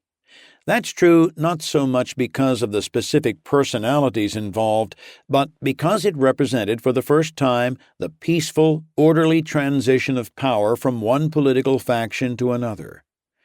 After 12 years of Federalist authority, bitter rivals would occupy not just the presidential mansion, but the majority of seats in the Senate and the House, without so much as a mob action or the firing of a musket. The people had spoken. Nobody was hanged, guillotined, or locked up in the dungeon. John Adams handed over the keys to the executive branch and rode off in peace and retirement, as the Dedham Liberty poll had wished for, to his beloved farm in Massachusetts. By the time the Sedition Act expired, the total number of men tried and convicted for speaking their minds amounted to fewer than a dozen. It's impossible to be precise because court records and newspaper accounts are spotty and incomplete, and because there was disagreement even at the time whether certain defendants, such as Luther Baldwin, had been prosecuted under the Sedition Act or common law. In some ways, the greatest victims of the Sedition Act were the Federalists who had passed the law. Tossed from power in no small part because of mounting disgust over the law, they would never again hold a majority in any branch of the federal government. Within a few short years, the Federalist Party would cease to exist. As for the defendants themselves, it's true that their numbers were small and their punishments, in an age that gave the world the guillotine, were comparatively mild. But their sufferings had been real. Beyond the fines and prison sentences, they had suffered a fundamental violation of rights they had been told were unalienable. And through their sufferings, they had helped the country find sure footing on the path to freedom. David Brown, the man responsible for that Liberty Pole, was at last to become free. As one of his first acts as president, Jefferson issued a general pardon for any person who had been convicted under the Sedition Act. The pardon automatically freed the two prisoners who remained in jail, James T. Callender and David Brown. Brown seems to have slipped back into an existence as unremarkable as his everyman name, uncelebrated, unheralded, unrecognized. It's unclear what he did after his jail term, how he lived or where and when, and how he died. We don't know whether he continued to agitate against federal and his attention to the now powerful Jefferson administration, or perhaps he had tilted at enough windmills. Brown's erstwhile tormentor, Fisher Ames, spent the remainder of his life convinced that the American experiment had failed and that the nation was doomed. Always a priggish moralist, he grew, if anything, more brittle over time, more unwaveringly certain that he and a shrinking handful of pious Federalists were all that stood between the Republic and eternal damnation. Over the next several years, as his health steadily deteriorated, Ames continued to write regularly, primarily for the Boston newspapers. In 1805, the corporation of Harvard College offered Ames the presidency of the college. Though still in his 40s, he was forced to refuse because of declining health. Nathaniel Ames was elated by the rise of Jefferson and the triumph of the Republicans, but his elation was tempered and even.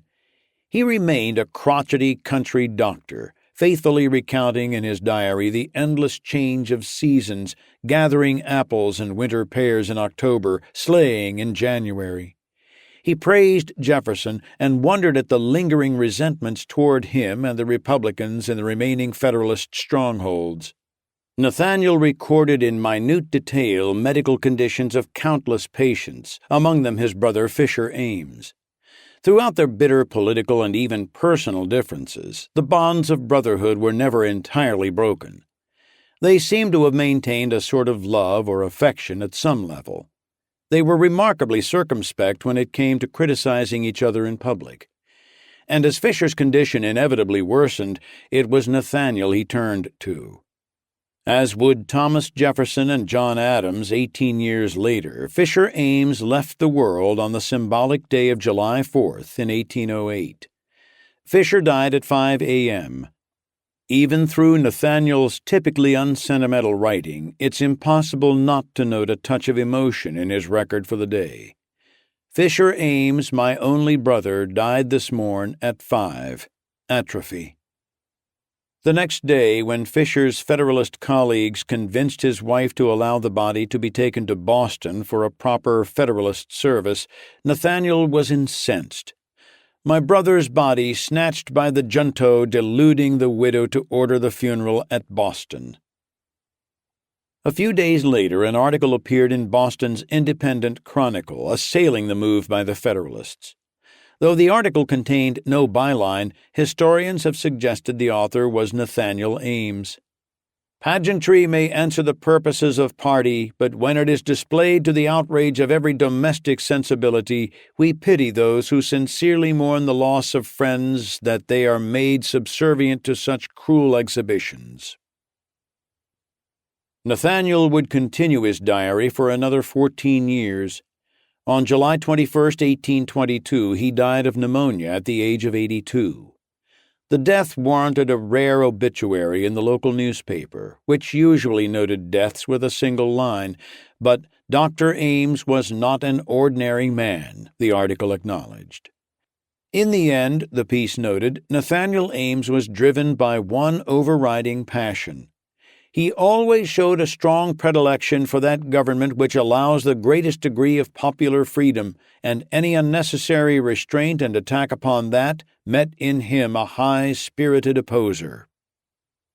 Luther Baldwin, the Sedition Act's unlikeliest hero, remained to Republicans a powerful rallying cry, a symbol of the dark days the nation had endured. Federalists, in full flight from responsibility for a law that had helped dismantle their party, insisted that Baldwin had been charged under common law rather than the Sedition Act. Alexander Hamilton's Evening Post noted with exasperation, "Luther Baldwin, once more and for the last time, Luther Baldwin was not prosecuted under the Sedition Act." The after-the-fact claim was dubious. Stockton, the prosecutor, was a U.S. attorney after all, and Baldwin's arrest and indictment had taken place during the heat of the Sedition Act. As one Republican editor noted, "It is immaterial to the victim in what shape the Federalists sent their destroying angel, whether as a wolf or a tiger. It is enough for us to state that Luther Baldwin fell prey to federal wrath." It's too bad for Baldwin that he didn't experience his accidental celebrity a couple of centuries later. One can imagine him capitalizing in the 21st century with talk show appearances, his own reality show, and a line of bass fishing boats with logos featuring his name and a smoke-puffing cannon. But in the early 18th century, there was little to do when his case ended except return to what he knew best, the precarious rhythms of life and commerce on the water. In 1801, he narrowly escaped death when his sloop flipped over on a voyage between Governor's Island and Staten Island in the chilly November waters of New York Harbor. Baldwin and his passengers clambered into the sloop's spare boat and made their way safely to shore. In the spring of 1804, he sailed his boat about 150 miles up the Hudson River to Albany on a lumber-buying expedition. He was 52, an old man by the standards of the day. By the time his sloop docked in Albany, he was feeling unwell. A few days into his trip, Baldwin was inspecting some timber stored on a boat. Walking the deck, he reached down to lift a low-hanging cable out of his way. As he lifted the cable over his head, he felt something snap inside of him, according to a friend who was with him in Albany. Soon after, he developed a bloody cough. The friend summoned a physician, but Baldwin's condition deteriorated. A few days later, he was taken from his boat to a nearby house. "I sat up with him," his friend said. "He got out of bed himself and got in again, and in half an hour after was a corpse." The cause of death, according to newspaper reports, was a burst blood vessel. In its obituary, the Aurora could not resist one more dig at Adams, now more than 3 years into his post-presidency and retired to his farm in Quincy, Massachusetts. This was the man, the Aurora noted of Baldwin, whom Lucius Horatio Stockton of Jersey indicted for wishing the wadding of a gun had struck a little great man's posteriors. Chapter 29. This is a story of freedom, not of heroes. Or, rather, the hero of this story is freedom. The supporting characters were a mixed lot. Raised to the level of martyrdom, if not sainthood, during their trials, they returned when the excitement was over to lives that were all too human. Some came to contradict the values for which they had suffered. Of all the Sedition Act defendants, Thomas Cooper, with the possible exception of Matthew Lyon, went on to achieve the greatest renown and success. Somehow, the British intellectual who had failed at business in his home country failed as a newspaper editor in the United States, and seemed by his actions and demeanor bent on alienating as many of his adopted countrymen as possible, always managed to fail upward. With the Republicans in power, Cooper rose to a level of high esteem in the now dominant party and in the country as a whole. He became an intimate of President Jefferson's, He served briefly as a judge in his adopted hometown of Northumberland, Pennsylvania, and then embarked on a university career that would enable him to combine his skills in science and politics. He served successively at Dickinson College in Pennsylvania, where he founded the chemistry department, the University of Pennsylvania, and the University of Virginia, where founder Thomas Jefferson secured him a position. His final academic post would be South Carolina College, now the University of South Carolina. Although he continued to beat the drums for free speech and religious expression, he became an even deeper adherent of states' rights as reigning supreme over federal authority, a position that turned ugly on the issue of slavery. Cooper's concept of states' rights would lead him to adopt the doctrine of nullification, a form of passive resistance that became the linchpin of the South's fight against the abolition of slavery. Nullification held that states could simply ignore federal laws they deemed unconstitutional and in violation of their own rights, a point Jefferson had made, albeit in a different context, with his Kentucky resolutions. Cooper, who had criticized American slavery as a young man in England and avoided slave states as possible homes when he first immigrated, now became enamored of 19th-century Southern life and customs, and came to adopt a deep resentment of Northerners whom he saw as bent on destroying a precious way of life.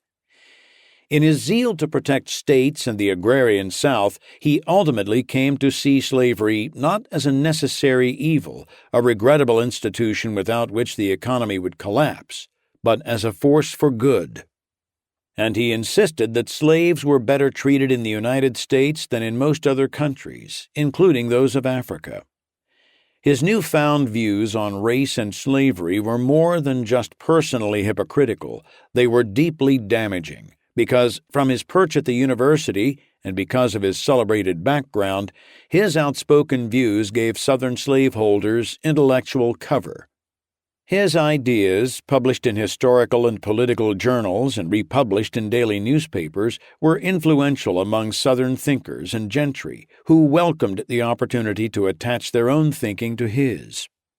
Cooper even bought slaves of his own, forever tarnishing that shining moment when he, as a victim of the Sedition Act, understood the essence of individual rights and fought to maintain them.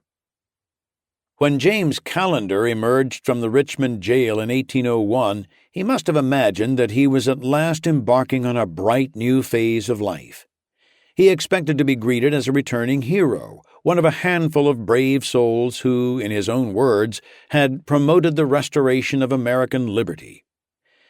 At the very least, he expected a patronage job from a grateful President Jefferson for all he had written and suffered to promote the Jeffersonian cause. The position as postmaster of Richmond carried with it a $1,500 stipend that would have relieved him for the first time in his life of the grinding poverty of journalism. And the position had a satisfying symbolic meaning, since Federalist postmasters had often used their positions to disrupt the spread of Republican newspapers distributed by mail.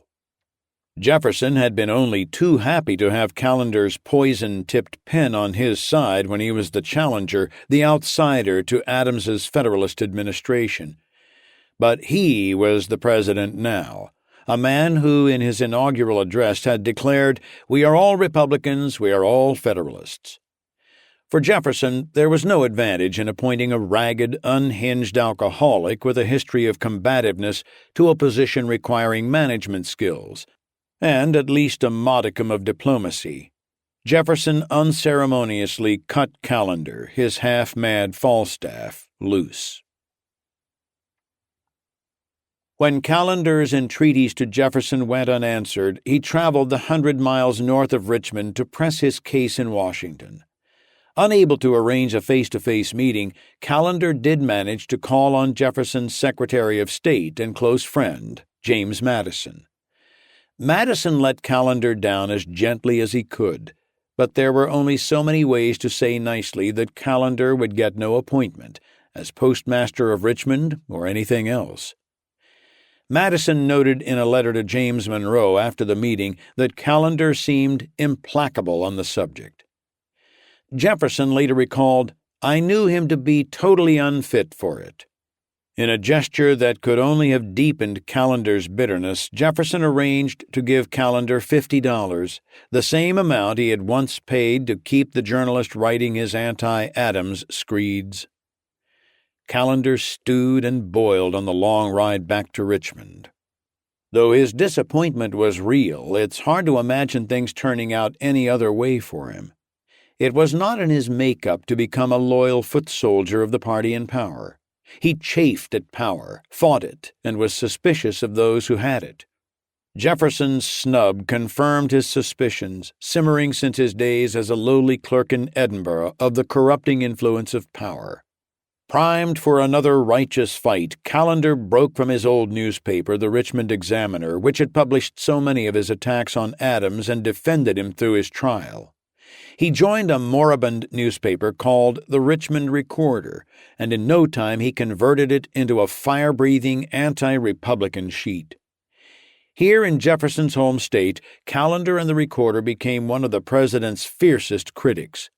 Callender accused Jefferson of ingratitude to the souls who had suffered under the Sedition Act and helped secure for Jefferson the presidency and its $25,000 per annum for 4 years to a person who was not, beforehand, overburdened with riches. In response to Callender's venom, Jefferson began to revise their mutual history, claiming he had supported Callender only as a charity case, in the same way that he supported many besieged Republican writers against Federalist tyranny. Furthermore, he declared Callender's writings about American politics useless and unenlightening. This directly contradicted Jefferson's earlier words of praise. "Such papers cannot fail to produce the best effect," Jefferson had written of Callender's The Prospect Before Us. "They inform the thinking part of the nation." One by one, Callender's erstwhile Republican friends deserted him. The Aurora, once his champion, accused him of betraying the cause of liberty. Closer to home, Callender traded daily insults with the publishers of the Examiner, Meriwether and Skelton Jones, who until recently had hailed Callender as a martyr and a hero. Now, column after column was filled with vicious invective, much to the delight of the Richmond readership. To the Jones brothers, Callender's newspaper was the Recorder of Lies. But it was Callender's report in the Recorder on September 2, 1802, that would make Jefferson truly sorry he had ever known the man, generating a scandal that continues to make headlines today. The item, tucked discreetly on an inside page, began, "It is well known that the man whom it delighteth the people to honor keeps, and for many years has kept, as his concubine, one of his own slaves. Her name is Sally.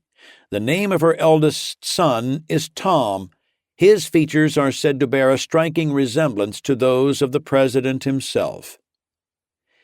With that, James Callender became the first journalist to accuse Jefferson directly of having carried on a sexual relationship with one of his slaves, Sally Hemings. "By this wench Sally, our president has had several children.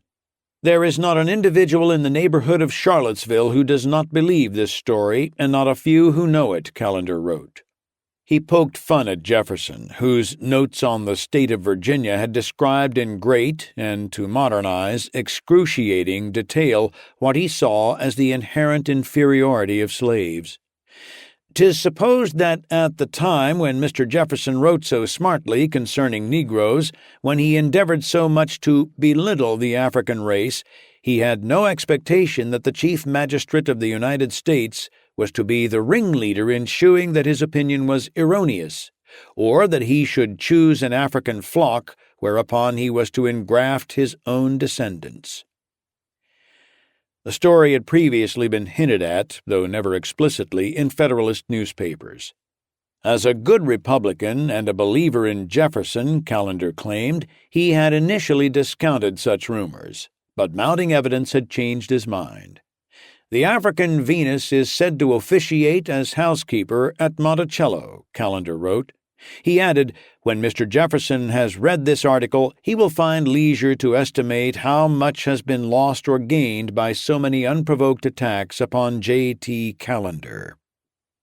Jefferson never responded publicly to Callender's charges, but he was deeply stung. In a letter to Robert R. Livingston a month after the article appeared, he called Callender a lying renegado from republicanism. The president noted with bitter satisfaction that Federalists had committed political suicide through their own foolish acts, sedition laws, alien laws, taxes, extravagance, and heresies. Callender, their new recruit, will do the same. Every decent man among them revolts at his filth. With Jefferson facing re-election the following year, Callender predicted that the revelations would so shock political leaders and the voting public that the president would be tossed out of office. Indeed, subscriptions to the Recorder soared in the wake of such reports. But so did the intensity of animosity against its editor. About 3 months after his Sally Hemings revelations, Callender was in a local store when he was struck from behind with a cane, opening a gash on his forehead. With blood streaming down his face, Callender managed to make out his attacker. It was George Hay, one of the 3 attorneys who had defended him in his Sedition Act trial. Hay, a friend and admirer of Jefferson's, had been incensed by Callender's attacks on the president. But there was a personal element as well. Callender had sharply criticized Hay in print. With his violent attack, Hay assaulted not just James Callender, but his own principles. Recall that, in addition to defending Callender at trial, Hay had written eloquently about free speech in his Essay on the Liberty of the Press, especially on the need to protect the rights of those voicing noxious opinions. With Hay, as with so many others, the noble ideal of liberty had run headlong into the messiness of liberty played out in real life. Following the attack, Hay compounded his hypocrisy by suing in a Virginia court to have Callender restrained from printing any further critical comments about him. William Duane of the Aurora, despite having lost all affection for Callender, warned that Hay's short-sightedness would only keep Callender in the public eye and endanger free speech. Hay's legal efforts fizzled. But Callender's internal battles in the end proved more formidable than any he waged against journalists or politicians. The part of him that was the soaring rhetorician, dogged reporter, and fearless defender of a free press could never overcome the darker, more self-destructive Callender, the one who poisoned every friendship and opportunity and seemed bent on proving to the world that he was, in John Fenno's unkind words, nothing more than a dirty little toper. In the wee hours of July 17, 1803, Callender was spotted drunk and wandering the streets of Richmond near the James River. Later, local residents spotted the body of a man floating in 3 feet of water. They hauled him to shore and attempted to revive him, but they were too late. The coroner determined Callender had died of accidental drowning while drunk. Chapter 30. Considering the impact James Callender had in local and national politics, his obituaries in the Virginia press were subdued and understated. In the Virginia Argus, his death occasioned only a small notice at the bottom of page 3, conspicuously below that for a local house painter named Simon Schultz. The Callender item noted, "Drowned in James River opposite this city on Sunday last, where he went, it is supposed, for the purpose of bathing, James Thompson Callender, for 4 or 5 years past, an inhabitant of this city." Another account said, "His remains were decently interred on the same evening, and on the day following the funeral rites were performed by the Reverend Mr. Blair." Owing to his many enemies and the lack of eyewitnesses, an air of mystery has always surrounded Callender's death. While it's not beyond imagination that one of his many enemies did him in, no evidence emerged to support the idea.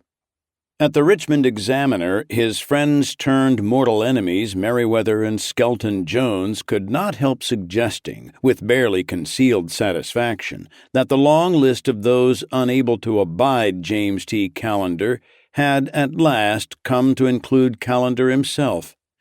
Our own opinion is that Callender's drowning was not accidental, but voluntary. Callender was carried from the Richmond riverfront up a steep hill to a church cemetery, resting at one of the highest points of the town. He was buried July 18, 1803, the day after his drowning. There was a nice symmetry to the burial place. 28 years earlier, in the church adjacent to the cemetery, Patrick Henry had famously stirred his fellow Virginians with the words, "I know not what course others may take, but as for me, give me liberty or give me death." In death, Callender was free at last from the great torments that defined his life. His reporting was destined to live again in what may go down as the political scandal with the longest gestation period in American history. Although Federalist papers around the country reprinted Callender's accusations about Jefferson and Hemmings, the nation responded with a collective shrug. Contrary to Callender's predictions, Jefferson not only won re-election in 1804 over Federalist challenger Charles Cotesworth Pinckney, but he did so by an electoral landslide of 162 to 14. Jefferson even captured such Federalist strongholds as New Hampshire, Massachusetts, and Rhode Island. Only Delaware and Connecticut held out for the Federalist ticket. For nearly 200 years, Jefferson biographers and historians wrote off the Hemmings story as the ramblings of a lying, bitter hack. When first making the allegations, Callender himself had accurately predicted the line that Jefferson's defenders would take. "Depend upon it, sir, the whole must be a lie. It cannot possibly be true.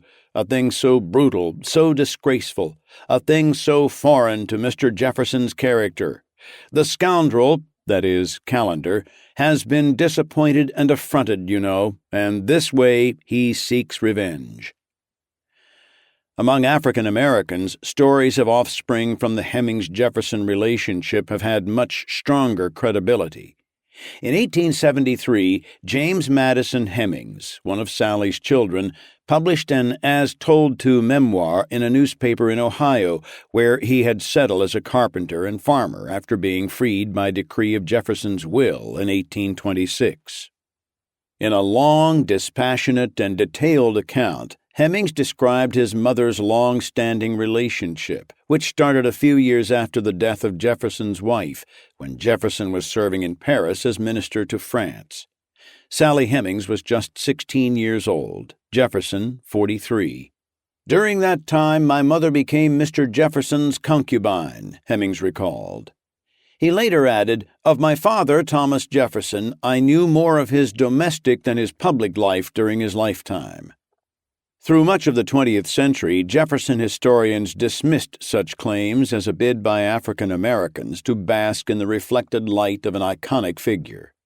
"Passed down through generations, the tale has acquired the garnishings of tongue and time," wrote historian Charles A. Jellison in 1959, "until today it boasts a gospel-like authority among Negro families who proudly claim the blood of the great Virginian in their veins." Then, in 1998, researchers used the emerging technology of DNA analysis to establish a firm Y chromosome link between the Jefferson and Hemmings clans. Originally published in the journal Nature, the findings, using genetic material from descendants of Jefferson's uncle and of Hemmings's son Eston, established with near certainty that some member of the Jefferson family had fathered Eston Hemmings.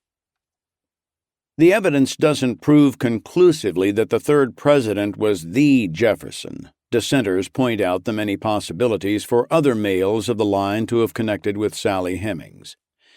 But the DNA, combined with the preponderance of other oral and documentary evidence going back to James T. Callender, was enough to convince the Thomas Jefferson Foundation at Monticello, Jefferson's Virginia estate.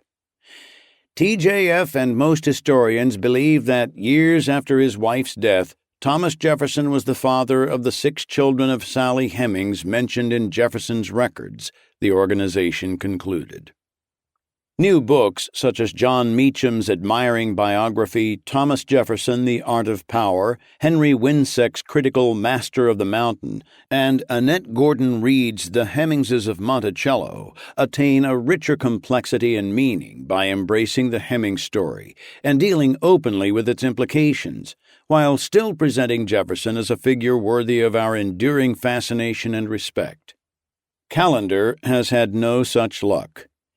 In a book-length dissent from the presumption of a sexual relationship between Jefferson and Hemings, a group of Jefferson historians called the Scholars Commission in 2011 devoted an entire chapter to trashing Callender. It quoted several of his more prominent detractors and added its own colorful epithets: self-confessed liar and an unprincipled drunker and a vile racist. What's truly remarkable about the chapter is its visceral anger, reading as though written to rebut a report delivered yesterday to millions on cable television, rather than 210-plus years ago in a small-town newspaper. One imagines James Callender enjoying the knowledge that he can still arouse such fresh passions, and regretting only that he can't leap back into the fray.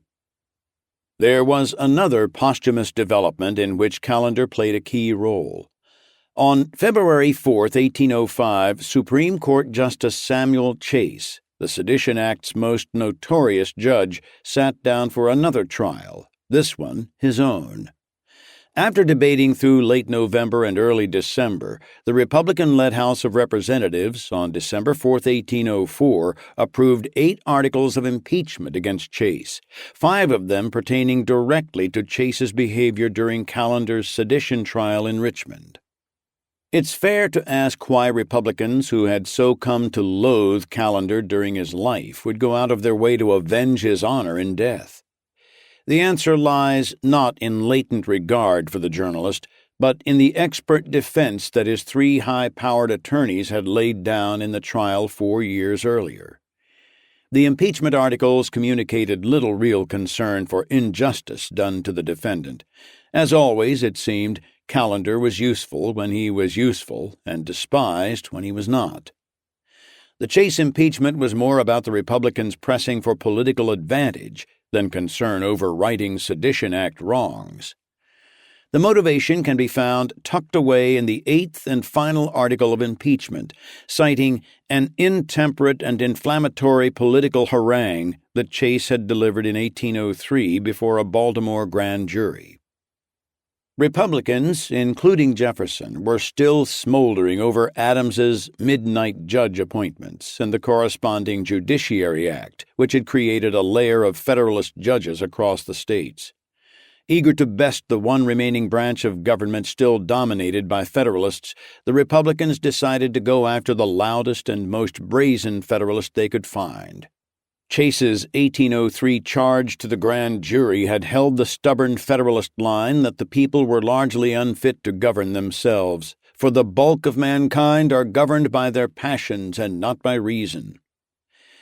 With this and other politically charged observations, Chase, then and there, under pretense of exercising his judicial right to address the said grand jury, did, in a manner highly unwarrantable, endeavor to excite the odium of the said grand jury and of the good people of Maryland against the government of the United States, the impeachment stated.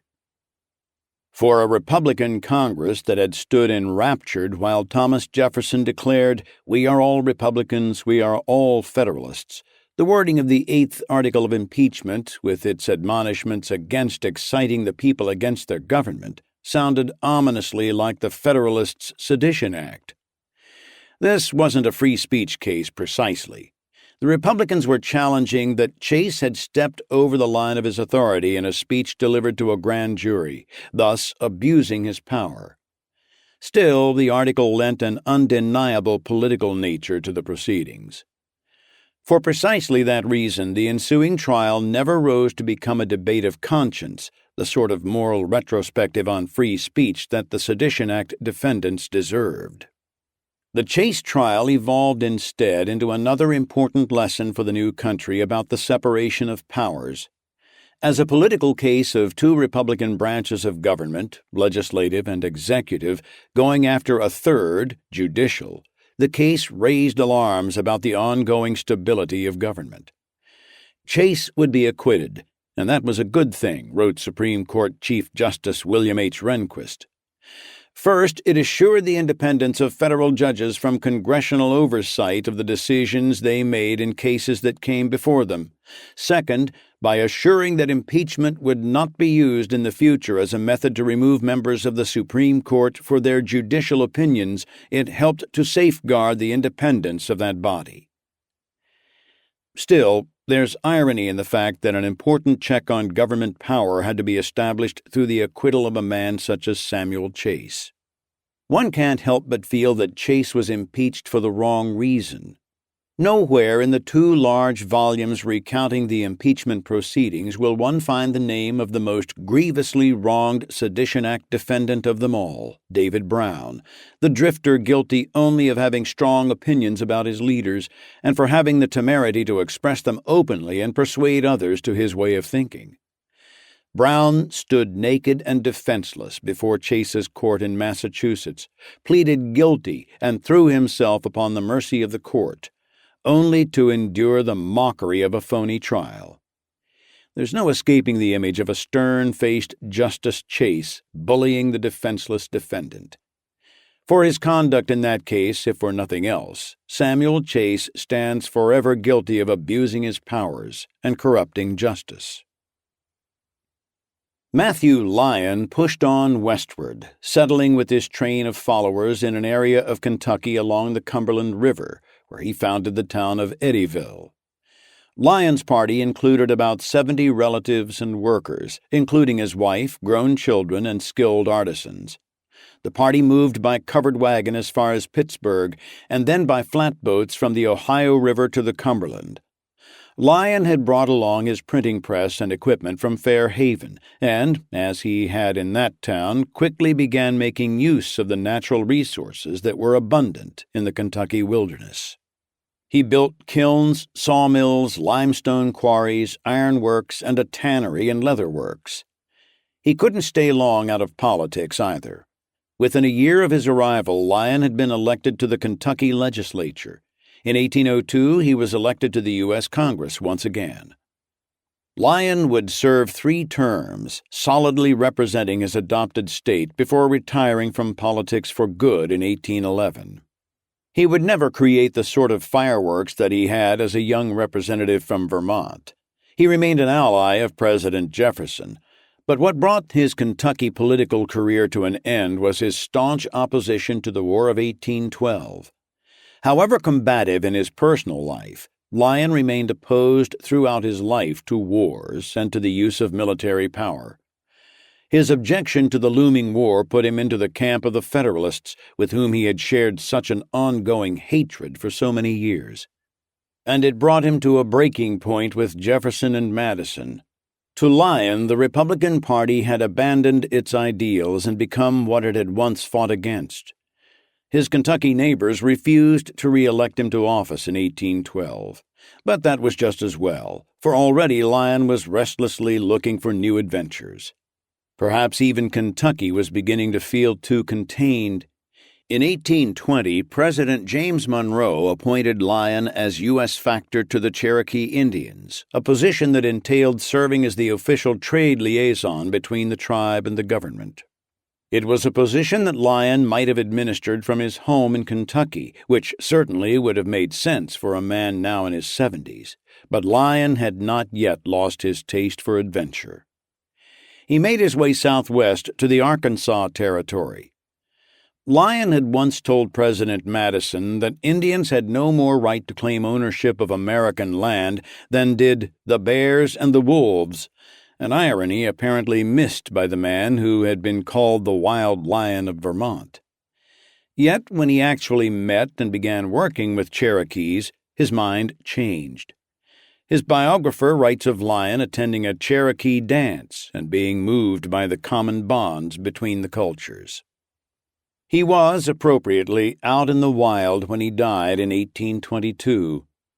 Lyon's son, Chittenden Lyon, named in honor of the former governor of Vermont, went on to be a fixture in Kentucky politics. A longtime member of the U.S. Congress, Chittenden Lyon would have the honor of having the Kentucky county where his father landed named Lyon County. Grandson Highland B. Lyon would go on to become a general in the U.S. Army and a hero of the Civil War. Thus, Matthew Lyon, in his own right and through family legacy, became a full force and product of the American dream. But nothing he or his descendants ever did could match the contribution he made by standing up to power and getting himself arrested, and then re-elected to Congress from jail, and helping to turn the tide away from the Sedition Act and toward freedom of speech. In 1834, following a petition by Lyon's surviving children, the 23rd Congress passed a resolution fully exonerating its former member. The committee are of the opinion that the law above recited was unconstitutional, null, and void, passed under a mistaken exercise of undelegated power, it stated. Returning the fines was a way for legislators to place beyond question, doubt, or cavil that mandate of the Constitution prohibiting Congress from abridging the liberty of the press. It was a lovely idea that by the advanced year of 1834 lawmakers recognized beyond question, doubt, or cavil that freedom of the press was not to be abridged. Yet the human desire to shut other people up and the conviction that opposing opinions are dangerous to society would prove to be just as enduring. This had been the first great battle, but it would not be the last. One need not strain for connections between Waldron's hate speech proposal and the Sedition Act of 1798. Waldron draws them himself. While noting its potential for abuse, he writes that the Sedition Act seemed necessary at a time when the Republic was so fragile that survival was an open question, a time when federal authority was at the mercy of public opinion, and public opinion was looking well-nigh ungovernable. Only when the government grew stronger and more self-confident could it withstand harsh and divisive voices.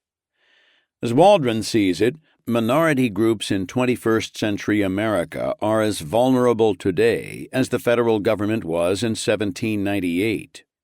Acceptance of minorities as equal members of society is a recent and fragile achievement in the United States, Waldron posits. So fragile, in fact, that such groups may require sedition-style laws to protect them from being denounced or bestialized by voices of intolerance. Waldron is correct that the U.S. government was in deep crisis in 1798. Federalists and Republicans alike had good reason to fear for the future of their country, but he discounts the salient lesson that those early Americans learned at hard cost and bestowed as a gift to every subsequent generation. The way out of peril was through more freedom, not less.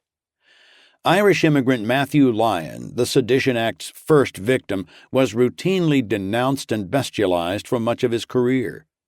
He found his place in America not by seeking to limit the constitutional rights of his critics, but by claiming those rights as his own. Americans have never been a fragile people, and immigrants and minorities have consistently proven themselves to be the least fragile among us. Like Lyon, wave after wave has responded to scorn and verbal abuse from ignorant corners of the Republic by planting both feet in the soil and reminding a sometimes forgetful nation that rights belong to everybody. Though the desire to coerce others into silence is associated with no particular party or ideology, over the past 20 years or so, the call to rethink the place of free speech in American society has come in the form of an intellectual movement from the left. That's disheartening, because the left lays claim to the term liberal, which, if it means anything, means a dedication to liberty. Yet, to this new way of thinking, classical liberalism and its embrace of individual rights are anachronistic, if not hopelessly naive. Waldron, for one, dismisses traditional old-guard liberals, white liberals he calls them, as people who advocate free speech by way of boasting of their open-mindedness, and who can afford to do so because they've never felt the sting of prejudice. Amid such thinking, one all the more cherishes such lions of traditional liberalism as Nat Hentoff, at this writing still going strong in his late 80s. and one mourns the passing of figures such as Anthony Lewis, who died in 2013, and Pete Seeger, who died in 2014. Seeger was no cocktail party lefty, but a fighter who put his values and his personal freedom on the line again and again. Nor was he personally tolerant of ignorance. He was, in his own way, a militant whose banjo bore the defiant words, "This machine surrounds hate and forces it to surrender." Hounded by the House Un-American Activities Committee in the 1950s and banned for a time from performing on network television, Seeger never tried to turn the tables to silence his foes. He banked on his ability to play louder and sing a better song. Even those repelled by Seeger's politics, especially his early fascination with communism, might find something deeply and sweetly patriotic in the way he spread his message. "Isn't that the wonderful thing about America? You got a right to be wrong," he told one audience. "Where else in the world can you do it like we can do it here?" Asked by his son near the end of his life if he ever feared being imprisoned for his views, Seeger reflected, "I really believed, and I think I was right, that in the long run this country doesn't go in for things like that." The call to regulate speech usually comes paired with the proposition that today's challenges are so extreme and unprecedented as to require special action. Citing astonishing economic and technological changes, University of Chicago professor Cass Sunstein warned, "We must now doubt whether, as interpreted, the constitutional guarantee of free speech is adequately serving democratic goals." In a book called Democracy and the Problem of Free Speech, Sunstein proposed a New Deal for speech, regulating major media companies to ensure a more wholesome, healthy, and democratic exchange of ideas. And just what were those technologically advanced communications Goliaths that so worried Sunstein when he wrote his book in 1993? Newspapers and broadcasting stations. You can't fault Sunstein, who went on to serve as President Barack Obama's chief regulatory officer and now teaches at Harvard, for not foreseeing the Internet's massive disruption of the communications industry. Few people did. Still, it must be noted that the media bogeyman whose terrible powers warranted, to his mind, radical rethinking of the First Amendment have been brought down to size without intervention by government regulators. On the contrary, it happened thanks to the very forces that worried Sunstein in the first place: astonishing economic and technological change and the vast, unrestrained marketplace of ideas. The Internet, like any technological advance, does present new issues and concerns over freedom. Yet, as revelations about the National Security Agency's widespread surveillance of Americans' electronic communications attest, these concerns may be better focused on the government's use of technology to monitor citizens and where we draw the line between national security and personal privacy. Would-be reformers mistrust individual rights and dismiss the marketplace of ideas as a sort of sly excuse for the strong to consolidate power over the weak. Owen Fiss, a law professor at Yale University, has advanced a democratic theory of speech, calling for an interpretation of the First Amendment that emphasizes social rather than individualistic values. The public freedom Fiss advocates requires active government involvement to elevate some voices and shut others down. Sometimes, he writes, there is simply no other way. Stanley Fish, a law professor at Florida International University, argues a similar line, referring to himself as a First Amendment consequentialist, someone who believes that you may have to regulate speech in order to preserve its First Amendment value. According to Fish, consequentialists such as Supreme Court Justice John Paul Stevens, now retired, view some speech as noxious weeds that must be eradicated so that your garden can begin to grow again. In 1787, Federalist John Jay used a similar speech as weeds analogy to help lay the intellectual foundation for the Sedition Act, suggesting that a good government is as necessary to subdue the one as an attentive gardener or husbandman is to destroy the other. Such proclamations leave hanging the vital question of who gets to be the gardener. When it comes to ideas, one man's weeds or another's dandelion wine. Who determines when a particular voice has reached its permissible volume level and must be turned down or silenced? Phrases such as First Amendment value and public freedom promote the idea that speech rights exist primarily to advance collective purposes, such as a better, more participatory government. Yet while open, healthy political debate is certainly a benefit of free speech, the suggestion that individual rights exist in order to protect the political system would seem to get it backward. Essential to the idea of free speech, as expressed so cogently in the First Amendment, is that the government exists to protect the rights of each individual, whether or not others, including those in government, find what an individual says to be edifying or useful. It is up to each person to decide, singly or in voluntary association with others, what the purpose of free speech is, what the First Amendment is for. One woman uses her speech rights to advance a political agenda, another writes haikus, one man angrily blogs that George W. Bush is a fascist or Barack Obama a communist, another writes cookbooks. One yearns to leave a mark on the world and will keep shouting until someone listens. Another is content to live in solitude and not be heard at all. The purposes of freedom are as multitudinous as the imaginations of more than 300 million Americans. Yet as far as government is concerned, there can be only one. The purpose of freedom is freedom. People who wish to remain free for long must acknowledge that no right, including speech, is absolute. If the government had no authority to punish speech, someone could directly instruct an angry mob to destroy your home and later claim that all he did was talk. Or, to cite the ubiquitous example, you could falsely shout "fire" in a crowded theater without fear of prosecution, even if the resulting stampede caused injury or death. Yet in reality, anyone charged with either offense would be tried and, if convicted, sent to jail. Far from conflicting with freedom, the principle that you can't use your own rights to destroy someone else's is essential to maintaining freedom. It applies not just to speech, but to any other right. A reasonable person may cherish her right to move about as she pleases, while still understanding the need to arrest a burglar who abuses that right by entering someone's home and walking off with the jewelry. We need a strong, vigorous government empowered to adjudicate, enforce, and punish in cases where rights clash.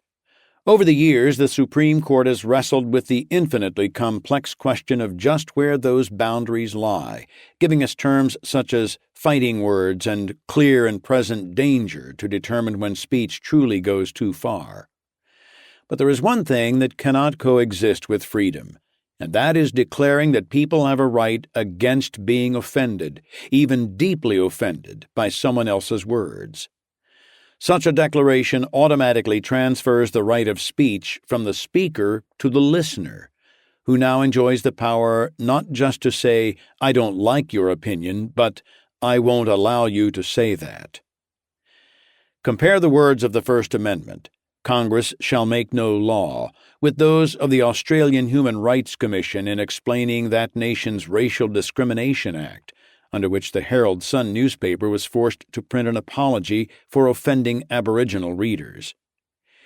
In order to balance free speech against the right not to be offended, the Act outlines some things that are not against the law, providing they are done reasonably and in good faith.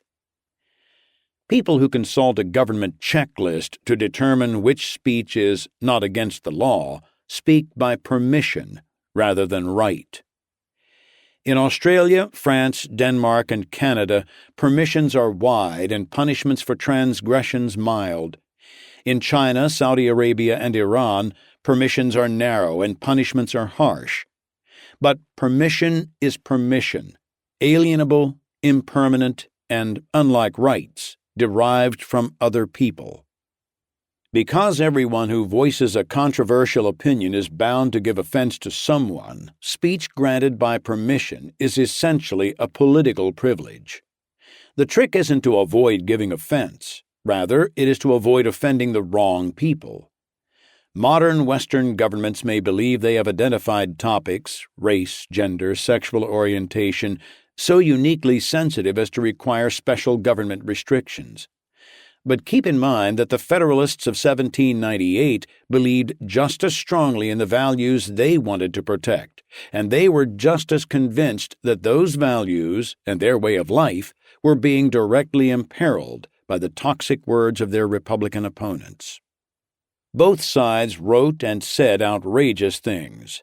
Yet for the brief reign of the Sedition Act, Republicans went to jail and Federalists remained free, not because one side had a lock on wisdom, but because one side enjoyed political cover while the other did not. Just about anybody can think of people he or she wishes would shut up and go away. Allowing offensive speech doesn't connote approval, nor do we defend wrong-headed thinking under the bromide that everyone's opinions matter, or that the mere act of forming and expressing ideas entitles those ideas to respect. Ignorance and hatefulness can and should be confronted and shot down, but with reason and with better words. Rigorous confrontation of bad ideas is a process that author Jonathan Rauch calls liberal science. In his classic book, Kindly Inquisitors, Rauch, who is Jewish and gay, defended the rights of anti-Semites and homophobes to spout their hurtful nonsense. The only way to kill a bad idea is by exposing it and supplanting it with better ones, Rauch wrote. Tolerance, he noted, is not a gift. It is an investment in one's own ongoing freedom of expression. Today, true, the regulators may take gay people's side, he noted, but the wheel will turn and the majority will reassert itself, and when the inquisitorial machinery is turned against them, homosexuals will rue the day they helped set it up. Each generation faces wars, recessions, and political, religious, or racial strife so seemingly perilous that even freedom-loving Americans may feel called upon to forcibly shut one another up. As Supreme Court Justice Thurgood Marshall observed, history teaches that grave threats to liberty often come in times of urgency when constitutional rights seem too extravagant to endure. It's human nature to believe ourselves ever to be standing on the precipice of disaster, holding tight to our values and our way of life. If previous generations seem by comparison to have lived in peace or harmony, that's only because their crises by now rest calmly in the history books, whereas our own seem so immediate and uncertain. A passion for liberty and individual rights is not about hating the government, nor denying its essential place in our lives. On the contrary, it's about loving the government enough to protect it from ambitious souls who year after year migrate to the Capitol to run it for us, and who find in each new crisis a fresh opportunity to regulate and control. Most of the concerns that inflame us today will soon enough reside as historical footnotes alongside the XYZ affair of 1798. What remains as the measure of a generation is not the policies it enacted to surmount temporary difficulties, nor the restrictions it imposed on its most repugnant voices. The true measure of greatness of any generation is the degree of wisdom it showed in looking beyond the moment and handing down liberty, intact and unfettered, to the next. This has been an Audible Studios production of Liberty's First Crisis, Adams, Jefferson, and the Misfits Who Saved Free Speech, written by Charles Slack, narrated by Brian Holsopple, producer Mike Charzuk, copyright 2015 by Charles Slack, recorded by arrangement with Grove Atlantic Incorporated, production copyright 2015 by Audible Inc., Audible Studios is a division of Audible, Inc.